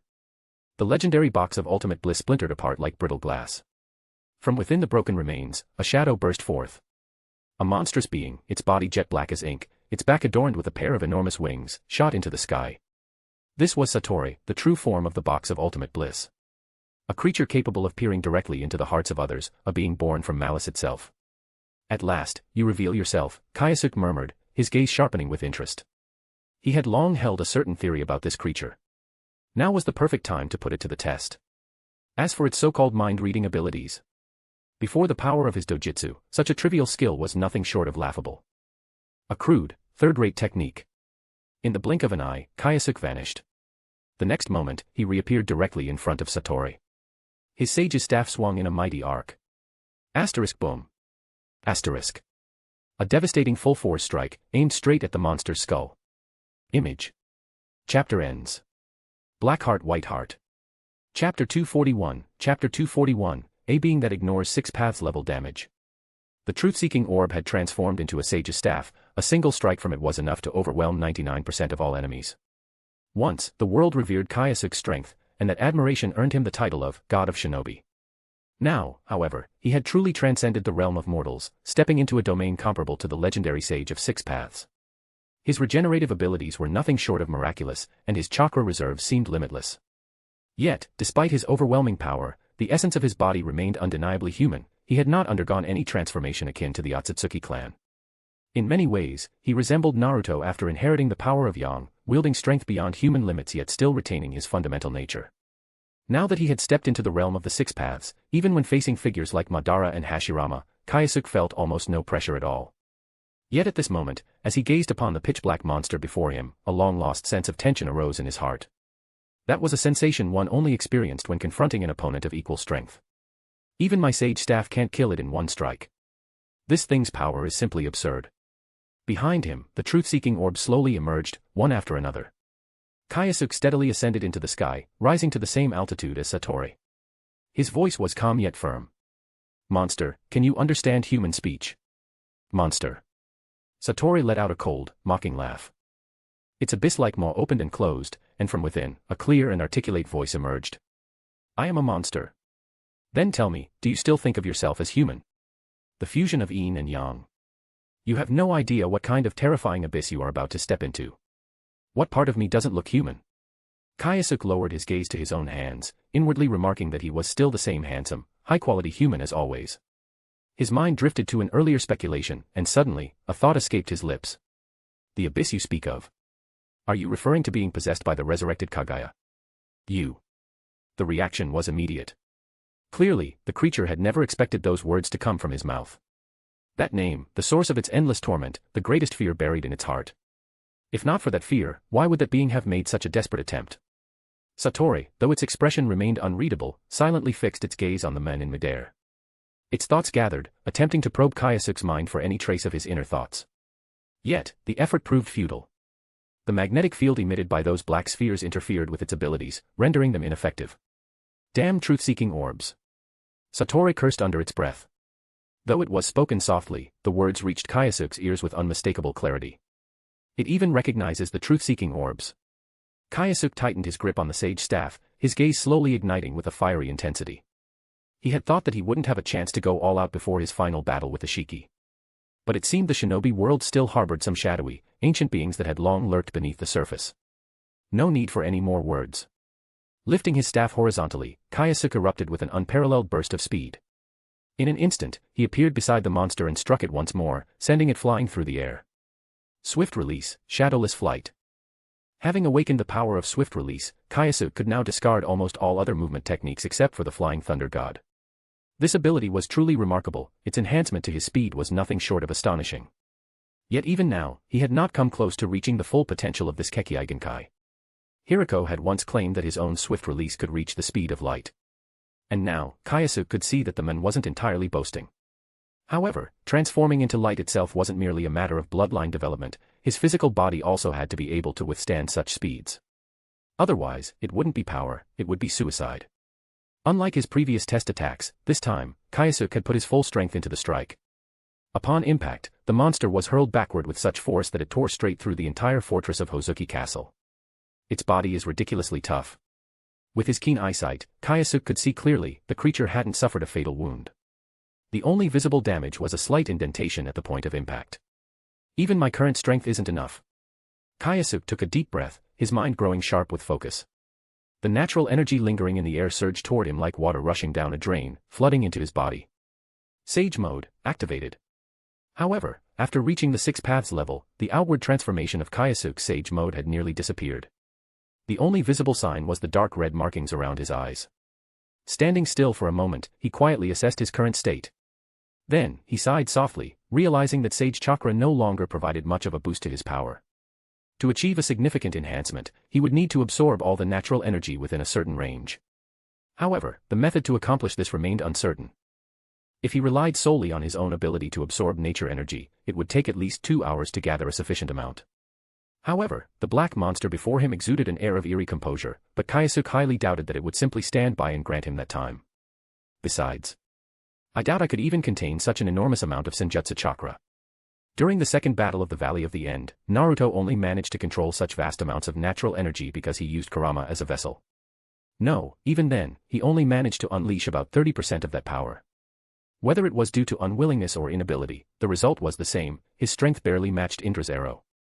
I might be able to utilize my complete body Susanoo, but the question remains, how do I even absorb that much energy? While Kyōsuke was contemplating ways to enhance his strength, the black creature attempted to slip away unnoticed. Unfortunately for it, its massive body ensured that even the smallest movement caused a terrifying disturbance. Unless Kyōsuke was both deaf and blind, there was no way he wouldn't notice its attempt to flee. Not willing to continue the fight? Does it have some kind of concern? Or is it simply because, despite its sturdy body, it hasn't yet mastered the corresponding combat power? Regardless of the reason, Kyōsuke had no intention of letting it leave so easily. The fact that it recognized the truth-seeking orbs and possessed knowledge of Otsutsuki Kagaya meant that this creature was far more than just a mindless beast that devoured lives. And if his guess was correct, then he was getting closer and closer to the truth. Asterisk boom. Asterisk. The air exploded in an instant, sending a massive shockwave rippling outward in a perfect circular arc. Like a shooting star, Kyōsuke's figure streaked through the sky, slamming directly into the black monster with devastating force. A surge of unmatched power erupted as he drove the creature backward, forcing it along the ground.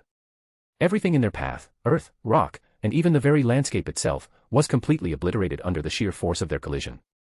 Though the black monster's combat ability was somewhat lacking, there was no denying the fact that its physical body had reached the 6 paths level.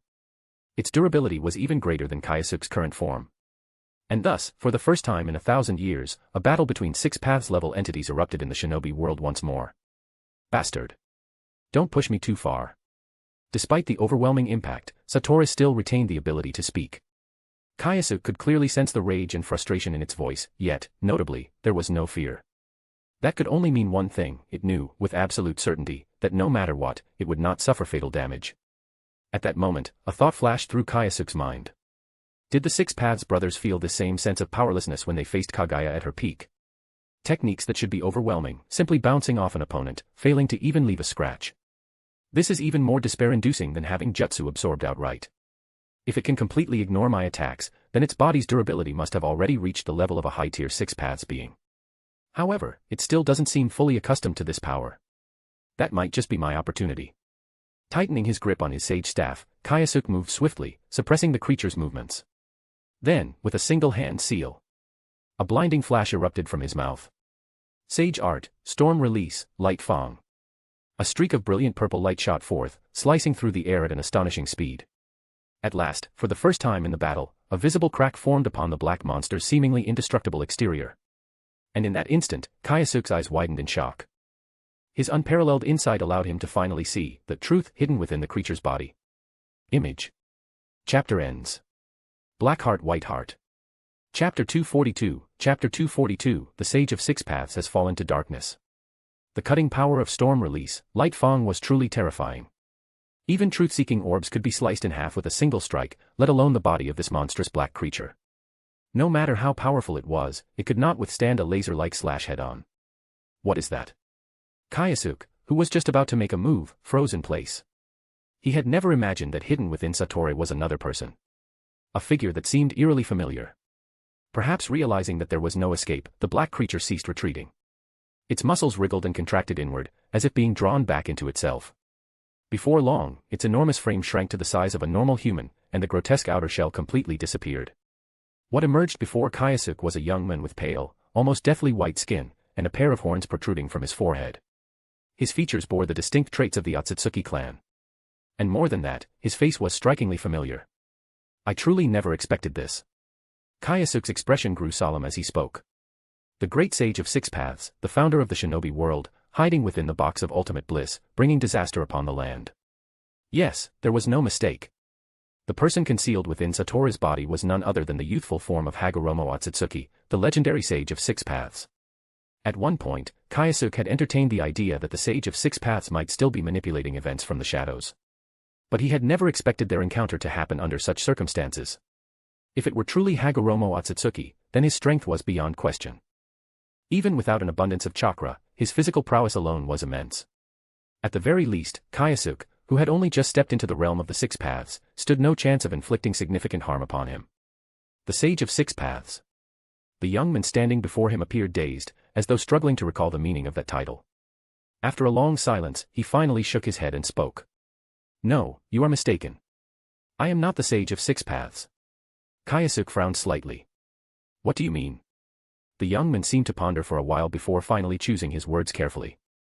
I am merely. He hesitated before continuing, searching for the most fitting description. A manifestation of his will, created to fulfill the vision of an artificial chakra fruit. As expected. Kyōsuke had already suspected as much. So, the true purpose of the box of ultimate bliss was to conduct experiments for the fruit's creation. Thanks to his foresight and insight, Kyōsuke was able to discern the true intention behind the Sage of Six Paths' actions. As for the young man standing before him, he was likely no different from the second shadow clone and black Zetsu, both created through yin-yang release, mere constructs of thought and energy. The sage had long since departed to the Pure Land, leaving behind this will-born entity in the box of ultimate bliss to oversee the fruit's cultivation. As for why he had suddenly gone berserk, Kyōsuke speculated that it had something to do with his own interference. His actions had disrupted the natural course of events. Otsutsuki Ishiki was on the verge of resurrection, and when that happened, the shinobi world would be plunged into devastation. His threat was no less than that of Kaguya's revival. For Hagoromo Otsutsuki, who had always cared deeply for the world's people, standing by and watching disaster unfold was simply not an option. And how could he prevent it? The answer was simple: accelerate the condensation of the chakra fruit and reach the level of divine fire before the enemy appeared. If both sides stood at the same height, then as the founder of Ninshu, Hagoromo was confident he could defeat his foe. Why don't we end this conflict here? The young Hagoromo spoke calmly. Ishiki's power is beyond ordinary comprehension. Only by joining forces can we hope to protect the ninja world. Joining forces. Kyōsuke fell silent, furrowing his brows. After a moment of hesitation, he gave a slight nod. It's not entirely out of the question, but you must stop attacking the people of the Land of Fire. Of course. I have already gathered sufficient chakra. The young Hagoromo nodded, relaxing his posture as he stepped forward, lowering his guard. It seemed that the two were about to put aside their hostilities and join forces to build a brighter future together. But in the next instant, two hands struck forward at the exact same moment, piercing through each other's chests with lightning speed. A mutual betrayal. Despicable. Shameless bastard. The young Hagoromo's face twisted with fury, his expression filled with malice. Indeed, he was merely a manifestation of the Sage of Six Paths' will, and he had once been the world's benevolent savior. But over time, the countless grievances and resentments accumulated within the box of ultimate bliss had eroded him. By the time he realized what was happening, he was no longer the person he once was. If not, he would never have resorted to slaughtering innocent civilians. That was precisely why Kyōsuke had never believed a single word of his empty promises. His agreement to join forces had been nothing more than a stalling tactic. And clearly, the other party had the exact same plan. For ninjas of their caliber, wounds that merely pierced the flesh were of little consequence and could be healed in an instant. Kyōsuke pulled his arm from Hagoromo's abdomen and immediately summoned several shadow clones. He launched a relentless assault using storm release, sage art techniques, each strike designed for maximum penetration and precision. As for the darkened Hagoromo, despite possessing an incredibly strong Six Paths level body, his chakra reserves were shockingly low. He claimed to have successfully condensed the chakra fruit, yet to Kyōsuke, he didn't seem like someone who had truly achieved it. Perhaps the Sage of Six Paths placed a restriction upon him. Kyōsuke muttered to himself. Having more or less discerned his opponent's methods, a deep, golden light suddenly flared around him. Under the darkened Hagoromo's watchful and increasingly grim gaze, a complete body Susanoo materialized, towering over 200 meters tall, an awe-inspiring behemoth of destruction. You dare flaunt Susanoo before me? For the first time, Hagoromo's anger erupted into sheer, unfiltered rage. If only he had been able to fully assimilate the chakra fruit, if only he still possessed his original eyes, or even just one, he would never have allowed this mere child to act so brazenly in his presence. This fragmented spirit of Hagoromo, corrupted and twisted by the malice within the box of ultimate bliss, bore no trace of the wise and noble sage of legend. Now, he was no different from the rogue shinobi who spread calamity across the land, eyes burning with unbridled wrath, jealousy consuming his very being. Yet even through his seething fury, he understood one undeniable truth: at this rate, he would be utterly destroyed. Damn it, where are those bastards? Why haven't they arrived yet? The moment his words left his lips, Susanoo had already drawn its sword. A single slash. The sheer force of the sword's swing unleashed a violent shockwave, engulfing everything in its wake. The devastation extended for miles, cutting across the entire fortress city of Hozuki Castle. Every structure in its path was obliterated, reduced to mere rubble beneath the overwhelming force. Arg. From within the ruins, a mangled form writhed in agony, Hagoromo, now reduced to half a body, his flesh severed in a grotesque wound. He had never expected this. The truth-seeking orbs, once his ultimate defense, had shattered like brittle glass. He had mocked his opponent, convinced of his own superiority, yet in a single strike, Kyōsuke's blade had destroyed everything. Had he not evaded at the last moment, his head would have been severed clean off. Gritting his teeth, Hagoromo turned his gaze downward, his severed lower half lying within a deep crater. With a painful struggle, he floated upward, determined to reconnect his body before it was too late. But then. Boom. A thunderous tremor rocked the battlefield. His heart clenched with dread as he turned his head. High above, Kyōsuke, standing atop his colossal Susanoo, had already raised his sword for a second strike. If this blow landed, even his Six Paths enhanced body would be obliterated. Hagoromo braced himself. He had no choice. He had to act. Yet just as Kyōsuke was about to bring his blade down, his sharp senses caught something approaching from the distant horizon. A massive wooden dragon roared through the sky, tearing through the wind as it surged toward them at terrifying speed. Would release. Kyōsuke's expression hardened. What is Hashirama doing here? No, that wasn't right. His keen gaze quickly dismissed the thought. The man standing atop the dragon's head, concealed behind a mask, was unmistakably not Hashirama. Apologies, the masked man spoke lightly, his voice almost amused. I arrived a bit late. Before Susanoo could turn fully to face him, the wooden dragon coiled around its raised arm, constraining its movement and halting the impending strike. The masked man tilted his head slightly. Now then. His tone was relaxed, yet there was a sharp edge beneath his words. Shall I be your opponent instead? Image. Chapter ends. Black Heart White Heart. Chapter 243, the seventh incarnation of Asura. Seeing reinforcements arrive, the darkened Hagoromo, who had narrowly escaped death, immediately turned and fled. Would release. Kyōsuke paid no mind to the fleeing figure. He was far more intrigued by the person standing before him. That monstrous being could run all it wanted, There was no way the Sage of Six Paths would allow a mere fragment of his will to make a fool of him after planning for thousands of years. Judging from the state of that individual, the so-called mutated chakra fruit seemed to come with significant risks when consumed. If handled improperly, it could even damage the brain. After considering the situation, Kyōsuke decided to abandon the pursuit. If he truly failed here, as long as a fully evolved Sage of Six Paths stood present, the shinobi world would not end up as mere sustenance for others. Letting it go might serve as an additional safeguard for the future. But you, on the other hand. Gazing down at the men below, Kyōsuke spoke coldly. You massacred the people of the Land of Fire. No matter who you are, you owe me an explanation. It has escaped, but you will leave your life behind. Sensing the chilling killing intent from above, the masked man pressed his hands together, and in an instant, a massive wooden giant rose from the ground. Wood release, wooden golem jutsu. Don't get ahead of yourself, brat. The wooden golem leaped high, attempting to use its momentum to crash into Kyōsuke's fully body Susanoo. Arrogance. Kyōsuke's voice was calm, yet filled with contempt. No, it is you who is too foolish to understand the difference in our strength. A dazzling flash of violet lightning erupted. The seemingly formidable wooden golem was instantly obliterated by a devastating technique that fused purple lightning, senjutsu, and the power of the Sharingan into one. Sage art, take my Kazuchi. Kyōsuke moved swiftly, catching up to the enemy as he was sent flying, vomiting blood. His expression remained indifferent as he swung his kusanagi sword, severing both of the man's legs at the root. This way, perhaps you'll learn to behave. Violet lightning surged along the blade, paralyzing the enemy completely. Kyōsuke quickly noticed something intriguing. The man did not just wield wood release, but his healing abilities were terrifyingly fast. It was almost as if he were another Senju Hashirama. Wait a moment, another. Kyōsuke stomped heavily on the man's chest, pinning him down as he pressed the edge of his sword against his throat. Tell me, what is your name? The man coughed out a mouthful of blood, then let out a bitter laugh. A name, huh? I've long since forgotten such a thing. Is that so? Then allow me to help you remember. Before the man could even close his eyes, a pair of crimson pupils illuminated his vision. Genjutsu, Sharingan. 1 second, 2 seconds, 3 seconds. Suddenly. Asterisk boom. Asterisk. With a sickening explosion, the man's head burst like an overripe watermelon, spraying gore in every direction.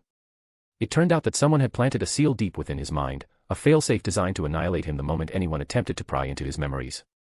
The seal activated instantly, erasing him from existence without leaving even a trace behind. And the most frustrating part? This method provided no points as a reward. But Kyōsuke hardly cared about that right now. In those fleeting moments before the seal triggered, he had managed to glimpse something crucial. Ninshu. Senju Reki.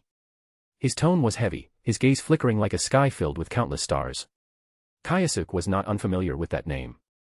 Long ago, when he had nothing better to do, he had secretly compiled records of the reincarnations of Asura and Indra within the Uchiha and Senju clans. Among them, Senju Reki was noted as the 7th incarnation of Asura. But that raised a troubling question. This man should have been dead for several hundred years. And yet, here he was. Alive. More than that, he had chosen to die again, sacrificing himself to ensure the escape of the darkened Hagoromo, a being who harbored a stored chakra fruit within his body. All signs pointed to one particular existence. Ninshu. Kyōsuke's voice was calm, but his thoughts churned like a storm. It seems Ninshu never truly disbanded. Instead, they went into hiding. Their goal was likely to prepare for the eventual invasion of the Otsutsuki, and the possible resurrection of Kagaya. Most people in this era wouldn't even be aware of such things. But those within Ninshu. They would undoubtedly know about Asura's reincarnations. Even if not all of them reached the level of Hashirama or Naruto, every single reincarnation must have been an extraordinarily powerful shinobi. By gathering them one by one, Ninshu must have been forging a force to counter the threats of the future. Kyōsuke's eyes gleamed. How fascinating. They had massacred the people of the Land of Fire. They had stolen Hagoromo's will right from under his nose. And to top it all off, he hadn't even earned a single point from this entire ordeal. His enmity with Ninshu was now firmly established. Black Zetsu had once mentioned that the Sage of Six Paths might have some connection with the 3 great sage lands. If that was true, then was it not possible that the reclusive Ninshu had concealed itself within one of them? Once Ishiki is defeated, I'll still need to replenish the Tentails with chakra. The 3 great sages have lived for thousands of years, their power said to rival even that of the Sage of Six Paths. Whether that claim is true or not doesn't matter, what does matter is that their chakra reserves must be unimaginably vast. And I just happen to be in need of resources. When the time comes, I'll use them to feed the Tentails. For now, this matter could wait. But one day, he would come knocking, and he would take back everything, with interest. Having made his decision, Kyōsuke did not linger. He swiftly located the 3 disciples his shadow clone had escorted to safety. Without wasting another moment, they set off on their journey back to Konohagakure. Seasons changed, and the passage of time remained relentless. Spring gave way to autumn, and now, it was already the 6th year since the founding of Konohagakure. Over the past year, the shinobi world had been in turmoil. Though the great nations maintained a facade of peace, the clashes in the shadows were too numerous to count. Even Konoha, the most formidable of all the villages, was not spared from the schemes of the other hidden villages. Since they could not match Konoha in open confrontation, they resorted to underhanded means. Their objective was clear: they would not allow Konoha to dominate the shinobi world alone. Yet, it wasn't long before the 4 great hidden villages made a startling discovery. It was not just their elite forces that paled in comparison. Even their mid- and lower-ranked shinobi were alarmingly inferior to those of Konoha. After careful investigation, the truth was finally uncovered. Konoha's secret to strength was none other than the Ninja Academy system, a concept that had once been ridiculed by countless skeptics. When they first learned of it, many mocked Kyōsuke's foolishness. The reasoning was simple: knowledge is a tool wielded by the powerful to control and manipulate the weak. If a shinobi wanted to grow stronger and learn more powerful jutsu, that was simple: they had to serve the powerful and offer unwavering loyalty in exchange for what they desired. For centuries, the notion that a shinobi is nothing more than a tool had been deeply ingrained in the bones of the people. By establishing the Ninja Academy, Konoha was challenging a system that had governed the shinobi world for generations. Some so-called experts had even predicted that, within 10 years, Konoha would fall into chaos under the Hokage's rule. Yet, now, in just 6 short years, Konoha had proven them all wrong. By widely distributing ninjutsu and using a point-based system to regulate the actions and rewards of shinobi, Konoha had created unexpectedly successful results. There was no such thing as absolute fairness in this world, any adult understood this truth. But what Kyōsuke had done was to provide a system that allowed for relative fairness, giving every shinobi an opportunity to rise. And that was something unprecedented in the history of the shinobi world. The impact on people's perceptions was immeasurable. Forget chaos. To the ordinary shinobi, Kyōsuke had already become a godlike figure. In the past, they had revered his strength. Now, they were grateful for what he had done for the civilian shinobi. For the first time in history, the largest demographic of the shinobi world, the countless commoner-born shinobi, had been given a chance to catch up to and even surpass the clan-born shinobi. By studying and training diligently, they could prove to the world that one's birth may determine their starting point, but it does not define their destination. If Kyōsuke were to describe what he had given to them, there was only one word he would choose: hope. Author's note. Hey guys. So yeah, I know I've been super inconsistent with uploads lately. I've been down with a nasty fever, and if you know how fevers hit men, it honestly felt like I was on my deathbed. No joke, it was like someone was repeatedly punching me in the nuts, pure suffering. Anyway, I'm finally starting to feel human again, so I'll be getting back to regular uploads. Really appreciate you all for sticking around. Thanks a ton. Image. Chapter ends. Black Heart White Heart. Chapter 244, Chapter 244, Uchiha Kageme's Goodwill Toward the Senju. Konohagakure, Ninja Academy. As graduation drew near, the students, having completed their theoretical coursework, were now focusing more on adapting to real combat training. Aside from those who were sent out on missions, the remaining young shinobi were all engaged in sparring matches with one another. Naturally, Naruto was no exception. As the leader of the 13 Guardians of the Academy and a distinguished shinobi who had just returned from completing an S-rank mission, every action he took inevitably drew the attention of his classmates. For instance, at this very moment, during a sparring session, he was surrounded by a chorus of excited voices from the young girls watching. Ah, Naruto-kun is amazing. So cool. His punches are incredible. I wish he would hit me with them. Naruto-kun, could you tutor me tonight? Eri, watching the scene unfold, rolled her eyes in exasperation. She had already made up her mind: after this, she would challenge the loudest one among them to a sparring match. If I don't beat you into a pulp, I won't call myself Anze Eri. The young princess was fiercely protective of what was hers. Humph, what a bunch of fools. Suddenly, a voice filled with disdain came from beside her, striking a chord within her heart. Eri turned her head and saw that the speaker was a fellow student from her year. If she remembered correctly, his name was Uchiha Kagami. She had never paid much attention to him before, but now, for the first time, she realized that he seemed to be quite perceptive. At the very least, he wasn't wrong about one thing: those girls only cared about appearances. How shallow and ridiculous. What do they even know about him? Naruto's true excellence lies in his kindness, his thoughtfulness, as well as his unwavering determination for the future. Ahem, of course, his appearance is also passable, I suppose.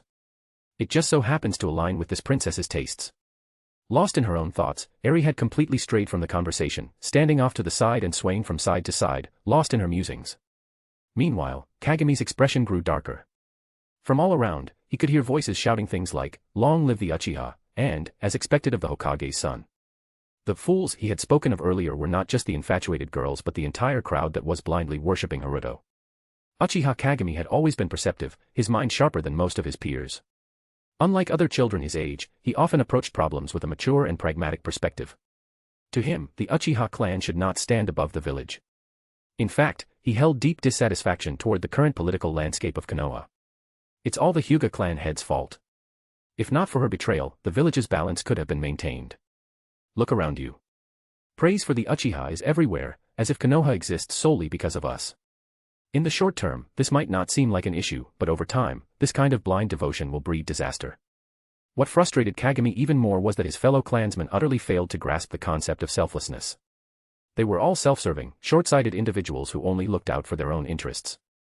By contrast, the Senju clan, who were gradually being demonized by the public and whose reputation was sinking lower by the day, had earned his admiration. They are the ones truly making silent sacrifices for the village, Kagami murmured with a deep sigh. But the world is full of fools, how many can truly see the dangers hidden beneath this false prosperity? Kagami. A voice called out to him. A boy had approached and now stood by his side, watching the ongoing sparring match with a faint smile. Naruto is getting stronger and stronger, the boy remarked. As expected of the strongest genius of our generation in the Uchiha clan.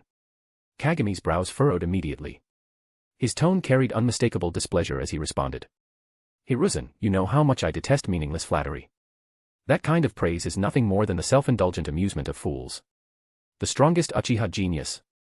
Those who say such things, do they even see themselves as shinobi of Konohagakure? Ahaha, my apologies, Sarutobi Hiruzen said with a light-hearted laugh, patting his friend's shoulder in an attempt to ease the tension.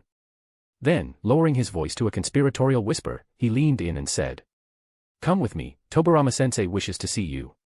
At those words, Uchiha Kagami's eyes lit up instantly. Without a moment's hesitation, he nodded eagerly and followed Hiruzen away. Before long, the two arrived at the Konoha Police Force headquarters, where they found Senju Tobirama immersed in his work. "Sensei, I've brought him," Hiruzen announced with a respectful bow. His gaze flickered briefly toward Kagami, a silent gesture of encouragement, before he turned and slipped out of the office, leaving the two alone. Now face to face with the village's police force head, Kagami took a deep breath, steadying himself. Though his heart pounded with anticipation, he forced his expression to remain composed. "I am honored, Tobirama-sama. May I ask why you have summoned me?" For a long time, he had been observing the various figures within Konoha's leadership.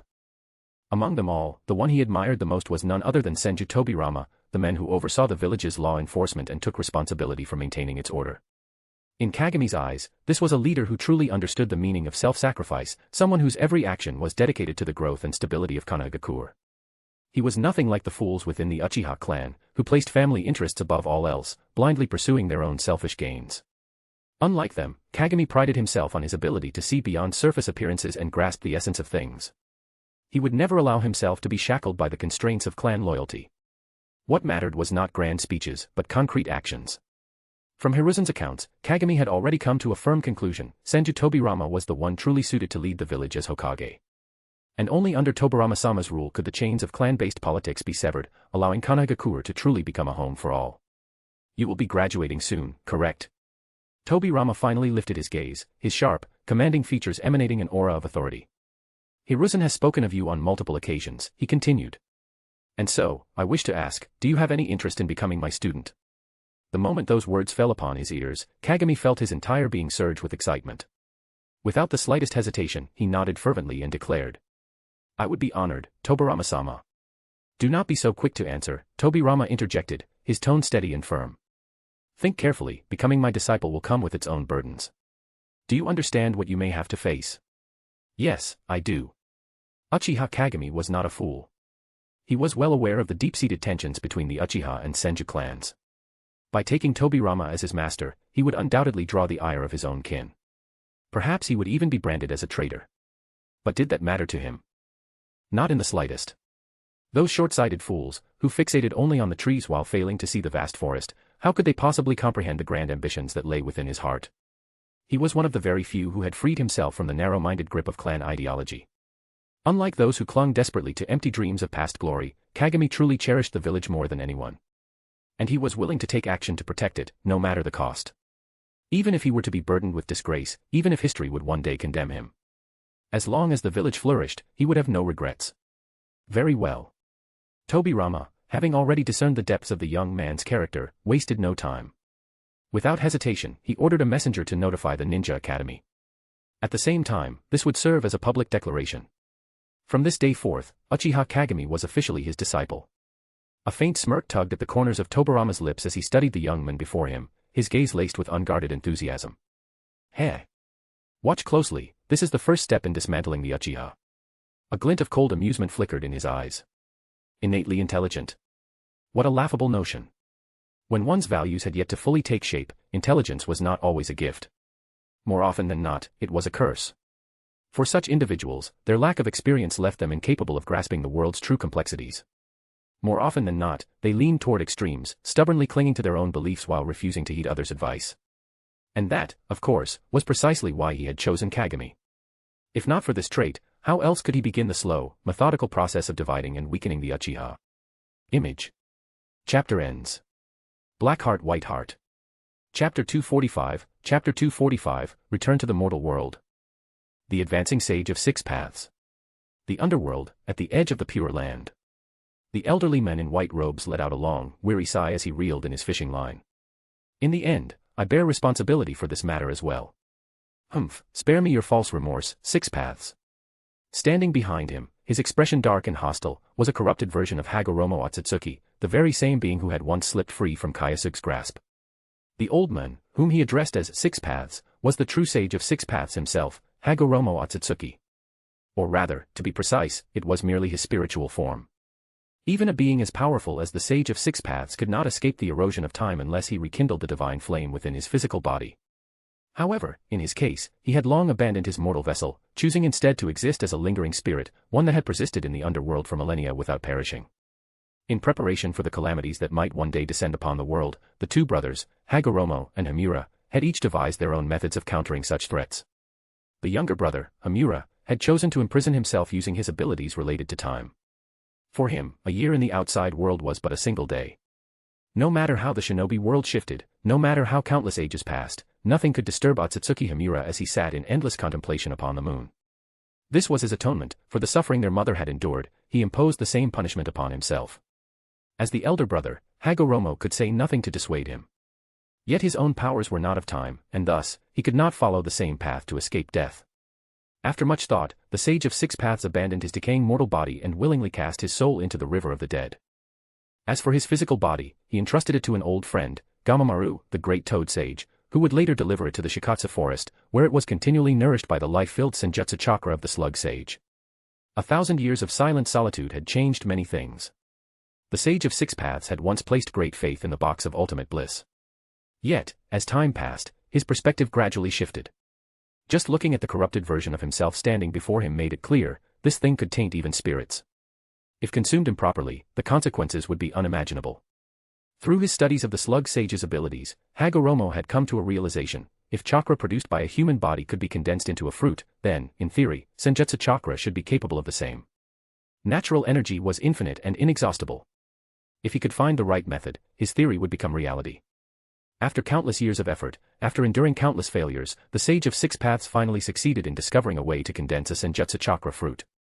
The slug sage had remained in slumber all this time for this very purpose, continuously absorbing natural energy, aiding him in the fruit's formation. And now, the day of completion was drawing near. But then, an unexpected event occurred. A figure whom even Kagaya Otsutsuki had feared the most, Otsutsuki Ishiki, was on the verge of revival. If he remained idle, the shinobi world would be plunged into great disaster. Thus began the chaos of Hozuki Castle, a deliberate upheaval orchestrated by the Sage of Six Paths himself, all for the sake of ensuring that his doppelganger could complete his final mission. Only by uniting soul and body can one ignite the divine flame. The Sage of Six Paths rose to his feet and took a step forward, his gaze locked onto blackened Hagoromo, who stood smirking coldly. Today, I shall use your body as a vessel. To face an enemy that even my mother once feared. As he spoke, the ethereal form of the sage began to glow, a soft white light radiating from his soul as it gradually merged with blackened Hagoromo's body. Why had he been able to roam freely in the underworld for thousands of years, defying the natural cycle of death? The answer was simple. His abilities as the Sage of Six Paths were deeply tied to the very essence of the soul itself. Even without a physical body, he could still wield a portion of his true power, be it casting Six Paths level ninjutsu, or drawing Naruto and Sasuke into the mental plane to bestow upon them the power of yin and yang. More than that, he could even call upon the lingering wills of fallen warriors, using their soul energy to perform long-distance spacetime transfers across countless light years. The body of blackened Hagoromo had been created by none other than himself. Now that the two were merging, the process was seamless, as if it had always been destined. "You will regret this," blackened Hagoromo sneered. "You most certainly will." With that final whisper, his consciousness faded, leaving behind only a twisted smirk, one filled with bitter irony. Yet, the Sage of Six Paths, deep in the midst of spiritual fusion, remained entirely unaware. Time passed. It was unclear how much time had passed, but at long last, the reborn Otsutsuki Hagoromo opened his eyes. The moment he awakened, he could feel the overwhelming rejection force of the Pure Land, a clear and undeniable sign that he had returned to the realm of the living. A faint smile played on his lips. He was alive once more. Even if this body was impure and tainted, even if this flesh was corrupted and decayed, it still carried power, power that lingered at the high-tier Six Paths level. And with his Rinnegan, which he had nurtured and refined for over 1,000 years, he might very well be able to contend with an opponent who had taken half a step into the realm of the divine flame. Yet from the very beginning, the one Hagoromo had been guarding against was never Ishiki. No, his true concerns lay far beyond the confines of this world, within the distant reaches of the cosmos. It was those who had attained the true divine flame level, those incomprehensible entities, that he needed to be wary of. The feeling of a heartbeat, it has been so long. With a single step forward, the Sage of Six Paths traversed the boundary between life and death. After thousands of years, he once again descended upon the shinobi world. Just before his departure, a faint, eerie smile flickered at the corner of his lips, unnoticed even by himself. "Then let me meet you, Otsutsuki Ishiki." On this day, a single piece of news swept across the entire shinobi world. The Hidden Leaf Village had officially announced the first ever 5 Great Village Joint Chunin exams. In response, the Hidden Sand, Mist, Stone, and Cloud all answered the call, making this an unprecedented event that instantly sparked widespread curiosity. The current state of affairs was obvious. Konoha stood at the pinnacle, towering over all others. Even if the remaining villages united, they would still struggle to match the might of just 3 men. That's right. As far as the shinobi world was concerned, only 3 individuals stood above all: Kyōsuke, Madara, and Hashirama. In the eyes of many, Yayoi was nothing more than a bargaining chip in the relentless power struggle between the Senju and Uchiha. A 4th invincible Superkage-level shinobi. The very idea was laughable. The first 3 could single-handedly crush entire armies. Could this Hyuga clan leader really stand among them? What a joke. Konoha was clearly addicted to creating gods. As time passed, more and more attention was drawn to the upcoming 5-village joint exam. The shinobi elites of the present determined the world as it was. But the young participants of this exam, they would shape the future. Yes, Konoha was powerful now. No one dared to provoke them. But that did not mean they could hold onto their dominance forever. One day, the era of Konoha would inevitably come to an end, the day those 3 unparalleled titans finally passed from this world. Many firmly believed that such a day would arrive. So why not take part in this joint exam? Let the world witness with its own eyes, who truly held the future in their hands. Hidden Leaf Village, Hokage's office. "Father. Let us participate too." Haruto slammed his fist onto the desk, his stance making it clear, he wasn't leaving without an answer. Beside him, Eri and Kurama Jun nodded eagerly, their excitement for the upcoming Chunin exams practically radiating from them. Kyōsuke leaned back in his chair, an amused glint in his eyes. "You 3, your strength is just barely passable," he remarked, deliberately teasing them. Why? Simply because he was bored. The 5-village joint Chunin exams, though labeled as an exam, were, in truth, nothing more than a grand display of power. Kyōsuke intended to use this event to send a clear message to the entire shinobi world. The future still belongs to Konoha. The next generation, the one after that, none will ever surpass us. As for whether or not he would allow the 3 of them to compete, of course, the answer was yes. In fact, not only them, the so-called 13 guardians of the academy would all be participating. His only demand was simple: by the time the final tournament arrived, not a single ninja from any other village should remain in the competition. Image. Chapter ends. Black Heart White Heart. Chapter 246, Chapter 246, Chiyo, Hanzo, Inoki. The Gathering of Young Powerhouses. Welcome, candidates from Sunagakure to Konohagakure. A large banner hung at the village's main gate, its bold lettering a symbol of the supposed friendship between the two villages. To many, however, it was nothing more than an empty gesture, a joke at best. But this was simply the way of the world. The truth was one thing, what people chose to do with it was another. Ah, this is so boring. With his chin resting on both hands, Uchiha Haruto let out a long sigh, his tone filled with frustration. Seriously, why did we have to take on this ridiculous reception duty? Eri blinked but didn't voice the answer she had in mind, because you couldn't keep your curiosity in check. In the past few days, candidates from various villages had been arriving one after another, some of whom were already well-known prodigies. Haruto, unable to sit still, had wanted to go see them for himself. Upon learning of this, Kyōsuke had immediately assigned him, along with his two companions, the task of welcoming foreign guests. As Konoha's top candidates, personally trained by the Hokage, there were no more suitable hosts than them. Damn that old man. Haruto, his frustration evident, picked up the pen and paper in his hand and begrudgingly began recording the names of those entering the village. He wanted to cry, but there were no tears left to shed. At present, Konoha's overwhelming strength was undeniable. Want to enter Konoha? That's fine. But you must follow our rules. It didn't matter if you were an unknown nobody or a renowned powerhouse, you had to register your name at the main gate. Failure to comply had serious consequences. At best, you'd be expelled from the village, at worst, you'd be arrested on the spot, or even executed immediately. Just 2 days ago, a reckless ninja from a small village had refused to obey. His corpse was still hanging from the branches of a tree at the gate, a grim warning to all who passed by. Those arriving from other villages couldn't help but shudder at the sight. Name. Ebiso. Gender. Probably male. Reason for visiting. To participate in the Chunin exams. Haruto stared in disbelief at the boy before him. Despite his youthful status as a participant in the Chunin exams, this guy looked like he was pushing 40. Graduating from the Ninja Academy and qualifying for the Chunin exams within the same year was no small feat. Even Konoha's 12 genin from the original timeline would have struggled to accomplish such a thing, let alone any ordinary ninja. As a result, the ages of the participants varied greatly. Many of them looked as old as Haruto's own father. But this man. Are you sure you're not actually 40 years old? The one standing before the registration desk was none other than Ebiso from Hidden Sand Village. Despite his prematurely aged appearance, he was actually around the same age as Haruto, just a year older than him and Sarutobi Hiruzen. Just as Haruto hesitated over how to respond, a woman suddenly stepped forward. So, you're Uchiha Haruto, the Hokage's son. The moment he heard those last few words, his brows twitched slightly, his sharp gaze narrowing. What do you want? Oh, nothing much. Leaning on the desk with one hand, the woman moved in closer, locking eyes with him. Just thought I'd introduce myself. What's the matter? Don't tell me the Hokage's son is that easily rattled. Her voice dripped with mockery, drawing out the words Hokage's son as if to suggest that Haruto was nothing more than a spoiled brat riding on his father's name. Of course, Haruto had no intention of letting such disrespect slide. He wasn't the type to swallow his anger in silence. Hey, ugly woman. Before he could even retort, a small voice suddenly cut in.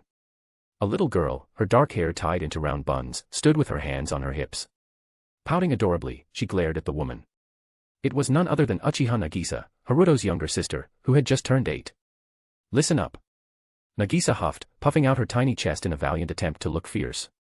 Stop picking fights for no reason, or else She faltered for a split second, suddenly aware of how big and intimidating the woman before her was.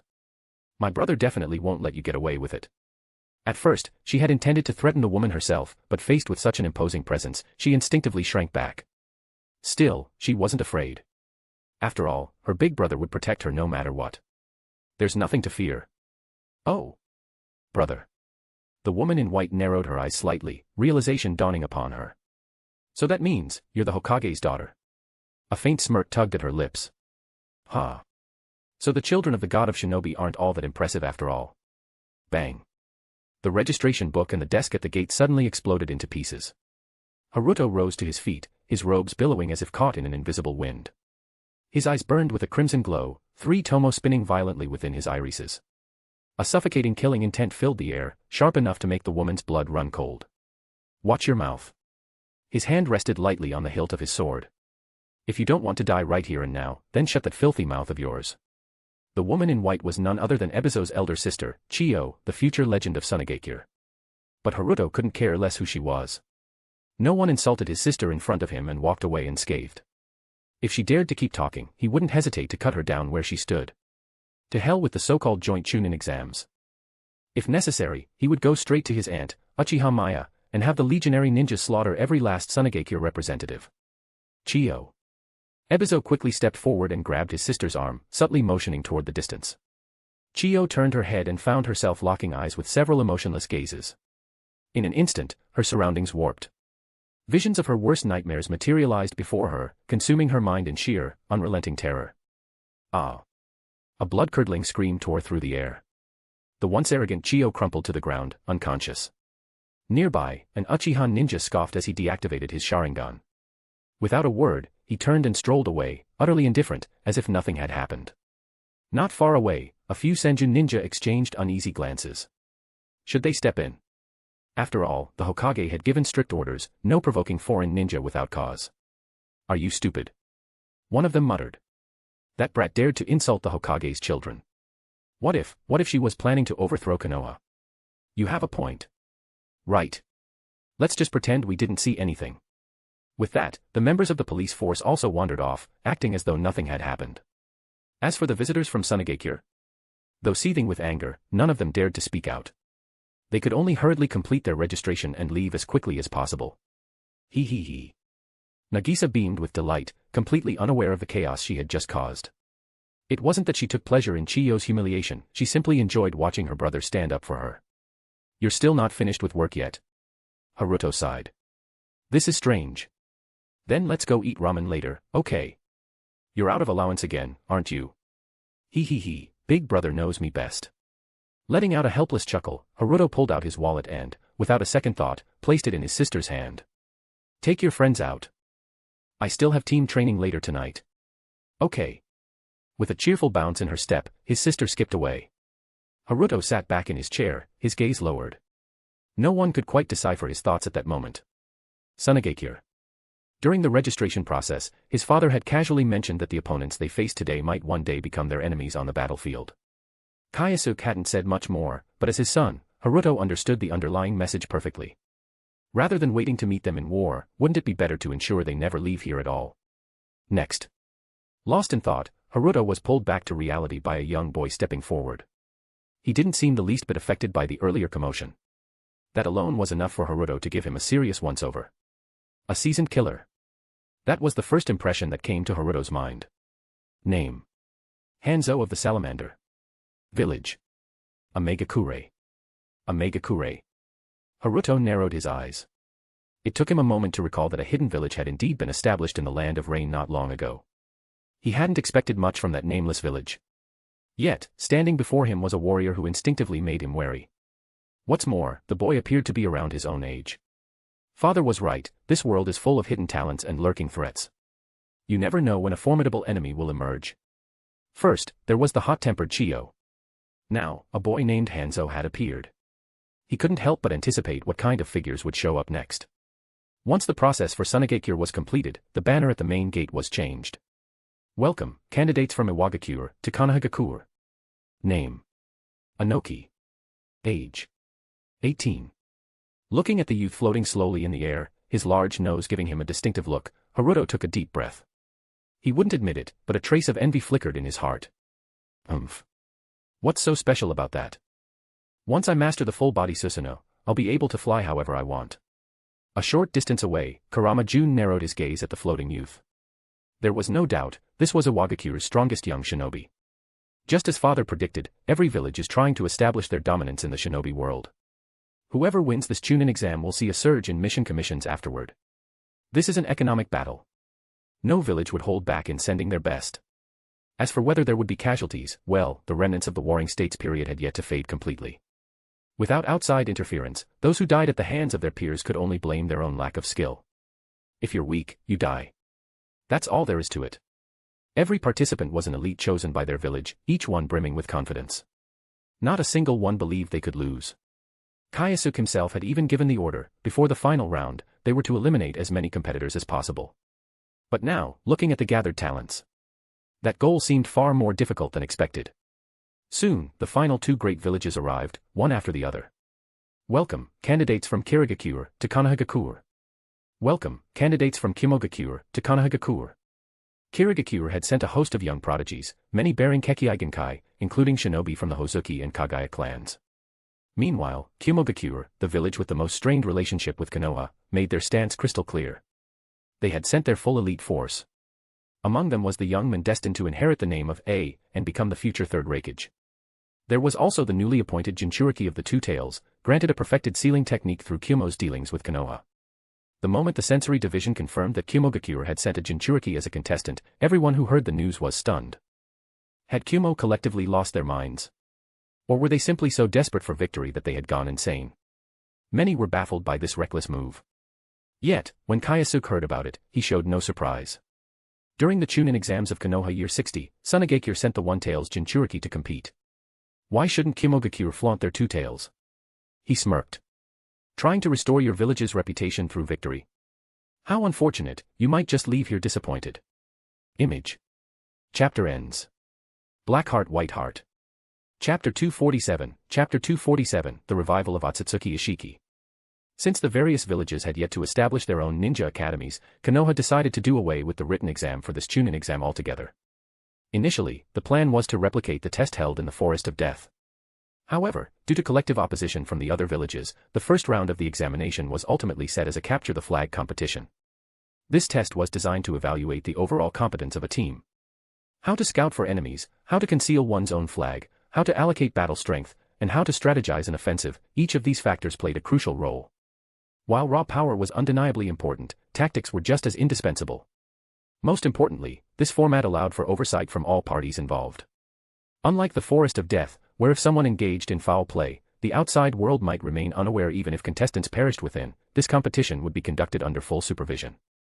Furthermore, the purpose of this event was to display strength to the world. If they were to adopt a closed-off approach, how would the wealthy spectators witness their might? Father. Anze Eri's face lit up with joy. She had never expected that her father, a daimyo, would travel such a long distance just to come to Konoha.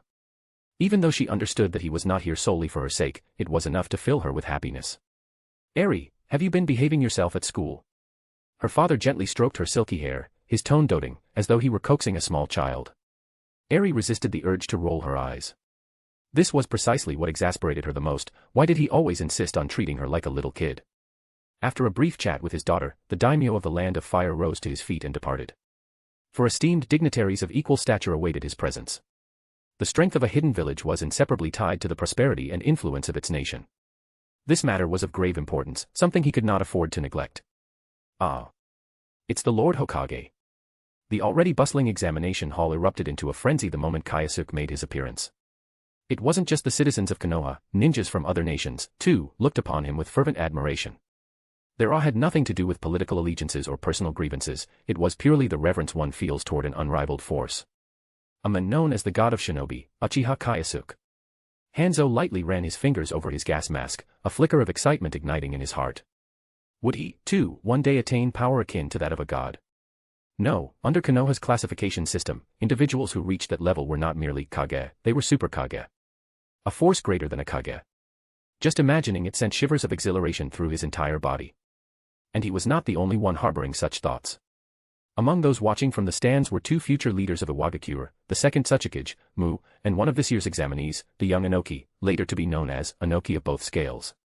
Mu-sensei, so this is the Hokage.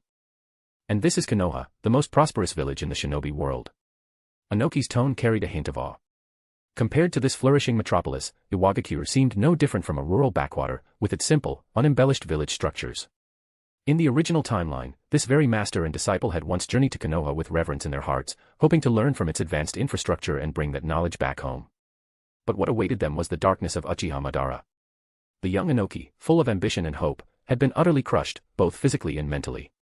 The trauma left him questioning his very sense of self. Now, as he gazed at an even more powerful and thriving Konoha, it was no surprise that he was filled with emotion. If Kyōsuke allowed it, he would likely be willing to stay in Konoha for a year or two, absorbing every bit of knowledge before returning to his village. Indeed, Mu replied, his tone carrying a trace of heaviness. Everyone speaks of how the Hokage's formidable strength is what has led Konoha to its current heights. But how foolish. Those people have no idea of the true reason behind Konoha's success. In the next 3 years, it is estimated that over 2,000 new shinobi will graduate. Mu-sensei, what does that mean? The second Tsuchikage gazed toward the distant northwest, where Iwagakure lay, his expression unreadable. It means that every year from now on, Konoha will have an endless supply of new shinobi. Given enough time, their numbers will reach a terrifying scale. In a few decades, Konoha may even achieve universal militarization, a society where every citizen is a potential warrior. In times of peace, they run restaurants and sweep streets. But the moment war breaks out, they can set down their brooms and kitchen knives and pick up kunai to join the battlefield. His voice grew lower and heavier with each word, as if he had already witnessed this dreadful future unfold before his very eyes. It was a prospect that sent a chill down his spine. For Konoha's enemies, it was a nightmare. But Inoki struggled to find a counterpoint. Wouldn't maintaining such an enormous military force be too costly? But even as he spoke, his voice faltered. Because he suddenly remembered Konoha's point-based economic system. Expenses? That was not a concern. Using their virtual economy, Konoha could provide for an entire army of shinobi without any real expenditure. It was an utterly ingenious approach, creating something out of nothing, an economic strategy akin to wielding a financial jutsu. What a brilliant economic model. The God of Shinobi's strength extends far beyond combat alone. For a fleeting moment, Inoki even entertained the idea of abandoning Iwagakure altogether to become Kyōsuke's student. Of course, it was merely a passing thought. Rather than blindly idolizing Konoha, he needed to figure out a way to replicate this system in Iwagakure. If Konoha can do it, so can we. Inoki clenched his fists, his resolve solidifying. But Mu did not share his optimism. Reform was easy to propose, implementing it was an entirely different matter. Building an academy was one thing, but fully adopting Konoha's point-based economy. That was tantamount to stripping power from the great clans.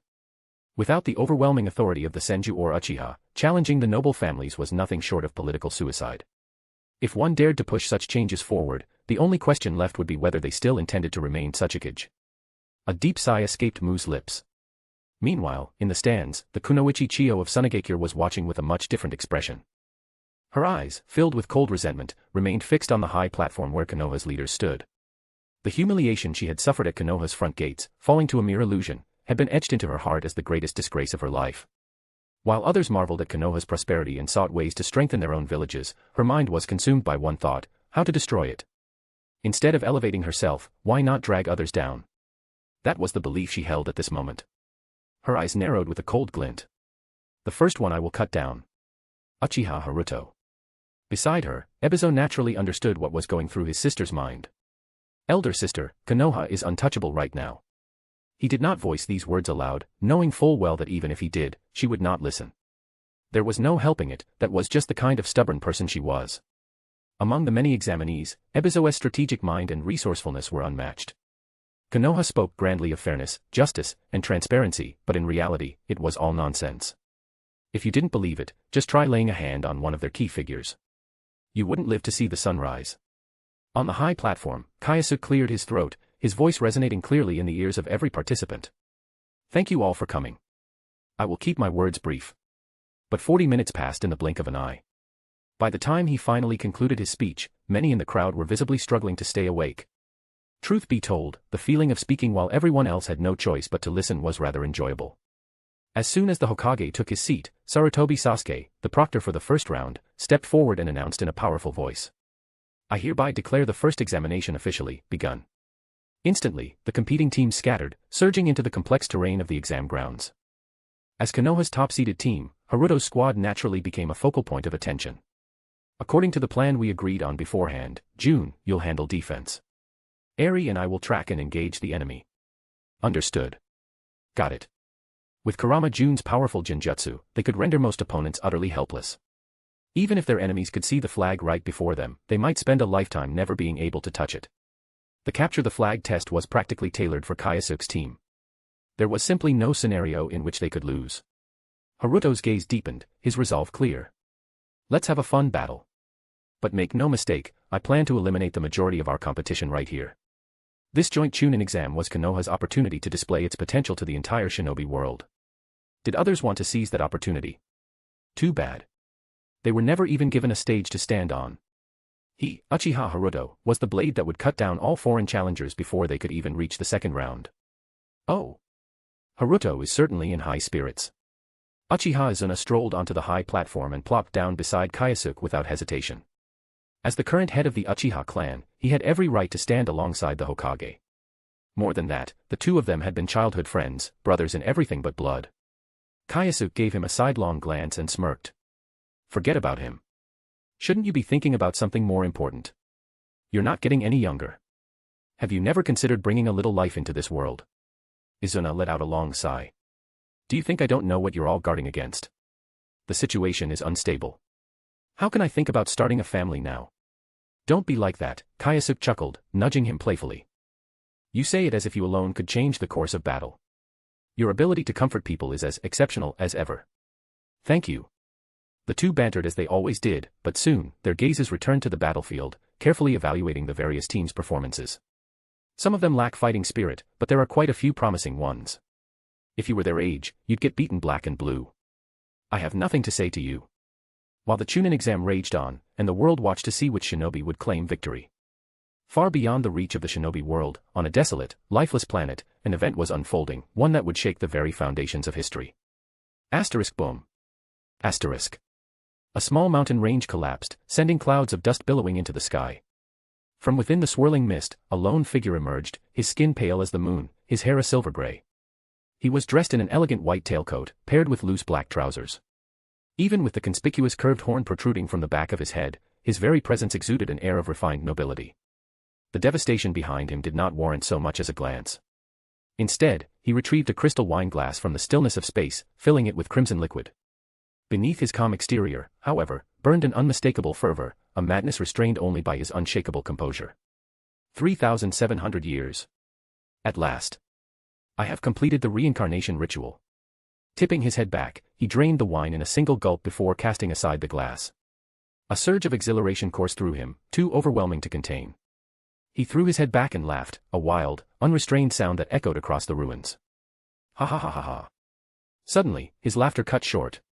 His sharp gaze snapped toward a newly appeared disturbance, a swirling vortex of darkness, a black portal. And stepping forth from its depths. A man with a solemn, commanding presence. Hagoromo, the sage of six paths. Though his face was calm, his aura was heavy with purpose. 9 truth-seeking orbs drifted behind him in a silent formation. The moment their eyes met, the tension between them became palpable. 2 ancient beings. 2 forces that had shaped history itself. And now. A confrontation that would decide the fate of the shinobi world was about to begin. Image. Chapter ends. Black Heart White Heart. Chapter 248, Chapter 248, a terrifying battle that destroys planets. Had he encountered this opponent earlier, Ishiki would have had no choice but to flee in panic. Even facing just Kyōsuke and his companion had put considerable pressure on him, let alone the child of Otsutsuki Kagaya. Ishiki was, of course, well aware of the existence of the Sage of Six Paths. Black Zetsu had long been the hidden manipulator of shinobi history, but he himself had also been a silent observer lurking in the shadows. Kagaya's 2 children had inherited around 70% of the Otsutsuki clan's power, which made one thing absolutely clear to Ishiki: until his body fully recovered, he could not risk revealing himself. Unfortunately, that moment had already come to pass. The reincarnation ritual had been completed, and his opponent had most likely sensed the immense surge of chakra, which was why he had come seeking him out. What a pity. Ishiki's gaze swept across those deep purple eyes, and he spoke with mild interest. How intriguing. So, this is the legendary Sage's Eye, the final evolution of the Sharingan. Let me see for myself what kind of power it truly holds. From beginning to end, Hagoromo did not utter a single word. There was no room for negotiation between them, their positions were inherently opposed, and there was no possibility of reconciliation. Since that was the case, there was no need for words. Fighting was the only option. As Ishiki's kick came hurtling toward him, Hagoromo's gaze remained steady.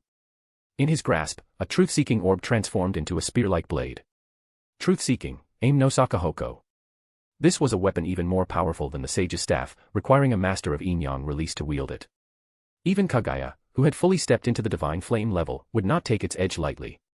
It would not kill her, but that did not mean it could not hurt her. Both fighters struck with full force. The moment their attacks clashed, a violent shockwave erupted, sending clouds roiling and shattering the land beneath them. The sheer impact of their battle was enough to disrupt the planet's climate. The place where Ishiki had been hiding was a small, habitable planet, even tinier than the moon. A fragile world like this could hardly withstand the aftershocks of their clash. Feeling the overwhelming force pressing against him, Hagoromo's expression remained unchanged, but his heart sank. He was weaker than his opponent. At the end of the day, this was not his true body. Being able to exert power at the high tier 6 paths level was already an extraordinary feat in the shinobi world. Such power was nearly invincible, but in this battle, there was still a gap of at least 2 whole tiers between him and his enemy. This is troublesome. Hagoromo mused, his head aching. The process of condensing the fruit of sagehood had nearly reached its final stage. Even so, it would still require several more decades to fully mature. For someone like him, who had lived for thousands of years, a few decades was but the blink of an eye. However, that was nowhere near enough time to resolve the crisis before him. If he wished to ignite the divine flame through consumption of the fruit, the timing had to be flawless. Only at the precise moment of its complete transformation could it be done. A single second too soon, and millennia of meticulous planning would be reduced to nothing. If necessary, I should retreat for now. Even if the enemy were to raze the shinobi world to the ground, it would not matter. As long as he cannot uncover the entrance to Shikatsu Forest, the hidden shinobi sect will remain forever beyond his reach. When I step into the divine flame realm, I will be able to absorb the souls of the departed and seek out another suitable land where I can resurrect them all. For a fleeting moment, Hagoromo found himself entertaining the unthinkable, the notion of abandoning the shinobi world entirely. It was a thought that stood in direct opposition to the conviction he had upheld for thousands of years. Fortunately, he snapped out of it almost immediately. As he fended off Ishiki's attacks, he silently reprimanded himself in his heart. How could I think such a thing? Perhaps his overwhelming strength is weighing on me too heavily. Just as the thought crossed his mind, his opponent disappeared once more. Hagoromo swung his aim no Sakahoko, creating a fierce storm of slashes, giving his adversary Northwest opportunity to get close. With the power of his Rinnegan, he could perceive things even the eternal Mangekyo Sharingan could not detect. Perhaps. Before the thought had fully formed in his mind, his body was suddenly pierced by several black rods that had expanded in an instant. You were too careless. Ishiki nonchalantly brushed off his hands, his expression suggesting that he was greatly enjoying this battle. You focused too much on tracking my movements, so much so that you overlooked the dangers around you. These rods are small enough that they don't even trigger one's sense of caution. Tell me, who would ever be wary of a mere speck of dust touching their skin? That being said, Ishiki was well aware that his technique had its flaws. It worked well against neglected body parts or limbs, but the moment he targeted the head or heart, an opponent's instincts would immediately alert them. Even the faintest pain would not go unnoticed. It was just like how an ordinary person might frequently bruise their arms or legs, but very few things could ever slip past their defenses to harm their eyes. It was a matter of importance. Stronger beings were harder to strike at their vital points. Forcing him to use his dojutsu was proof that his opponent was terrifyingly strong. Rather than risk missing an opportunity, it was better to choose a more secure method of fighting. Thus, most of Ishiki's attacks were aimed at the torso. Once his enemy's mobility was locked down, it would be easy to finish him off. This disparity in battle experience was precisely why Hagoromo had found himself at such a disadvantage. His adversary felt even more difficult to deal with than Kaguya, despite her having fully stepped into divine flame level. No choice, then. A brilliant blue radiance surged skyward. A colossal figure descended, an imposing complete body Susanoo, its size nearly rivaling that of the Ten Tails. Most other Susanoo barely measured up to the nine-tailed beasts, their full form spanning no more than the width of a single hand of the Ten Tails. The difference between them was glaringly obvious. Oh. So this is what you look like when you get serious. Otsutsuki Ishiki shook his head as he gazed up at the towering colossus piercing the heavens. He knew his opponent's actions were nothing more than a desperate attempt to stall for time. Such a cumbersome attack, how could it possibly land a hit on him? Just as he was about to dodge, his expression suddenly shifted. Right in front of him, suspended in midair, was a glowing violet talisman, radiating a soft, otherworldly light. Sage's Talisman, Binding Seal. The Sage's Talisman, healing, a sacred treasure of toads of the Mount Myaboku, was once wielded by the Sage of Six Paths himself to restore his younger brother, Hamura, after he had been controlled by their mother and slain by his own hand. Its effects were so profound that it rivaled even the resurrection abilities of the Rinnegan. From the existence of artifacts such as the Box of Ultimate Bliss and the Crimson Gourd, it was evident that the Sage of Six Paths possessed a rare fascination with the craft of forging ninja tools, one of the few personal hobbies he had ever indulged in. Given the immense power of the Sage Talismans from Mount Myaboku, how could he not have studied them further? Over the course of thousands of years, he had developed numerous Sage Talismans, each imbued with unique and extraordinary abilities. This particular talisman wielded a powerful binding effect, capable of locking down a designated area, sealing space itself. It was specifically designed to counter swift and elusive foes. Die. The sword of the complete body Susanoo, radiating divine power, came crashing down. The mere movement of the blade sent the planet's atmosphere into upheaval. Thick, oppressive clouds split apart with a deafening roar, forming a clear and distinct rift in the sky. Asterisk boom. Asterisk. As the blade struck, The asteroid beneath let out an agonized wail, as though unable to bear the immense pressure. The once tranquil surface of the celestial body was now torn asunder, revealing an abyss tens of thousands of meters deep. Molten lava erupted violently from the depths, while fierce gales howled across the land, creating an apocalyptic scene of utter devastation. Suspended in the void, complete Susanoo stood tall and unwavering. The Sage of Six Paths swept his gaze across the battlefield, searching for any sign of his opponent. He paid no heed to the fate of this unfamiliar planet. After all, if necessary, the two of them could simply take their battle elsewhere. Hiding, are you? Hagoromo pondered for a brief moment before conjuring another sage talisman. Unlike the previous one, this talisman was a blazing shade of crimson. With a resounding clap, he pressed his hands together in a seal. The talisman erupted with radiant light, and in an instant, countless cracks began to spread across the planet's surface. Sage Talisman, Tensai Bakuretsu, Cataclysmic Eruption. If you refuse to come out, then you will never have the chance to do so again. Asterisk boom. Asterisk. With the eruption of the talisman's boundless power, the asteroid that had served as their battlefield was obliterated in a cataclysmic explosion. Even the godlike complete Susanoo could not withstand the sheer force of a planet's destruction. Shrouded in blue energy, the Sage of Six Paths was forced backward thousands of miles before he could finally stabilize himself. Carefully attuning his senses to the residual energy in the surrounding space, he even activated his soul perception abilities, but no trace of his opponent could be found. Did he die? No, an enemy that even Mother feared would never perish so easily. He must have used the explosion to conceal his escape, breaking free from the binding talisman's effects and utilizing spacetime abilities to flee. Hagoromo considered this for a moment before reaching into his robe and retrieving a third sage talisman. This one possessed a special function. It could lock onto chakra signatures across infinite distances, even spanning light years. As long as the enemy made the slightest move, he would never escape detection. Elsewhere, within the depths of space, a bloodied and battered Otsutsuki Ishiki tumbled out of a shimmering spacetime rift. Cough, cough. Uncontrollably, he spat out a mouthful of blood. Gritting his teeth, he propped himself upright and staggered toward the bizarre structure looming ahead. He could scarcely believe it, the child of Kaguya had grown to be this powerful. I miscalculated. But it doesn't matter. My divine flame-level body is incomparably resilient.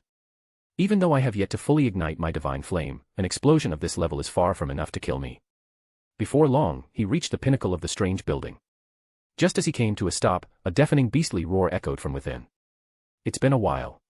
A faint smile played at the corners of Ishiki's blood-stained lips. Beneath him, a monstrous entity with 10 writhing tails was raising its head toward the sky, unleashing a frenzied howl. This creature was none other than a Ten-Tails, a seedling of the divine tree, an indispensable tool for the cultivation of chakra fruits. Quit your howling. Don't you get tired of making so much noise? Slowly, Ishiki descended from the air. Sensing his presence, the Ten-Tails grew even more agitated. It knew full well that this man intended to devour its chakra.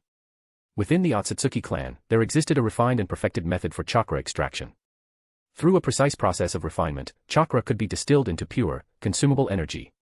From the moment of their creation, these creatures had only one purpose, to absorb chakra and convert it into chakra fruits. As for resistance, with the Otsutsuki sealing inscriptions etched into their very being, resistance was simply impossible. No matter how unwilling it was, this young Ten-Tails could only watch helplessly as Ishiki drained away its power. I'll just borrow a little for now, Ishiki murmured. Once I've killed that man, I'll make sure you get a proper feast. A master of deception, the future leader of Kara truly possessed an unparalleled talent for selling dreams. Before long, Ishiki's chakra reserves were fully restored. The injuries that had ravaged his body had likewise vanished without a trace. Now then, let us finish what we started. Summoning another spacetime portal, Ishiki stepped through with a smirk. When he reappeared, he had returned to the shinobi world, somewhere hidden in its vast expanse. Come now. Let us compose the overture to the world's destruction. Image. Chapter ends. Black Heart White Heart. Chapter 249, Chapter 249, The Ultimate Terror, The Arrival of the Otsutsuki. The first round of the flag-capturing battle had come to an end. From the Konohagakure side, 4 teams, a total of 12 candidates, had successfully advanced to the next stage, while the rest had all been eliminated, falling one after another before their formidable opponents. There was nothing to be done about it. After all, the major hidden villages of the 5 great nations had dispatched their elite forces for this event. That Konoha was able to secure this many spots was already a remarkable testament to the success of its Ninja Academy system. After a full day of rest, the 8 remaining teams, 24 candidates in total, were set to engage in direct duels, battling each other one-on-one. Only the 12 most outstanding candidates would be able to advance to the next round. On the eve of the next stage of the exam, Haruto found his father, Kyōsuke, who was leisurely basking in the sun. With confidence brimming in his voice, he declared, "Don't worry, Dad. I will win in the end, no matter what. Big brother is the best." From the side, his younger sister, Nagisa, clapped her hands in delight, her enthusiasm bordering on excessive flattery. Taking a casual bite of the watermelon in his hand, Kyōsuke cast a sidelong glance at his son, thinking to himself, "If you lose, you'd really be letting down the excellent bloodline you inherited from me." Of course, if Haruto did lose, it wouldn't be the end of the world either. Just look at the lineup in this year's Chunin exams, it was practically a gathering of future powerhouses who would one day dominate the ninja world. More importantly, in the early stages of a ninja's growth, bloodline advantages weren't necessarily decisive factors. Whether it was special eyes or extraordinary physical prowess, these traits only grew stronger over time. At this stage, they might not even be enough to compete against those who could harness the power of tailed beasts. Take, for instance, one of Haruto's biggest obstacles on his road to victory, Kurama Jun. With his ability to control a terrifying genjutsu that manipulated all five senses, it was uncertain whether Haruto could even endure such an assault, let alone emerge victorious. "Just do your best," Kyōsuke finally said, his voice calm. "As long as you fight without regrets, that's all that matters." With a flick of his wrist, the watermelon peel arced gracefully through the air before landing neatly in a distant trash bin.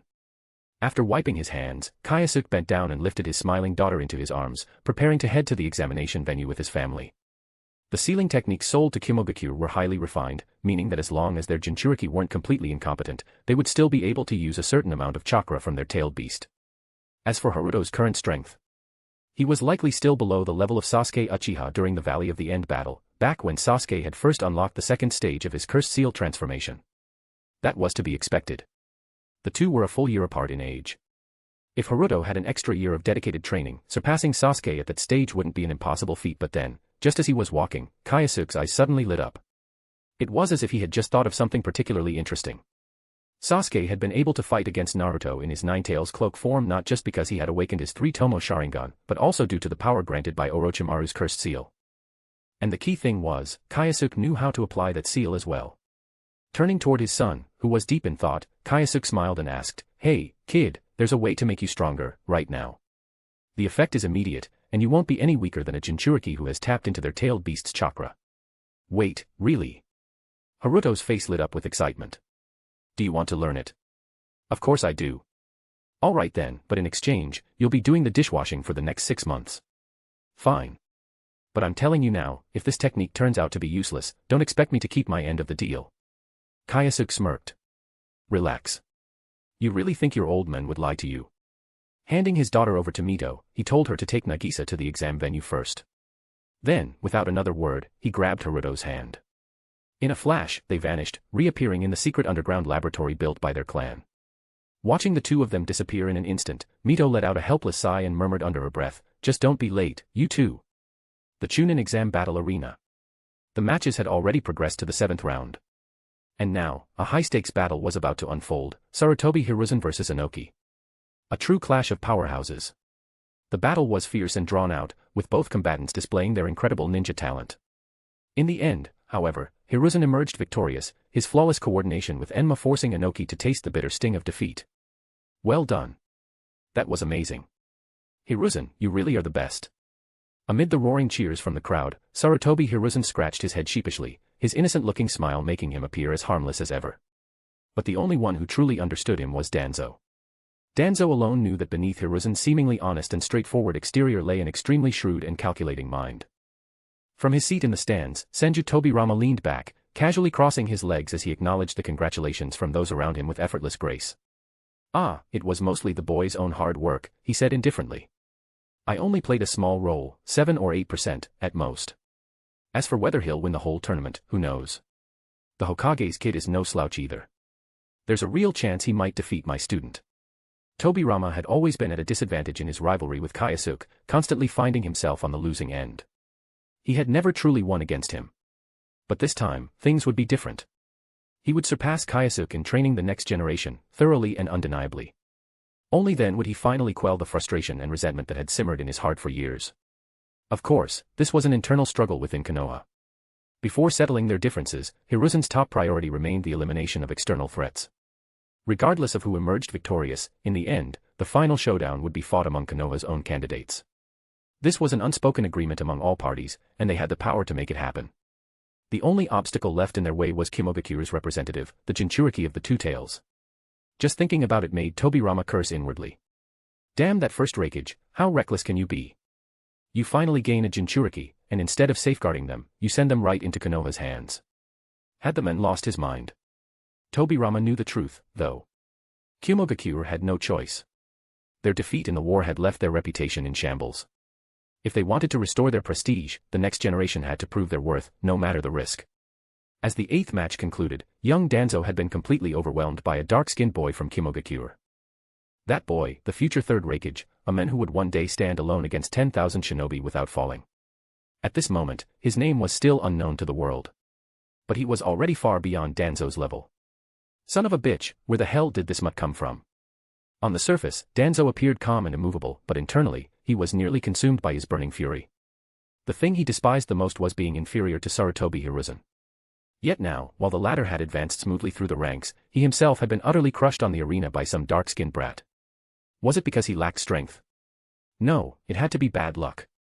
If their positions had been reversed, he was certain he would have been able to pass this stage with ease. There was no denying it, at such a young age, Danzo had already mastered the art of self-deception. Truly, this was a remarkable talent in its own right. The 9th match soon commenced. However, murmurs of discontent rippled through the crowd. Most of the spectators had come specifically for one reason, to witness the battle of Uchiha Haruto. The son of the god of Shinobi, set to face off against a rumored Jinchuriki from the hidden cloud. A match of this caliber was a spectacle no one would want to miss. Yet, just as the battle was about to begin, the organizers from Konohagakure suddenly announced a last-minute change in the fight order. Their reasoning: due to certain circumstances, the contestant Uchiha Haruto was currently unable to appear on the field. By now, the 8th round had already concluded, and many in the audience were growing anxious. Would they even get to witness the Uchiha prodigies match today? Damn it, give us our money back, someone in the crowd couldn't help but shout in frustration. The 9th round. The 10th round. The 11th round. One after another, the matches came to an end. The battles of all the other candidates had already concluded, yet the most crucial individual had still not arrived at the venue. The representatives from the Hidden Cloud village were already protesting, and amidst the restless crowd, accusations of Konoha's favoritism began to echo throughout the arena. Just as Sarutobi Sasuke was about to announce the final decision, a sudden gust of wind howled through the stadium. Leaves swirled in the air, scattered and danced wildly before gradually converging into a spiraling mass. Within that swirling storm, two figures, one tall and one smaller, gradually became visible, their forms flickering in and out of sight. As the wind settled and the whirlwind dissipated, the crowd gasped in astonishment. Standing in the center of the arena was none other than the Hokage himself, alongside the missing participant, Uchiha Haruto. Wah! For a brief moment, the audience was stunned into silence. But that moment quickly passed, and what followed was an explosion of cheers, louder than anything the arena had ever witnessed before. Amidst the roaring applause, Kyōsuke leaned slightly toward Haruto and murmured, "How was that? Pretty impressive entrance, don't you think?" "Not bad at all. You've got a knack for this," Haruto replied with a smirk. On this, father and son were in perfect agreement. Kyōsuke cast a glance at the opponent waiting on the other side, a dark-faced two-tails Jinchuriki, his expression heavy with tension. Smiling, Kyōsuke casually asked, "Do you think you can take him down?" Haruto smirked confidently. "Just watch me." Satisfied, Kyōsuke gave an approving nod before vanishing in a blur, reappearing high above the arena. In a flash, he formed a hand seal, and 4 shadow clones materialized beside him. The clones swiftly positioned themselves at 4 key points around the arena, their hands pressing down as a powerful barrier erupted to life. Ninja Art, 4 Red Yang Formation. With this, the arena was now completely enclosed, ensuring that neither combatant would have to hold back. The spectators would be granted a first-hand view of an unrestrained shinobi battle, an unforgettable spectacle. Let the match begin. At Kyōsuke's signal, Sarutobi Sasuke stepped forward, his voice carrying across the arena as he officially declared the start of the final match of the second round. Across the battlefield, Haruto spread his arms slightly, his voice brimming with anticipation. "Prepare yourself, I'll show you the power I've just acquired." Black markings slithered across his skin like creeping veins, his Sharingan igniting to life. Within his crimson gaze, 3 tomo spun menacingly. Curse Mark, first stage, activated. Curse Mark Senjutsu, combined with the exceptionally pure sage body DNA coursing through his veins, made Haruto, at this very moment, a force that surpassed even Sasuke during the Valley of the End battle. Suppressing Indra's reincarnation at the same age, a feat so simple in words, yet in reality, an accomplishment few could ever hope to achieve. People often revered Madara and Hashirama for their legendary strength, yet by the age of 15, Naruto and Sasuke had already battled Kaguya herself. And where were Madara and Hashirama at 15? Still skipping stones in a river. Even without the Six-Path Sage's intervention, Naruto and Sasuke had already reached a level where they could rival the likes of Madara and Hashirama in their prime, both in their perfect forms. Would Golem versus Kurama manifestation? Perfect Susanoo versus perfect Susanoo. There was no true disparity in power between them. When comparing shinobi strength across different eras, age was often overlooked, yet it was a crucial factor that could not be ignored. By the time Naruto and Sasuke reached 30, they were capable of defeating Momoshiki Otsutsuki together. Their combat abilities had long surpassed Madara and Hashirama at the same age. As for Hashirama's ultimate technique, Sage Art would release, true several thousand hands, while it was effective for large-scale destruction, in single combat, it arguably lacked the sheer destructive potency of Naruto's Baryon mode. And that was precisely why Kyōsuke was looking forward to these two kids. The inevitable battle against the true Otsutsuki clan would come sooner or later, and when it did, Naruto and Sasuke's presence would be indispensable. Even if they could not stand by his side in battle, their ability to protect their home would be more than enough. Watching Naruto relentlessly overwhelm the Jinchuriki before him, Kyōsuke allowed a rare smile to touch his lips. It seemed that all his painstaking efforts had not been in vain. With Naruto's exceptionally strong physique, activating Curse Mark, second stage would not be difficult. A bit more familiarity, and he'd master it entirely. Unless the Jinchuriki was willing to risk his life and completely unseal Madatabi, there was no chance he could defeat Naruto. No, at this stage, there was no one in the Chunin exams who could challenge Naruto in his Curse Mark state. Not even Kurama Jun's Genjutsu could stand a chance. Kyōsuke's gaze sharpened as he noticed something. Getting ready to unleash Tailed Beast Chakra. He shook his head slightly, knowing the battle was about to end. Then suddenly, his expression shifted dramatically. His gaze snapped upward toward the sky, where dark clouds churned ominously. And there, descending from the heavens, was a figure, bloodied, battered, and barely conscious. A figure Kyōsuke recognized at once. It was none other than blackened Hagoromo, twisted in agony, his body nearly unrecognizable from the wounds that covered him. And right behind him, hovering effortlessly in midair, stood the very person responsible for this devastation. A man who had emerged victorious in their previous encounter. I warned you, didn't I? With an easy, chilling smile, Ishiki Otsutsuki gazed down at him. Your time is running out, Uchiha Kyōsuke. Image. Chapter ends. Black Heart White Heart. Chapter 250, Chapter 250, Today in Konoha, I have 3 tasks to complete. A sudden and unexpected change disrupted the fierce battle that was taking place in an instant. Naruto, whose body had already begun to manifest the characteristics of his second transformation, raised his head in confusion, unable to comprehend what had just happened. His opponent, the young Jinchuriki from Kimogakure, was stricken with fear. His feet instinctively retreated step by step, moving away from the battlefield. The tailed beast within him had sent a clear warning, this enemy was someone capable of easily destroying Konoha. It urged him to abandon everything and flee immediately. Yet, bound by his identity and pride, the young shinobi did not completely heed Madatabi's warning. If he were to flee now, he would never be able to hold his head high in Kimogakure again. Fool, Madatabi's voice resounded with scorn before it completely fell into silence. On the other side of the arena, Senju Toka, who was in charge of maintaining security at the venue, immediately led her subordinates to the edge of the spectator stands. She stood ready, her sharp gaze locked onto the man floating in the sky. Who are you? She demanded, attempting to engage him in conversation. High above, floating in midair, Otsutsuki Ishiki displayed impeccable elegance as he offered a graceful bow toward the stands. His lips curled into a faint smile. It is an honor to meet all of you today. Please, do not panic. My visit to Konoha today is solely for 3 matters. To seize the 9 tails, to kill the Hokage, and to destroy the 6 paths. As long as you remain where you are, I assure you, no harm will come to any of you. Of course, he had no intention of harming them, not yet. After all, these people were destined to become nourishment for the divine tree. The more numerous they were, the more abundant the chakra fruit would be when the time came. Nonsense.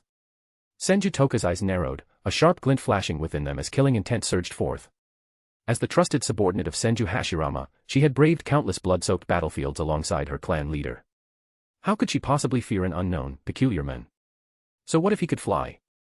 Even that brat from Iwagakure could fly, and didn't he still end up getting beaten senseless by a mere child from the Sarutobi clan? Form up.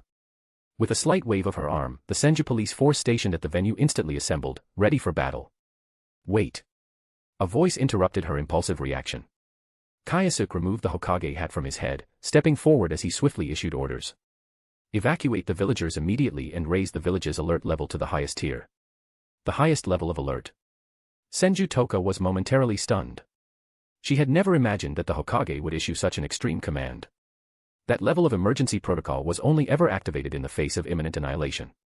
Annihilation of Konoha, by that man in white. Execute the order. Kyōsuke's voice grew heavier, and as he spoke, black spheres, truth-seeking orbs, began to materialize one after another behind him. 8 of them. Having recently stepped into the realm of the Six Paths, the number of truth-seeking orbs he could summon had increased to 8. Once his Rinnegan fully awakened, he would attain the complete set of 9.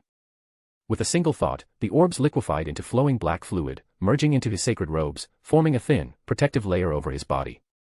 This ensured that he would be safeguarded against ocular jutsu, preventing even attacks that the eternal Mangekyo Sharingan couldn't perceive. As Konoha's forces began evacuating the crowd and the Hokage himself took on a stance of full preparedness, the spectators gradually sensed that something was wrong. However, not everyone was quick to realize the gravity of the situation. Some among the audience continued to grumble and complain about the sudden interruption of the match. What the hell? Why did they stop fighting all of a sudden? Hey, you up there, whatever you're here for, can you not mess up our entertainment? Exactly. A kid like you, with not even a single strand of facial hair, dares to claim you'll take down the Hokage. Does your mother even know how ridiculously you're boasting? The flood of insults caused Ishiki's carefully maintained facade of elegance to crack. Foolish mortals, his golden eyes gleamed coldly. The next instant, a massive, sky-obscuring cubic structure materialized out of thin air and plummeted toward the stands below. His target, the section of the audience that had been running their mouths. He considered himself a god, a being ordained by fate to bring ruin to this world. How could he possibly tolerate the slander of mere insects? As for his earlier assurance that he wouldn't harm them, it had already been cast aside without a second thought. His fickle and capricious nature was laid bare. The sheer weight and density of the enormous cube were enough to obliterate the entire Chunin exam venue with a single strike. Seeing how recklessly Ishiki was acting, Kyōsuke's expression turned grim. Without hesitation, he teleported beneath the descending structure, forming a series of hand seals to activate a modified version of the Flying Thunder God barrier. Taking it head-on was unwise, even for him in his current state. It was far more effective to relocate it elsewhere. Everyone, evacuate immediately. Do not stay here. Kyōsuke tried to shout at the crowd still lingering in confusion. Yet before he could finish speaking, Ishiki suddenly appeared beside him without a sound. With a single sweeping kick, he sent Kyōsuke hurtling through the air like a cannonball, smashing straight into the arena below. Father. As the dust cloud rose, Haruto finally snapped back to reality. A trace of uncontrollable panic surfaced in his eyes. What had just happened? That proud and invincible father of his, who had reigned supreme for so long, had been sent flying by a single kick. Who exactly was this enemy? How dare you? Witnessing Ishiki strike first, Senju Toka's brows shot up, her fury evident. She ordered her subordinates to continue evacuating the civilians while she led a small team in a direct charge toward the intruder. Water release, water dragon bullet. With the signature water release technique of the Senju clan, 5 colossal water dragons surged into the sky, sealing off all possible avenues of escape. Ishiki looked up, his gaze filled with undisguised disdain. So this is the so-called legacy of ninjutsu. He sneered, his voice dripping with scorn. How utterly insignificant. A pattern of black markings gleamed in his palm as the power of his Kama activated. In the blink of an eye, the 5 roaring water dragons were swallowed into nothingness, vanishing as if they had never existed. All forms of ninjutsu were ultimately driven by chakra, and against the absorption power of the Otsutsuki clan, escape was an impossibility. What? Senju Toka was taken aback, her expression filled with astonishment. She had not expected the enemy to possess an ability capable of absorbing ninjutsu. No wonder he dared to act so brazenly, showing up alone to disrupt the Chunin exam venue. What a pity. Today, you are destined to. Annoying. A calm, indifferent voice rang out. The next instant, Senju Toka, along with several members of the Konoha police force, saw their heads explode like watermelons dropped from a great height, shattering into a grotesque mist of blood, brain matter, and fragmented bone. A woman whose name had once echoed throughout the Warring States period, a kunoichi renowned across the shinobi world, Senju Toka, was slaughtered in an instant, without even the chance to resist. That scene made everyone in the area truly grasp the gravity of the situation. Damn it. Senju Tobirama clenched his fists, his teeth grinding together in seething fury. The loss of his comrade ignited a cold, simmering rage within him. He had planned to observe, to assess the enemy's capabilities, but now, there was no room for hesitation. Shadow clone technique. If ninjutsu is useless, then I will slay you in close combat. The moment the jutsu was executed, multiple identical figures spread out, each wielding a kunai wrapped in violent, swirling torrents of water. The cutting power of this technique was no less formidable than the famed Chidori blade of the Uchiha.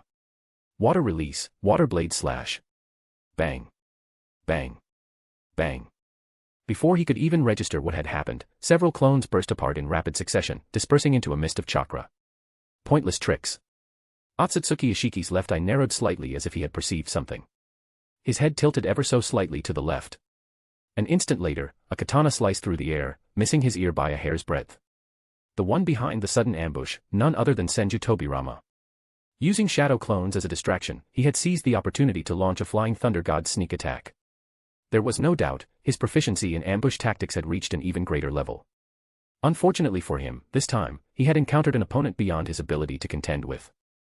With a simple motion, Ishiki caught Tobirama's throat in an iron grip.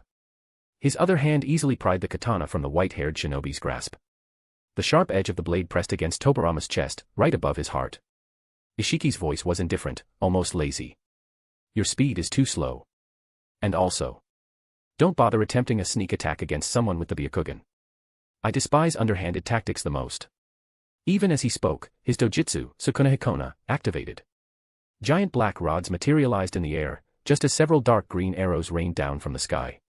The two forces collided, shattering upon impact. Honestly, I wouldn't have minded if you had kept fighting. A voice drifted out from the ruins, Uchiha Izuna. Emerging from the dust, his crimson eyes burned with intensity. Whether he lives or dies is of no concern to me. I only saved him because it was my duty. His Sharingan glowed ominously as the ethereal form of Susanoo enveloped his body, its armor gleaming with an unyielding radiance. However, you made one fatal mistake. You should not have set your sights on Konoha. His voice was like a death knell. I regret to inform you. Today, you will die here. At that moment, Izuna moved. Taking advantage of the opening, Tobirama activated Flying Thunder God, escaping from Ishiki's grasp. Forbidden Jutsu, Edo Tensei. Standing beside him, Izuna let out a low chuckle. Never thought we'd end up fighting side by side, huh? Tobirama scoffed. Humph, tell me about it. Thus, Uchiha Izuna and Senju Tobirama vs Otsutsuki Ishiki. A battle of unprecedented proportions was about to erupt. Meanwhile, below the arena, Kyōsuke struggled to push himself off the ground. Cough, cough. After lying still for a long time, his internal organs, brutally shaken by a devastating impact, were only now beginning to recover. The resurrected Otsutsuki Ishiki was far more terrifying than before. A single, seemingly casual kick from him had been powerful enough to shatter the defense of a fully formed Susanoo. Had Kyōsuke not evolved into the ultimate sage body, possessing a physique rivaling that of the Six Paths level, he likely wouldn't have been able to stand up again. Father. Suddenly, a familiar voice called out to him.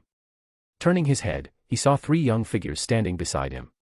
At some point, they had arrived, each gripping a kunai, their small bodies trembling yet firm, standing in defiance against overwhelming power. Despite the fear in their eyes, they were ready to protect their teacher with everything they had. Seeing this, the tension in Kyōsuke's face eased. A quiet smile, one that came from deep within his heart, slowly took shape. Looks like I haven't been a complete failure as a human being. But despite the warmth he felt, their reckless actions were not something he could condone. You three, go assist with the village's evacuation. Leave this battle to me. Without waiting for protest, Kyōsuke placed a firm hand on Eri and June. In a flash of light, they vanished, teleported to another part of Konoha with Flying Thunder God. Lowering his gaze, he met the worried eyes of his son. Reaching out, he ruffled the boy's hair, tousling the soft strands into a mess. Father. What? Kyōsuke smirked nonchalantly. Worried about me? Don't forget, who do you think I am? His son pouted slightly. The so-called God of Shinobi, you don't have to keep reminding everyone. Good, as long as you remember. With a flick of his cloak, Kyōsuke glanced toward the battle raging above. The enemy is strong. I won't have the energy to protect you. His son clenched his fists, his hesitation lasting only a moment. Then. I'll go help evacuate the villagers. Kyōsuke nodded approvingly. Haruto. Yes. From now on, take care of your mother and sister. The boy froze, his breath hitching. Father, you.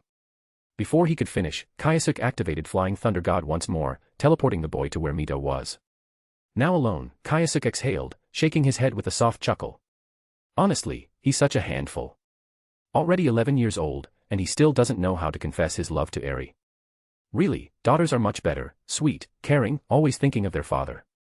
Why did I even bother having a son? Despite his grumbling, an amused smile lingered on his lips. Then, without hesitation, Kyōsuke slowly ascended into the air, his figure rising steadily until he landed atop the grandstands. There, the battle had already reached a grim conclusion. Both Izuna and Tobirama lay utterly defeated. Their limbs were impaled by jet-black rods, rendering them completely immobile, unable to put up even the slightest resistance. Rest assured, Ishiki said with a faint smile, his tone calm yet laced with chilling certainty. They are an excellent nourishment, I won't let them die so easily. Image. Chapter ends. Black Heart White Heart. Chapter 251, Golden Will Rebirth Explosion. At the Chunin exam arena, on the left viewing platform. It seems you have regained your former strength. Kyōsuke's gaze was fixed on the 6 lifeless corpses below. The pressure in his heart intensified in an instant. He had already overestimated his enemy to the greatest extent possible, yet he never imagined that even the Sage of Six Paths himself would meet his end at Ishiki's hands. To claim victory. One word, impossible. With a sharp clap, Kyōsuke pressed his hands together. A tremendous surge of natural energy rushed toward him, and in the blink of an eye, he entered Sage mode. However, at the level of the Six Paths, Sage mode had long since lost the dominance it once possessed. At most, it slightly enhanced his chakra, but it was far from enough to bridge the gap into the realm of the Six Paths. Simply put, there remained an insurmountable chasm between him and his enemy. If ninjutsu has lost its effectiveness, then dust release, ice release, lava release, and other Kekkei are useless as well. Fortunately, I have mastered the steel release and swift release. The former strengthens my body's defense, while the latter ensures I can keep up with my opponent's speed. As he saw that most of the non-combatants had been evacuated, Kyōsuke's gaze darkened. With a burst of swift release, he swung his sage staff fiercely at his opponent's waist. To an outsider, his speed seemed almost indistinguishable from teleportation. However, against Ishiki, it failed to cause even the slightest confusion. A long black rod materialized in Ishiki's hand, and with effortless ease, he blocked the sage staff before him. Kyōsuke reacted instantly. With a mere thought, his remaining truth-seeking orbs transformed into sharp blades, slashing toward his enemy at point-blank range. Sukune Hikona.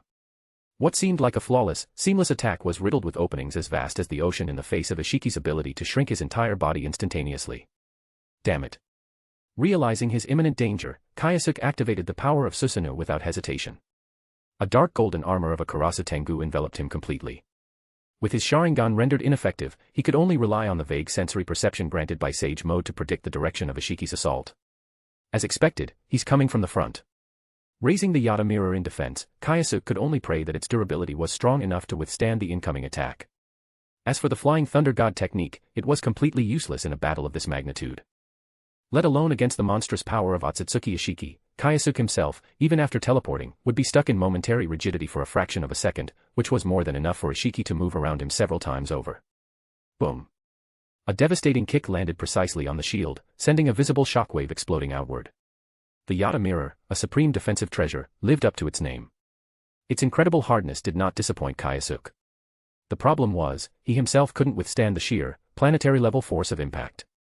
Amid the collective gasps of the audience, Kyōsuke was sent hurtling backward. His body crashed through countless buildings, carving a path straight across Kanahigakure until he finally slammed into the thick outer wall of the village. Lord Kyōsuke. Uchiha Kochu arrived in haste, her Mangekyo Sharingan flaring to life. A colossal pink Susanoo formed around her, and with a massive naginata in hand, she cleaved down at the enemy with overwhelming power. Die, you bastard! Ah, it's you. Ishiki immediately recognized the woman. That day, in Hyuga Yayoi's laboratory, she had been conducting some sort of experiment. Shaking his head slightly, Ishiki shrank his body again, effortlessly evading the clumsy swing of the naginata. Woman, you are no match for me. Submit to me, and you shall attain eternal life. Uchiha Kochu's awakened rule-defying dojutsu had left a deep impression on Ishiki. If she reached the level of the divine flame, her abilities would surely evolve. Perhaps, she might even become a powerhouse comparable to the 12 Apostles. Tearing through her Susanoo with ease, Ishiki halted his attack. His expression was cold and unreadable as he looked at her, waiting for her response. As a member of the Avalon faction, his doctrine was absolute: kill all who stood before him and consume every form of life on a planet with the divine tree. He would never act like Kaguya, who foolishly sought to rule the shinobi world. Had she acted sooner, absorbed Earth's vitality completely, she would never have been sealed for thousands of years. That Saint Sanctuary had been a pathetic joke. It was only fitting that their organization teetered on the brink of destruction. Otherwise, how could a so-called princess of their order be reduced to serving him as a mere vassal? P.S. Rest assured, there are no Chinese elements in this story. Submit. Uchiha Kochu raised an eyebrow, her gaze flickering as reason and desire clashed violently in her mind. Seeing her hesitation, Ishiki took the opportunity to whisper, his voice filled with temptation. The universe is far grander than you can possibly imagine. Follow me, and you will gain eternal life, supreme power, and the privilege to witness the fall of galaxies and the rise of civilizations. Billions of beings will tremble beneath your feet, and the stars will become your eternal battlefield.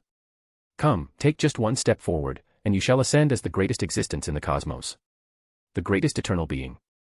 Coach's eyes lost focus for a moment. Slowly, almost mechanically, she lifted her hand. In the end, reason had lost to the desires hidden within her heart. Excellent. You have made the right choice.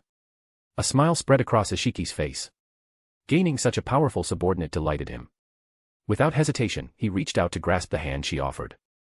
And in that moment, he caught a glimpse of something gleaming in her eyes. She's tricking me. Ishiki's expression darkened instantly. He released her hand at once, summoning the Daikokuten, falling star, and conjured a black rod that pierced straight through her chest. His instincts screamed that she had some ulterior motive. Yet no matter how carefully he probed, he couldn't sense anything unusual. Did her ability fail? That was the only possible explanation. Looking down at the blood-stained woman, Ishiki's tone was cold and emotionless. How fortunate. You actually managed to avoid a fatal wound. But that won't change the inevitable outcome. You refused me. Today, you will die here. Raising his head, he coldly watched as a figure sped toward them from the horizon. He won't be able to save you either. Then what about me? A sharp, piercing sound split the air, echoing from beyond the sky. With her Tenseigan chakra mode fully ignited, Hyuga Yayoi blazed forward like a comet, tearing through the sky toward her target. Her hands carved through the air, summoning a tempest of amethyst-hued palm strikes that rained down like an unrelenting storm. Gentle fist art, 80 gods vacuum attack. Oh, shit. Uchiha Kochu barely managed to stabilize herself, forcing her battered body to retreat just in time to escape the merciless bombardment. Is this what you call a rescue? Are you trying to kill me instead? To an outsider, it might have seemed as if that lunatic had come to finish her off rather than save her. She had barely evaded the attack, but as for Otsutsuki Ishiki, he had no intention of dodging at all. Kagaya's technique. I never thought I'd witness it again. A complicated emotion flickered through the man's eyes. Even an attack capable of shattering planets, unleashed by the Sage of Six Paths himself, had failed to truly harm him in his restored state. Hyuga Yayoi's power, while formidable, was still inferior to Kagaya's. If not for her exceptional talents in scientific research, Ishiki could have ended her life in an instant. Do you still refuse to see reality? His form suddenly shrank, allowing him to effortlessly slip through the seemingly impenetrable barrage of strikes. Uchiha Kochu was expendable. If she refused to serve him, then she was nothing but a threat left unchecked. Hyuga Yayoi, however, was different. Her expertise in gene extraction and cloning was invaluable, even to him. As long as there was even the slightest possibility, he wanted to recruit her. Who knew what the future might hold? If he ever encountered similar obstacles again, with her abilities at his disposal, he would never have to worry about finding a suitable vessel for reincarnation. Returning to his original size, Ishiki was just about to speak, intending to issue a threat, when suddenly, a dazzling golden light burst forth right before his eyes. A powerful sense of danger erupted within him.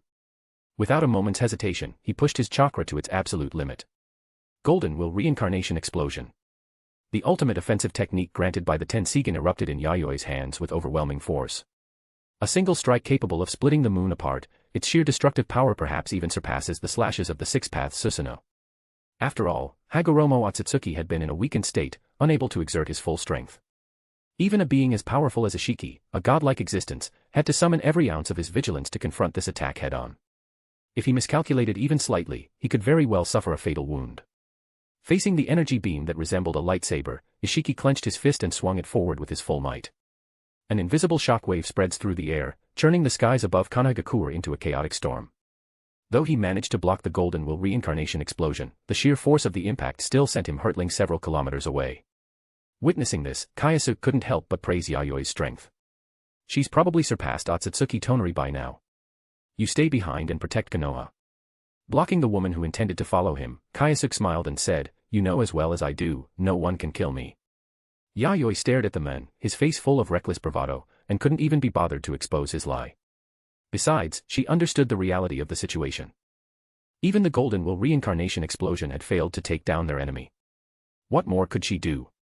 Just because Ishiki had taken the hit once didn't mean he would allow himself to be struck again. Remember this, she said coldly. Without my permission, even if you die, I'll drag you back from hell. Hearing this, Kyōsuke merely chuckled before dashing off in pursuit. This was what he appreciated about Yayoi, she never acted blindly out of emotion. Had it been another woman, she might have insisted on following him, only to end up dead at the enemy's hands. Not only would that interfere with his battle, but it would also disrupt the plans he had laid out. But now, he could fight without reservations. Even if he were to fall in battle, there was a high probability that he could be revived. Leaving a backup plan for every situation, this was a lesson life had taught him in his past existence. Before long, earth-shattering tremors erupted outside Konohagakure. The clash between two six-paths-level beings overshadowed even the very world itself. Despite Konoha's perceived strength, all they could do was erect a barrier to shield the village from the aftershocks of battle. As for providing reinforcements for the Hokage, Izuna, Tobirama, Kochu, Yayoi. For widely recognized powerhouses had already fallen one after another. Who else could possibly step forward?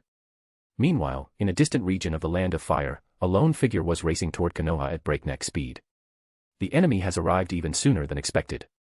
A deep, mocking sneer curled the man's lips, his crimson armor rustling in the wind.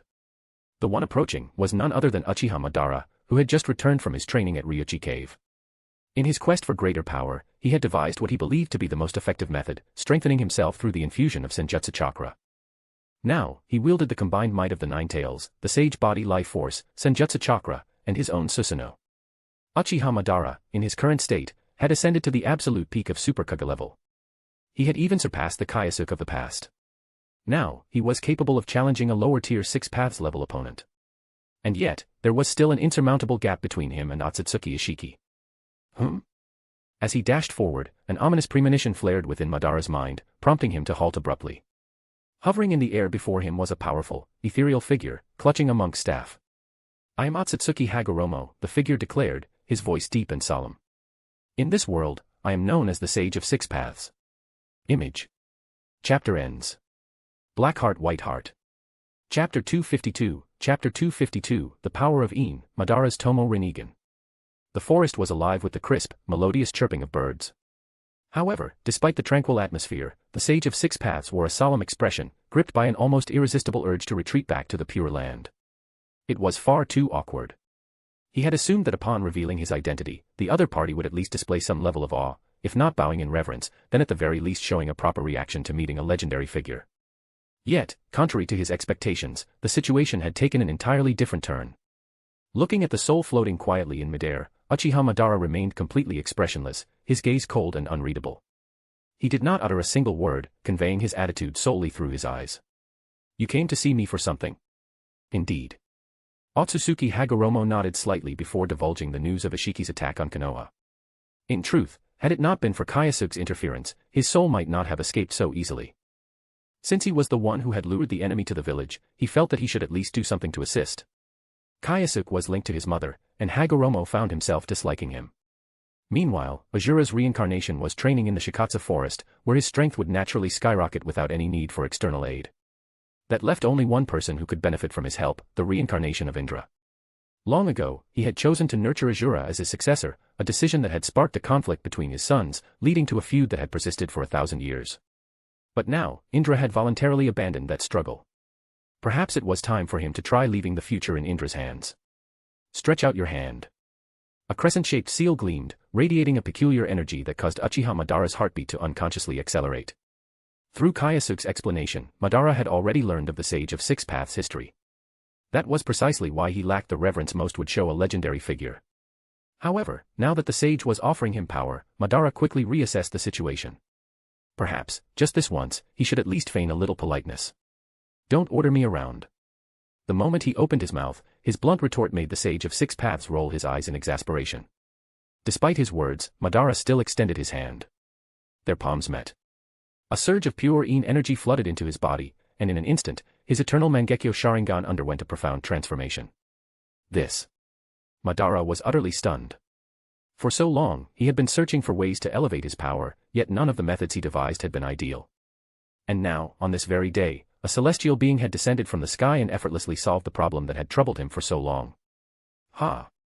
Now you see how formidable I am, don't you? Hagoromo maintained his composed, sage-like demeanor. But deep inside, he was immensely pleased. Seeing the reincarnation of Indra so utterly astonished at his power, it was truly a satisfying sight. The future of the shinobi world is in your hands now. Watching Madara immersed in the sensation of his newfound power, the Sage of Six Paths quietly withdrew, vanishing without a trace. He had another destination in mind.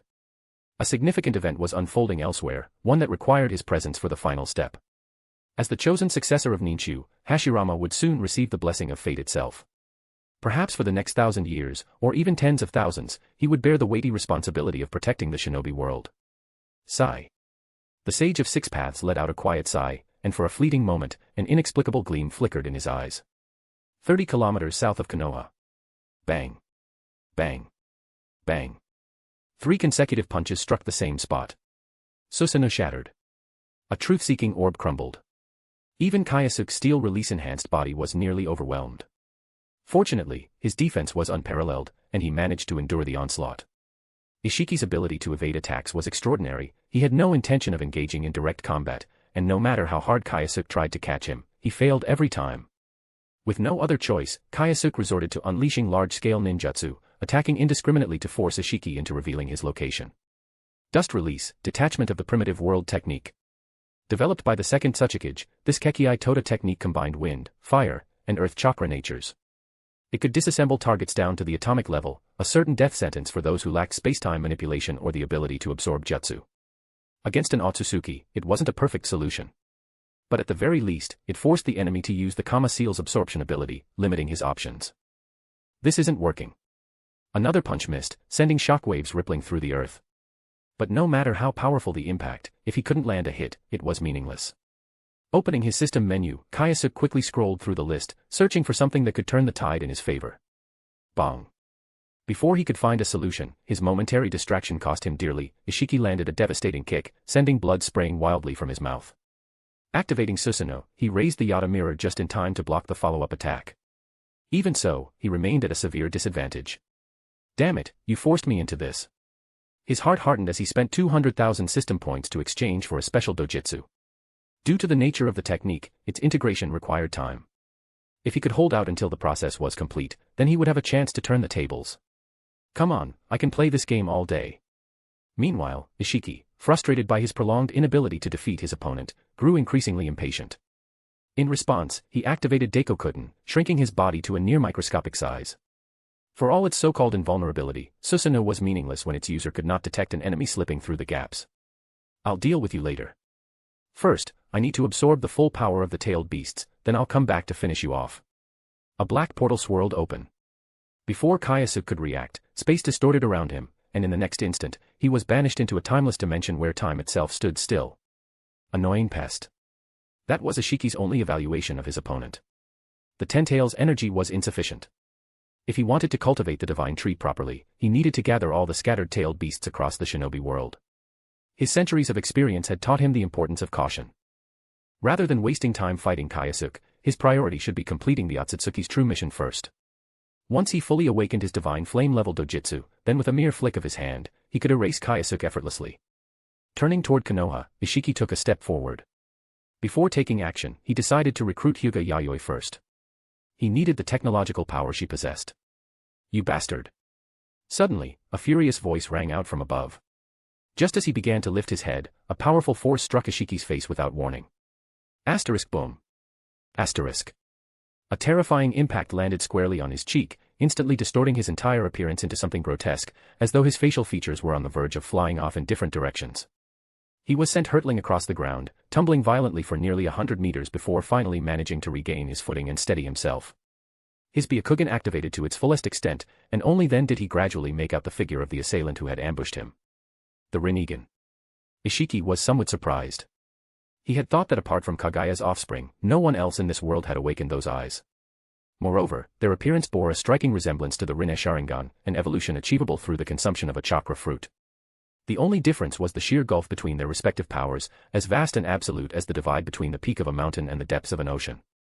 A power exceeding that of an ordinary Rinnegan. Not bad, those are quite remarkable eyes, Ishiki mused aloud, lifting his gaze to the men who was now striding towards him. Uchiha Madara. A man he had once fought before. To be honest, Ishiki had never considered him a threat. Even now, that sentiment remained unchanged. If anything, he simply acknowledged that, back then, he had been a little too careless. He should have killed this man when he had the chance. Fortunately, it wasn't too late to rectify that mistake. The Rinnegan. It was nothing more than a flawed imitation of the Rinne Sharingan, a mere inferior replica. Only the heirs of Saint Sanctuary had any real use for them. Kagaya, your descendants are just as foolish as you were. In an instant, Ishiki shrank his body to an extreme degree and vanished, reappearing right in front of Madara in the blink of an eye. But before he could even make his move, two phantom-like figures suddenly materialized beside Madara, striking Ishiki and sending him flying for the second time in mere moments. What? More shadows? Ishiki's eyes widened in disbelief. His mouth hung open, and he didn't even bother wiping away the blood trickling from the corner of his lips. The surprises just kept coming today. Limbo, Border Jail, a unique ability of Uchiha Madara's Rinnegan. With this technique, Madara could create shadow clones in an alternate dimension. These invisible entities could intercept attacks on his behalf or launch devastating ambushes against his enemies. Their power was immense, strong enough to send even a tailed beast sprawling for half a day with a single strike. Ordinary Rinnegan users could produce up to 4 limbo shadows. However, after obtaining the Een power of the Sage of Six Paths, and with his Tomo Rinnegan, Madara's number of limbo shadows had doubled to 8. It was an all-encompassing ocular technique, equally formidable in both offense and defense. With his arms folded across his chest, Madara gazed at Ishiki with an air of absolute arrogance. Shrinking your body doesn't seem all that impressive to me. With the Een power of the Sage of Six Paths flowing through him, Madara's strength had skyrocketed to the mid-tier Six Paths level. Combined with his exceptional ocular abilities, he was now capable of contending against high-tier Six Paths level opponents. Arrogant fool. Ishiki did not become angry. There was no need to. Very soon, he would show this man what true power was, the power of a being half a step into the divine flame realm. Meanwhile, in an isolated dimensional space, Kyōsuke, who should have been completely unconscious, was instead struggling to adapt to his newly acquired ocular abilities. He also possessed a time-related ability, though it was becoming increasingly useless in situations like this. Still, ensuring his own mobility wasn't an issue. Almost there. Just half an hour more, and I'll be ready. It wasn't that Kyōsuke didn't want to step out and fight. But in his current state, doing so would be nothing more than throwing his life away. Instead of that, he might as well gather his strength and focus on deciphering Ishiki's shrinkage ability. Only then would he stand a real chance at taking the enemy down. Hold on, Madara. Outside Shikatsu Forest. Senju Hashirama let out a sigh as he slowly rose to his feet. Why must it always come to this? He murmured softly. Before him stood several freshly dug graves, each marked with the names of warriors who had once stood at the peak of the shinobi world. They were all reincarnations of Asura. And each of them, without hesitation, had sacrificed their lives for his sake. Without their power, resisting this invader would have been impossible. However, the sheer vastness of the strength they had left behind. At the moment, Hashirama simply could not absorb it all. But time was a luxury he didn't have. He had to return to the village immediately. He had to stand shoulder to shoulder with his old friends once more, even knowing that his chances of survival were slim, nearly 70% against him. Even the Sage of Six Paths had failed to defeat this foe. How could he, in his current state, hope to prevail? But whether I can win or not is one thing. Whether I do something or not is another. That bastard Kyōsuke. Sometimes, when I really think about it, his words do make sense. Behind him, 8 truth-seeking orbs slowly floated into existence. Rising into the sky, Hashirama swiftly flew in the direction of Konohagakure. He had fused the power of 10 Asura reincarnations into his body. Even though he had yet to fully integrate it, he had already surpassed the threshold of the Six Paths level. Wait for me, Madara. Kyōsuke. Asterisk boom. Asterisk. Madara staggered backward, barely managing to keep his footing. 3 of his limbo shadows were all that remained. The rest had been completely obliterated. Even after reaching the Six Paths level, Madara still could not defeat Ishiki Otsutsuki. And just when the situation was becoming dire, a familiar, powerful voice echoed through the battlefield. Madara. I'm here to assist you. At that critical moment, Senju Hashirama finally arrived. Image. Chapter ends. Black Heart White Heart. Chapter 253, Chapter 253, The Majestic Buddha clad in Susanoo. At long last. Even the ever-proud Uchiha Madara could not help but exhale a quiet sigh of relief. There was no denying it, his adversary's strength was utterly overwhelming. To be able to push a sage of six paths body to the brink of collapse. That alone was proof of a power that stood at the absolute pinnacle of the six paths realm. Unless one fully absorbed the ten tails and became its Jinchuriki, facing such an opponent alone was an insurmountable task. But now, with Hashirama's arrival, the crushing weight of battle was finally eased from Madara's shoulders. Madara cast his gaze toward his longtime rival, his eyes briefly flickering to the truth-seeking orbs hovering behind him. In a calm yet meaningful tone, he murmured, "You have become just like that man. Damn it. He condensed those truth-seeking orbs before me." Even the arrogant and battle-hardened Uchiha Madara felt a hint of dissatisfaction. He could sense it, this power Hashirama had obtained might even surpass what he himself had achieved after awakening the Rinnegan. "Oh, you mean these?" Hashirama casually picked up one of the black orbs behind him, squeezing it in his hand with a puzzled expression. "I don't really know how it happened either. I just received everyone's power, and they appeared on their own. They're kind of a nuisance." Madara wordlessly withdrew his limbo clones, deciding to ignore his friend's unintentional show of superiority. For now, at least until his strength fully recovered, he would leave the fight in Hashirama's hands. "Leave it to me. Anyone who dares to threaten the village, I will defeat them, no matter who they are." With unwavering confidence, Hashirama charged forward, launching himself directly at the silent Otsutsuki Ishiki. And then, in the blink of an eye, he was sent flying back even faster. "I see now. No wonder you were struggling so much." Hashirama scratched his head, his casual remark instantly sending Madara into a fit of rage. But just then, both of their expressions shifted simultaneously. Their instincts screamed danger, and they immediately assumed defensive stances. Madara managed to evade the attack using his limbo clones, but Hashirama was not so fortunate. Having never faced Ishiki before, he was unprepared for the enemy's bizarre and unpredictable techniques. Before Madara's furious gaze, a black rod suddenly and mercilessly pierced through Hashirama's chest, right where his heart was. Hashirama's regenerative abilities were monstrous, capable of healing even the most severe wounds in an instant. However, a vital organ like the heart. That was a different matter. It had been so long. Not since the day he learned of Izuna's death had Uchiha Madara felt the chilling grip of despair. And today, for the first time in years, that same feeling surged back. But just as Madara was drowning in grief, Hashirama, as if nothing had happened, suddenly stood back up. With a casual motion, he yanked the black rod from his chest, and the moment it left his body, an inexplicable force instantly restored him to perfect health. "Were you calling me just now?" Hashirama asked, flashing a bright and almost infuriating smile. "I was just checking if you were dead. If not, hurry up and get ready for battle." At this point, Madara didn't even bother to hide his emotions anymore. "Think whatever you want. It's not like it matters." "Oh, right." Hashirama reached into his robe and pulled out a glowing talisman. "This thing can restrict the enemy's spacetime techniques. My teacher gave it to me as a parting gift." "So what?" "I have a technique, a powerful one. It should be able to deal a significant blow to the enemy." Madara frowned in confusion. A powerful technique. Was there still something about Hashirama's abilities that he, Uchiha Madara, was unaware of? Fine. He would just watch and see. Remember, even if you've gathered the power of 10 generations, using the true several thousand hands technique is still too much of a strain. "I know. But there is something I must protect. You're all the same. Listen carefully, under no circumstances should you maintain the technique for more than 1 minute. Not even our ancestors could save you if you do." Recalling his conversation with his teacher, Hashirama murmured softly in his heart, "I'm sorry. I may not be able to keep that promise." Sage mode. Activate.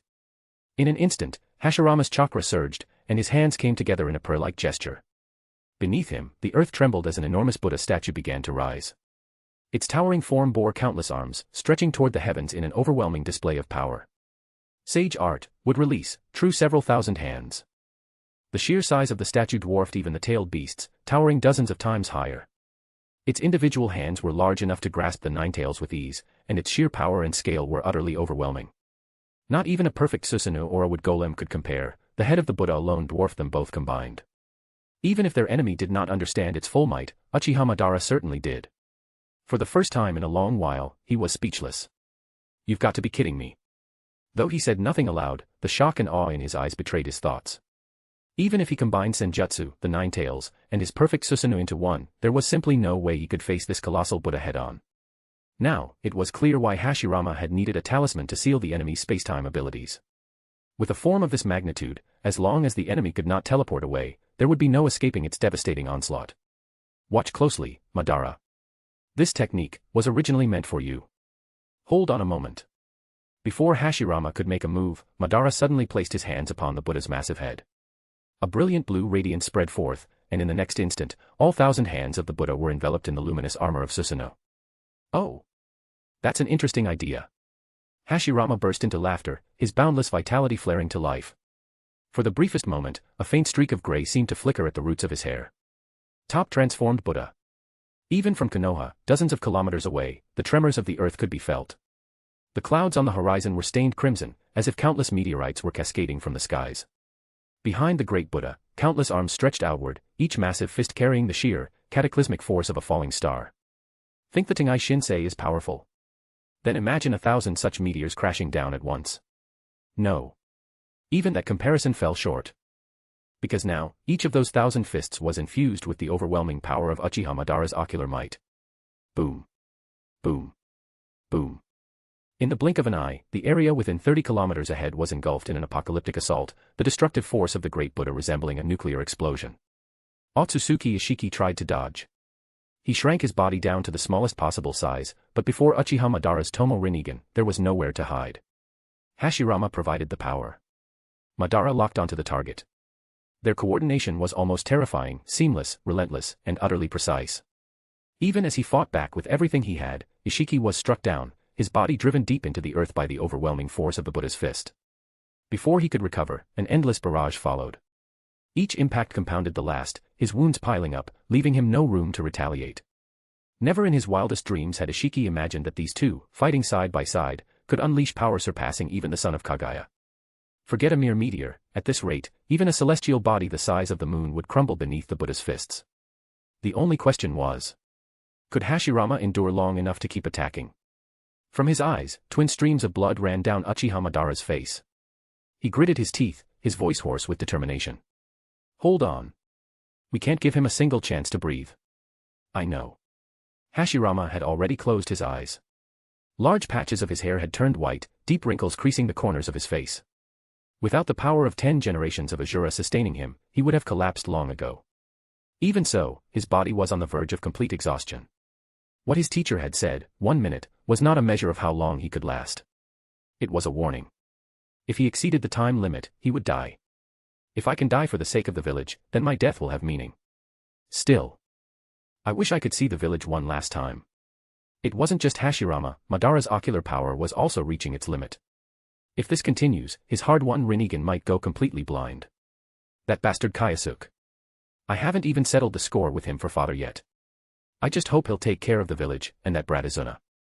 The relentless assault of the great Buddha warped the very fabric of the world, sending shockwaves rippling across the entire shinobi realm. The sheer force of destruction rivaled the nuclear storm born from Naruto and Sasuke's final clash. Far away, in the hidden leaf village, the sky was shrouded in thick smoke.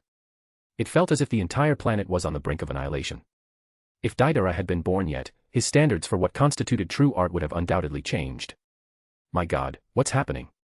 Barrier team. Even if you die, hold the barrier in place. Where is the Hyuga clan? What's the situation on the battlefield? How is the Hokage? Medical team. We have wounded here. Everyone, stay calm. Proceed to the evacuation zones in an orderly manner. Trust in the Hokage, he will emerge victorious. That's right. As long as the Hokage is here, everything will be fine. Hearing such blind optimism, some of the shinobi from other villages who had come for assessments couldn't help but scoff. If your Hokage was truly that powerful, would this apocalyptic scene even be happening? Many from the other villages lamented their own misfortune. Of all times, why did they have to visit now? If only they had come earlier, or later. If the invasion had waited until after they left, they wouldn't have cared if the entire Hidden Leaf village was reduced to rubble. But right now, for the sake of their own survival, even they had no choice but to hope that the God of Shinobi would emerge victorious. After what felt like an eternity, the devastating storm finally began to subside. The world slowly regained its clarity. The towering great Buddha, once reaching into the sky, had begun to collapse. Cough. Cough. From within a bottomless chasm that had been blasted down to the planet's molten core, Otsutsuki Ishiki's charred and mutilated body slowly stirred. His gaze flickered with fear. Even at the peak of his strength, he had nearly been killed by these two insignificant insects. Unbelievable. Outrageous. He remained still for several minutes, allowing his chakra to mend his body. Only after ensuring his wounds were fully healed did Ishiki exhale deeply. Half my chakra remains. If I hadn't absorbed the Ten-Tails chakra, I really might have been in danger. After waiting a few more minutes for complete recovery, he finally rose into the air, soaring like an arrow through the opening above. This farce has gone on long enough. It's time I send you to your deaths. Against other opponents, Ishiki could have calmly declared, I'll spare you until the divine tree is ready. But against these two, he simply couldn't bring himself to say such words. On the battlefield, Hashirama lay unconscious, his once vibrant hair now completely gray. Nearby, Uchiha Madara lay sprawled on the ground, blood seeping from his eyes, his fate uncertain. A deep sigh broke the heavy silence. From the depths of the void, a lone figure stepped forward. Uchiha Kyōsuke. His gaze swept across the battlefield, taking in the sight of his two fallen friends. How did things end up like this? Without another word, two shadow clones materialized beside him. They carefully lifted Hashirama and Madara before vanishing into a hidden base for treatment. Only then did Kyōsuke slowly turn, his sharp gaze locking onto the enemy streaking toward him. Let me bring this battle to an end. 8 gates released formation, 8th gate, Gate of Death. Open. Image. Chapter ends. Black Heart White Heart. Chapter 254, Chapter 254, the final trump card, the infinite 8 gates formation.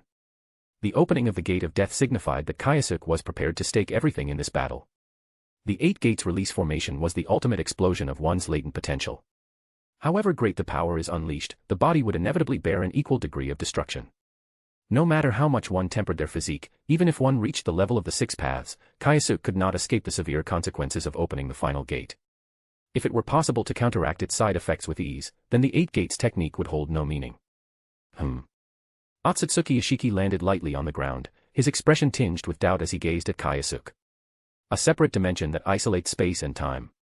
Given your shallow understanding of spatial manipulation, you shouldn't have been able to escape.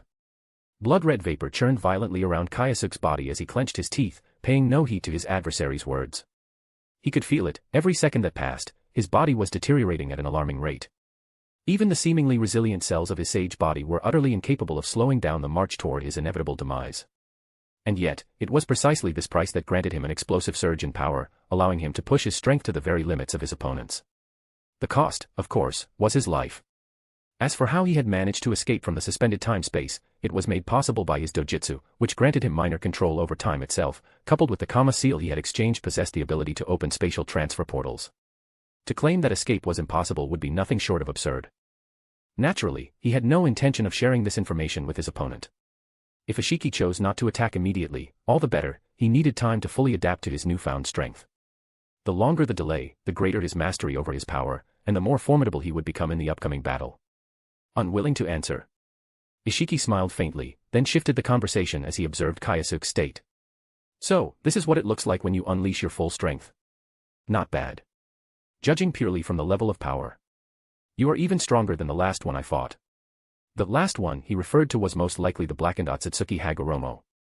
What Kyōsuke did not yet know was that the corrupted version of Hagoromo had long since perished, and the one who had battled Ishiki was, in truth, the original sage of 6 paths himself. What's the matter? Are you afraid? Kyōsuke shot back with a retort, his voice laced with defiance. At the same time, the turbulent crimson steam surrounding his body gradually subsided, not because his strength was waning, but because he had begun to gain control over the vast chakra surging within him. Interesting. With a mere step, the ground beneath Ishiki shattered as he instantly closed the distance between them. Even with only 50% of my power remaining, killing you is a mere flick of the wrist. A fist shot forward, its sheer force tearing through the air with a deafening sonic boom, a blow far beyond the reach of ordinary mortals. However, before Kyōsuke, who had opened the Gate of Death, such an attack was nothing to be feared. He bent his arms and thrust them forward, a thunderous boom resounded as he blocked the assault head-on. What? Impossible. The shock in Ishiki's eyes was unmistakable. Before he could recover, Kyōsuke's right leg shot out, the crimson mist surrounding him erupting as a monstrous force crashed into Ishiki's chest. Ugh! A mouthful of blood spewed from Ishiki's lips, rising nearly 6 meters into the air. His entire body hurtled backward like a cannonball, streaking across the horizon at breakneck speed. Damn it. Kyōsuke glanced down at his own leg, which was now in a wretched state, and clicked his tongue in frustration. This was his first time opening the Gate of Death, and his control over the immense power was still lacking. In the heat of the moment, he had gone overboard, completely wrecking his right leg in the process. Looks like I have no choice.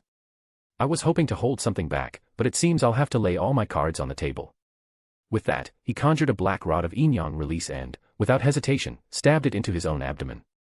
This small tool was not only capable of sealing chakra, it also had the ability to receive chakra from a distant source, much like how pain had remotely controlled the 6 paths of pain.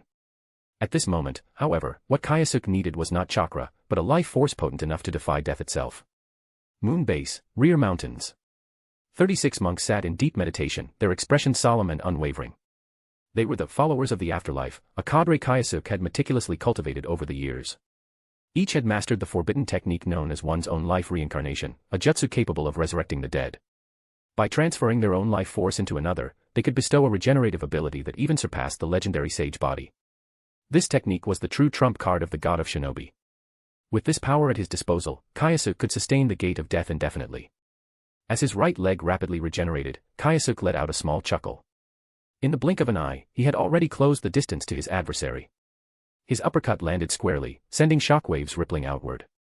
Ishiki's body twisted violently as he was launched toward the sky, shattering the few remaining wisps of clouds. "You, bastard." Having endured multiple devastating attacks, Ishiki's body was nearing its limit. Casting aside any semblance of dignity, he activated his dojutsu, Sukuna Hikona, reducing himself to a microscopic scale. "Let's see just how tough your internal organs are." Clearly, in the face of death, Ishiki no longer cared for pride. Survival was all that mattered. But just as Ishiki prepared to execute his plan, a startling realization struck him: his enemy had vanished. Did he run? Confusion flickered across Ishiki's face before a tremendous boom shattered his thoughts and his spine. Even as blood poured from his mouth, he forced himself to turn his head. What he saw sent a chill down his soul.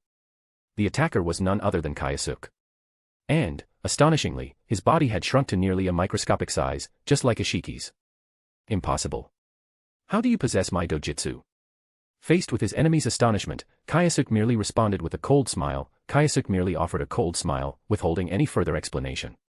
Meanwhile, at the lunar base, among the 36 members, 7 had already perished permanently.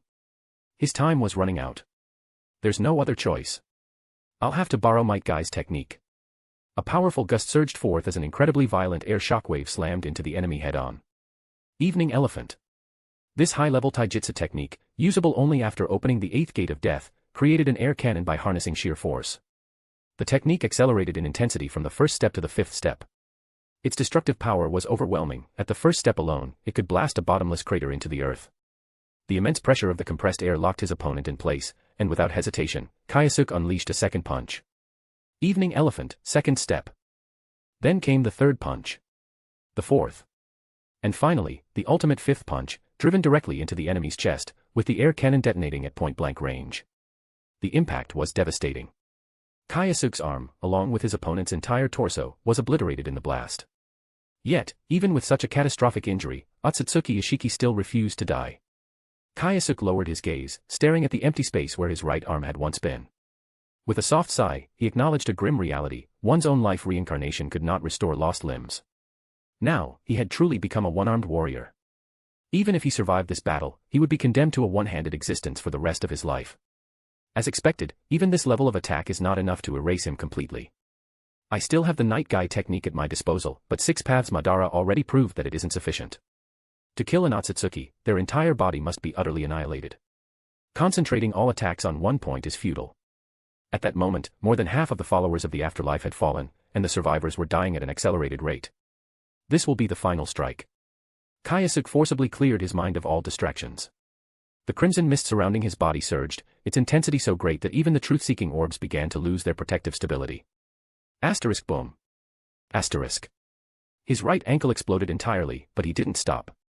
With unparalleled speed, he charged toward his opponent, his body wreathed in a storm of blood mist and his fists clenched with such force they seemed capable of tearing through time itself. Eightfold explosion. The 8 gates, open, rest, life, pain, limit, view, wonder, and death, each ignited, unleashing boundless power. Even when he had already surpassed the limits of his body, this final burst of strength propelled him even further. Within a single second, hundreds of punches rained down upon various parts of Ishiki's body. Each strike carried a third of the destructive force of an evening elephant blow, a level of power that no ordinary being could withstand. This is everything I have, this is the proof of my existence, Uchiha Kyōsuke's legacy in this world. Fear me. Tremble before me. And now. Die. Eightfold explosion, Resetsu solo dance, Resetsu dokubu. 1 second. 3 seconds. 5 seconds. 10 seconds. 12 seconds. In 12 mere seconds, Kyōsuke delivered over 1,200 devastating punches. The air itself could no longer endure the speed of his fists, distorting spacetime in several places, warping reality around him. The sheer scale of destruction in their battle was reaching the very limits of what the earth could withstand. And in these final, fleeting moments, Kyōsuke unleashed everything within him, burning away his very essence, holding nothing back. In exchange, he summoned an ultimate, unparalleled power, a force beyond comprehension. The result? Otsutsuki Ishiki was utterly obliterated. The once mighty Ishiki, one of the most terrifying beings to ever walk the world, never even had the chance to utter a final word. His existence was erased in an instant, his body reduced to ashes, then scattered into nothingness. Not even the smallest fragment of his being remained. System notification, Otsutsuki Ishiki successfully slain. You have earned 200,000 points. System notification, comprehensive system upgrade in progress. Item exchange limit increased to 1 million points. The rewards were staggering. A foe who stood at the absolute pinnacle of the Six Paths level had granted him an unfathomable 200,000 points upon death. And with the system undergoing an upgrade, even greater and more powerful items would now be within reach. Yet, Kyōsuke would never have the chance to enjoy any of it. The ultimate sage body was immensely powerful, but it lacked the regenerative miracles of the Yang power. More importantly, in those last few seconds, Kyōsuke had burned away everything within him. The moment the battle ended, his body had already begun collapsing at a cellular level. The battle between the two strongest warriors of this era had reached its conclusion. Yet, when the dust settled, there was not even a trace left of their existence. On the moon, within the hidden base, the entire followers of the Afterlife Squad had been wiped out. Not a single one remained. The clan members, those who were assigned to defend the base, had already descended into a complete state of panic. This is bad. Someone, report to the captain, now. Hurry. Something terrible has happened. Konohagakure, underground shelter. Uchiha Nagisa sat in silence, staring blankly at her dirt-stained white sneakers. The shelter around her buzzed with quiet murmurs, yet everything felt distant, muted.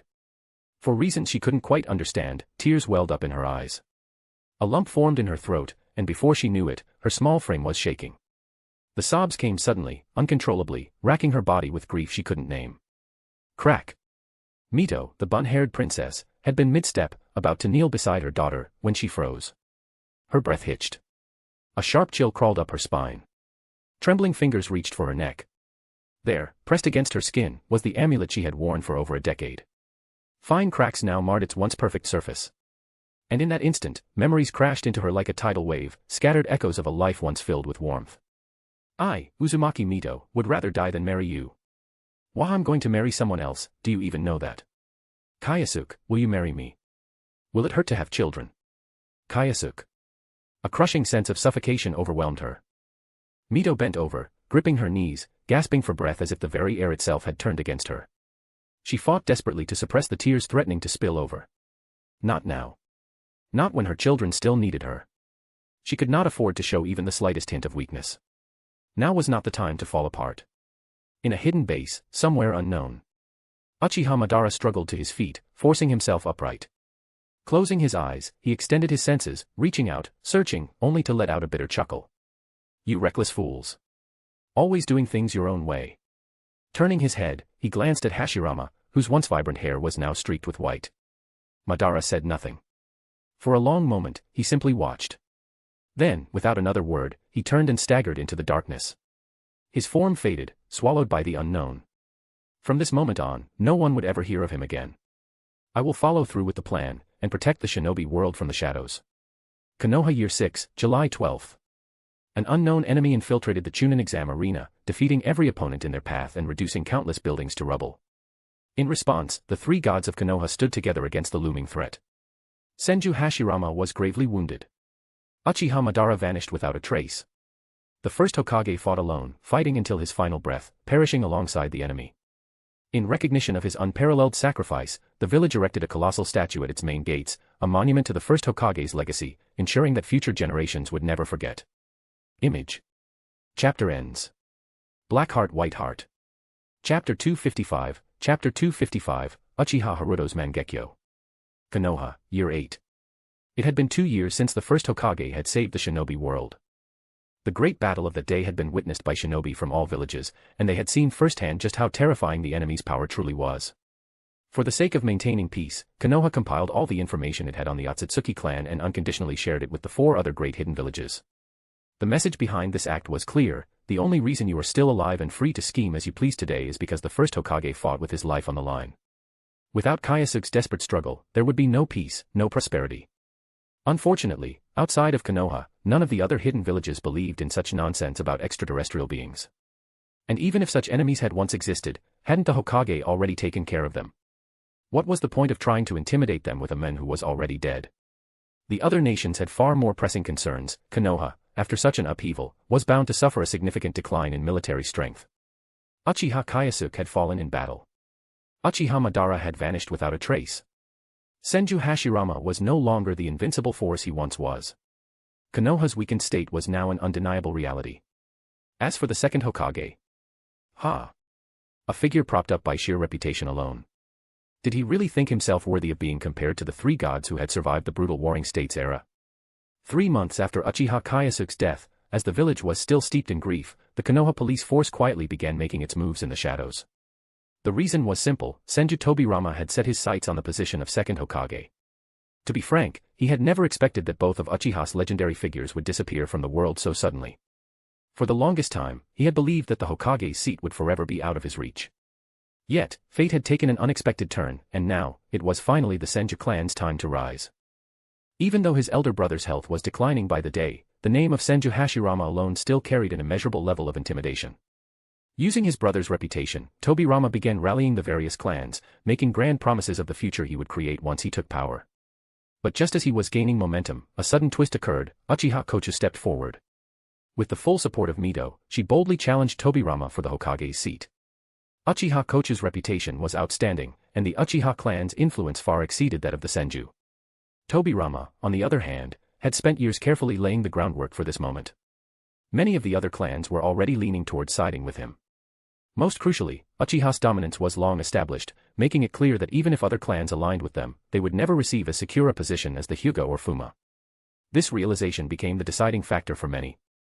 Yet, just as tensions between the 2 factions reached a boiling point, Uchiha Kochu suddenly withdrew from the Hokage race and instead threw the full support of the Uchiha behind Hyuga Yayoi's candidacy for second Hokage. The moment this announcement was made, Tobirama was caught completely off guard. For months, he had actively courted the Hyuga, hoping to convince their leader to recognize the reality of the situation and sever ties with the Uchiha. Yet now, in a stunning reversal, the Hyuga had not only refused his advances but had turned around and driven a second blade straight into his old wounds. Tobirama knew how to deal with Uchiha. But now that his opponent had become the Hyuga, the strategies he had once mastered were suddenly useless. With no better alternative, he resorted to a different approach, spreading rumors throughout the village, hoping to drive a wedge between Uchiha and the Hyuga. And he chose his method well. Who truly deserved the title of Konoha's strongest clan? His scheme was undeniably effective. Tobirama, with his seasoned and ruthless tactics, was an expert at sowing discord. Before long, real tensions began to arise between the 2 clans, with some hot-blooded members even going so far as to openly challenge one another to duels, determined to settle the matter through strength alone. Those who are not bound by interests are often shackled by reputation. This is an open scheme, Tobirama said with confidence. As he sat back, ready to watch the chaos unfold and revel in the spectacle of his enemies tearing each other apart, something far more shocking happened, something that drew the attention of the entire village. Uchiha Haruto, the son of the first Hokage, successfully advanced to the rank of Jonin at the age of 13. The child of the God of Shinobi possessed a talent far beyond that of ordinary people. Of course, this alone was not enough to cause a major upheaval. What truly sent shockwaves through the village was what Haruto revealed during his final examination, a truth that left all those who understood its significance at a complete loss for words. Uchiha Haruto had awakened the Mangekyo Sharingan. The Jonin overseeing his assessment was incapacitated within moments, suffering severe injuries from a single exchange. The rate at which Haruto's strength had grown far surpassed anyone's expectations. From this day forth, anyone who holds grievances against the Uchiha clan, come find me. Haruto's words were a declaration, an announcement to the entire village. Now, he had finally obtained the power he had long yearned for, the power buried deep within the Mangekyo Sharingan. Yet, like all Uchiha who bore this accursed bloodline, the moment he awakened these eyes, his greatest desire was not to wield them in battle, but to trade them away for what he had lost. If given a choice, Haruto would have never awakened them at all. He would rather remain blind forever than hear his mother's anguished cries on that cold, rain-soaked night, or listen to his little sister's tearful murmurs in the depths of her dreams. Each time these thoughts tormented him, he would find himself at the memorial stone, standing before it as if speaking to his father. Tobirama's schemes will likely fail. Aunt Yayoi's strength is overwhelming, he wouldn't dare confront her in direct conflict. I promised you, I would protect Mother and my little sister. But why didn't you keep your promise? They miss you terribly. Placing the fresh flowers before the memorial stone, Uchiha Haruto lowered his head in silence. For a brief moment, in the dim light, a faint glimmer of tears seemed to gather at the corners of his eyes. Yet, when he looked up again, all traces of sorrow had vanished. His gaze was sharp, like a blade honed to a deadly edge. His eyes, dark pools of swirling intensity, carried a chill that seemed to seep into the air around him. Since awakening the Mangekyo Sharingan, Haruto had changed completely. The carefree vibrancy of his youth had withered, replaced by an unsettling, steely resolve. He was well aware of his own transformation. He had heard Aunt Yayoi's concerns, listened to Uncle Izuna's warnings, yet he did not care. If anything, he embraced the descent, welcoming the abyss that threatened to consume him.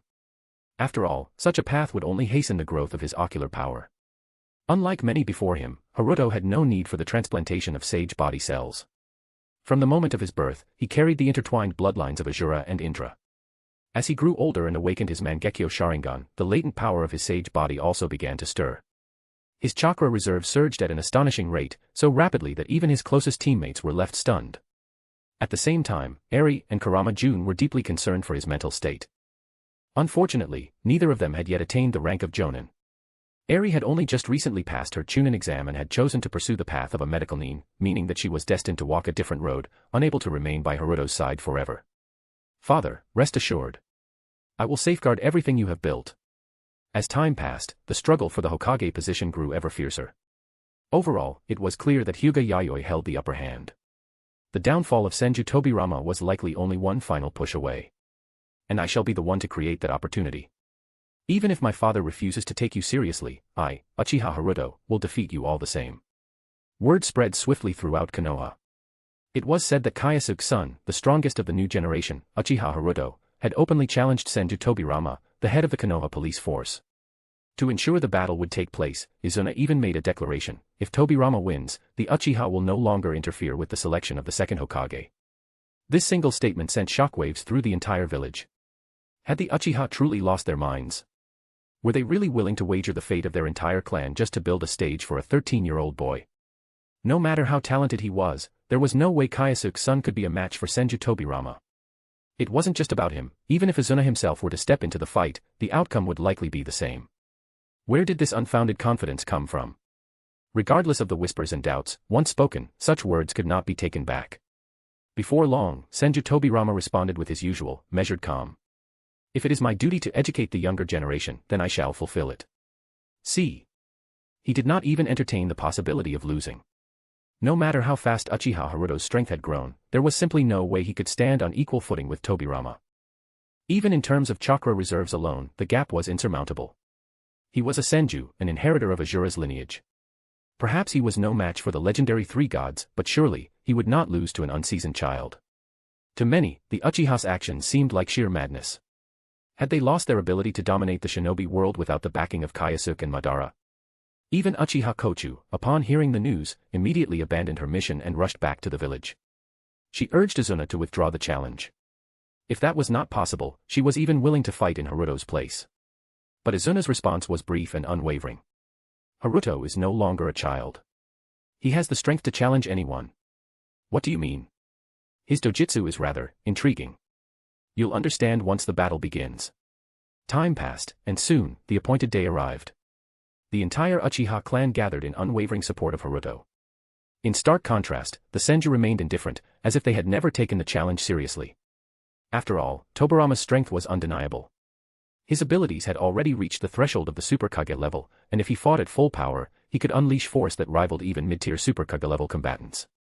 Such a vast difference in power was enough to render any dojutsu meaningless. The Mangekyo Sharingan. Tobirama had fought against it before. Even Uchiha Kochu's bizarre and unfathomable rule-based ocular techniques had failed to bring him down. What, then, gave the Uchiha such unshakable confidence? At last, the battle commenced. Many among the spectators watched with eager anticipation, expecting nothing more than a display of Tobirama's effortless superiority. Yet, as the fight unfolded, a shocking realization dawned upon them. Why did the brat's strength seem nearly equal to Lord Tobirama's? Not just in chakra, but even in raw power and speed, they were virtually identical. To an untrained eye, it was as if two Tobiramas were clashing against each other. This was the reason Uchiha Haruto dared to challenge him, despite the supposed gap in strength. His right eye possessed a terrifying ability, Kyoto, mirror unity. No matter how vast the power gap between him and his opponent, for as long as the dojutsu remained active, his own strength would be forcibly elevated to match that of his adversary. This was why Izuna had stated that Haruto had the ability to challenge anyone. Senju Tobirama, unaware of this ability, was walking straight into a bitter defeat. Of course, merely matching an opponent's strength was not enough to secure victory. Mirror unity was only the foundation. His true trump card lay within his second ability, one that transcended all logic itself. Ketsu, certainty shot. A technique that rewrote causality itself, ensuring that any attack he made would inevitably land. Under normal circumstances, a thrown kunai was merely the cause, and striking the target's heart was the effect. The outcome could be altered by countless external factors. But for Haruto, it was the reverse. A guaranteed hit is the effect. The act of throwing is merely the cause. And so, when Haruto hurled his father's legendary Kusanagi blade, it tore through Tobirama's abdomen in a manner that defied all reason. Senju Tobirama stood frozen, eyes wide with bewilderment. What just happened? Who am I? Where am I? Image. Chapter ends. Black Heart White Heart. Chapter 256, Chapter 256, The 5 Kage Summit convenes. Remember this, I am not my father. I will not show you the same mercy he did. If you continue to stand in my way, I swear I will make sure you die without even a place to be buried. As he spoke, Uchiha Haruto drew the Kusanagi sword once wielded by his father.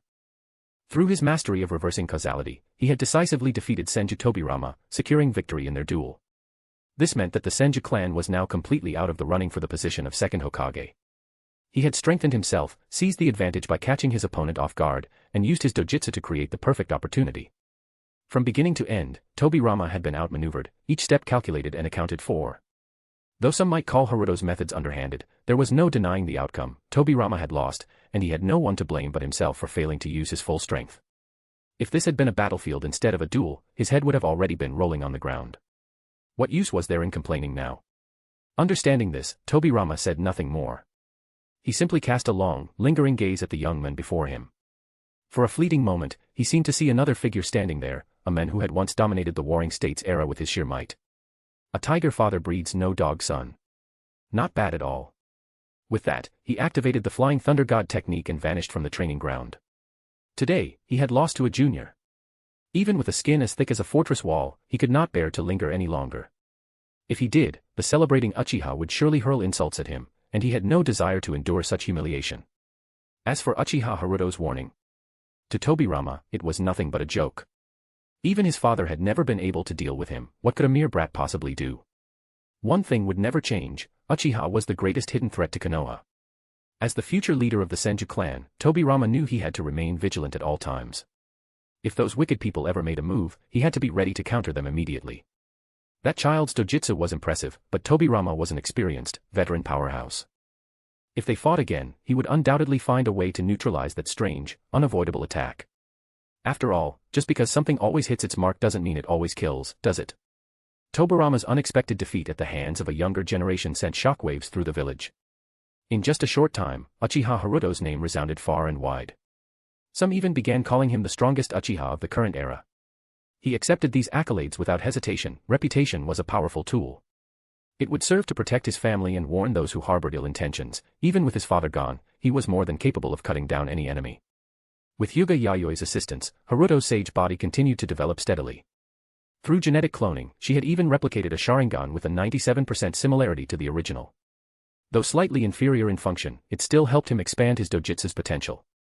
The progress was slow, but far superior to the reckless methods Kyōsuke had once employed. With her unwavering support, it was only a matter of time. Within 10 years, the Uchiha clan would have another 9-invincible Superkage-level powerhouse. In the latter half of Konoha's 8th year, Hyuga Yayoi officially ascended as the second Hokage. The prestige of the Hyuga clan soared, and they were gradually showing signs of becoming the most powerful clan in Konoha.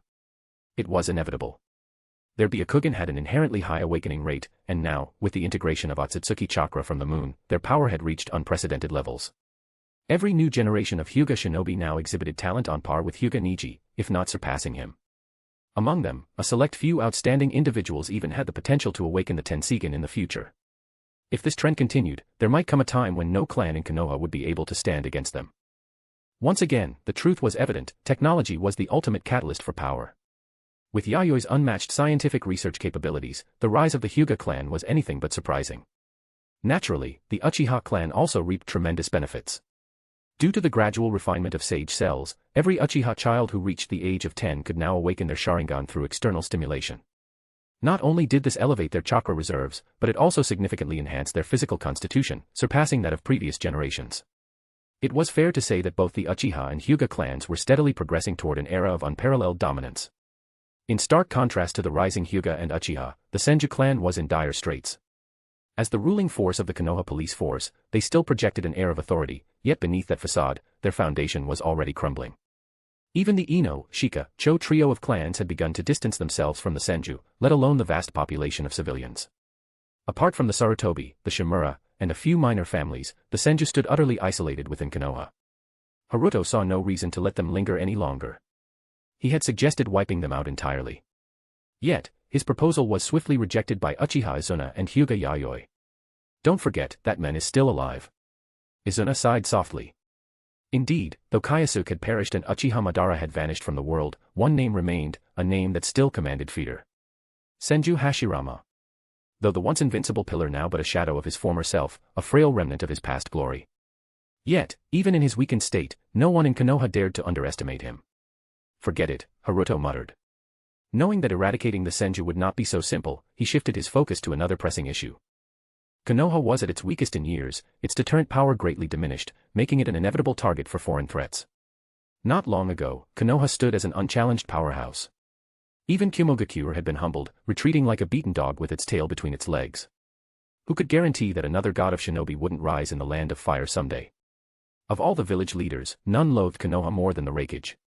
He had begun forging covert alliances, meticulously probing its vulnerabilities. If there was even the slightest opportunity, he would not hesitate to strike. And he wouldn't be the only one. The Kazekage of Sunagakure, Reto, was nothing short of a hypocrite. Back when Kyōsuke was alive, he had always maintained the facade of a friendly neighbor. But now that Konoha's greatest deterrent was gone, he was the first to align himself with the Reikage.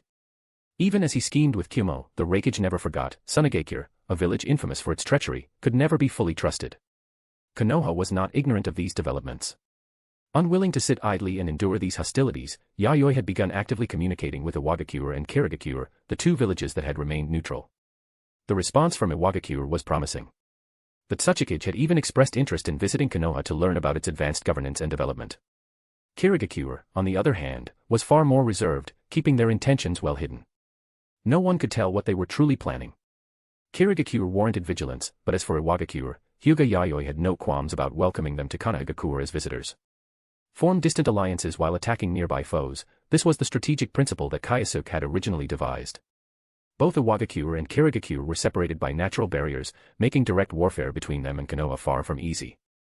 For this reason, it was essential to foster good relations with these two villages. In contrast, Kumogakure and Sunagakure were to be fought whenever possible. If they could not be destroyed, then at the very least, their military strength had to be weakened. While the rule of 30% military, 70% economy did not entirely apply to the shinobi world, it nevertheless underscored the importance of economic power. From an early stage, the number one hidden operative had begun implementing economic control over the land of wind and the land of lightning. The responsibility for these matters had since been handed over to Uchiha Haruto, who faithfully relayed everything to Yayoi and worked in full cooperation with the village to impose economic sanctions on the two nations. By the middle of the 9th year of Konoha's founding, nearly half a year had passed. While other hidden villages had been developing rapidly, Sunagakure and Kumogakure alone found themselves struggling more and more with each passing day. Sunagakure, in particular, faced severe challenges. The vast, windswept deserts already made economic circulation difficult. With the land of fire actively obstructing their economic activities, Sunagakure's financial situation had been in the red for the past 3 months. If they failed to find a solution soon, they would be doomed to a fate from which they could never recover. Faced with both internal strife and external threats, Sunagakure ultimately resolved to use war as a means to escape its economic predicament. Their target, naturally, was the resource-rich land of fire right next door. Of course, they were not foolish enough to take on Kanahagakure alone. If they wished to strike, they first needed to secure allies. Having Kumogakure's support alone was insufficient. What Reto truly sought was an alliance with Iwagakure and Kirigakure. The only way to convince them to join the conflict was to demonstrate Konoha's current weakness. Thus, the first 5 Kage summit was convened. On the surface, the 5 great hidden villages claimed they were gathering to establish trade agreements, reinforcing their absolute dominance in the shinobi world. The official goal was to ensure their own development while limiting the rise of smaller hidden villages. Behind the scenes, however, the 5 founding Kage had already made their decisions. They would use this summit to personally assess the strength of the second Hokage. If her reputation proved undeserved, there would be no further discussion. Konohagakure would simply be carved up and divided among the 4 villages. If, on the other hand, she turned out to be formidable, then, well, each of them had their own ambitions, and what might happen next would be anyone's guess. The 5 Kage Summit, a gathering that had drawn the attention of the entire shinobi world. The chosen location was the Land of Iron. A nation untouched by war, where samurai and shinobi rarely interacted, making it a neutral and reassuring choice for all parties involved. For such a momentous occasion, each Kage naturally needed to travel with an escort.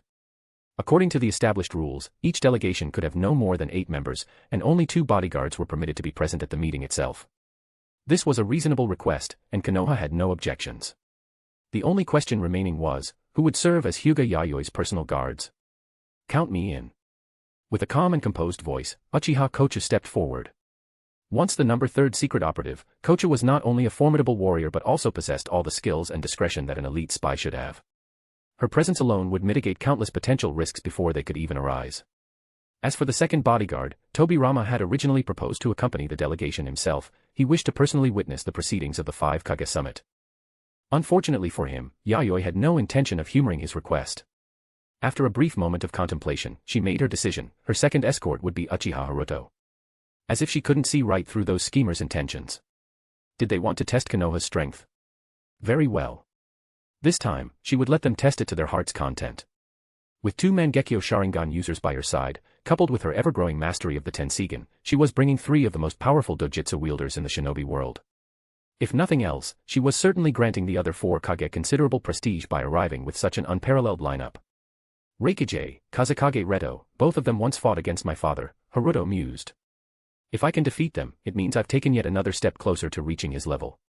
Noticing the flicker of murderous intent in his eyes, Yayoi cast him a thoughtful glance but chose to remain silent. She had no attachment to the so-called Konohagakure.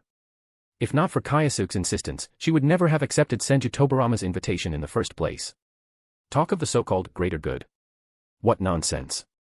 If Haruto truly wished to act, she would support him without hesitation. If war was to break out, so be it. She had no objections to letting the shinobi world witness firsthand the true success of the Shinobi Academy system. Do as you wish. I'll be here to support you. This was the promise she gave to the young man. Hearing this, Haruto felt a surge of gratitude but couldn't help letting out a wry chuckle. Of course, he understood the true reason behind all this. In Konohagakure, the number of men hoping to court Yayoi could likely form a line stretching all the way to the daimyo's palace. And yet, every single one of them had met with failure. One encounter with the old men, and their lives are ruined forever. Haruto sighed, equal parts exasperated and amused. Image. Chapter ends. Black Heart White Heart. Chapter 257. Chapter 257. Konoha will always be the dominant force. The Land of Iron, venue of the 5 Kage Summit. Konoha will never make any concessions when it comes to territorial sovereignty, declared the second Hokage with unwavering resolve, making her stance crystal clear. The moment the meeting commenced, the Kazekage, Reto, was the first to raise a demand. He sought economic support from Konoha for the benefit of the hidden sand village. However, when Yayoi firmly rejected his request, he immediately escalated the situation by making an even more outrageous claim. He wanted to annex the Land of Rivers into his domain. It was well known that the Land of Rivers lay between the Land of Fire and the Land of Wind. It was a small, neutral country without the strength to even establish a shinobi village. Despite its lack of military power, its existence played a crucial role in maintaining balance. If war were to break out between Konoha and the hidden sand, this intermediary land would provide both sides with buffer time to react. Without it, an enemy force could breach the borders before Konoha even realized that war had begun. If the hidden sand was claiming the Land of Rivers today, who was to say they wouldn't invade the Land of Fire tomorrow? The enemy's ambitions were blatant. Naturally, Yayoi would not allow them to succeed. Seeing her unwavering opposition, Reto merely smirked without saying a word. Seizing the opportunity, the Reikage immediately spoke up, Hokage-sama, I believe you are overthinking the situation. I doubt the Kazekage has any intention of encroaching upon your nation's lands.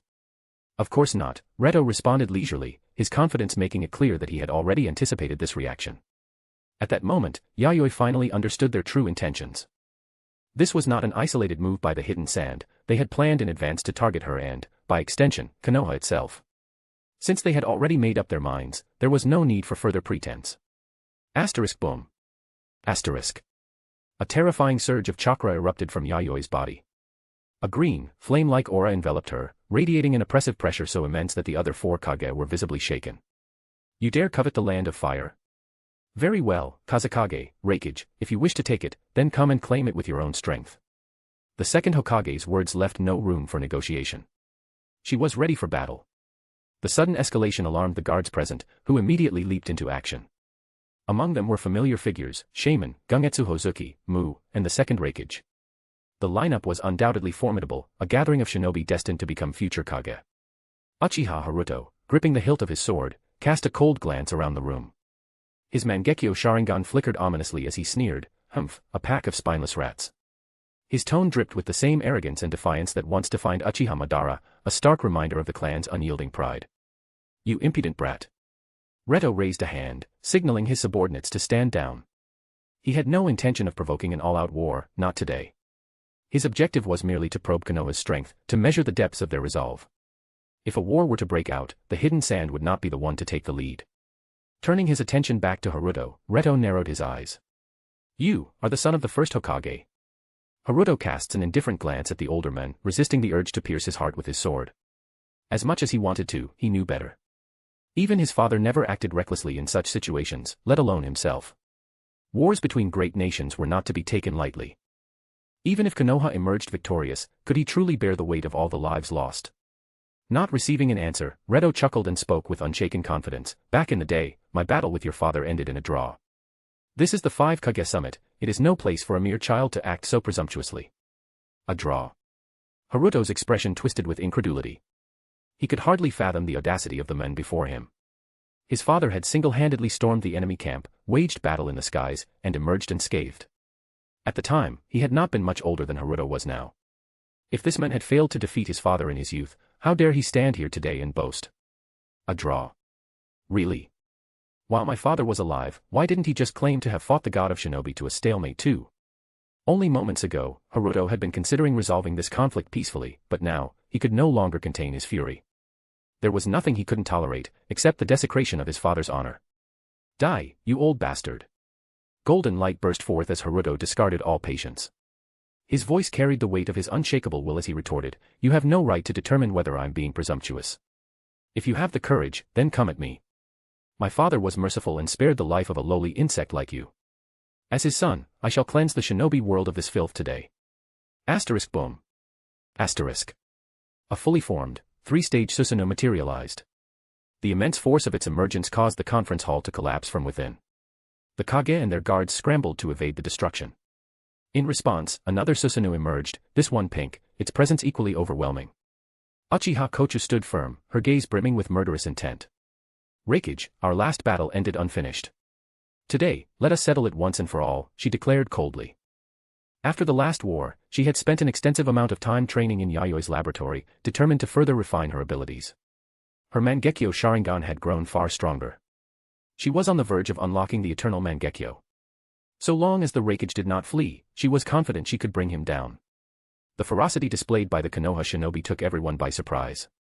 No one had expected that, despite losing 3 of their strongest fighters, Konoha had not become more cautious, instead, they had grown bolder and arrogant. Could this all be a bluff? At that moment, Yayoi, who had remained silent for some time, finally spoke. You wish to test Konoha's strength, do you? Very well. I shall grant you that opportunity today. She swept her gaze over the assembled leaders. Since this is a challenge among the younger generation, I trust that Reikage Dano and Kazekage Dano will not refuse. As for me. With a sharp hum, the green flames around Yayoi blazed even fiercer as she levitated into the air. Her piercing gaze locked onto the remaining 2 Kage. Tsukikage Dano, Mizukage Dano, let us have a match as well. Before anyone could respond, the shinobi of Konoha launched their attacks without hesitation. Furious, the Kazekage barked an order for his subordinates to stand down. He would face this battle alone. Kyōsuke was an opponent he had no hope of defeating, that much was clear. After all, no one in the entire shinobi world could best Kyōsuke, so there was no shame in that. However, if he had to seek help just to fight his son, then he might as well discard his pride entirely. Magnet Release, Electromagnetic Cannon. The Kazekage unleashed his signature magnet release technique. In an instant, the attack surged forward, crashing against the golden bronze Tengu armor that cloaked Naruto. Unfortunately, just as it had failed to break through Kyōsuke Susanoo in the past, today it was equally powerless against Haruto's three-stage form. Haruto's eyes flashed with the activation of his dojutsu. The Yasaka Magatama shot forth at lightning speed, aiming straight for his opponent's head. If the Kazekage could not block this attack, there would be no other outcome, death was inevitable. Magnet Release, Iron Sand Wall. In the nick of time, a dense wave of black iron sand surged up, barely managing to deflect the incoming attack. Staring at the deep fissure in the iron sand barrier, the first Kazekage took a deep breath. Had he hesitated for even a moment, he would have been torn apart on the spot. Haruto's expression darkened. Defensive techniques, he muttered, scowling. Of all opponents, he despised defensive fighters the most. Initially, he had planned to end this battle swiftly. But now, it seemed that a drawn-out struggle was unavoidable. Meanwhile, on the other side of the battlefield, Uchiha Kochu had already launched her assault. Her massive pink naginata cleaved through the air, its overwhelming force leaving the Raikage momentarily stunned. How was this possible? In just a single year, how had this woman grown so much stronger? Yet, as realization dawned, a familiar dread crept over him. That accursed misfortune had returned. An inexplicable misstep caused the Raikage to stumble at the worst possible moment, preventing him from evading the deadly arc of the naginata. In the past, his lightning release armor would have allowed him to withstand such an attack without a scratch. But now, before his feet even touched the ground, blood was already spraying into the air. What was even more disastrous was that the ground where he was about to land had been tampered with by a powerful ocular technique. Though it appeared ordinary, countless explosive tags lay hidden beneath the surface. Boom. Boom. Boom. A series of violent explosions erupted, engulfing the Raikage entirely. Raikage-sama. The second Raikage was momentarily paralyzed with shock, unable to decide whom to blame. Those explosive tags didn't seem like the handiwork of the Uchiha. Could it be that the Land of Iron had secretly allied with Konoha, aiming to wipe out all four Kage in one fell swoop? Just as these thoughts sent chills down his spine, a shadow suddenly plummeted from the sky. Mizukage-sama. Gungetsu Hozuki rushed forward, prepared to fend off any further threats. When the others looked closely, they realized that the figure crashing to the ground, blood trailing from his waist, was none other than Byakuren, the Mizukage of Kirigakure. How had he fallen so suddenly? Before anyone could make sense of the situation, yet another impact rang out. With a dull thud, Tsuchikage Ishikawa landed not far away, his breath labored. Mu, the second Tsuchikage, did not roar in rage. Instead, he silently moved to guard his fallen leader. In his palm, a pale white light quietly flickered to life. No, Ishikawa's weak voice interrupted. Grasping Mu's wrist, he shook his head. The Hokage is simply too fast. Your dust release may not be effective against him. And besides, he continued with a bitter chuckle, we never intended to make Konoha our enemy. I imagine those two fools are regretting their choices now. At those words, Mu retracted his dust release and looked up at the lone figure standing triumphantly in the sky. So this is the power of a Super Kage. The second Hokage of Konoha, Hyuga Yayoi. Thus, the 5 Kage summit reached its perfect conclusion. Konoha had displayed overwhelming strength, standing alone against 4 Kage and emerging dominant. The shocking outcome left the world speechless, silencing all doubts about Konoha's might. Only now did everyone realize, it was not just the 4 other villages that had been scrutinizing Konoha. The Land of Fire, too, needed to flex its strength to maintain its reputation. The first ever 5 Kage summit had become nothing more than Konoha's grand stage to flaunt its power. Every informed observer reached the same conclusion, the combined might of the other 4 villages could not compare to Konoha's strength. And what was even more terrifying, Konoha's younger generation was steadily growing stronger. Within the next decade, they would rise to become the most formidable force in the shinobi world. Only much later did the world come to understand, it was not that Konoha had suddenly become stronger, but that its foundation had always been unshakably firm. In the past, the dazzling brilliance of Uchiha Kyōsuke, Uchiha Madara, and Senju Hashirama had overshadowed all others. But now, in their absence, a new generation of shinobis was stepping into the light. Uchiha Haruto needed no further mention. Sarutobi Hiruzen, Shimura Danzo, and Kurama Jun, all of them possessed astonishing power. Among the older generation, there were still warriors like Izuna, Kochu, and Tobirama, whose strength had reached the threshold of Super Kage level. Even calling Konoha, overflowing with talent, felt like an understatement. What the world did not yet know was that beyond its elite forces, Konoha had another hidden advantage, a final trump card left behind by Uchiha Kyōsuke. The knowledge of scientific ninja tools. Over the years, he had secretly acquired numerous research companies, dedicating resources to technological advancements across various industries.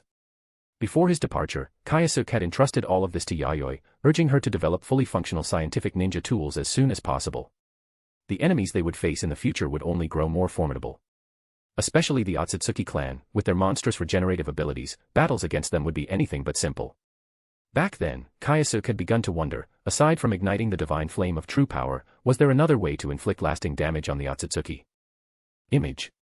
Chapter ends. Black Heart White Heart. Chapter 258, Chapter 258, Obliteration, Domination, or Coexistence. The Otsutsuki Worldview. There are only a handful of ways to inflict harm upon the Otsutsuki. Aside from conventional methods, there is one that cannot be overlooked by anyone. That is the use of scientific tools created through advanced technology, commonly referred to as scientific ninja tools. These tools have largely replaced certain abilities of shinobi and can prove invaluable in emergencies. Their existence has brought tremendous convenience to both ninja and ordinary people alike. Scientific ninja tools can be broadly categorized into 4 types. Chakra capacitor type. These tools function by utilizing chakra capacitors to store the necessary chakra for performing ninjutsu. The concept of sealing ninjutsu within scrolls has existed since the Warring States period, and creating miniature scrolls is not particularly complex. By embedding such scrolls into devices, even non-shinobi can use them to unleash powerful techniques simply by operating the machinery. The main drawback of this method is the limited capacity of the chakra storage. However, its advantage lies in its ease of use and efficiency, allowing even the large civilian population to be armed with formidable abilities. Bioengineering-type scientific ninja tools. This category includes artificial limbs, synthetic organs, and other bioengineered body parts. Naruto's prosthetic arm, developed after the Fourth Great Ninja War, falls into this category. By integrating traditional puppet techniques with advancements in Hashirama cell extraction, it is possible to create artificial chakra pathways. These synthetic limbs function as seamlessly as an individual's natural body, enabling them to use ninjutsu, taijutsu, and even gather chakra without hindrance. Enhancement-type scientific ninja tools. These tools are designed to amplify a user's chakra and enhance the power of their jutsu. Simply by channeling chakra into them, they can unleash extraordinary effects. Examples include tools that allow users to climb walls effortlessly, ninja tools similar to Gatling guns, and devices capable of absorbing ninjutsu and converting it into chakra. One particularly terrifying innovation is a tool that disrupts the body's natural healing capabilities. Even an Otsutsuki would struggle against such a weapon, as its devastating effects leave lasting damage. Without a doubt, this type of scientific ninja tool is a trump card that must be developed in the future. Kumogakure has already created a chakra superconductor cannon, rumored to possess the power to obliterate the moon with a single strike. If its power can be further enhanced, it may one day become a crucial strategic weapon for protecting the shinobi world. Advanced technology type. This category focuses on upgrading traditional ninja gear through the application of cutting-edge science and technology. Examples include ultra-hard kunai made from non-metallic super ceramics, fire-resistant battle armor capable of withstanding minor fire release techniques, nanofiber super cables, compact communication devices, and remote-controlled unmanned drones. Such advancements are particularly beneficial for ninja warfare. The reality is that many shinobi have significant skill gaps, some are weak in ninjutsu or taijutsu, while others have little resistance to genjutsu. However, by mastering the use of modified technological tools, these weaknesses can be effectively mitigated. According to Kyōsuke's vision, future standard shinobi squads should incorporate scientific ninja tools into their combat techniques as a fundamental skill. The creation of these 4 categories of scientific ninja tools will allow Konoha to reach an unparalleled level of power, far surpassing all other nations. Once the foundational infrastructure is complete and a sufficient number of specialized personnel are trained, the path to dominating the shinobi world will finally open. By gathering the collective strength of the entire shinobi world and systematically cultivating talent across all fields, it may finally be possible to secure victory in the millennia-long war against extraterrestrial invaders. Kyōsuke had long since made meticulous arrangements for these plans. Regardless of whether he remained alive or not, Konoha would continue following the path he had laid out.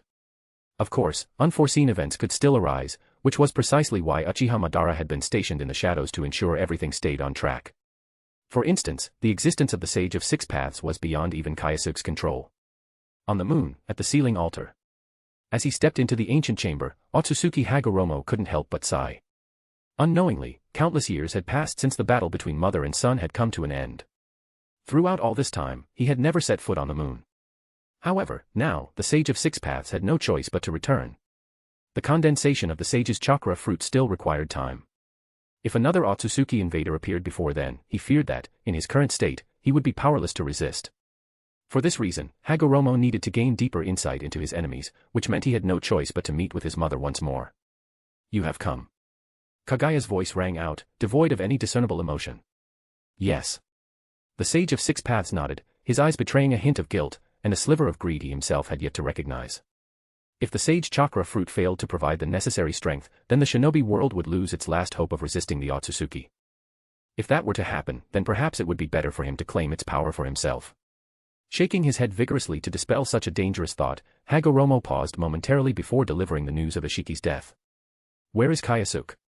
Kagaya asked. Dead. Hagoromo's tone was emotionless. Yet Kagaya, who knew her eldest son well, caught an unusual glimmer in his eyes. Hagoromo, in the end, you have fallen as well. She let out a cold laugh, filled with mockery. Their conversation lasted for a long time. Given the stakes of life and death, the rabbit goddess did not withhold any information. Thus, the true nature of the Otsutsuki clan was laid bare before the Sage of Six Paths, revealing the terrifying depths of their existence. Since time immemorial, the Otsutsuki's ultimate goal had remained unchanged, to consume chakra endlessly and attain eternal life. In the beginning, they relied solely on instinct to absorb energy. However, finding this process too slow, they devised the Divine Tree, a monstrous creation that served as the juvenile form of the Ten Tails. This grotesque innovation enabled them to refine and harvest chakra on an unprecedented scale. For centuries, millennia, and even tens of thousands of years, wherever the Otsutsuki set foot, entire worlds withered, their life force drained and condensed into ripened chakra fruits. No civilization, no species, and no land that fell within their grasp could escape annihilation. However, as time passed, anomalies inevitably emerged. During their interactions with native civilizations on various planets, some Otsutsuki began to develop compassion and sought to abandon the brutal, exploitative method of harvesting. Instead, they envisioned fulfilling their mission through governance rather than outright slaughter, echoing the earlier, ambitious attempt of the rabbit goddess, Kagaya. By employing the Ten Tails to pacify the world and establishing an empire under their absolute rule, they could gradually extract chakra from the elderly and weak, amassing energy in a less destructive manner. To distinguish themselves from their ruthless brethren, this faction of Otsutsuki eventually severed ties with their original clan. Over countless millennia, they evolved into a formidable faction of their own, calling themselves the Saint Sanctuary faction, a group dedicated to distancing themselves from the brutality of their ancestors. Meanwhile, the merciless traditionalists remained steadfast in their age-old customs, forming the Avalon faction, clan members who continued to uphold the practice of harvesting planets through indiscriminate slaughter. As time passed, at an unknown point in history, a new ideological movement began to take shape within the Saint Sanctuary faction. This new faction embraced the philosophy of absolute equality among all living beings. Instead of ruling over indigenous life forms, they sought to coexist in harmony, sharing chakra and teaching these native creatures how to harness it for their own survival. These believers in peaceful coexistence came to be known as the Equinox faction. Thus, the Otsutsuki clan eventually divided into three primary factions. Avalon, obliteration, those who adhered to the clan's original philosophy of consuming planets and exploiting their resources without mercy. Equinox, coexistence, those who rejected dominion entirely and sought to integrate with native species, spreading chakra as a means of enlightenment and empowerment. Saint Sanctuary, domination, those who ruled over indigenous life in a structured manner, collecting chakra through controlled sacrifice rather than wanton destruction. To put it simply, members like Ishiki and Momoshiki belonged to the Avalon faction, which was also the strongest in terms of raw power among the three groups. Kagaya, on the other hand, was a princess of the Saint Sanctuary faction. Her doctrine centered on ruling native civilizations and harvesting chakra through a long-term, sustainable approach. In the short term, the power of the Saint Sanctuary faction could never rival Avalon's sheer military might. However, from a broader perspective, their method held greater potential for long-term dominance and expansion. It was precisely for this reason that the Avalon faction could not sit idly by and allow their ideological adversaries to grow unchecked. This conflict eventually led to what Kagaya referred to as the Millennia War. And the outcome of that war? It was evident from Kagaya's fate. Once a princess of her faction, she had fallen so far as to become a mere subordinate to Ishiki. The brothers of the Six Paths Sage were more closely aligned with the Equinox faction, making them objects of scorn and ridicule among the other two factions. At the same time, however, they were the most beloved by the native beings of their world. As for the strength possessed by these factions, judging by the current state of the Six Paths Sage, it was hardly worth mentioning. The present-day reality was stark. The Avalon faction reigned supreme, continuing their unchecked slaughter across the cosmos. The Saint Sanctuary faction teetered on the brink of extinction, its scattered remnants struggling to survive. The Equinox faction, meanwhile, had been so thoroughly rejected that they were not even considered part of the Otsutsuki clan any longer. Beyond these three factions, the Otsutsuki clan also possessed two highly distinctive institutions. The first was the Grand Elders' Council, a conclave of ancient, monstrous beings who had survived for at least 10,000 years. Their true power remained an enigma to all outsiders, shrouded in myth and speculation. The second was the Clan Enforcement Corps, a fearsome organization whose very name sent shivers through the hearts of intelligent civilizations across the universe. Among its ranks were the legendary 12 Apostles, each of whom had already ignited their divine flames twice. Their dojutsu was fearsome, their strength unparalleled, and any single one of them possessed the capability to reduce an entire planet like Earth to mere rubble. And they were not few in number. Ishiki Otsutsuki had come to Earth to claim the chakra fruit for one sole purpose, to ignite his own divine flame and secure his place in the ranks of the Clan Enforcement Corps. With just this single revelation, the Six-Path Sage instantly grasped the vast disparity between their respective strengths. "This is the situation," Kaguya said with a cold sneer. "I do not wish to go against the ideology of my faction, but if I refuse to act, we will all become nothing more than sustenance for others. Is there truly no other way? Ha! You spread chakra and taught humans how to wield it, only for them to prove incapable of even protecting themselves. I understand." After a long and heavy silence, Hagoromo Otsutsuki let out a deep sigh. Perhaps, in the end, his mother had been right all along. He had labored tirelessly to establish the Ninshu, imparting the knowledge of chakra to humanity in hopes of guiding them toward a better future. And what had become of that effort? War. Endless, ceaseless war. The lives lost in the countless battles waged over the centuries could likely have produced multiple chakra fruits. Annihilating the shinobi world outright was beyond his capability, but he could no longer afford to remain naive. If this continued, extinction was the only future that awaited them all. It was time for change. "I will reconstitute the Ten-Tails and plant a divine tree," he declared solemnly. "When I ignite my divine flame, that will be the day you walk free from your seal." Kaguya remained silent, gazing at him with an unreadable expression. Whatever she was thinking, she kept it to herself. Hagoromo, however, did not pry. Ultimately, sealing his mother away had been a mistake, one that he and his brother had committed together. "In the meantime, you must keep your will, Avatar, from causing further disturbances," he added. "As for collecting the tailed beasts, I will ensure that the Ninshu emerges once more. Of course, the best course of action would be securing the cooperation of a major hidden village." The era had long since changed. If he wished to restore his mother's former glory, he would first have to reunify the shinobi world. His bloodline flowed through the land of fire. Naturally, Konoha would be the logical place to start. "Hagoromo, you are still as naive as ever," Kaguya mocked, a derisive smile playing on her lips. Did he truly think unifying the shinobi world would be so simple? She could already envision the suffering he would endure in his futile pursuit. Image. Chapter ends. Black Heart White Heart. Chapter 259, Chapter 259, The Shinobi Sect Enters Konoha, Uchiha Nagisa's Great Crisis. Men proposes, but heaven disposes. These were the words of the Sage of Six Paths. Kaguya said nothing in response. Regardless of the outcome, the fact that she was freed was already a victory in itself. Even if the plan for unification ultimately failed, upon understanding the true threat posed by the Otsutsuki clan, she was certain that the shinobi world would one day require her power. Thanks to Kyōsuke's prolonged conversations with her, Kaguya's perspective had undergone a dramatic shift. She now held an unshakable confidence. No matter which side emerged victorious in the struggles to come, her strength would be indispensable in the future battles against their common enemy. Well, that was assuming she could actually fight effectively. But learning was always an option, wasn't it? Combat. Surely, with some practice, she could master it. Deep in thought, Kaguya failed to notice the profound depth hidden beneath Otsutsuki Hagoromo's calm and composed gaze, something that was nearly impossible for outsiders to perceive. Year 10 of the Hidden Leaf Village. News reached the Uchiha clan. An unknown group of individuals was secretly meeting with the Senju. Even Hashirama, who had been bedridden due to prolonged illness, forced himself to endure his weakness and personally went out to receive them. This development immediately drew intense attention from the Uchiha. Though the Senju were currently in decline and had even begun to lose favor among the villagers, one could not forget that even a dying camel was still larger than a horse. Besides the Uchiha, they remained the strongest clan in the village. As long as Hashirama was alive, no one dared to move against the Senju. In fact, many were eagerly waiting for the day Hashirama would finally pass away. Yet, despite looking frail and on the verge of death for years, he stubbornly clung to life. Uchiha Izuna found this incredibly frustrating. Unlike his older brother and Kyōsuke, who saw Hashirama as a friend, Izuna had never harbored any intention of mending ties with the Senju. Konoha was Uchiha's village. That fact would never change. The Senju? They were nothing more than defeated foes. Had it been up to Izuna, he would have annihilated them completely during the battle at their stronghold. Of course, even if he had realized this too late, there was still time to correct past mistakes. Now, with Uchiha under his command, the Senju would be allowed to exist only as long as they behaved. If they dared to act out of line, then he would implement the Night of Annihilation plan ahead of schedule.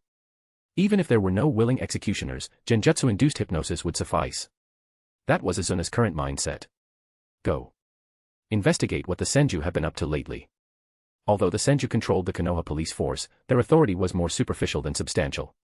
The true center of power lay within the Anbu, which was completely dominated by the Uchiha. At present, Uchiha Kochu was the one overseeing it. If there was any suspicion of Senju activity, the Anbu didn't even need permission, they could launch an investigation and conduct searches at will. Izuna was determined to uncover who was significant enough to warrant Hashirama's personal reception despite his fragile state. Konoha, Southern Commercial District, a popular yakiniku restaurant. Congratulations on graduating. A group of friends had gathered to celebrate Uchiha Nagisa's successful completion of her studies. It has now been 4 years since the passing of the first Hokage.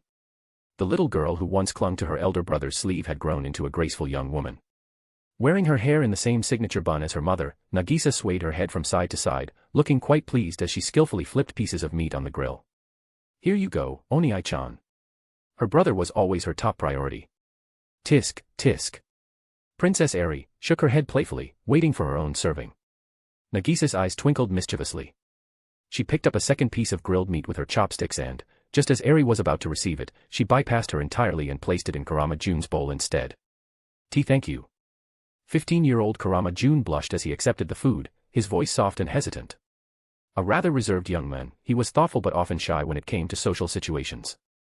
She didn't give it to Eri first. She gave it to me. Does that mean, other than Haruto, I'm the most important one to her? Despite his prowess in battle, Kurama Jun was quiet and withdrawn in daily life. One might even call him an introvert, for as he grew older, he spoke less and less. It seemed that his unorthodox teacher's influence had not affected him in the slightest. Ahem. Did you forget someone? Eri smiled sweetly, subtly reminding Nagisa of her presence. She had plenty of tricks up her sleeve and could easily get back at Nagisa. Yet, for the sake of family harmony, she often chose to play along, letting Nagi take the upper hand in their playful exchanges. Perhaps if she continued like this, she and he could. Lost in her own thoughts, Eri suddenly found herself grinning foolishly. Nagisa, who had been observing her closely, felt a question mark pop up in her mind. What's going on with her? I just gave her a piece of grilled meat, why does she look so moved? Have I really been too harsh on her in the past? But I was just joking all those times. For some reason, Uchiha Nagisa felt an unexpected pang of guilt. As the peculiar atmosphere lingered, the group gradually filled their stomachs, leaving only Haruto's wallet considerably lighter in the process. Thanks for the meal, Kurama Jun waved with a cheerful smile before setting off alone toward his home. Of the remaining 3, Haruto intended to head off for training, and naturally, Eri was more than happy to accompany him. As for the newly graduated little one, she had already made plans with her teammates to meet at the training grounds later to discuss their strategy for the bell-snatching test. Just how influential was Kyōsuke in Konoha? The fact that he was the one who introduced the bell test spoke volumes. Ever since he started it, every year, whenever a new batch of students graduated, the instructors would replicate the same challenge. By now, it had practically become an unspoken tradition at the Ninja Academy. The graduation assessment was merely the foundation. Snatching the bell was the true test of whether one had the qualifications to be a ninja. Since everyone else was taking it seriously, there was no way Uchiha Nagisa would allow herself to fail in this game. To maximize her chances of success, she had specifically sought guidance from 3 senior figures. The bell test, huh? Haruto was momentarily lost in thought, as though recalling memories from when his father was still alive. I told you, when you launch a sneak attack, don't shout. You can't even hold your weapon properly, and you want to land a fatal blow. This Kusanagi sword, I'm entrusting it to you. May you one day restore its glory across the ninja world. Take care of your mother and your sister. Turning his head slightly, Haruto did not want anyone to see the tears welling in his eyes. Nagisa subconsciously clenched the fabric of her clothes, hesitating as she opened her mouth to say something. But before she could, Eri gently shook her head. Then, I'll get going now. I leave my brother in your care. Lowering her head, Uchiha Nagisa turned and dashed away from the scene as fast as she could. She was afraid that if she stayed a moment longer, she wouldn't be able to suppress the emotion surging in her chest. If that happened, it would only make her brother feel guilty, even though she was the one who had brought up the topic in the first place. Dad. As memories of her father, who always wore a gentle smile, resurfaced, a glimmer of tears threatened to spill from the young girl's eyes. On the other side, Haruto, who had finally composed himself, smiled apologetically at his companion before the two of them continued on their way to the training grounds. However, before they could reach their destination, a Uchiha clan member suddenly blocked their path. Something bad has happened. Miss Nagisa is in trouble. The warmth in Haruto's expression vanished instantly.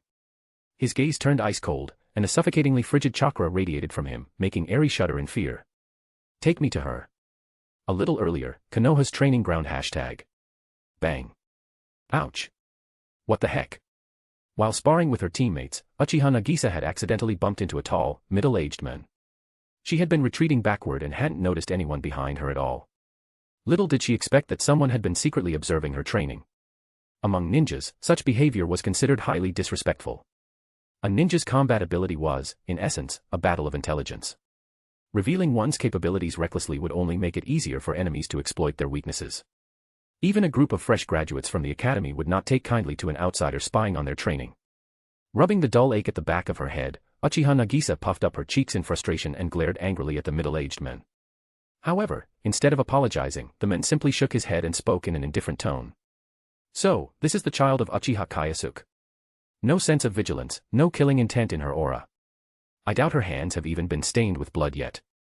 Such naivete. How can she call herself a ninja? I once thought her father was a remarkable figure, but now I see he was nothing special after all. The so-called Ninja Academy, it seems all it produces is a bunch of worthless children. He was insulting her father. The instant his words registered, the childish innocence in Uchiha Nagisa's eyes vanished without a trace. A crimson glow ignited within her pupils, and 3 jet-black tomo spun slowly within them. 3 tomo Sharingan. Once the hallmark of powerful shinobi, the Sharingan had now become a natural ability that every Uchiha could awaken with age. While part of this development stemmed from Kyōsuke's careful planning, Hyuga Yayoi had played an equally crucial role. Without her relentless decade-long research, the Uchiha clan would never have achieved such progress. Inspired by the shadow clone training method, Yayoi had pioneered a new technique, the scientific research shadow clone method. Simply put, she created shadow clones to conduct experiments in her place. All the knowledge and experience they acquired would eventually merge back into her mind. The result? Unlike physical training, which exhausted the body, this approach allowed for uninterrupted progress without physical strain. Given Nagisa's inherent talent, it was only natural that she would awaken her 3 tomo Sharingan. Sharingan. A flicker of rage crept into the middle-aged man's voice. Had she not activated it, he might not have been so provoked. But the moment she displayed the Sharingan, old memories of past battles flooded his mind. Interesting. Let's see for ourselves just how much of Indra's bloodline still remains. Seeing their teammate being threatened, Nagisa's 2 companions immediately stepped up to help. However, they barely lasted half a minute before all 3 of them were sent sprawling on the ground, utterly defeated. The men grabbed Nagisa by the hair and lifted her off the ground, his eyes burning with a murderous intent so intense that she momentarily forgot her pain. My brother died at the hands of your father. I will have my revenge. I came to Konoha for one purpose, to wipe out the Uchiha clan. And I will start with you and your brother. As her body swayed in his grip, Nagisa caught sight of the embroidery on his collar, 2 distinct characters. Shinobi sect. What did that mean? The initial wave of terror she felt slowly began to subside. If this had happened outside the village, perhaps she would have been afraid. But here, in Konoha. The moment she realized she was still within the village, any lingering fear disappeared as if it had never existed. Nagisa knew, her clan would never let anything happen to her. You bastard. Let go of Miss Nagisa. Sure enough, the Uchiha clan's guards had arrived, 2 highly skilled shinobi whom she recognized as some of the clan's strongest protectors. She had heard they were once part of some secret unit. Whatever it was, she knew they were powerful. Good. The middle-aged man smirked, violent chakra swirling ominously in his palm. Let's see how much chaos I can cause today. Image. Chapter ends. Black Heart White Heart. Chapter 260, Chapter 260, The will of the shinobi sect cannot be denied. By the time Haruto arrived at the training ground, a large number of Uchiha clan members had already collapsed, lying motionless on the ground. The men standing at the center of the battlefield possessed an overwhelming strength, having effortlessly defeated every opponent who dared to challenge him. Among his fallen adversaries were even several seasoned jonin, warriors of exceptional skill. Such diluted blood. Has your lineage truly declined to this extent? The man's voice was filled with contempt as he scoffed. Waves of visible chakra radiated from his body, making the air around him tremble. With a mere stomp of his foot, the ground beneath him fractured into a web of deep cracks, sending shivers down the spines of those watching. Naruto narrowed his eyes, his expression unreadable. Without uttering a word, he stepped forward and knelt beside his younger sister, who was sitting on the ground, visibly shaken. "Are you all right?" His voice was steady, yet laced with concern. I'm fine." Clenching her teeth, Uchiha Nagisa struggled to suppress the urge to cry. She wanted to be strong.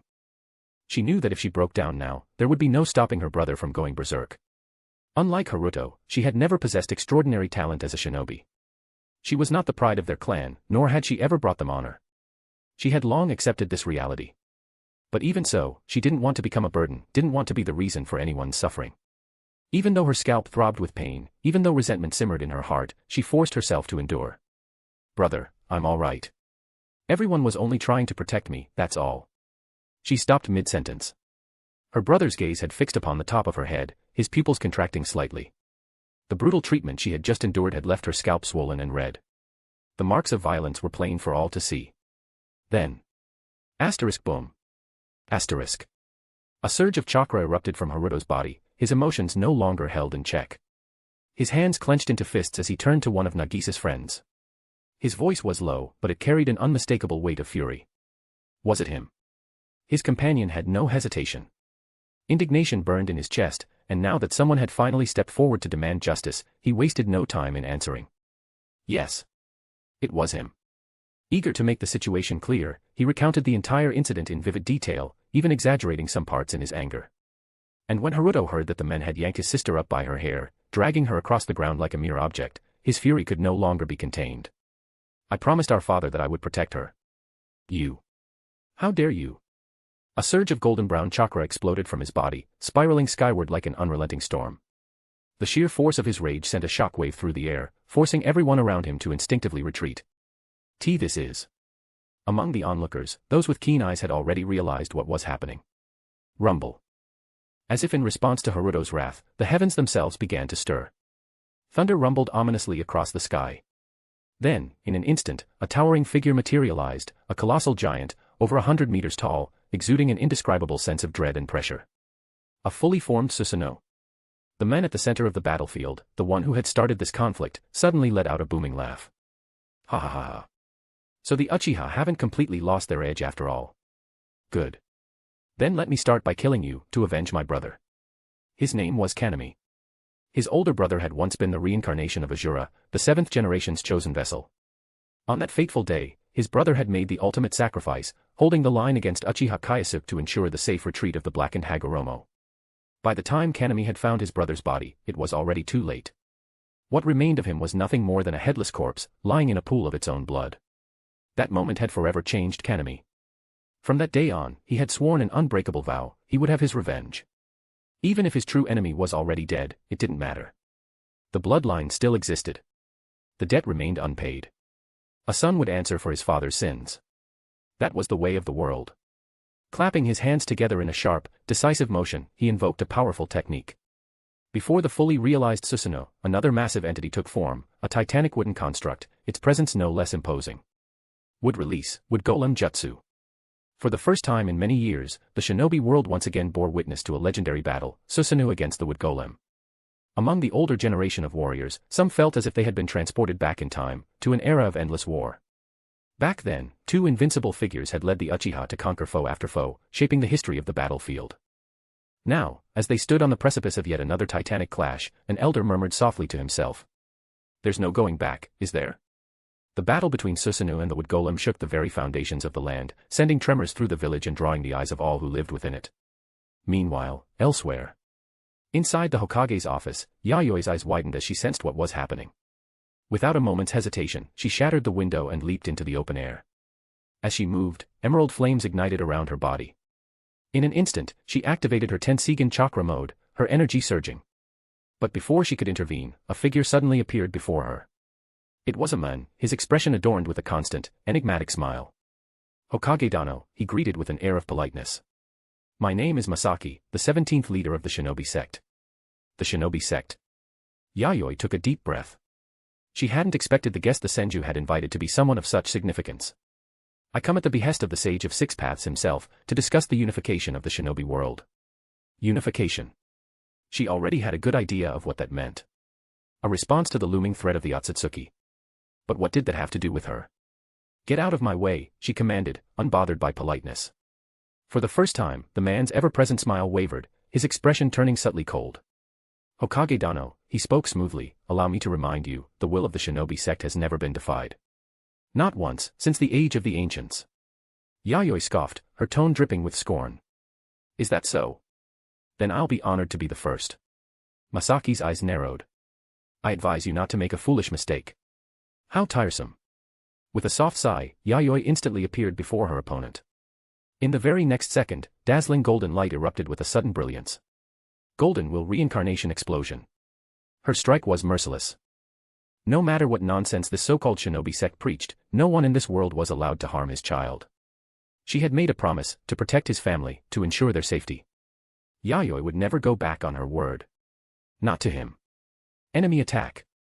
The moment the Hokage moved, the Konoha shinobi sprang into action. There was no way they would stand idly by. Soon, the village's alarm echoed across the sky. Yet it hadn't been blaring for long before someone forcibly silenced it. The police force. Are you trying to rebel? The one who had shut off the alarm was none other than Senju Tobirama, who had rushed to the scene. Humph, you're quick to throw accusations. Tobirama halted the escalating tension, speaking in a calm yet firm tone. The shinobi sect is a distinguished guest personally invited by my elder brother, not an enemy attacking the village. You Uchiha should stop overreacting and losing your composure. With the authority he held, Tobirama forced everyone into hesitation, preventing them from acting recklessly. Fortunately, at that critical moment, the Umbu finally arrived. Leading them was none other than the first Umbu commander, Uchiha Kochu. What nonsense is this shinobi sect? Konoha is not a place for them to run rampant. The moment she arrived, Uchiha Kochu didn't hesitate to confront them directly.